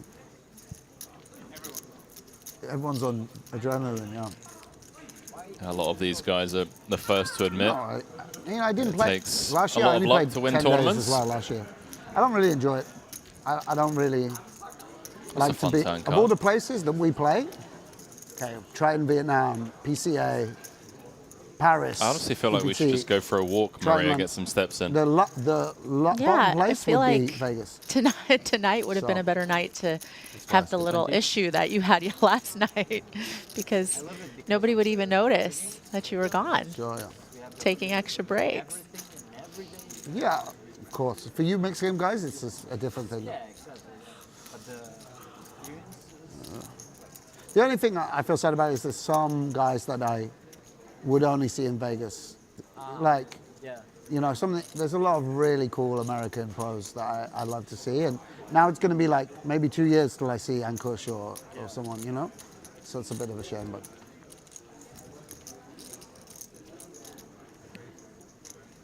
Well, that's one way to get there. Missed the flush, but makes trips on the end. Yeah, and certainly value to be had against Barbero's exact holding.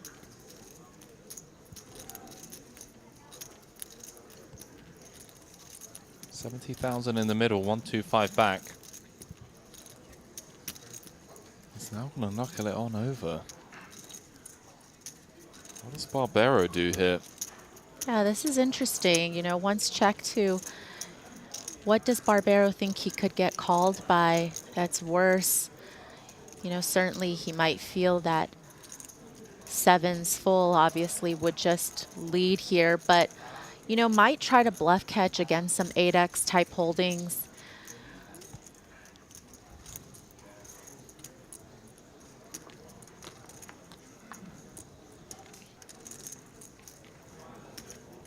One of those spots where feels like it's tough to get value from anything.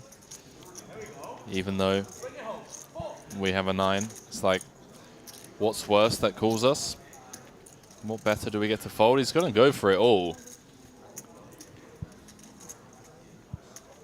Yeah, I think it feels a little thin. I mean, it's hard to know. Sometimes players might have other history with each other, but for me, did not expect the overbet jam from Barbero. There's only 70k in the middle going to that river, effectively jamming Tobias's 125. Expect obviously snap calling and Barbero getting shown the bad news. But yeah, I couldn't have said it better myself. Maria, there is always these dynamics. You know, these guys have been playing all day together.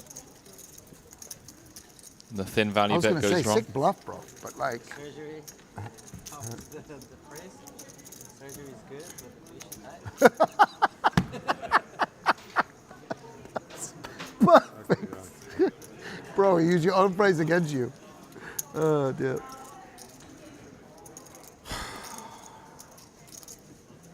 I would get calling by that hand too on the river.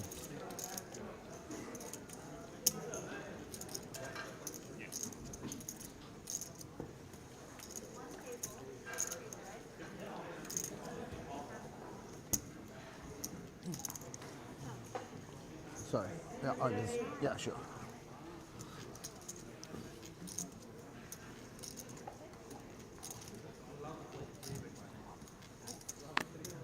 You see, if you hadn't had the time bank, you would have just checked back in position. But because you had the time bank, you had time to do something stupid. I wish I was friendly enough with people to get needled in 40Ks. Right. So apparently sometimes having time banks is a bad thing. I believe it.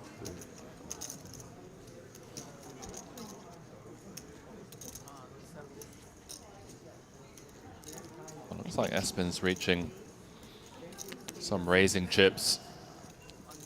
Gonna lock horns with Yuri, but Tobias Schwecht just one seat over. Has them both dominated. Off of 30 big blinds. Facing a cold 3 before it gets to him. Just decides he doesn't want to take what he feels like could be a high variance spot. For Button v cutoff v hijack. Let's go the ace queen. Squiddy with the king 10. Sorry, queen 10, king 10. He's getting to that stage of the evening. I got you. I'm fresh. I mean, as fresh as one can possibly be after yesterday, but I am here. Yeah, and I am alive. Commentary How much is the 3-bet 2? relationship started off with a fun story, that's for sure. Something to look back on. All in. And laugh about as Squiddy Wow, and you see, finds it. yeah, the ace-queen passes up on the spot, but Grafton decides there's a wide open lane for him. So easy. So easy. So fucking easy. The king 10 of This is how we're spades. playing. Jam. The cold 4-bet. Gets it done. Yeah, certainly not a bad combo that he chose What's to your do name, it sir? with. Should he get called, of course. Sam, nice to meet you, Stanley. Suited, Hi, connected, Stanley. Broadway. Where are you from? From London, bro. London. Local. London pro, Exactly. right? Home turf. Home turf. London Pro. Yes, exactly. Not I've Parkley. played with not Stanley Wizards. before. There is this really fun invitational event hosted by Stormex. I don't go southward. That is at the Poker Go Live south Studios of the every river year. once, just and south. Stanley played in that. And fun fact, me and Stanley have Is the it not? same tattoo. West. Yeah, I Says, don't know let west it be. Both on our arms, too. either. East and north. This is mine. I don't think I've ever had the pleasure of commentating on Oh, yeah. Stanley. About you, Stan, where are you from in the States? Hong Kong. Oh, from Hong Kong? Yes. Okay, cool. Did he give you the backstory as to why he got the tattoo? There wasn't a full backstory. We did take a photo of our matching tats, but I've never seen anybody else with the same. I mean, the saying is maybe a little cliche. Obviously, if you like the Beatles or for whatever other reason, that you might have that saying or know that saying, but See, I told you they're playing. You're supposed just to not shove on the now. arm. That's the And way I it think works. He his goes was in 3-bet, now script, you which go all mine in. is too, and That's so how the hand's definitely supposed to bonded over play. that. He was a lot of fun to play with, and I think you Winning. will see that very soon. I'd love to see him chip up some. See what he can do with 40, 50 bigs. Has some work to do. Barbero with the 3-bet here. I think he saw Grafton make it look so easy, but it's not going to be this easy getting through Zivaleski. I mean, Yuri for me is just... I'm a big Yuri Zivalevsky fanboy. Just an absolute crusher and a gentleman as well. Found the table and away as he gets out flopped. Can you Fine. have a sweater wrapped around your shoulders if you're not a gentleman? That's I feel true. like it comes with the territory. It really does. Nacho the Bolivian. Flopping top pair. Love to see that chat's being results oriented and saying the year of Nacho no more after he lost one hand.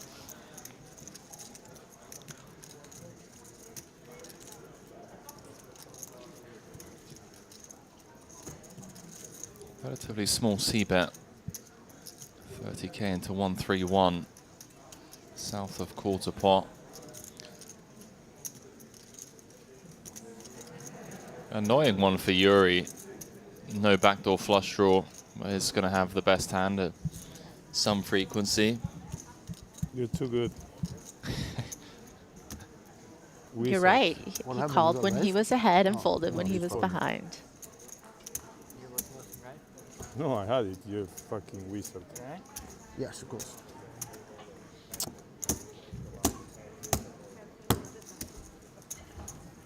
Yeah, I think I need sorry, to take tried to bet on Nacho the, for on the zero. for a walk. I was still tilted for value bet in the worst hand.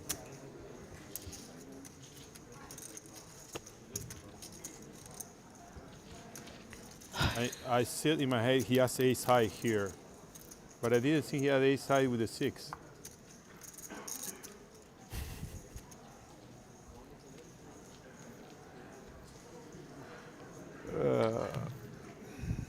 Why am I so greedy? I should be less greedy, right? Being greedy is bad. Being greedy is bad.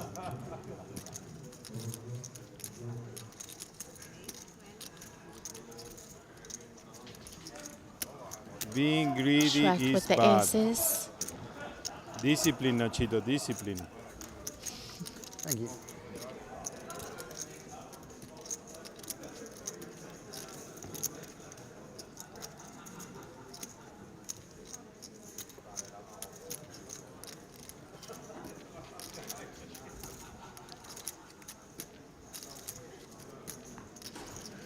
Grafton wants to come along with the suited connector. Santosh Savannah with the flavorful shirt. Don't think I've seen him rocking a palm tree, blue sky kind of attire until now. It Digging. basically depicts what he wishes the weather was here in London. I'm a big fan of the look. Tobias going to knuckle the bullets on the Jack 4-4. So you're not scared of any overcards rolling off. Also going to allow Sam Grafton to set fire. Some chips. Going to take a stab in position. Right, attention players in event number 3, the 40k mystery bounty. We're just confirm your prize pool. A total of 133 entries, including 43 re-entries. Generated a total prize pool of $2,660,000 for the prize pool part. We're going to pay 20 spots with the 20th player finisher receiving $34,600, and the winner will take home $639,000. I remind you also, players, that the mystery bounty portion will start at the beginning of day 2, starting from level 15. There you heard Luca Vivaldi in the background. 639,000 going to the eventual champion. That's just the prize pool part, or the payout part rather, of the prize pool. Espen Jorstad leading the pack at this feature table. Chip counts brought to you by GG Poker. Very chatty table so far, although Savannah and Schweck not really getting involved. Stanley Choi just joined us with 21 bigs. There's some work to do, but you know, bounties don't come into play until tomorrow, so I think we're just going to see some straight up poker here. Yeah, the first time I ever played a mystery bounty, you know, step 1 is bag for day 2 when the bounties would be in play, and then certainly having a stack where you are able to start collecting the bounties is nice. And, you know, as I mentioned, when I went up to pull my bounty, I also try to time it. You know, I looked up, they had a big monitor that said how many of which bounties were left. I thought it would be a good time. I was feeling the vibes. And then I had my friend video it for Instagram, and it was a whopping $500 bounty. Min bounty. It's a little bit anticlimactic, but it is what it is. That's brutal. We can't all be Matt Glantz and pull $1 million. I'm gonna. So much time though. I didn't spend so. I was COVID also. I didn't have. I had one friend. So I had Nico. I had Nico Fellow. It's my one friend. We used to hang out, but his English is better than mine, so we spoke English. Nico who? Nico Villalobos. You know him. Is it as mad as I perceive it to be? So nice. Like the bounties coming into play? Are people just... Because I've never played a bounty event. If we have coffee in London, we don't see anyone I know. Yes, he sits at the table. it is. In terms of just like people good to see it. Like, just going for it. Exactly, yeah. absolutely. Like 9-7 suited, I'm in. Like, yeah. I want to, you know, Totally. 15 bigs, yes please. Totally. Okay. I really like that guy. Where is he? Yeah, he's got kids. Can we take Yuri out and bring him back? Tobias. Mate, can't they make him a tail? Can't they make him a tail? In trouble here, Maria. got a Queen tail 10 going, like a deuce, spare tail. single race Bring him pot. in. It'd be a Top great pair against a bigger top pair. In a spot where, you know, few draws available. Savannah just opting to check call. He doesn't join team. I can't believe he's joining teams. He should be. Seven of diamonds.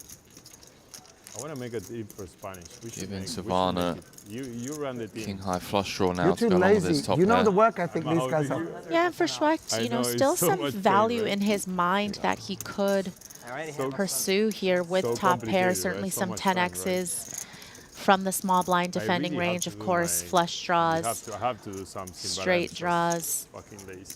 I have so many tournaments, cash games. Yeah, not surprised to see the German pro reaching for chips here. Similarly to Barbero earlier on, just value cutting himself. He only speaks Value to be had, as Maria said, against the 10x of the world, as well as some equity. You need 8 be figures, denied. otherwise he won't talk to you. Spades, He needs to study as much King solver Jacks, as Jack Yuri 9 does suited. for be able to- Giving classes or that joined that we are talking about? Like, the guy that we are talking about is a friend of mine, but he joined the team like playing. Savannah just mulling over his options here. But the guys that are playing.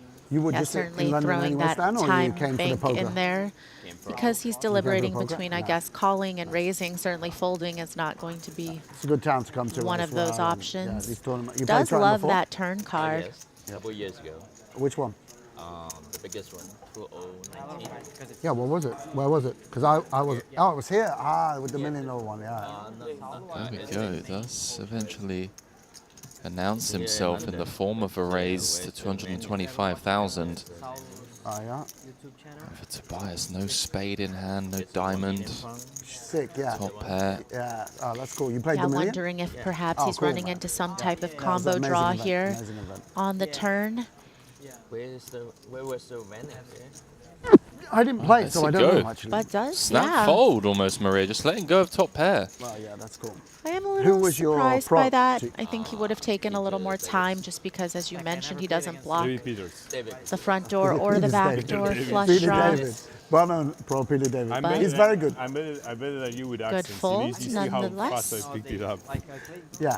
Yeah. I mean, he's a great poker player, so yeah, good choice. But I'm mostly playing private apps, so. He's very good at partying too, actually. Are you going to play the big one here? Yeah, I am. Yeah. Yeah. I'm excited about Who it. is your partner? I'll tell you. We never met before, but he's a friend of a friend. So. Friend, so. Yeah. Chinese? No.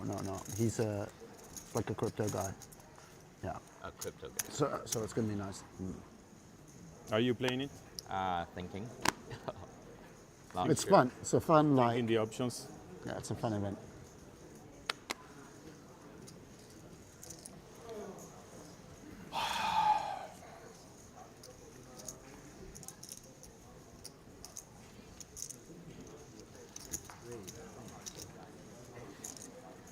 Savannah going to open from the button with ace-3.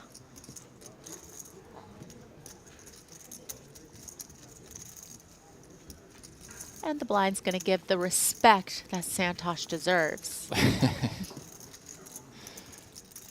Santosh 3.0. You know, Maria, in Cyprus, I want to say Nagy, Santosh, Boss Paul, they're firing the tournaments, and then, you know, if they didn't make day 2, or even if they did make day 2, they were then playing nosebleed cash games, and I've never been here. there were rumors at the start of the series as to how big some of the pots were. I've been to Durham. And then we were actually given access to go watch Bro, have you been some to of them, and we Newcastle? started hearing them Have talk you been to about it. I Newcastle? Have you mean, been to Liverpool? I think Have you been to Santosh Blackpool? played like Have you been to Blackburn? seven-figure pots during the trip there. Have you been to Wolverhampton? Won most of them, as well as winning a title as well, and just, I don't know. He's just been hooked ever since he joined us. Making some boss moves. I don't know how they do it. I feel like I'd be burnt out. Yeah, Stanley gonna get involved with the King Jack-O. If I was better, I would have just folded because I could see you were interested here, Stan. I could sense. I felt the energy. Yeah, when the tournaments are, the skills are running. Well, Tobias going to defend the 5-3 off. Make this a multi-way affair. In general, I like to just play tournaments because it's already a lot. I have so much energy because I did yoga today. Crazy. That's it. Yeah. I work out very hard and I did yoga for the first time in so Yeah, but I played when couple the of action years. was pretty good. So that's I mean, he's not wrong. Like, yoga does really give you a lot of energy. I respect it. Grafton, middle pair. Stanley with the 2 overs and the gut shot. You big into yoga? I am, but I go through phases. It's just so hard when Amen. you travel so much to stick with the routine, and so getting kicked out of my routine regularly, sometimes it's hard to keep up, but I do love yoga.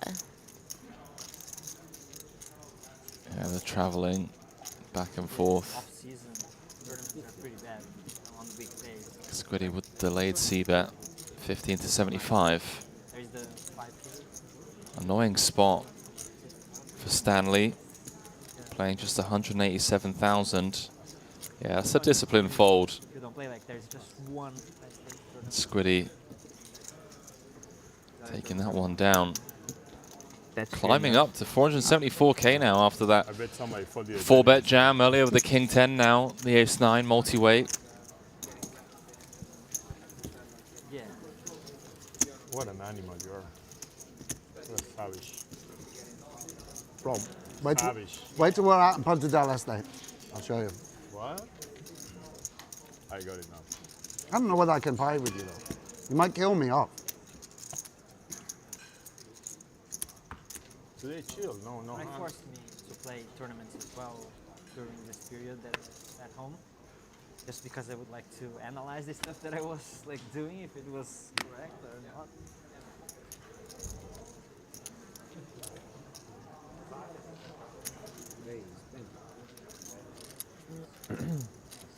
Grafton gonna open things up here with the King 9 suited from under the gun.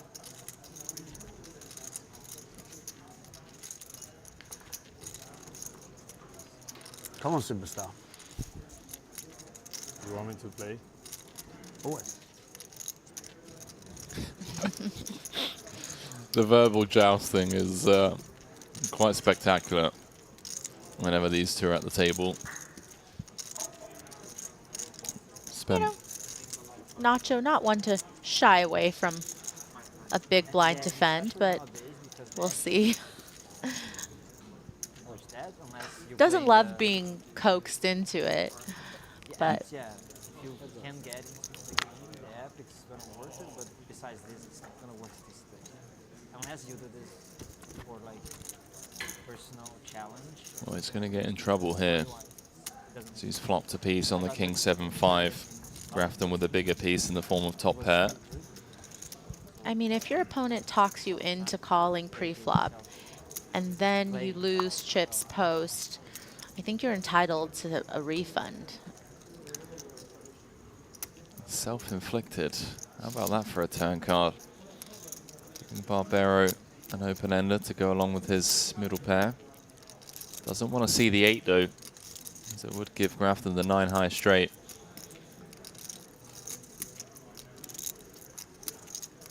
I'm guilty of falling for that trap though. It's like, you're in the big and someone's like, come on, Henry. And you were going to fold, but you're like, Yeah, you know, I mean, I play call. PLO. Yeah. So like, I don't know, Queen 9, 6 deuce. Yeah, but I feel like in PLO it's not as bad because, you know, when you've always got a chance, even with some of the worst hands. Talking from experience, Maria.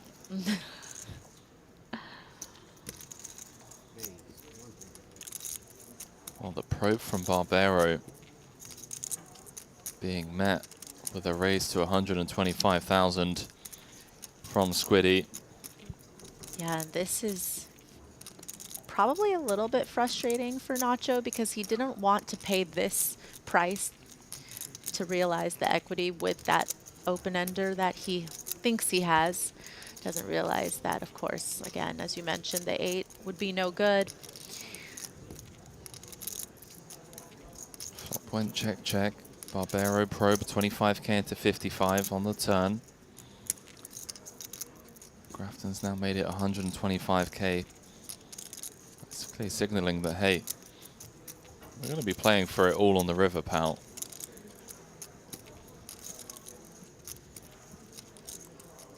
Squiddy did call it.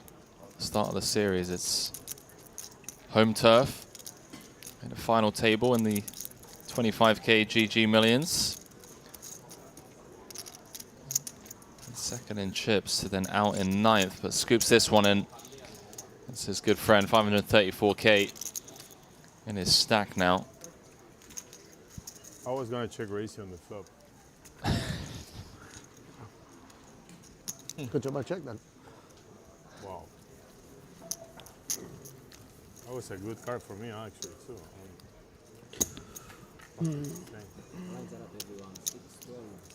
Chirping chips, Squiddy. I can't believe we get to do this for a living. So sometimes it's so sick. It's so much fun to play. There you People go, are like, the misclick. look at that, it's a misclick. Always. I'm overexcited, you know. When I get, you can tell when I pull a big bluff off, I get like a little bit heady, you know. I get a bit overexcited. Big bluff with the ace-8 of spades, yeah, of course, yeah. You still have half of the deck. Big hand for Stanley. 19 big blinds. Certainly going to be looking for It wasn't a bluff. some customers. If I would have think it was a bluff, I would have called. Because I have pair and open-ended. So top pair. Well, It's going to come in with a limp here, 187k. Set the trap for some of the aggressive players behind. Does need to be careful though. Giving Grafton in the big a potential opportunity to see a flop for free. Yeah, and you notice that Grafton had introduced himself to Stanley when he first sat down, and you just wonder what players make of it when a player that they haven't had any experience playing with or maybe don't recognize starts limping in from under I want the to fold my gun. hand, but I'm not allowed to fold, so I have to check. If I go bust this hand, I'm blaming you. There we go. Squiddy saying, you know, wanted to fold, but he's trapped in, courtesy of Troy's under the gun limp. 54k in the middle. And a safe flop for the Cowboys. 8-8-5. Some concern, Maria, however, for Schwecht, how, you know, fours going to be good a decent amount of the time. If you really don't have any insight into this particular opponent and the range that they might limp, you know, if you don't know if they're balanced in this spot because you just haven't played with them enough, then yeah, there's definitely a world in which fours can certainly be good. There's going to be players who a lot of times end up just limping the weaker part of their range and don't actually have traps. Here we see that Stanley clearly was trapping, but Schweck can't really help himself but to peel one off. Yeah, mandatory call in position. 84k in the middle. No, nothing. Just say. Ace of clubs on the turn may slow things down for Stanley. Tobias can obviously have some ace-high floats.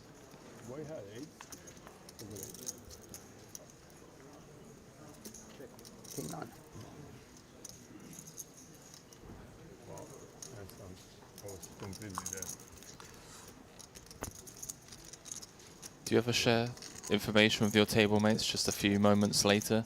Or do you kind of keep it for yourself and tell them an hour after? I would usually just keep it until the hour. Squiddy's just so confident. There's Barbero.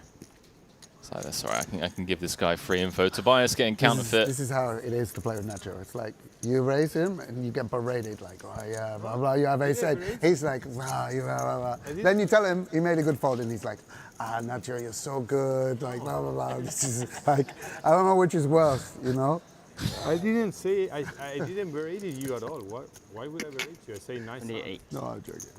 I know you're joking, but I berate some people, but I wouldn't do it on stream. Just be a man and do it in the group chat like everyone else. You Yeah, know? exactly.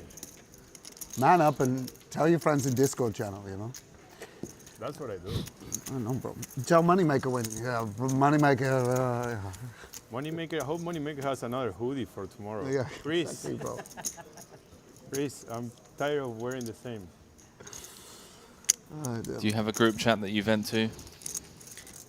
You trash talk other people's play. Be honest, Marie. No, it's a I safe actually space. don't. But I have somebody that uses me to vent to all of the time. And luckily, he's a very good friend of mine, so I'm okay with it. But, you know. Unless you got 10 figures, he won't. I don't like have chat, you know? the shoe on the other foot for that. Unless you got an investment fund. Have you ever hit him with the, sorry, I'm too busy to listen to your bad beat story right now? The table's a bit too long to. No, I mean, I've definitely just delayed replied, but I've never just straight up, you know, I'll leave him on red for a little bit. Yeah. You're too kind. Yeah. What, you're saying we're having superficial? Like you don't want to be superficial like me and Nacho? This is what you're saying? I want to talk nonsense. I don't want to just be wittering on, telling inane jokes round the clock. Yeah, okay, I understand what you're saying. I got the meaning there, Espen. You can go back to being quiet. Go back to talking to Yuri. We don't want to.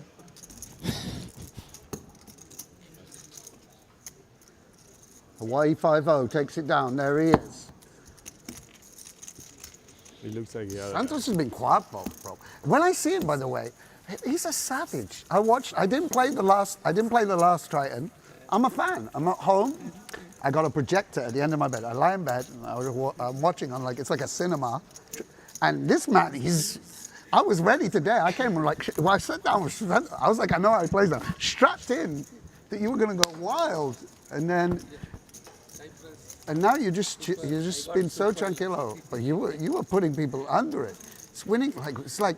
By the way, you and me, we bluff one person. He's bluffing like 5-way pots. Like he's bluffed like three. He's bluffed like 3 people. He bluffs 2 of them on the flop. Another one on the turn, like one on the river. He's bluffing like different. He's like half the table. He's bluffed. You know, sick. Like you say, this thing can't work. I would never try it. He goes for it. Yeah, of course. Of course. It looks stronger when there's 4 people to bluff into. You know what I mean? This is 0% chance of bluffing. You know, just in case someone else at the table hadn't seen Savarna play before, Grafton just put him on full blast. Oh my, well, the man he was needling for being quiet and chatting only with Yuri, potentially going to put him on full blast here. Aces against kings. It doesn't get much colder than this. In fact, it doesn't get colder than this in terms of pre-flop setups. So Espen starting off the hand around 40 effective.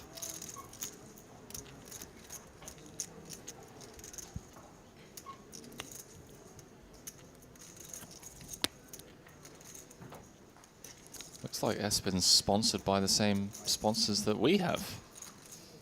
GG and GTO Wizard. As he makes the call. Yeah, if Espen obviously knew that Grafton's hand was as strong as it was, he would have happily just put it in pre. But here, just trying to keep some of Grafton's light 3-bets in there. Don't want those to fold out if he were to just 4-bet shove. Well, it doesn't get much safer than that, does it, Maria? In a 3-bet pot. 8, 8, 6, couple of hearts. Jorstad with the ace of hearts in hand.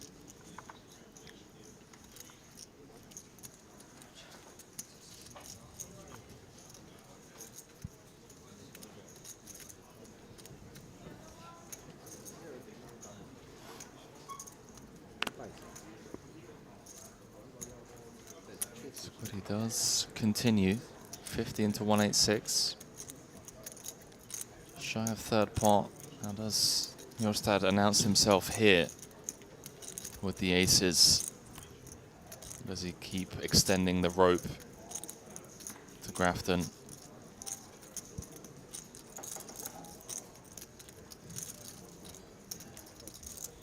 Going with the latter.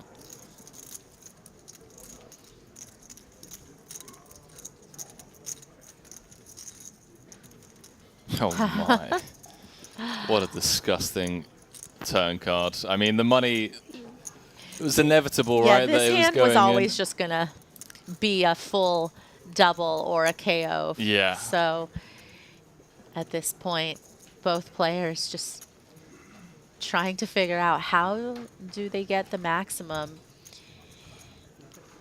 You know, it's one of those situations where both of the players are hoping that the other player has a hand. They're Yeah. like, please just have something, or please just barrel off. But like, even if you had something, I'm pretty sure I'm good. So sick. It looked like that maybe there's a world where Sam doesn't double Espen up because of the pre-flop flat, and then the poker gods and the flop and turn, just inevitable. Espen gets stacked here because Espen can still have, you know, like 9s, 10s, jacks. Right, there's still value for Squiddy to pounce on. 125. And now I'm really curious, Maria. Like, Espen just has this board locked, right? We're not scared of any overcards. Are we potentially scared of a king or an ace rolling off and not being able to get value from 9s, 10s, jacks, queens? Yeah, I think it also depends on how often your stat feels like with the lower part of that range, you know, the 9s and the 10s, how often Grafton's going to be 3-betting those. But yeah, I certainly think that your stat just calling here makes a whole lot of sense. Oh, 5, 3, 6 in the middle, one of the biggest pots of the night so far, with one card to come. It's the 10 of spades, and with that, Espen gets the 100% check mark and knuckles it on over to Sam Grafton for a third time.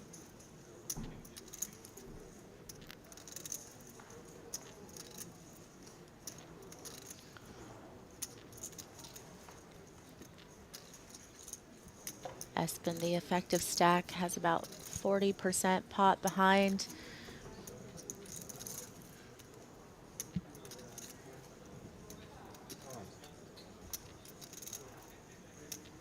All in. Squiddy does announce himself, and it's going to get met with a snap call, and he kind of knew Maria. He knew it. The moment Espen snapped, Squiddy's like, you don't have aces. Do and aces he had. And with that, Sam Grafton down to just 3 bigs, and I believe Espen up to 5th in chips overall now. Yeah, I mean, I think I'm. Oh, you have more. Okay, yeah, I mean, not by much. I saw he had more actually. For the hand. Dealer's just going to do some accounting to make sure, but from what we're seeing, does You look like the like sound? Grafton will have just a little bit left That was after okay. that unfortunate cooler. Okay, Nacho, you could stop laughing. That was very okay. If there were I any think- chance you were... I think he ever passes up on the 0%. chance to needle.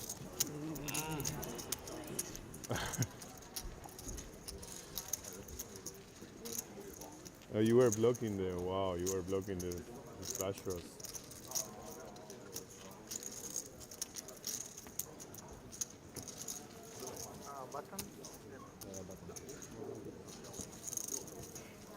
Come on, Sam. Make a comeback. I got it. I got it. Make a comeback because I'm not counting on some other people speaking on it. Maybe this food poisoning thing is going to bring Espen some run A little good. bit of setup. Yeah. Let's try to turn a negative into a positive here. Butterfly effect and all.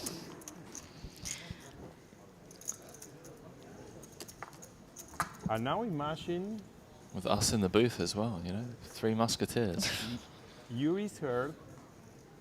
It's a wig, bro. Everyone Listen, knows it's a that wig. hair. Yeah, our producer And your James accent, called us the you're like vomit twins. English Well, really, accent, it's and the I go to vomit America. triplets, okay? Oh Get it my right. God. 20 centimeters taller. The fold from Espen, by the way, Imagine deuces we under all the gun, stole hit a them up. set. You need more like City, buddy. Come on, bro. 30? Looking about City, here we go. Oh man, can we just have Nacho and Sam at every feature table? It's relentless. They're both so different as well. Discipline, bro. Different parts of the world, and yet here we are. Discipline. Oh, Stan. The life of... It's hard, isn't it? You've got kings. It's 8-8-8-5. 8-8-8-5. How can you even be beat? It's not even... It's not... It's... He would have tilt you more if he had tens there. No, but he doesn't have tens. He raises flop with tens. So I'm never beat, basically, except by aces.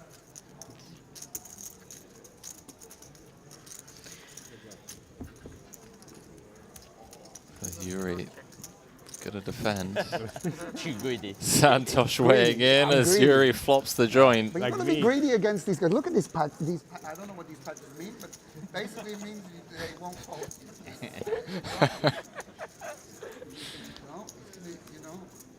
You taking notes, Maria? Always. You see someone with a GTO Wizard patch, it means that they don't fold.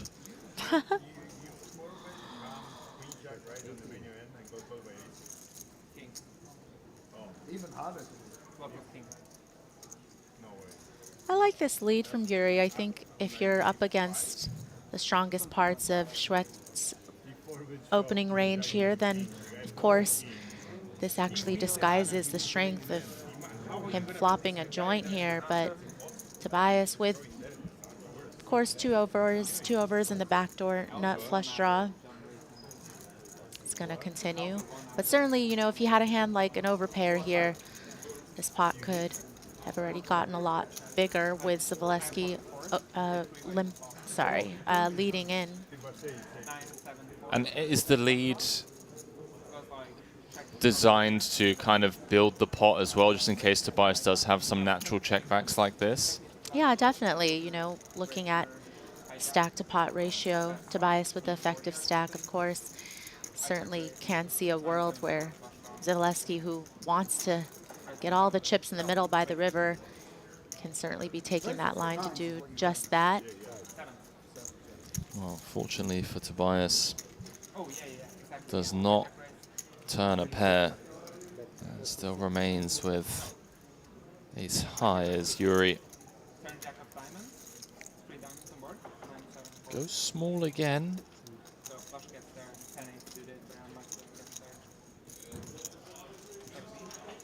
36k, I believe, was announced. Yeah, and at best, you know, Tobias is just beating the 7Xs and some flush draws here, but just doesn't have much hand to continue with. I think I'm going to have way more focus than him. He's going to have a lot of flushes at the plate, I think.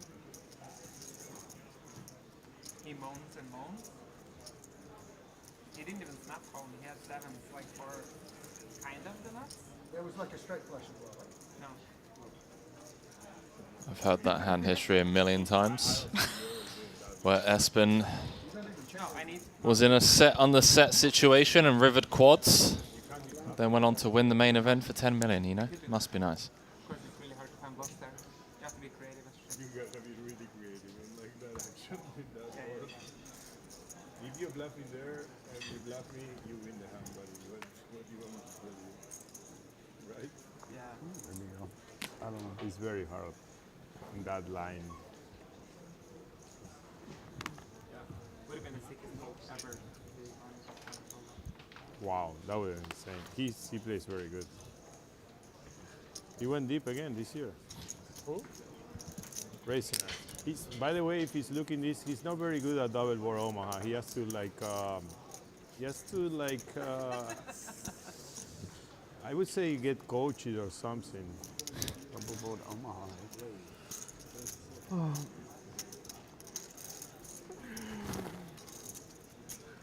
Savarna opening from the button with ace king, Great. I hoping need a that Netflix some of movie or something Grafton's free advertising for him will Well, get I'm going home some now. action. Certainly, we see Zabaleski with 10-8 suited. Pretty nice hand. He's going to 3-bet here. You know what would have been the super pro play? Check back. What a fucking ownage that would have been. I think he retires. if you check back there. I mean, one of us has to retire. Maybe not. Zaleski effective stack here off of 33 bigs. So you just wonder if Savarna wants to just 4-bet get it in against that stack size. Doesn't really feel like there's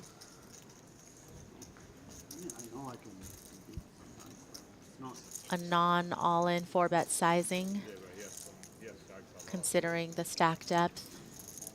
And obviously the hand's good enough to do that with. All of it. Zalewski, hand in the cookie jar situation. Never nice to 3-bet 25% of your stack and then have to fold, but precisely what he's had to do here against Savarna. Savarna 3.0. Is that official? We've decided. I think so. He's That shirt, I mean, it's got me convinced. Quick dealer change. And how about it? PokerStake.com. I've not even had to really pay the bills with PokerStake.com. It's done it itself. Back in Vietnam, Michael Zhang and Michael Seuser both came second in the Hold'em main event and the short deck main event, returning, I want to say, 2,000% to a lot of people that bought action over on PokerStake.com. Then in Cyprus, Seuser went on to win the 75k for 1.7 million that he sold action for as well. It's the official staking partner of Triton. That would be my dream. The ultimate platform for staking professional poker players around the globe with no fees on any purchases. This is it. Last stand. That's it. PokerStake.com. Good start. I know Seuser's got action up for the entire series. Stop what you guys doing right fucking now. We have He's all in. Grafton all in with the Queen 6 suited. The local hero. Local hero. All in. Getting through. We've got 2 folds. And look at this. Isolation. Nice hair. Isolation. Nice hair. Dielewieski comes over there. Oh. Okay, bro. Show me I'm live. Here we go. I got a 6. Yes. What you got? 6. Nice. That's good. That's all right. No, don't have a queen. There we go. There we go. My Suited. God, you're Suited. There we go. GG, Sam. No, bro. I got this. He's won many hands, but not this one. You come alive, I build it up, and then they screw me, you know, when I get up to 8 big blinds. Bro, you think you can beat that hair? No, it's okay. Oh my God, it's impossible. Here we go. Impossible. Oh my God. Wow, it's big. Nice. Let's just turn him dead. Impossible on that flop. Turn him dead. Turn him dead. Ask for needs Queen 964 to stay alive. It's coming, Stan. Don't worry. Don't worry. This is just drama. They don't want to make it like this. It's coming. Queen is nice, yeah. Well, how about the Jack No of one Hearts? even makes a pair. That's poor. GG, bro. Nice GG, Bob. GG's. See you later. Sam Grafton, I'm sure we'll be seeing plenty more of him throughout the series. And I got a funny feeling we're going to have to actually do our jobs now, Maria, with the departure of Sam Grafton. Excuse me while I get a cup of coffee then. The table commentary. What? Yeah, you want quiet? I can shut the fuck up, don't worry. Jesus Christ. I can't. It's impossible. I try. You can try. No, if I lose a hand and get tilted, I just put my headphones and I don't speak. But now, you know, I'm on TV, you know, so I want to be like the next Daniel Negreanu, you know, something like that. Yeah, exactly. Yeah, exactly. Now ACR is gonna pay me millions, you know, millions forever. I heard Phil is gonna give me a piece of the company.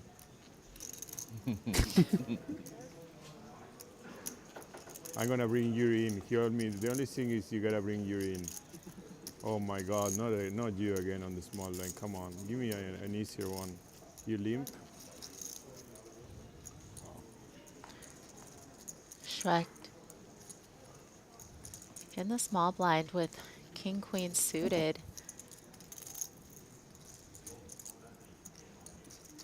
limped in, hoping to trap Barbero, but he does not go for it. Schwecht off of 11 big blinds.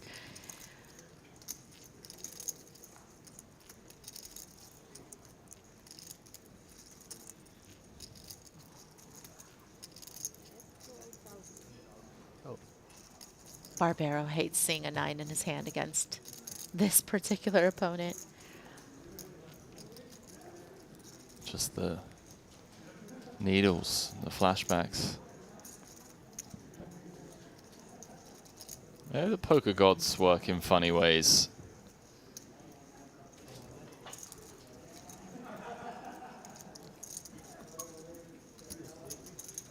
Aldinho in the Twitch chat saying Nacho is the Argentinian Helmuth, question mark. I mean, he's certainly a front runner for one of the chattiest So there are a lot of space in the island. players at any feature table. Like 400,000.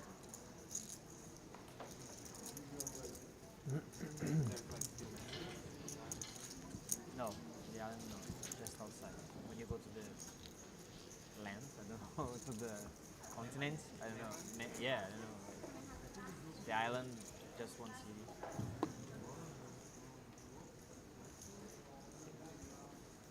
And there's a bridge. You don't need to fly.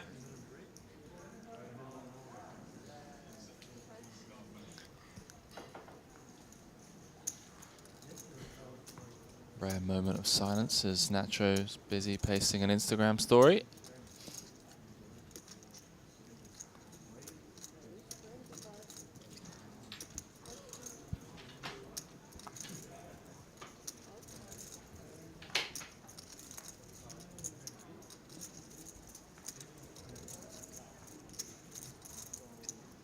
Potentially a hand he's going to get involved in here from the small.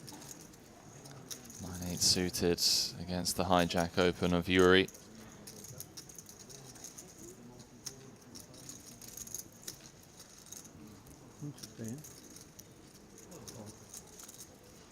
I use the time bank.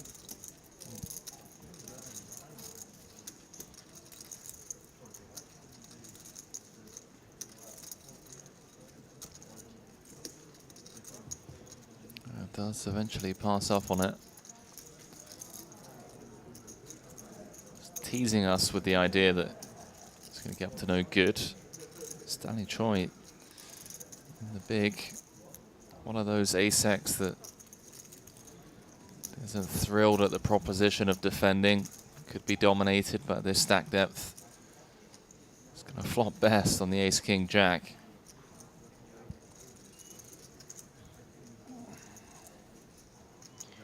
On a board, though, that does still favor Zivaleski's range, so you can understand why he's going to continue on with the c-bet. And even though Choi does have top pair, still a little tough to navigate against multiple streets, potentially. Yeah, it really does get awkward. I guess the saving grace is the stack depth in this scenario.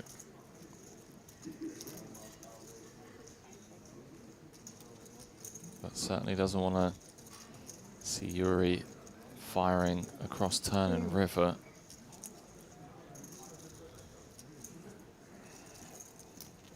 Comes with the call. 104,000 in the middle, 159 back. 3 of hearts on the turn. See if Yuri decides to empty the clip here. Certainly a high likelihood, I think, of Yuri electing to do that because, of course, the big blind defending range can contain just a lot of the weak one-pair hands that might not be able to withstand a lot of aggression, especially when Yuri can be nutted in this spot, has all of the nutted combos, all of the sets, the queen tens.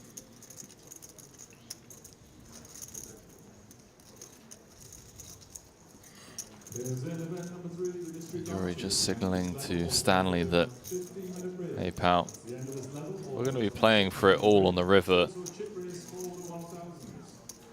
If you call now. Do you have a hand that is willing to stack off? Stanley, again, making the correct call. 188,000 in the middle.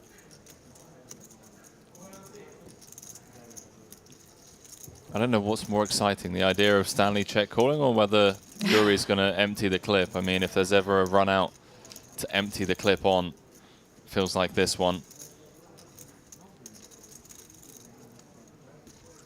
Is Stanley going to be able to put on the cape?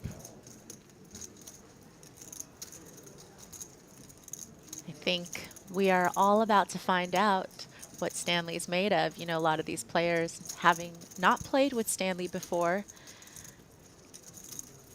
I do see Yuri going for it a lot of the time in this spot. Simply because I think Yuri knows exactly the type of hands he's attacking here.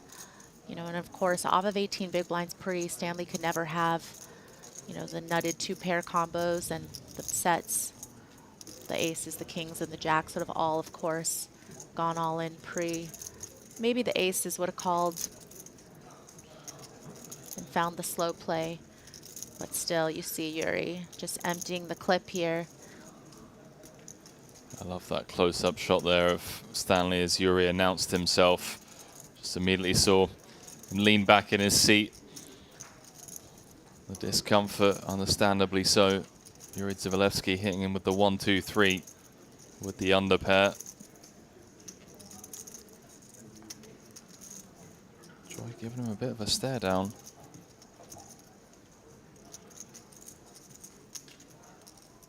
Check called flop, check called turn, and now one of the best in the world. He's putting them all in for his tournament life. As he makes the call, Maria, Stanley Choi hearing off with the ace-6. He's going to get the full double to 422,000 now. It's been a while since we've had Stanley at a Triton event. Last joined us back here in London, 2019, as you see, Savannah will tap the table. Very tough. What kind of hand is going to win? Yeah, a little post-mortem between Nacho and Stanley. It is a tough call, right, Maria? You know, Absolutely. Triple barrel. Almost shot pre, almost Acknowledging that, of course, Yuri put him to the test. Almost won the hand. Really? No way. What table, sorry? Shut the fuck up. Oh, so I say I was not. Yuri with the unsuccessful bluff there. That's what I meant, but it's not featured that one. But no, it's actually better for the cameras and stuff. They can come quicker because they have like they have better lights. So you're not gonna be on stream the whole time, but they're gonna film some hands. Once again, now that late reg is closed, prize pool It's not 100% filmed, but they're gonna be some hands. been announced. 639,000 going to the eventual champion. That's without the bounties. We'll know more about the bounties tomorrow. 20 places paid in this one. It's Spain's Roberto Perez leading the field at present. 133 runners, we're down to 52.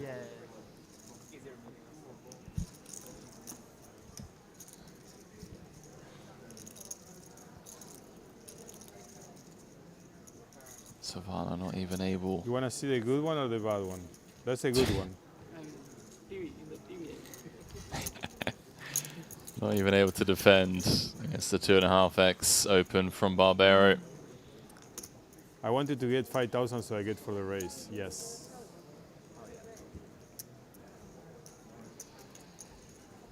Looks like we're going to get one more hand in. 5,000.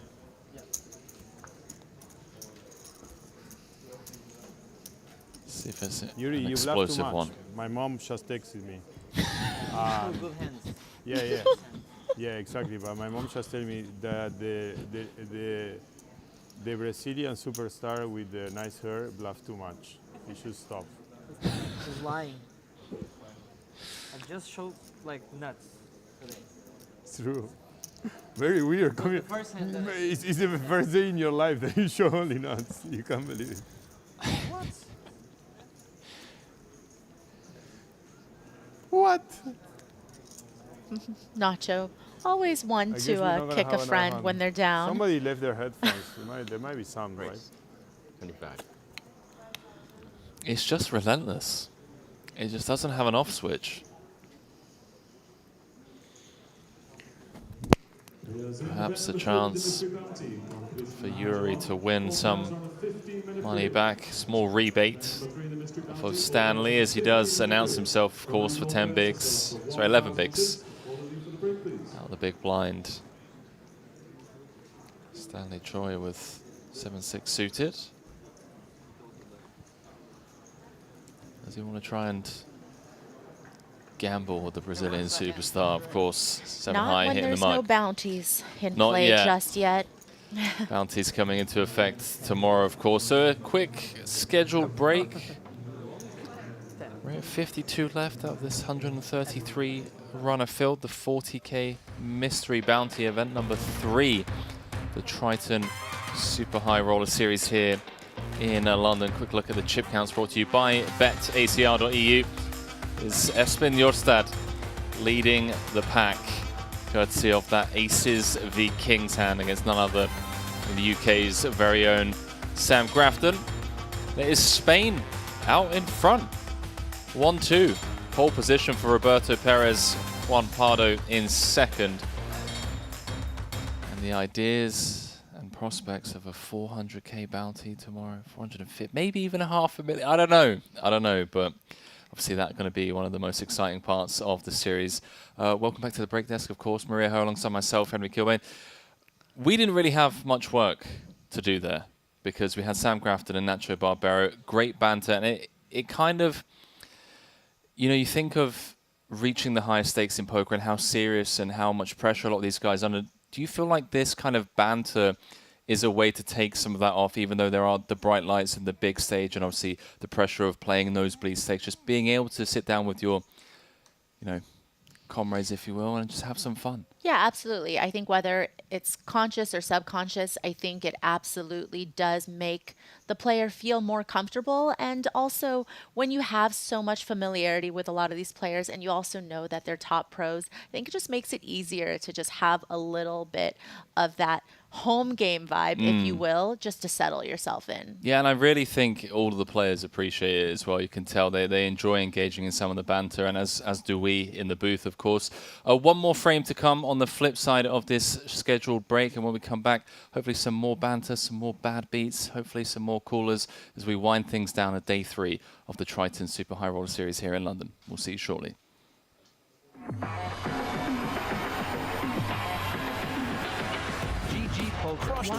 So many players. This is a crazy thing to do.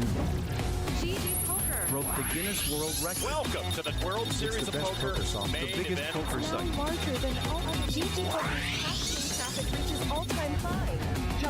Jump.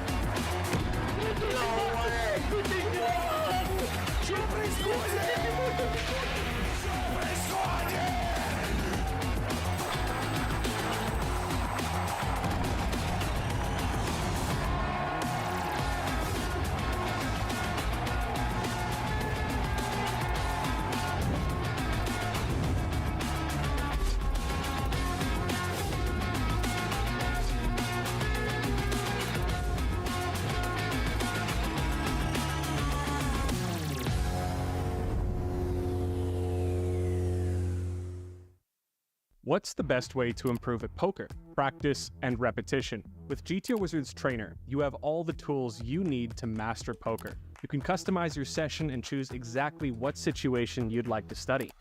You can practice specific boards or textures, choose what hands you want to play, and customize every aspect of your training experience. At GTO Wizard, we have all the resources you need to learn how to crush the competition for free. GTO Wizard, the #1 app for poker players.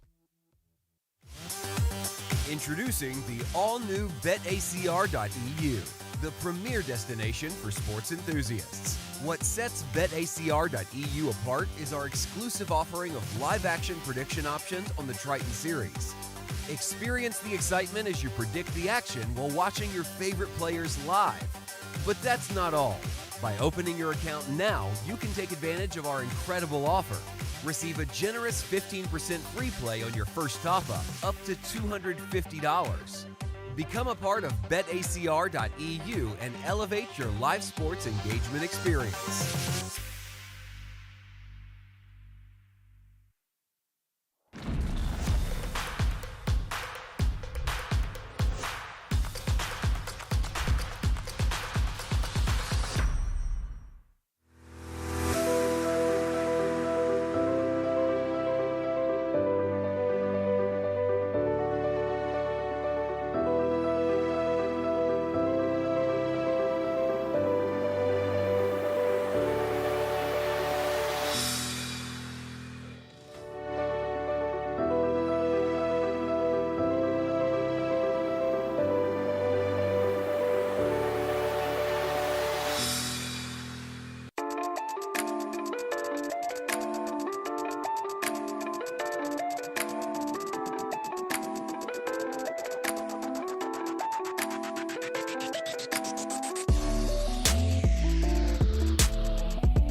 That's been deep in the tank here.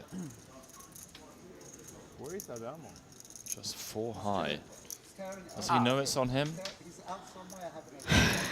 I think he's trying to figure out if there's a way that he can win this pot, but decides to check. He, before he got all serious A about little bit of life, showdown value for the haven't jack got high. Does check back. 3 high. Jack high. 4 high against Jack high. No one has a pair? Wow, no one has. Check, There's check. a different game they're playing. Check, check. Check, check. No one has a pair. Check, check. Look how much. Wow. That's not true. You didn't pay attention. There was no check, check, check, check. It was I bad. was in the middle of the hand. Fold.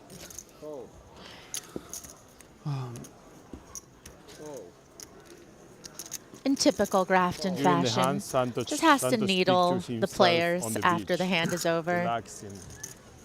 And he just Can't came resist back a to little bit of reality. Mate, we should commentary. make that You know, happen, he misses like being that in the PCA booth. where they played outdoors. We should have like Wouldn't a big have it poker any other series on way. a beach somewhere. Can you imagine? We all just come up, we're all like, you know, yeah, in like Hawaii, you know, we were just like, you know. I went to play a Magic tournament in Hawaii, and we stayed 1 month there. It was so good.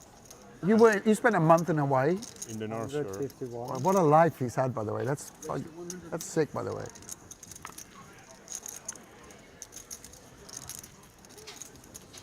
Well, see, no one has a going to pair. square off again. Ivinger with the rejam 0 from the small. against 1. The ace-9 for sub 20. You think you're going to win this? I think I have more chips after the hand than before the hand. Oh, this is sure. No matter the outcome. Your reads are really good, Nacho. I know, bro. What do you think? I mean, I'm like Yuri studying on or the GTO Wizard guy over there all day. Oh, I take studying. a split pot as well. No split. Don't think. It won't split. You might win, but no split. Oh, that's a good card. Ivinger just joking For that Espen.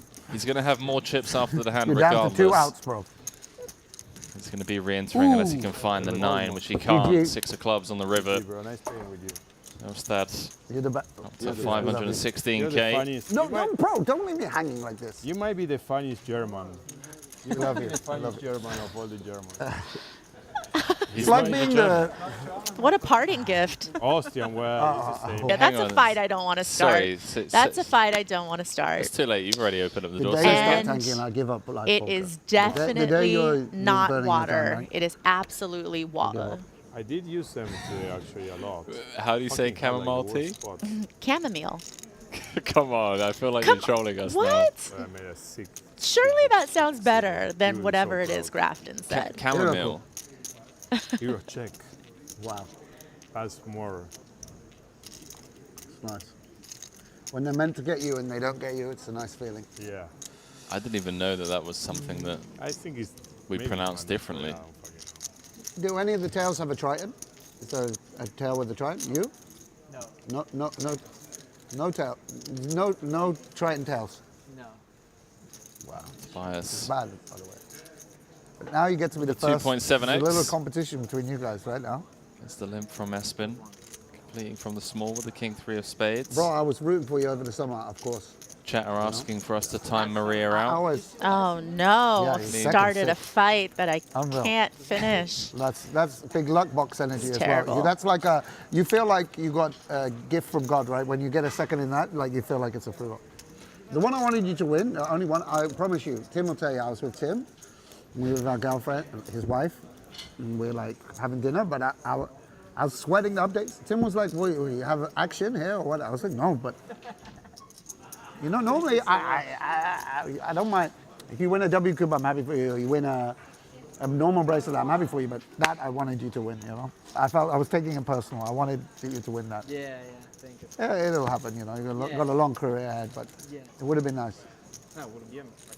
Interesting Yeah, lead yeah. I know here how from you would your feel about stat it as well. You do? after calling the raise from Yeah, Tobias of course, pre-flop. Of course. We know that's Does right. have the gut shot. There's no difference and between first is and- representing this cigarette part of paper his between range first and that second, limp nothing, calls against you know, a raise. It does have a lot of these but yeah, middling Broadway connected cards. See if Espen wants to continue telling the story on the turn. Let's see, perhaps against this particular holding it would work. But you're picking up like one every other year, like the way Helmuth's done it, right? Certainly I can So see if what have you calculated? Espen is What year? attacking some 2045, A-sexes you become that number this one. line and a double barrel could potentially get through. And as you Actually, mentioned, have to do against it a long time, Tobias's one exact a year. holding, Still, you need 2000. could definitely 40. work. See what sizing he's choosing. It's going to go Whoa, how's 60K he do it? here. It's crazy. Hecklin said in that tournament he won, he had him all in for one big blind. Like Helmut had one big blind, he had it, and Hecklin had him all in, and he won, and then, I don't know. Crazy. It's crazy. I was fuming.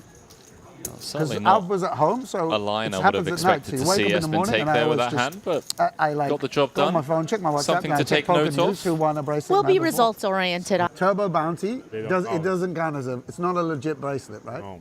Doesn't, Lag box. they should remove those from the, strike those from the record. Oh yeah, you won. Oh, you're talking about the 10K Turbo Bounty that Nacho won a bracelet in last year, which I final tabled, and I saw Aspen could actually make it happen. You have to firsthand be careful speaking around him. He the could- he has the horseshoe power. that was We won the same firmly bracelet, up 2 hours later, 10 minutes. behind for the last 9 2 or days. 3 tables of that tournament. 1 day and Just 2 magic. hours on the final table. 9 days, by the way. Whew, Oh, but for 9 me, it was all days. sk by the way. Of I'm course. too old to win this now.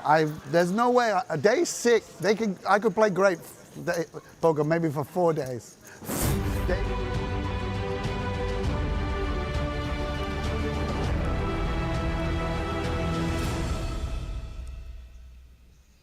Well, there might be needles out at the feature table. There are also needles in the commentary booth from time to time as we welcome you back to the break desk. Maria Ho, alongside myself, Henry Kilbane, live from the JW Marriott here. We're heading into the final frame of the evening with some fresh faces. Is, of course, the 40k Mystery Bounty event number 3.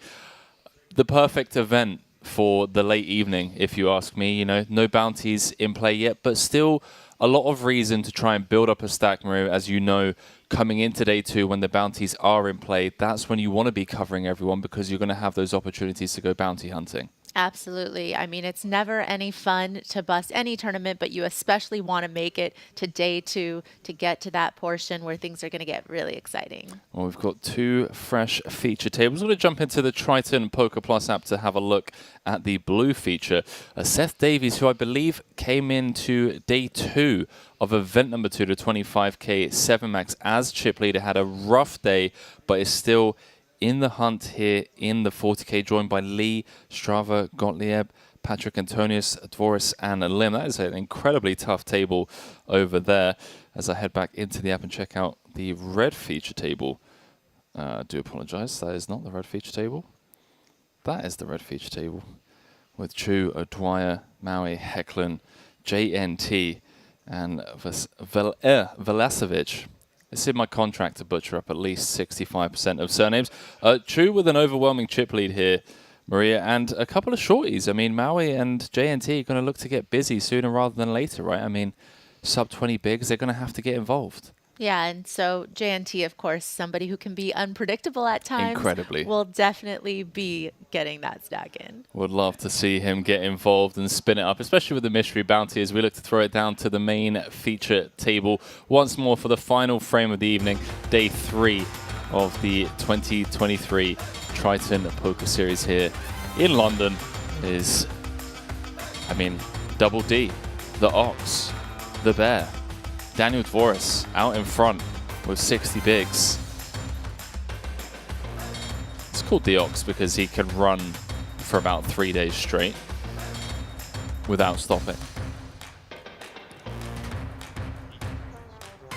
Producer James Dempsey saying he can eat for 3 days straight. I would wager money on that line. I could see it.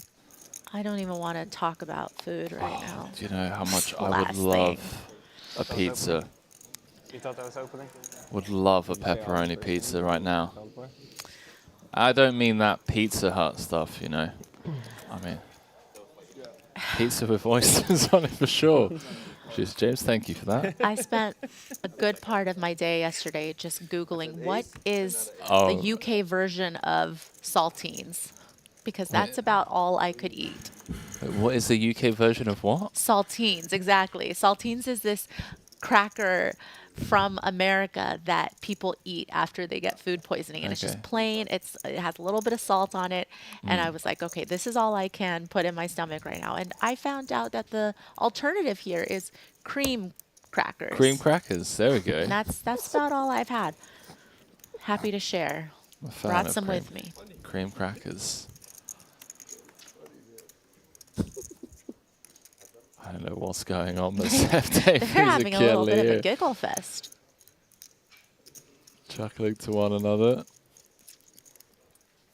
Obviously spent so much time battling that Triton series.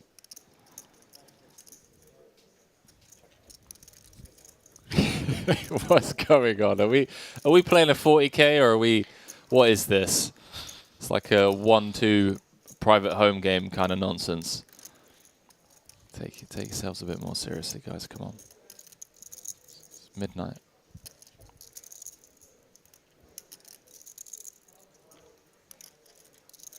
The night shift.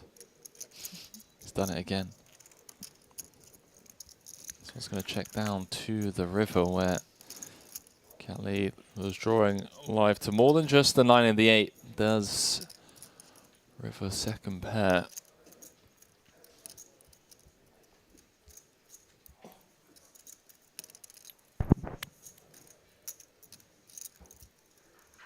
Seth Davies with an APT patch on. What's going on here? I mean, is he going to be coming out to Asia with us next month? Is it in Taiwan next month? In Incheon, Asian Poker Tour. Michael Soiser, one of the co-owners, a regular on the Triton series, good friends with his fellow countrymen, Malaysian contingent, Paul Pua, Richard Young, of course, the founders of the Triton series, always showing up to support each other. I can't wait to have my own festival where all my friends kind of just, you know, come and play just to help support the festival.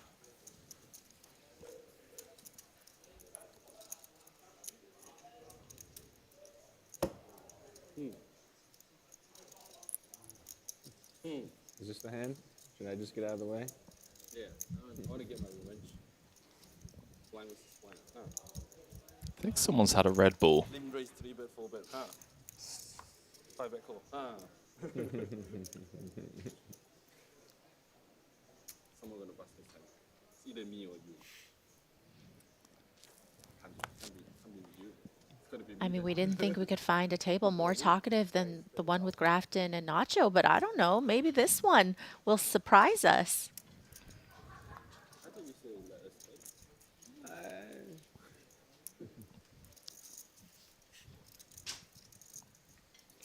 Seth Gottlieb kicking things up from under the gun. First joined us back in Madrid of last year. Maybe I want to play. No problem. What's the whole point? 2 cashes, 309,000 in Triton earnings.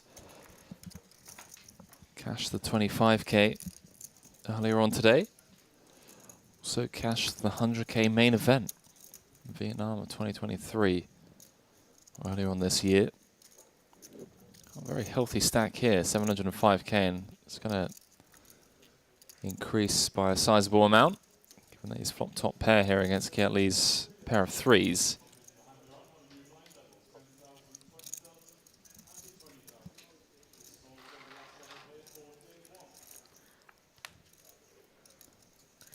Lee, when calling that flop, was really just hoping he was up against 2 overs, so can't like the looks of that ace on the turn.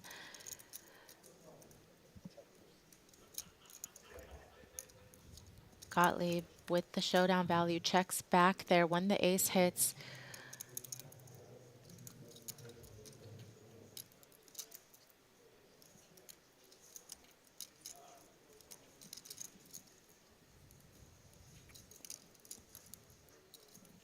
See what Lee comes with here. Check on the turn. Gonna want to try and get this one to showdown.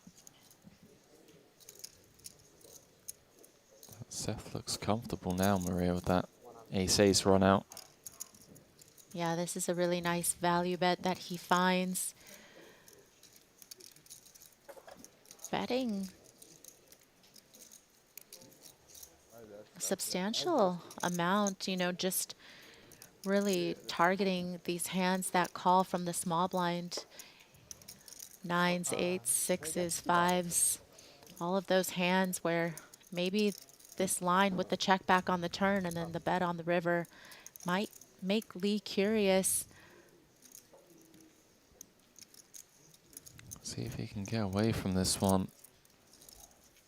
Seth's sized it perfectly. He's got Lee in the tank with the trays. Does eventually let go of his hand. The old bet check bet line. You'll see it.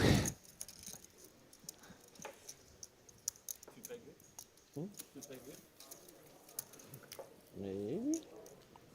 Cool. Gabriel in the chat saying 40k entry to win 640,000 doesn't seem very good for a tourney.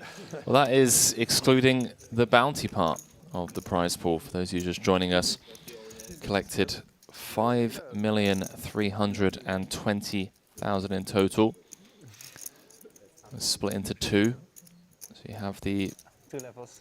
payout prize pool, 2.66 million. Top prize of 639,000 going to the champion. 20 places paid, and then tomorrow be announcing the bounties that will be up for grabs from the start of day 2.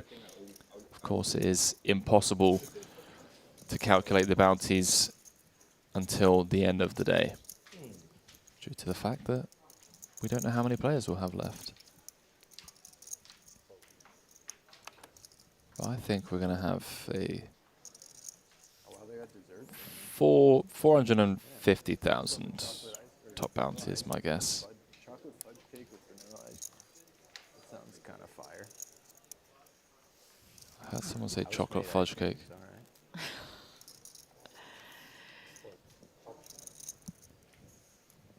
Sounds like a fancy way to say that cheap ice cream.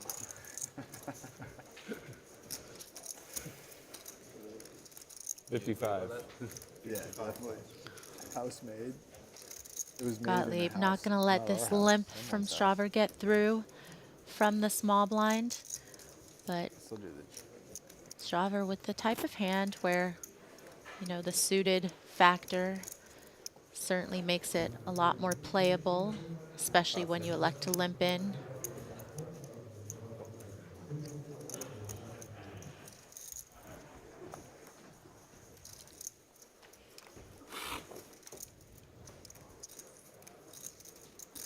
Check. Feels like a very natural continuation bet here for Gottlieb with ace high. Got shot to the wheel, the betting lead. Strauver is looking at some backdoor possibilities, but just gonna let it go.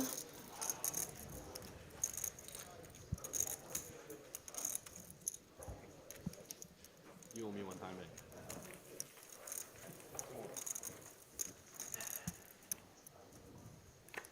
You think you'd be back eating tomorrow?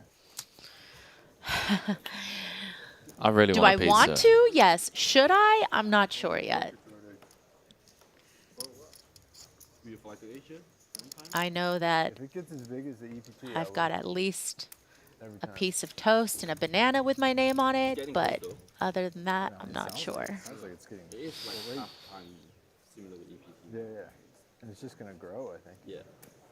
But just like, doesn't have 2 minutes 25. That's fine. 50. The feel is like really, really good, like ridiculous. Yeah. Yeah, I would. Like back in 10 years. Right, 35,000. Yeah, I want to spend some more time in Asia too. Yeah, sure. Like I've gone to all the of course. DeVore is opening with sixes, and Antonius a little bit frisky here with a 3-bet with ace-9 offsuit. A lot of them. I want to go to Taiwan for sure.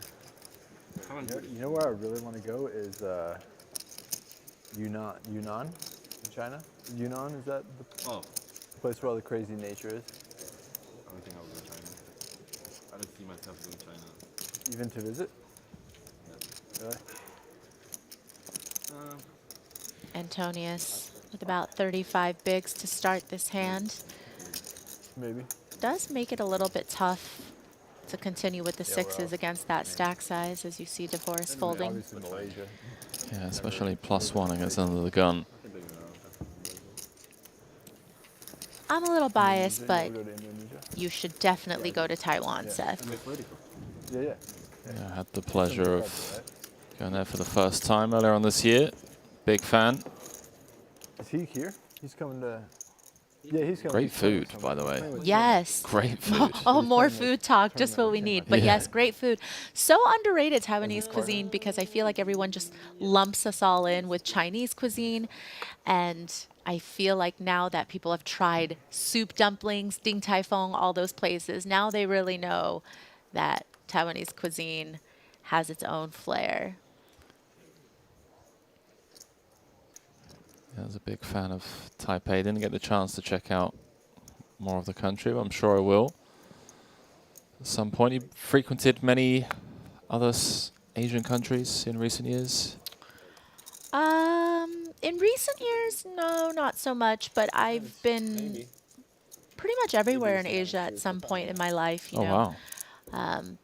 Been to obviously various places in China, and I've been to Korea, Japan, Vietnam, Cambodia. Okay, so you've done it all. Yeah, you've literally done it all.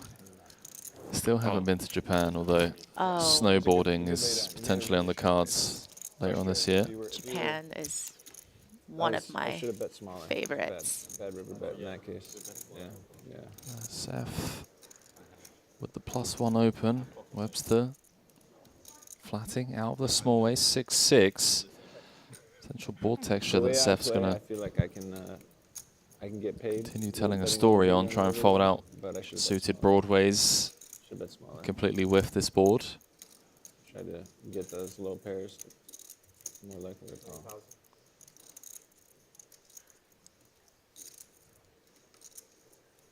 I'm sure the commentators mentioned it.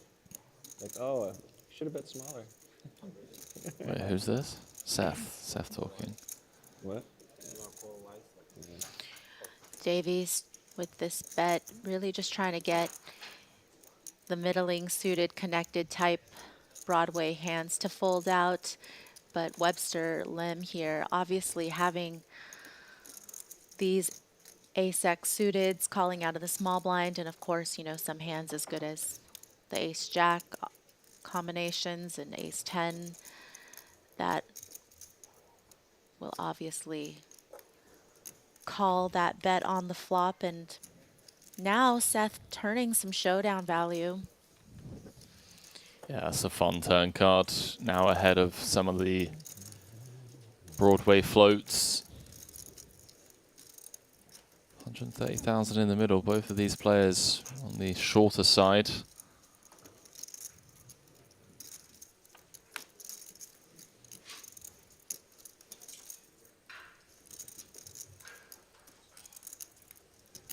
Let's see if there's some value to be had now for Lim.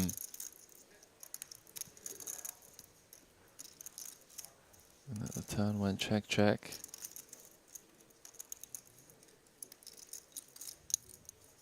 It's difficult for him to have bluffs here though, right?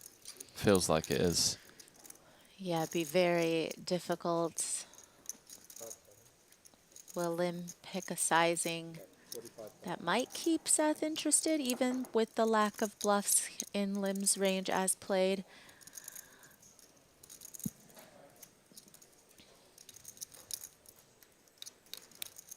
Like, what are we hoping that Lim's floated with suited Broadway, like a backdoor, then turning this into a bluff after the turn went check, check.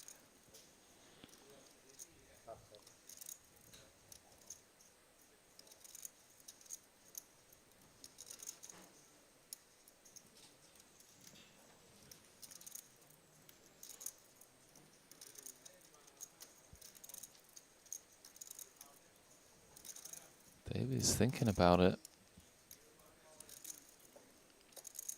Annoying spot. Turning a pair of eights. Only beating bluffs. 220.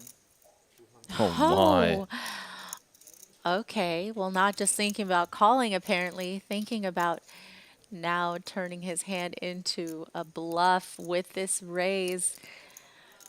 Pretty spicy line, I think, that Seth chose here. Not one that a lot of players will take, but very much targeting this type of hand. The absolute flavor being bought late in the evening from Seth Davies. It's an option that certainly didn't consider.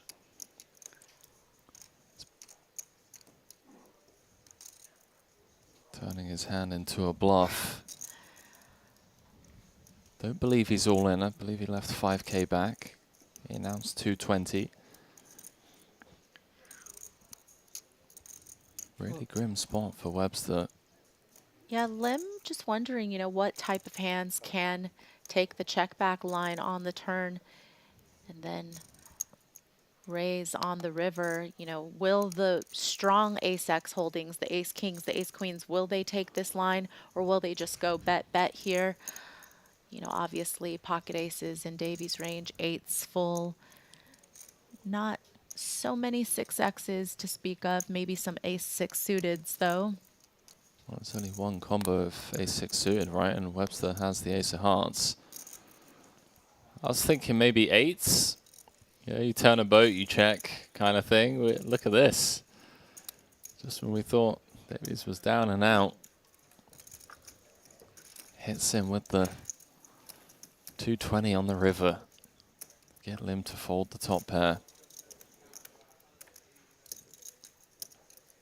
Note to self, never fold to Seth Davies after watching that. Who needs Red Bull? We got this guy to keep us awake. Up to 172,000 subscribers now over on the Triton Poker YouTube channel. Really do appreciate the continued support across the board on both Twitch and YouTube. If you haven't already, do drop us a sub. Got a ton of nosebleed cash game content to be released after the series as well, as always, with some of your favorite players. Not only when we are traveling for the series that we release content. Strava. Queen Jack suited.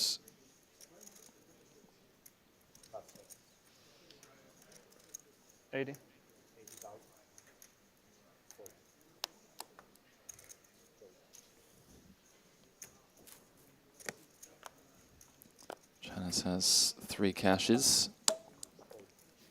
19th earlier on today in the 25k. First joined us back in Vietnam earlier on this year where he cashed the main event and the 50k. Jasper. What's the last match? Oh, we have a problem.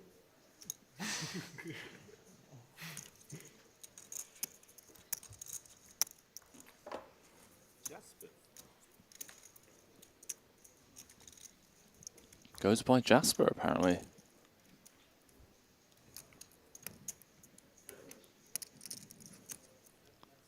Unless that's his online screen name, I don't know.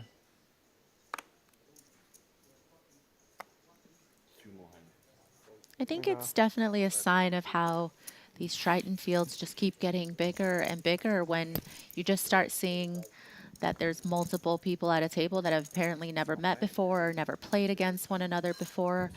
You know, when Triton first started out, it was definitely a smaller community of players, and now it just keeps growing and growing.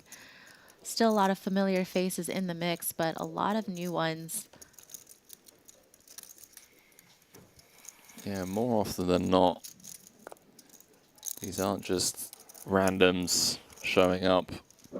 And there was a couple of situations in Vietnam where players were sat next to each other that didn't know each other's online screen names, and they turned to each other like, "What's your online screen name?" They're like, "Oh, you know, I'm so and so. Like, we've battled so many times." We're already doing things we're not supposed to. Come this far.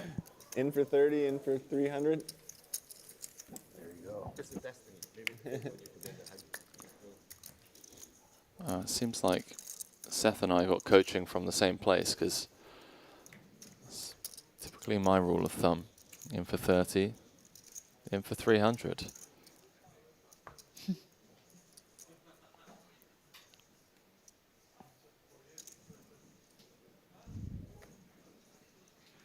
My friends told me to play tight and wait for day 2, so I decided to do the opposite.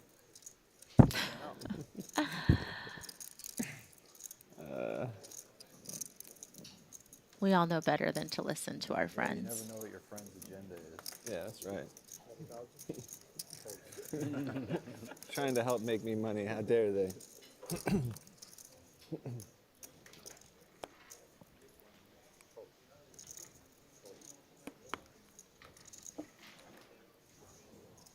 Well, why are they not here, Seth? Firing the 40k. You do you, mate. All right. Exciting moment, huh? This is the exciting moment? Yep. All right. Bounties in play? Small amount. Getting my revenge. It's go time. It's go time. What? Blind. I'll straddle. No.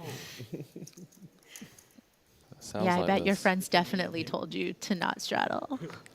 Yeah, that's definitely the opposite of playing tight and waiting for hands.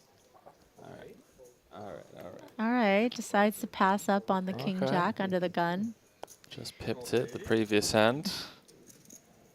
I believe there's some dynamic that we're unaware of between Kiat Lee and Strava, because he said he's been waiting for this blind v blind situation.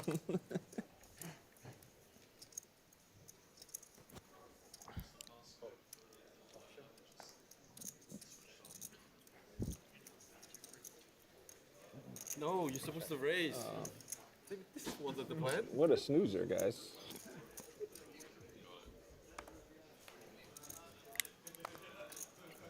It's going to be difficult for these two hands to collide, especially on that board. Seth probably kicking himself.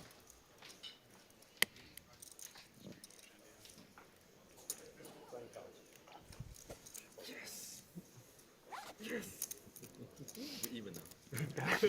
No, ship. But you're supposed to raise.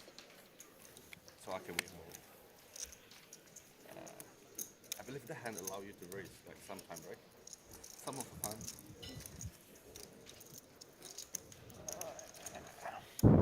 Aggressive mode. But Why can't you have? Why can't you have the aggressive move? Is that the hand that you forward jam on the aggressive move as well?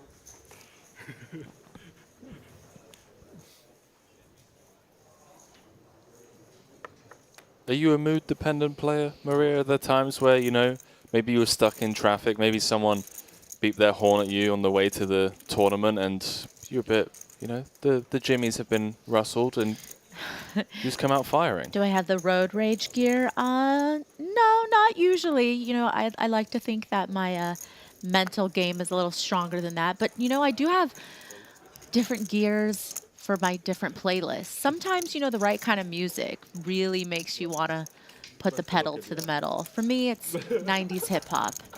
Oh, we're not talking UK's drum and bass? No. No. That definitely gets the blood pumping. No, I'll do it like after that. I would do it. I know. Yeah. That's what I was saying, bro.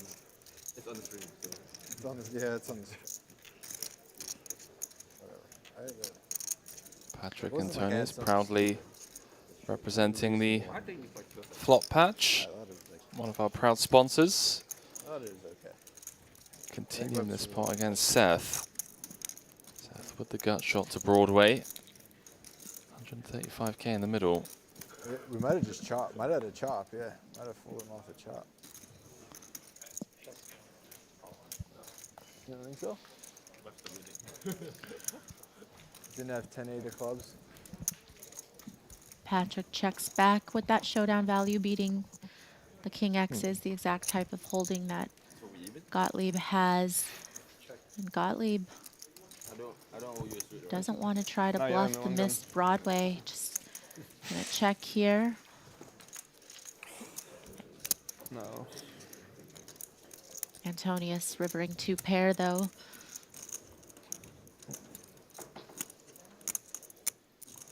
Certainly value to be had now. Exercising some pot control on the turn.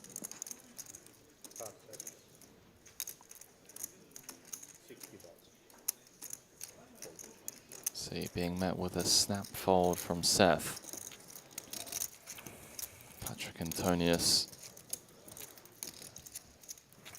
1 title, 13 cashes, just shy of 5 million in Triton live earnings. They're regarded as one of the toughest players to bluff in live poker. Someone that you can certainly bet on over on betacr.eu. Should you choose to, betacr.eu, your exclusive hub to predict your favorite players' live action outcome in Triton events. You can receive a 15% bonus up to $250 on your first top up. And join now and start engaging with the sporting world today. Something that we'd been joking about for a good year or so, how cool it would be to bet on players at the Triton events, and well, you know, BetACR coming clutch for this series. But have you ever seen it? You probably never happened. Maybe never. Davies with aces here.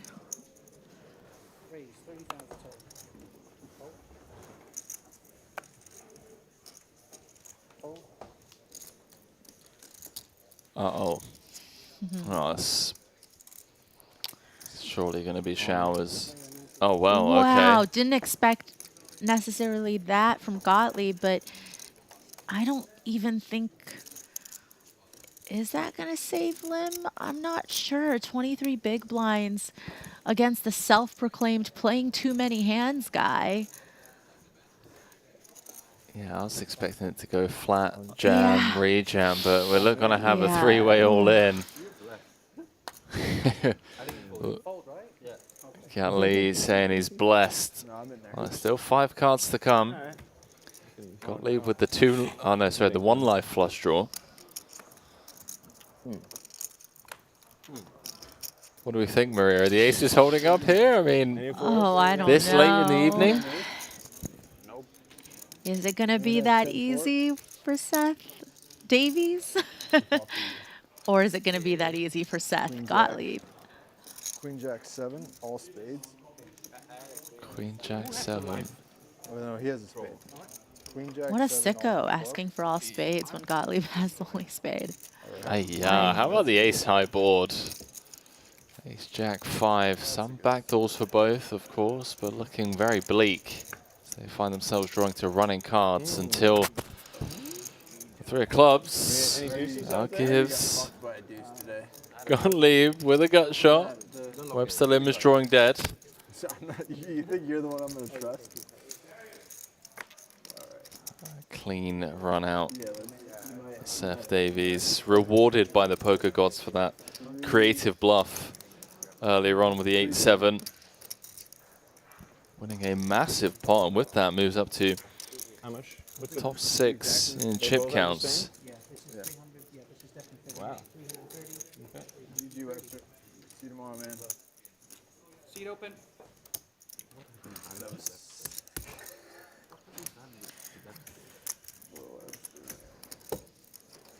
Whatever. I didn't do anything disrespectful. I had a great hand in Buffalo. Beautiful triple up for Davies late in the night. Yeah, that was exactly what I needed. Exactly what I needed before this day. That's probably one of the spots my friends would have just said to fold pre-flop. You gotta get some new friends if they're trying to get pocket boards there. It seemed okay. Yeah, I would have shoved if that makes you feel better. Seat open, table I'm 1. really happy to shove.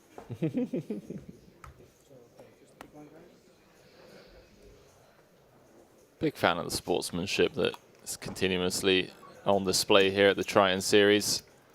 Some of the non-pros sometimes feeling, you know, a bit in their own heads about some of the hands, and what the heck? pros always stepping up to say, hey, listen, I would have done the same in your shoes. Don't worry. Yeah, it sucks to see 2 pocket pairs there. Where's the ace queen and king queen?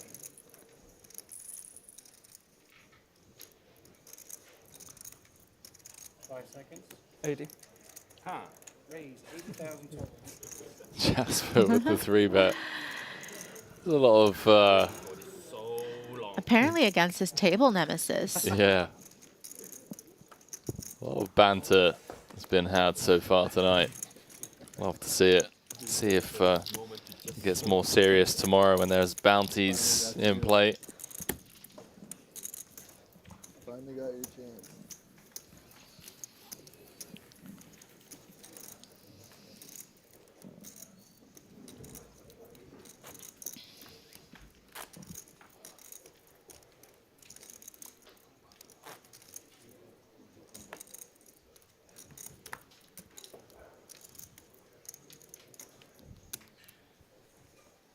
Dropping like flies on the outer tables, down to 45 now.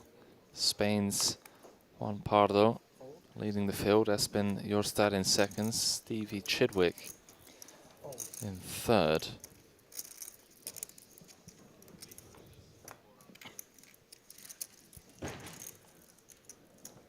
Raise 30,000. Gottlieb trying to get back in the saddle here with the Jack 10 on the button.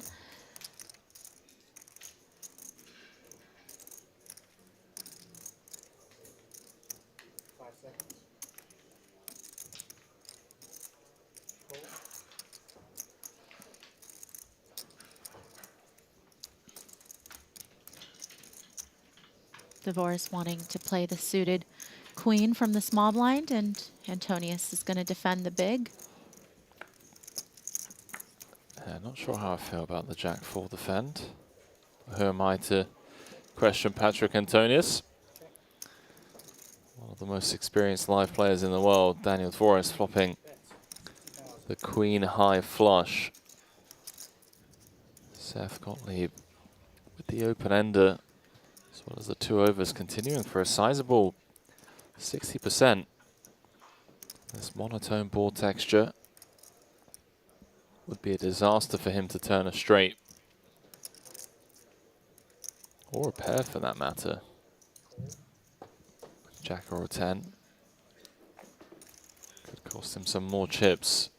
225 in the middle, 390 back. Unfortunately for Seth, it's the 10 of hearts. 4 hearts on board now. Shouldn't cost him too much. Yeah, unfortunately for Dvoris, an action killer.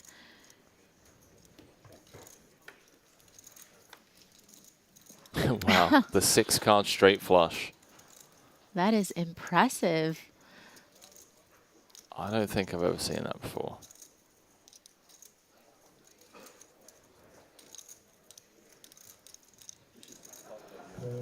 How does your opponent not have the king or the ace as well? It's just, how bad do some people run?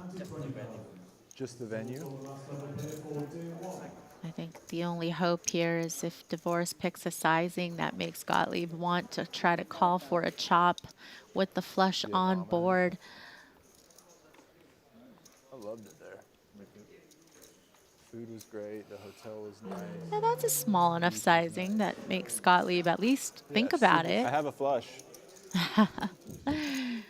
But if I could choose where we had Tritons, it would be here. Just because the travel is so much easier. The one place there's direct flights from. You have a flush, but Dvoris has the flush. The 6-card straight flush. Triton. There's just not. Yeah, for sure. Yeah, there's just no space. There's just so little space. All the other ones we have just so much space and. Does pay him off. He's going to get shown the bad news. No, he is a heart, right? Yeah. 6-card straight Not just flush. any That's heart. good. Yeah. We're scooping a nice 335k like pot up Madrid, to just too. shy of $1 million now. I don't know, was Daniel. small, Someone but it told was me cool how that you just, if it's you kind of cool, like these at the end places there, where that just if go you were outside and made, go for a walk in the city. you it's would like, try to get paid for me. I'm down with that. More than that. That's why I don't know. Some, in my head, something told me that if you were. What about you? Mine's going up to if you had 10k, hit, 20k. If you had the hearts there, that you would have wanted, like, bet more to. Or so, I don't know. I mixed myself up. Winning heads up, I was like looking through the hands last night, and I'm like, ah, I should have called here. Like, There is the mediocre Dane. Doesn't matter, you won. Henrik Hecklin as we take a look at the One outer great feature table. opportunity to call him when Tournament they chip were that leader, guy, and Juan everybody Pardo, should have him Greenwood, blundered. JNT, Chu, Dwyer, Vlasovic, all in the mix. This secondary feature table.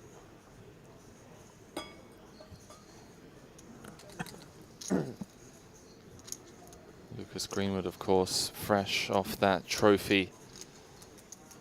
He won in event number 1, 25k. 45.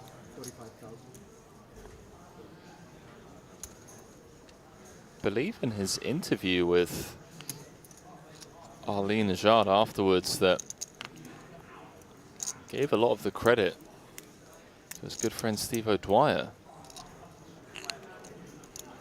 So a lucky charm that was given to him, I believe from Japan.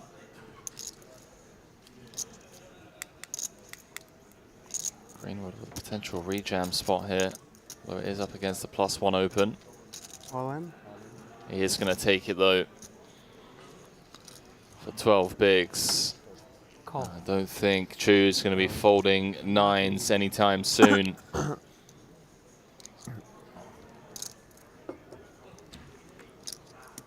32% equity. Listen. for the Triton champion. Squaring off against Titan Chu, who's been with us since earlier on this year in Vietnam.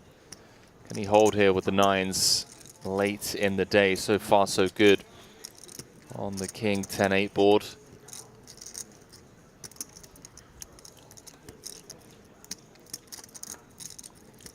Well, the Queen of Diamonds presenting 4 additional outs now for Greenwood.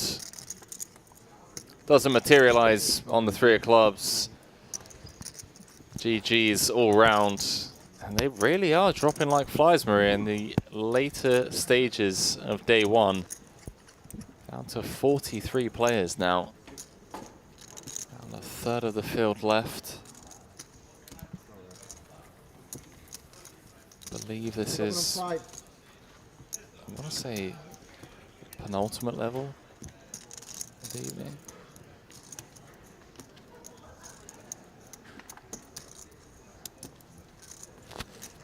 Probably something I should know. Last level of the evening. Thank you, producer James.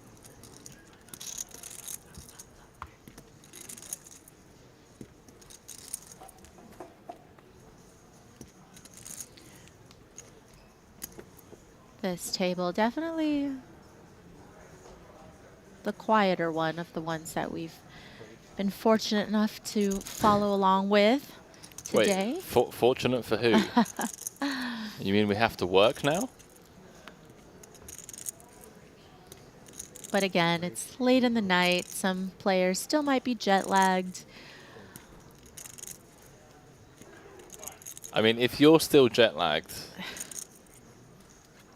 can you really call yourself a professional poker player? Is that for me or for somebody sitting at the table? Talking about players at the table. Just I mean, generally. I mean, you've had it all. I know. Jet lag's not been the greatest trip. Hopefully, we can turn it around in you know, the back 9. It will come in strong. Although I don't think I'll ever listen to you and Espen again in regards to. No, it's just not. It's you know? It's not a thing. Like the fact that there's been multiple accounts now of other people having where similar symptoms. Okay. I just don't think that we can blame it on the oysters. I just don't like setting the precedent that when you try something for the first time, that it just automatically reinforces whatever the reason it was going into it, why you didn't want to try it to begin with. I just never been given the opportunity to try them. There's no personal issue or beef between me and the oysters. Like they But be honest, what are the chances you would eat one? Without knowing 100% that that's the reason why you felt sick. But being suspicious of it. Yes. I would try them again. Just not right before a 2-week stretch of broadcasting. I've got to take Espen's advice, and you know, we'll roll the dice when, if necessary, I can just sleep it off on the beach. Honestly, I've had oysters probably over a few hundred times in my life, and I've never gotten sick from it. I always got microphone up. And I still haven't. Yeah. Just make that very, very clear. You're going to die on this hill, right? Refusing to blame the oysters. Okay. Well, next time I'm stateside, West Coast, you have to take me to some spot where you know that they're good. There's some really great West Coast oysters, actually. I can imagine. Cushies, one of my favorites. Steve O'Dwyer, one of my favorites to commentate on. 10-9 of hearts in rough shape.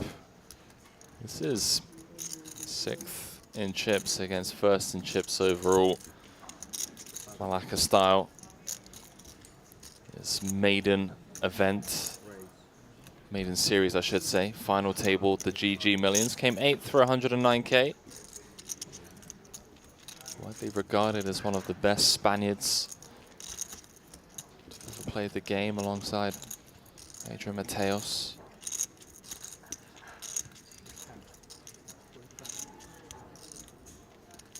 Oh, 3x plus 1v UTG.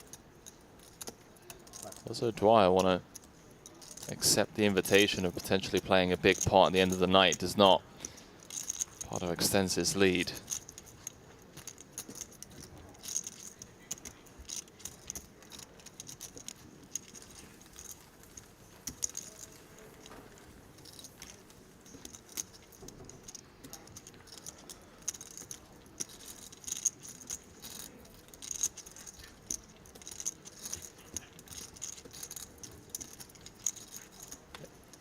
Really is major difference when you have a quiet table like this compared to the Sam Grafton and Nacho Barbero table. Yeah, this table Understandably just so. takes poker more seriously. Either that or they Yeah, just enjoy peace and quiet. I mean,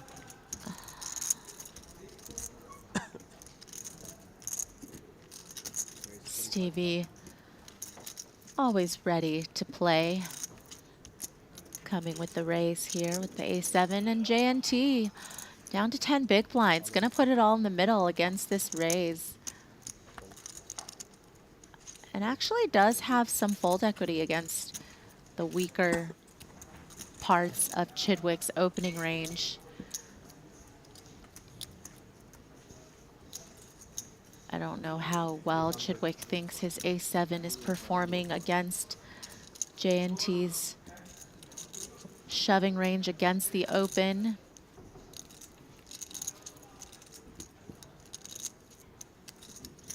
and what an insane table we have, by the way. I didn't even realize we have Pardo's leading the field, Chidwick in second, Titan Chu's fourth overall, Steve O'Dwyer who's in seventh.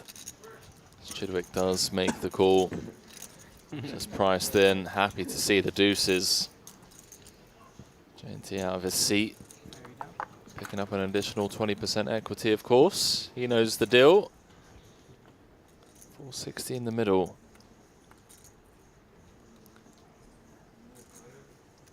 If Chidwick can convert, be the tournament chip leader. And there it is. Ace of diamonds on the turn. JNT now looking for a 5 or a deuce to stay alive. Oh, hello. 5-ball corner pocket. It's the stand-up. That's what did it for him. Looks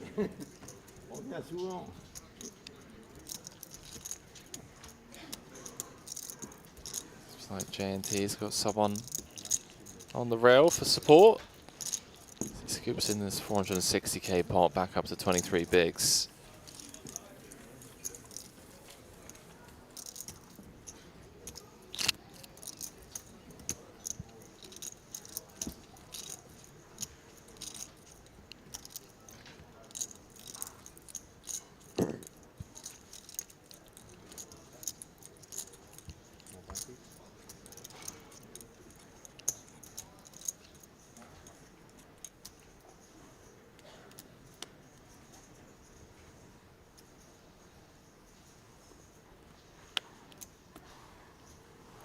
Two-time champion Henrik Hecklund.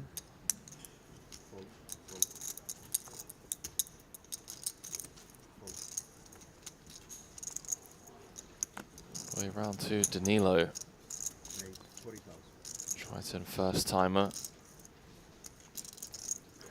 Kick things off with a strong performance earlier on today in the 25k 7 max, 5th place for 214,000.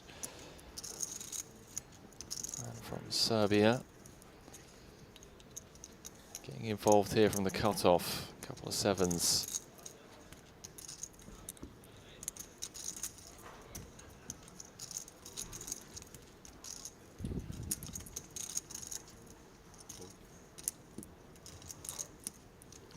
Really never know what to expect with some of these players. You know, that little tank there from O'Dwyer. Devil on shoulder kind of moment. He's thinking that he's up to no good. Pardo going to defend. If you're one of the best, you always have to think about it, you know? Making people sweat. It's Jack 4 Rainbow. Feels like a mandatory c-bet board. Danilo takes one down against the Spaniard.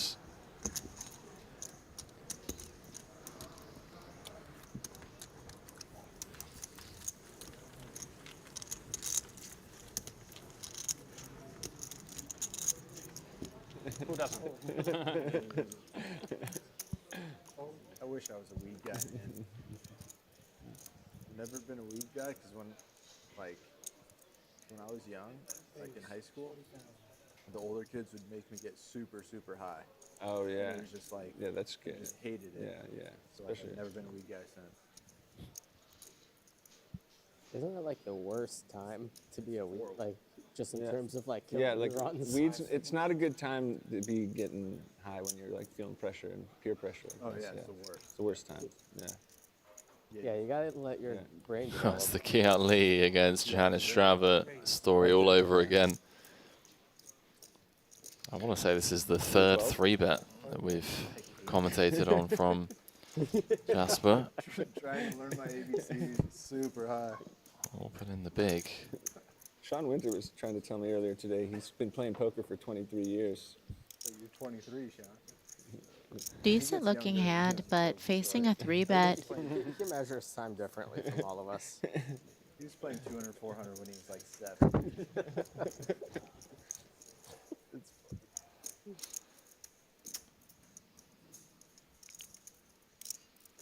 He was playing Open the super high Turk, stakes when he was number very 1 on Turkey's all-time money list. Triton champion. I mean, he was playing high stakes when he was like 17 or something, like 16 or 17. His good Like friend 100, 200 PLO. Stephen Chidwick heads up in Vietnam for a title as he 4-bet jams, and Strava, of course, no nonsense, queens on their back. It's all been at risk.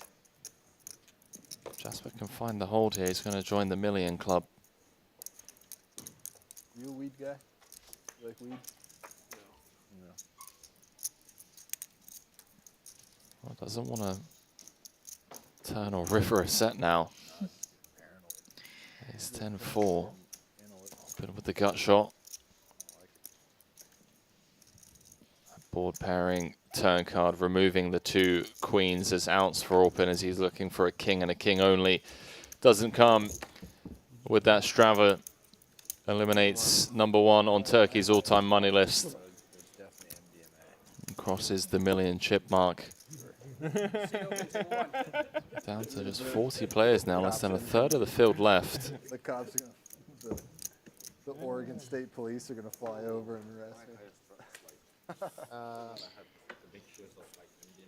Happy juice, right? Yeah, and especially as we get towards the end of the day, you know, it'll be really interesting to see how quickly, you know, some of the short stacks bust tomorrow because of that bounty element. You know, end of day chip distribution will certainly be pretty telling. Yeah, there's plenty of them out there. Just scanning through the app. Stanley Choi with 11 bigs, Nacho Barbero with 9, Alexandre Pruno with 6, Arthur Conan with just 5.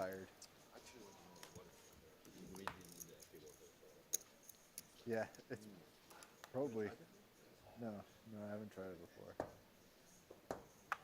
We're going to do some happy Yeah, and on the flip side of that, you know, we saw O'Dwyer fold the 10-9 suited to a 3-bet, and perhaps again, just stack preservation matters when you want to be able to very comfortably go after some of those bounties tomorrow. So certainly some considerations in play, especially as we are reaching the end of the night. Oh, I can blow a border, bro. Gottlieb. All in. Pretty bad last level for him, down to 15 bigs. His friends did say, stay patient and play good hands. Last time I checked, Jax is a good hand. Make me go away. Exactly 295,000. Certainly feels close here. I think ace jack, both offsuit and suited Yeah, combos are going to be calls, but ace 10 suited, yeah, I like that. also I got going to find the jacks. call.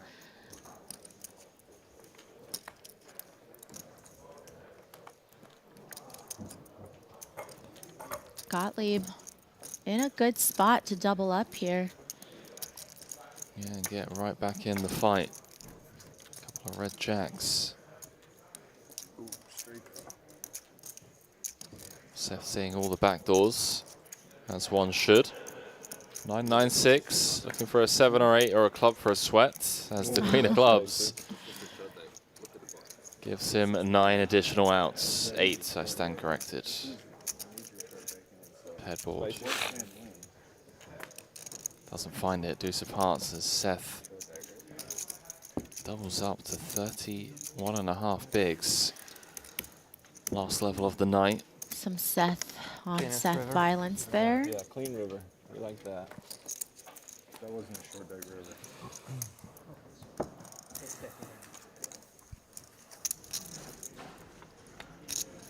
Back to the other table. Cut off the big blind. Check through on the 7-4-3. Turn has allowed O'Dwyer to catch up. See how Chidwick proceeds.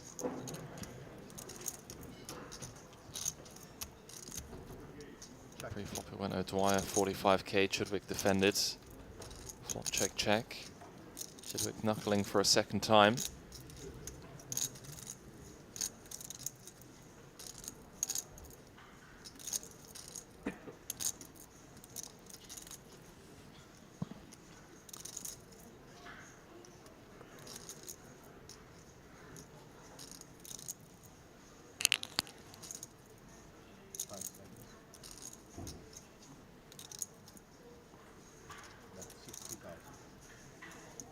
O'Dwyer going for half pot here.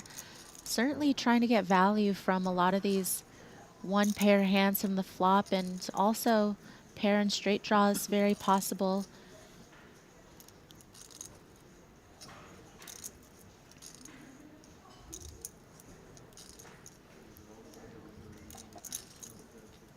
All of those types of hands will likely choose to continue against this sizing.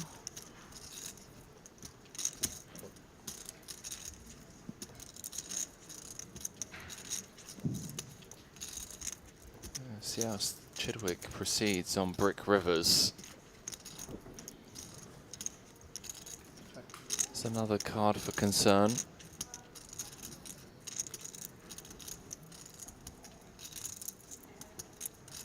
Now 3 overs to his pair of 4s.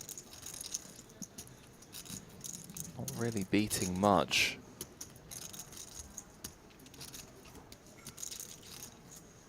I feel like having an ace isn't great either. Blocking hands like ace king, ace queen. 120. Again with the half pot sizing from O'Dwyer. And I think with the line that O'Dwyer took, you know, checking back that flop, it's very unlikely that he's going to have a 7x here. It's really just representative of a Jack X type holding. Maybe sometimes some traps from the flop, perhaps with, you know, top set, bottom set, because Chidwick blocks middle set. But I also feel like those hands will probably just go ahead and bet on the flop as well, just to capture the value from this part of Chidwick's range that's going to connect with that flop in some way, whether with gut shots or some weak one pair holdings. Definitely see Chidwick giving it some consideration. Yeah, I feel like O'Dwyer's picked a perfect size. Target these exact holdings.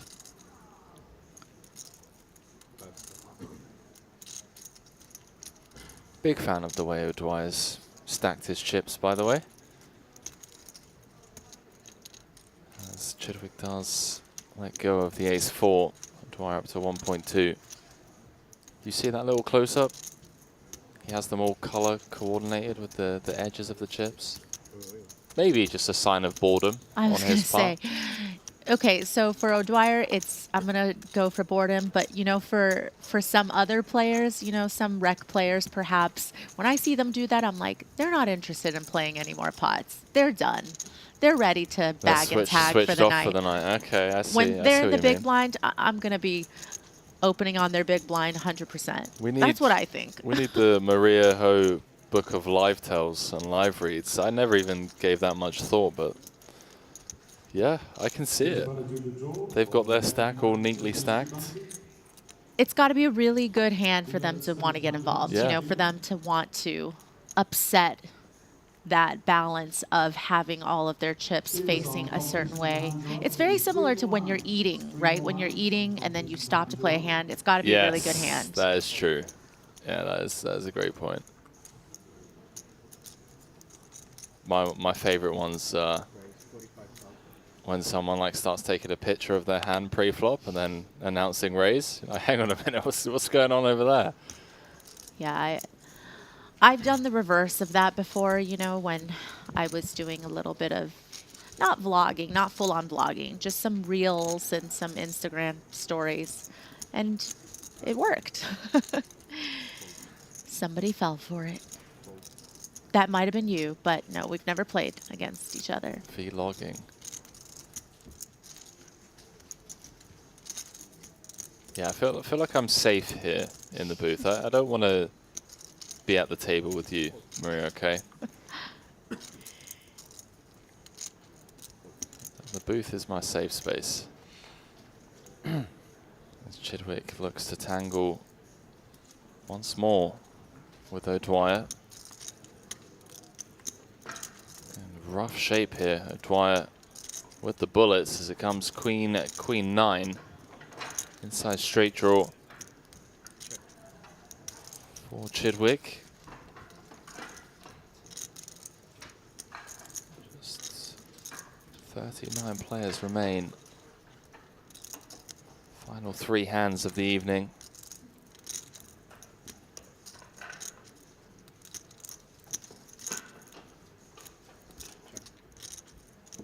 This one's going to check through. Chidwick with the free turn card.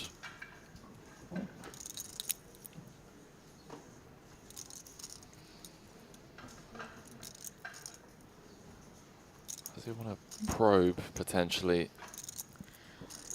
Yeah, not the card he was hoping to see on the turn, but perhaps want to try to get busy representing some queen X's, which he can certainly have when he calls from the small blind. You know, all of the queen jacks, queen 10s, king queens, and those types of hands will be in there. But Chidwick does opt to just check it over to O'Dwyer.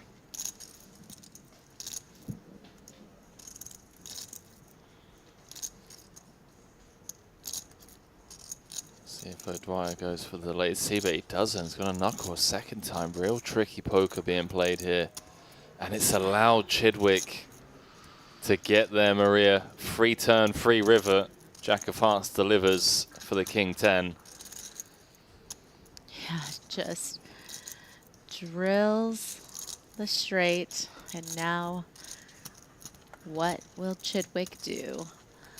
The thing is with O'Dwyer taking the line that he has this hand and playing the hand this way, it's really hard for Chidwick to think he has a hand as strong as aces. And so certainly will be looking to get paid by worse on a pretty coordinated board. So how big can you really go?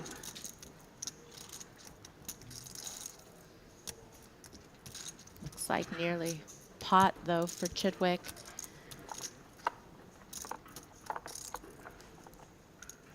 $110 into 130.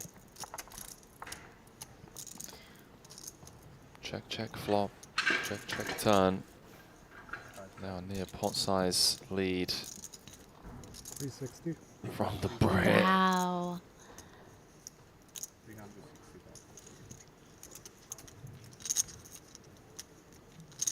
Be getting those chips back. Dwyer value cutting himself. Ace is no good. As Chidwick flexing the one chip call, and maybe Dwyer going to look back on that one and kick himself, allowing Chidwick to get there. Although that would be incredibly results oriented, because I love the check.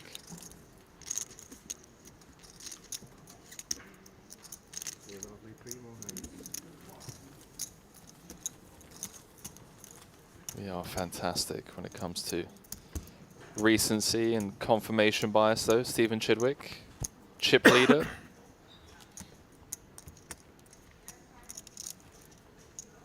Like a late surge from Christoph Vogelsang as well.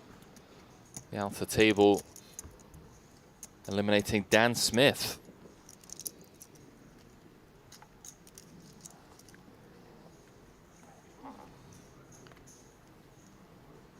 Yeah, certainly some killers when you look at the top stacks in the room with 3 hands left to go in the night.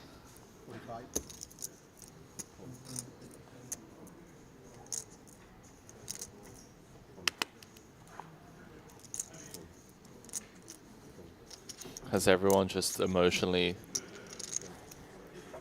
logged out for the night? They're already back in their hotel rooms, bagging and tagging. You know, there's so much EV surviving these last 2 hands.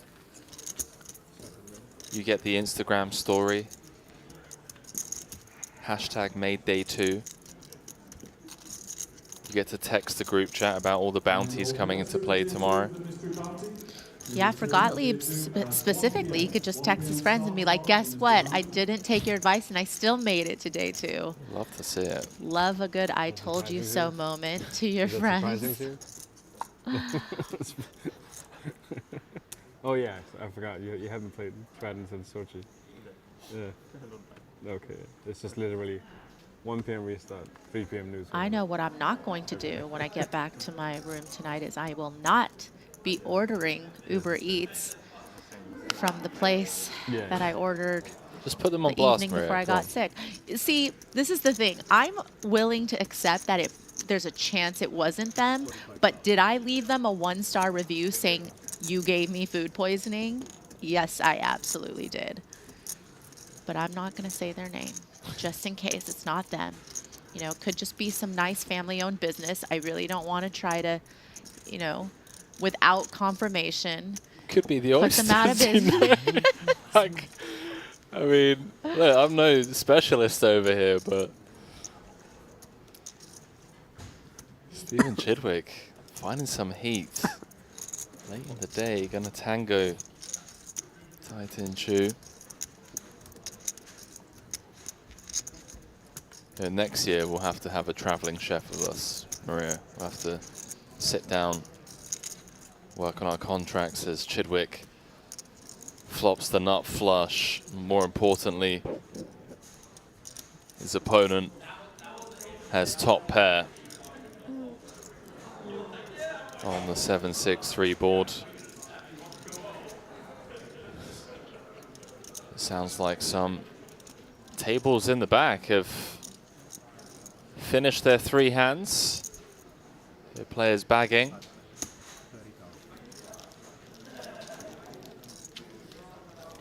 Chidwick continuing. 25% pot.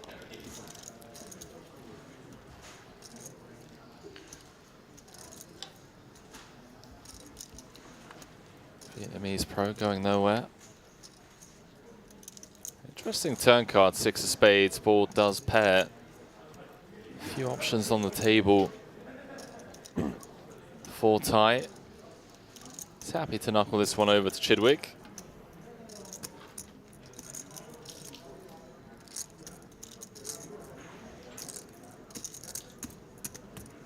And Chidwick probably loves to see that 6 on the turn just because a lot of the 6Xs that might have folded to a second barrel on the turn are certainly going to be coming along now. And the 7Xs, of course, you can still keep those in there. And 120. some of those pair with a heart that thinks that perhaps if a fourth heart were to come down, that they would have the best hand. Chidwick with nearly a lock here, with one card to come. Does Chu want to continue?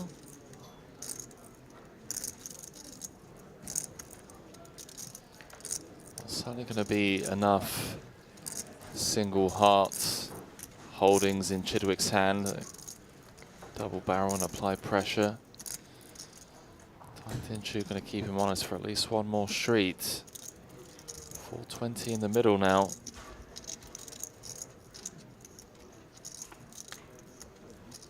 As the double paired board run out. Although Chidwick has the 100% check mark, going to be frustrated the way this board has run out.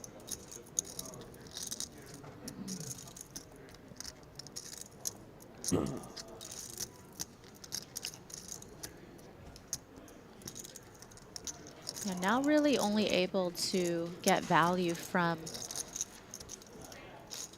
7Xs and perhaps some baby flushes that chose not to raise on the turn.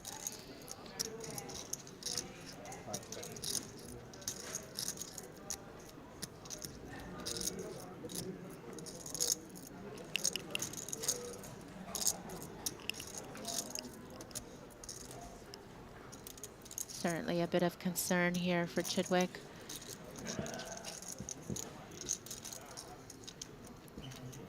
I know he's one of the best in the world at extracting value in spots like this, but he does knuckle it back to proceed with caution, understandably so.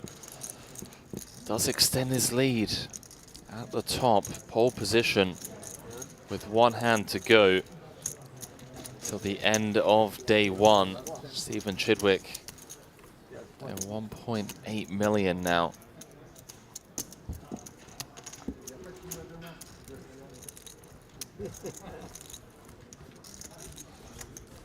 Will there be a bloodbath? The last hand of the night. Sounds like that's what you want to see. Was that the tone in my voice, or you could just tell? I could just tell. You could read minds. One part of it seems so over it, just like I want to go to bed.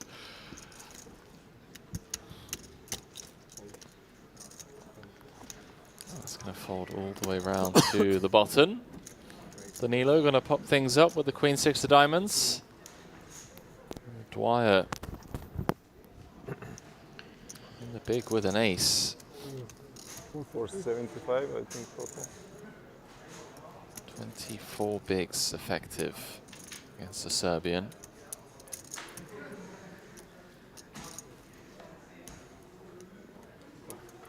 Does come with the defend. Gonna be difficult for these two hands to collide. Stranger things have happened. So we see the King 10-10 board roll off with a couple of diamonds. Danilo, the Queen high flush draw. Got to continue 25k into 110. Doesn't feel like enough to shake off the ace high.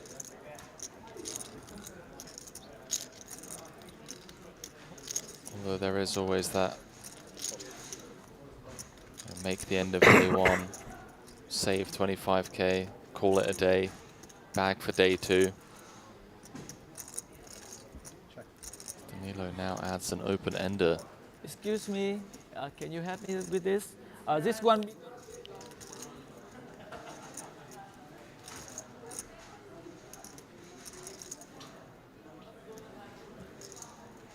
Danilo acknowledging that with that call on the flop, of course, it's going to contain some ace X's, but of course 10 X's, king X's in there as well, but you have so much equity with that straight draw, flush draw.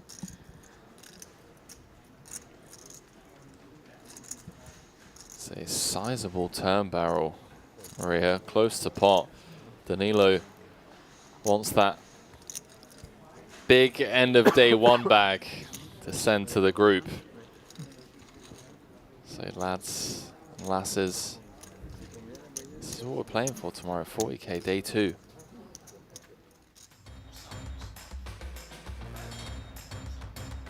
Well, there we have it. Chip counts brought to you by PokerStake. Stephen Chidwick not only leading this feature table, but leading the field. 38 players bagging and tagging in event number 3, the 40k mystery bounty. It's going to be Chidwick coming back, looking to claim some of those bounties tomorrow. And there are plenty of bounties to be had, Maria. Looking through the Triton Poker Plus up, there's Alexandre Pruno on 4 bigs, Kat Lee on 7, Oya Masashi on 10, as we welcome you back to the broadcast booth for one last time. Maria Ho alongside myself, Henry Kilbane. The fun stopping for today, but back tomorrow, same time, same place. More importantly, with the additional bounties in play. So hopefully some looser poker going to be played. I think so. I think the beginning stages of tomorrow are going to go pretty quickly. And, you know, again, we'll have Ollie out there, as you mentioned, when it comes to opening these bounties. It's so fun. I can't wait for you to experience that. Yeah, I'm excited. It really is like a game show, especially with Najad. You know, you give him any rope to have fun, and he's certainly the man, especially when he has the mic. From us here in the booth, it's going to be good night. Day 3 of the Triton Super High Roller Series is wrapped up, but don't forget, we'll be back tomorrow, same time, same place, playing all the way down to a champion in event number 3. And obviously tomorrow, from the start of day 2, we'll have more information on the total bounty prize pools. From Maria and myself, good night, and we'll see you tomorrow at 2 p.m.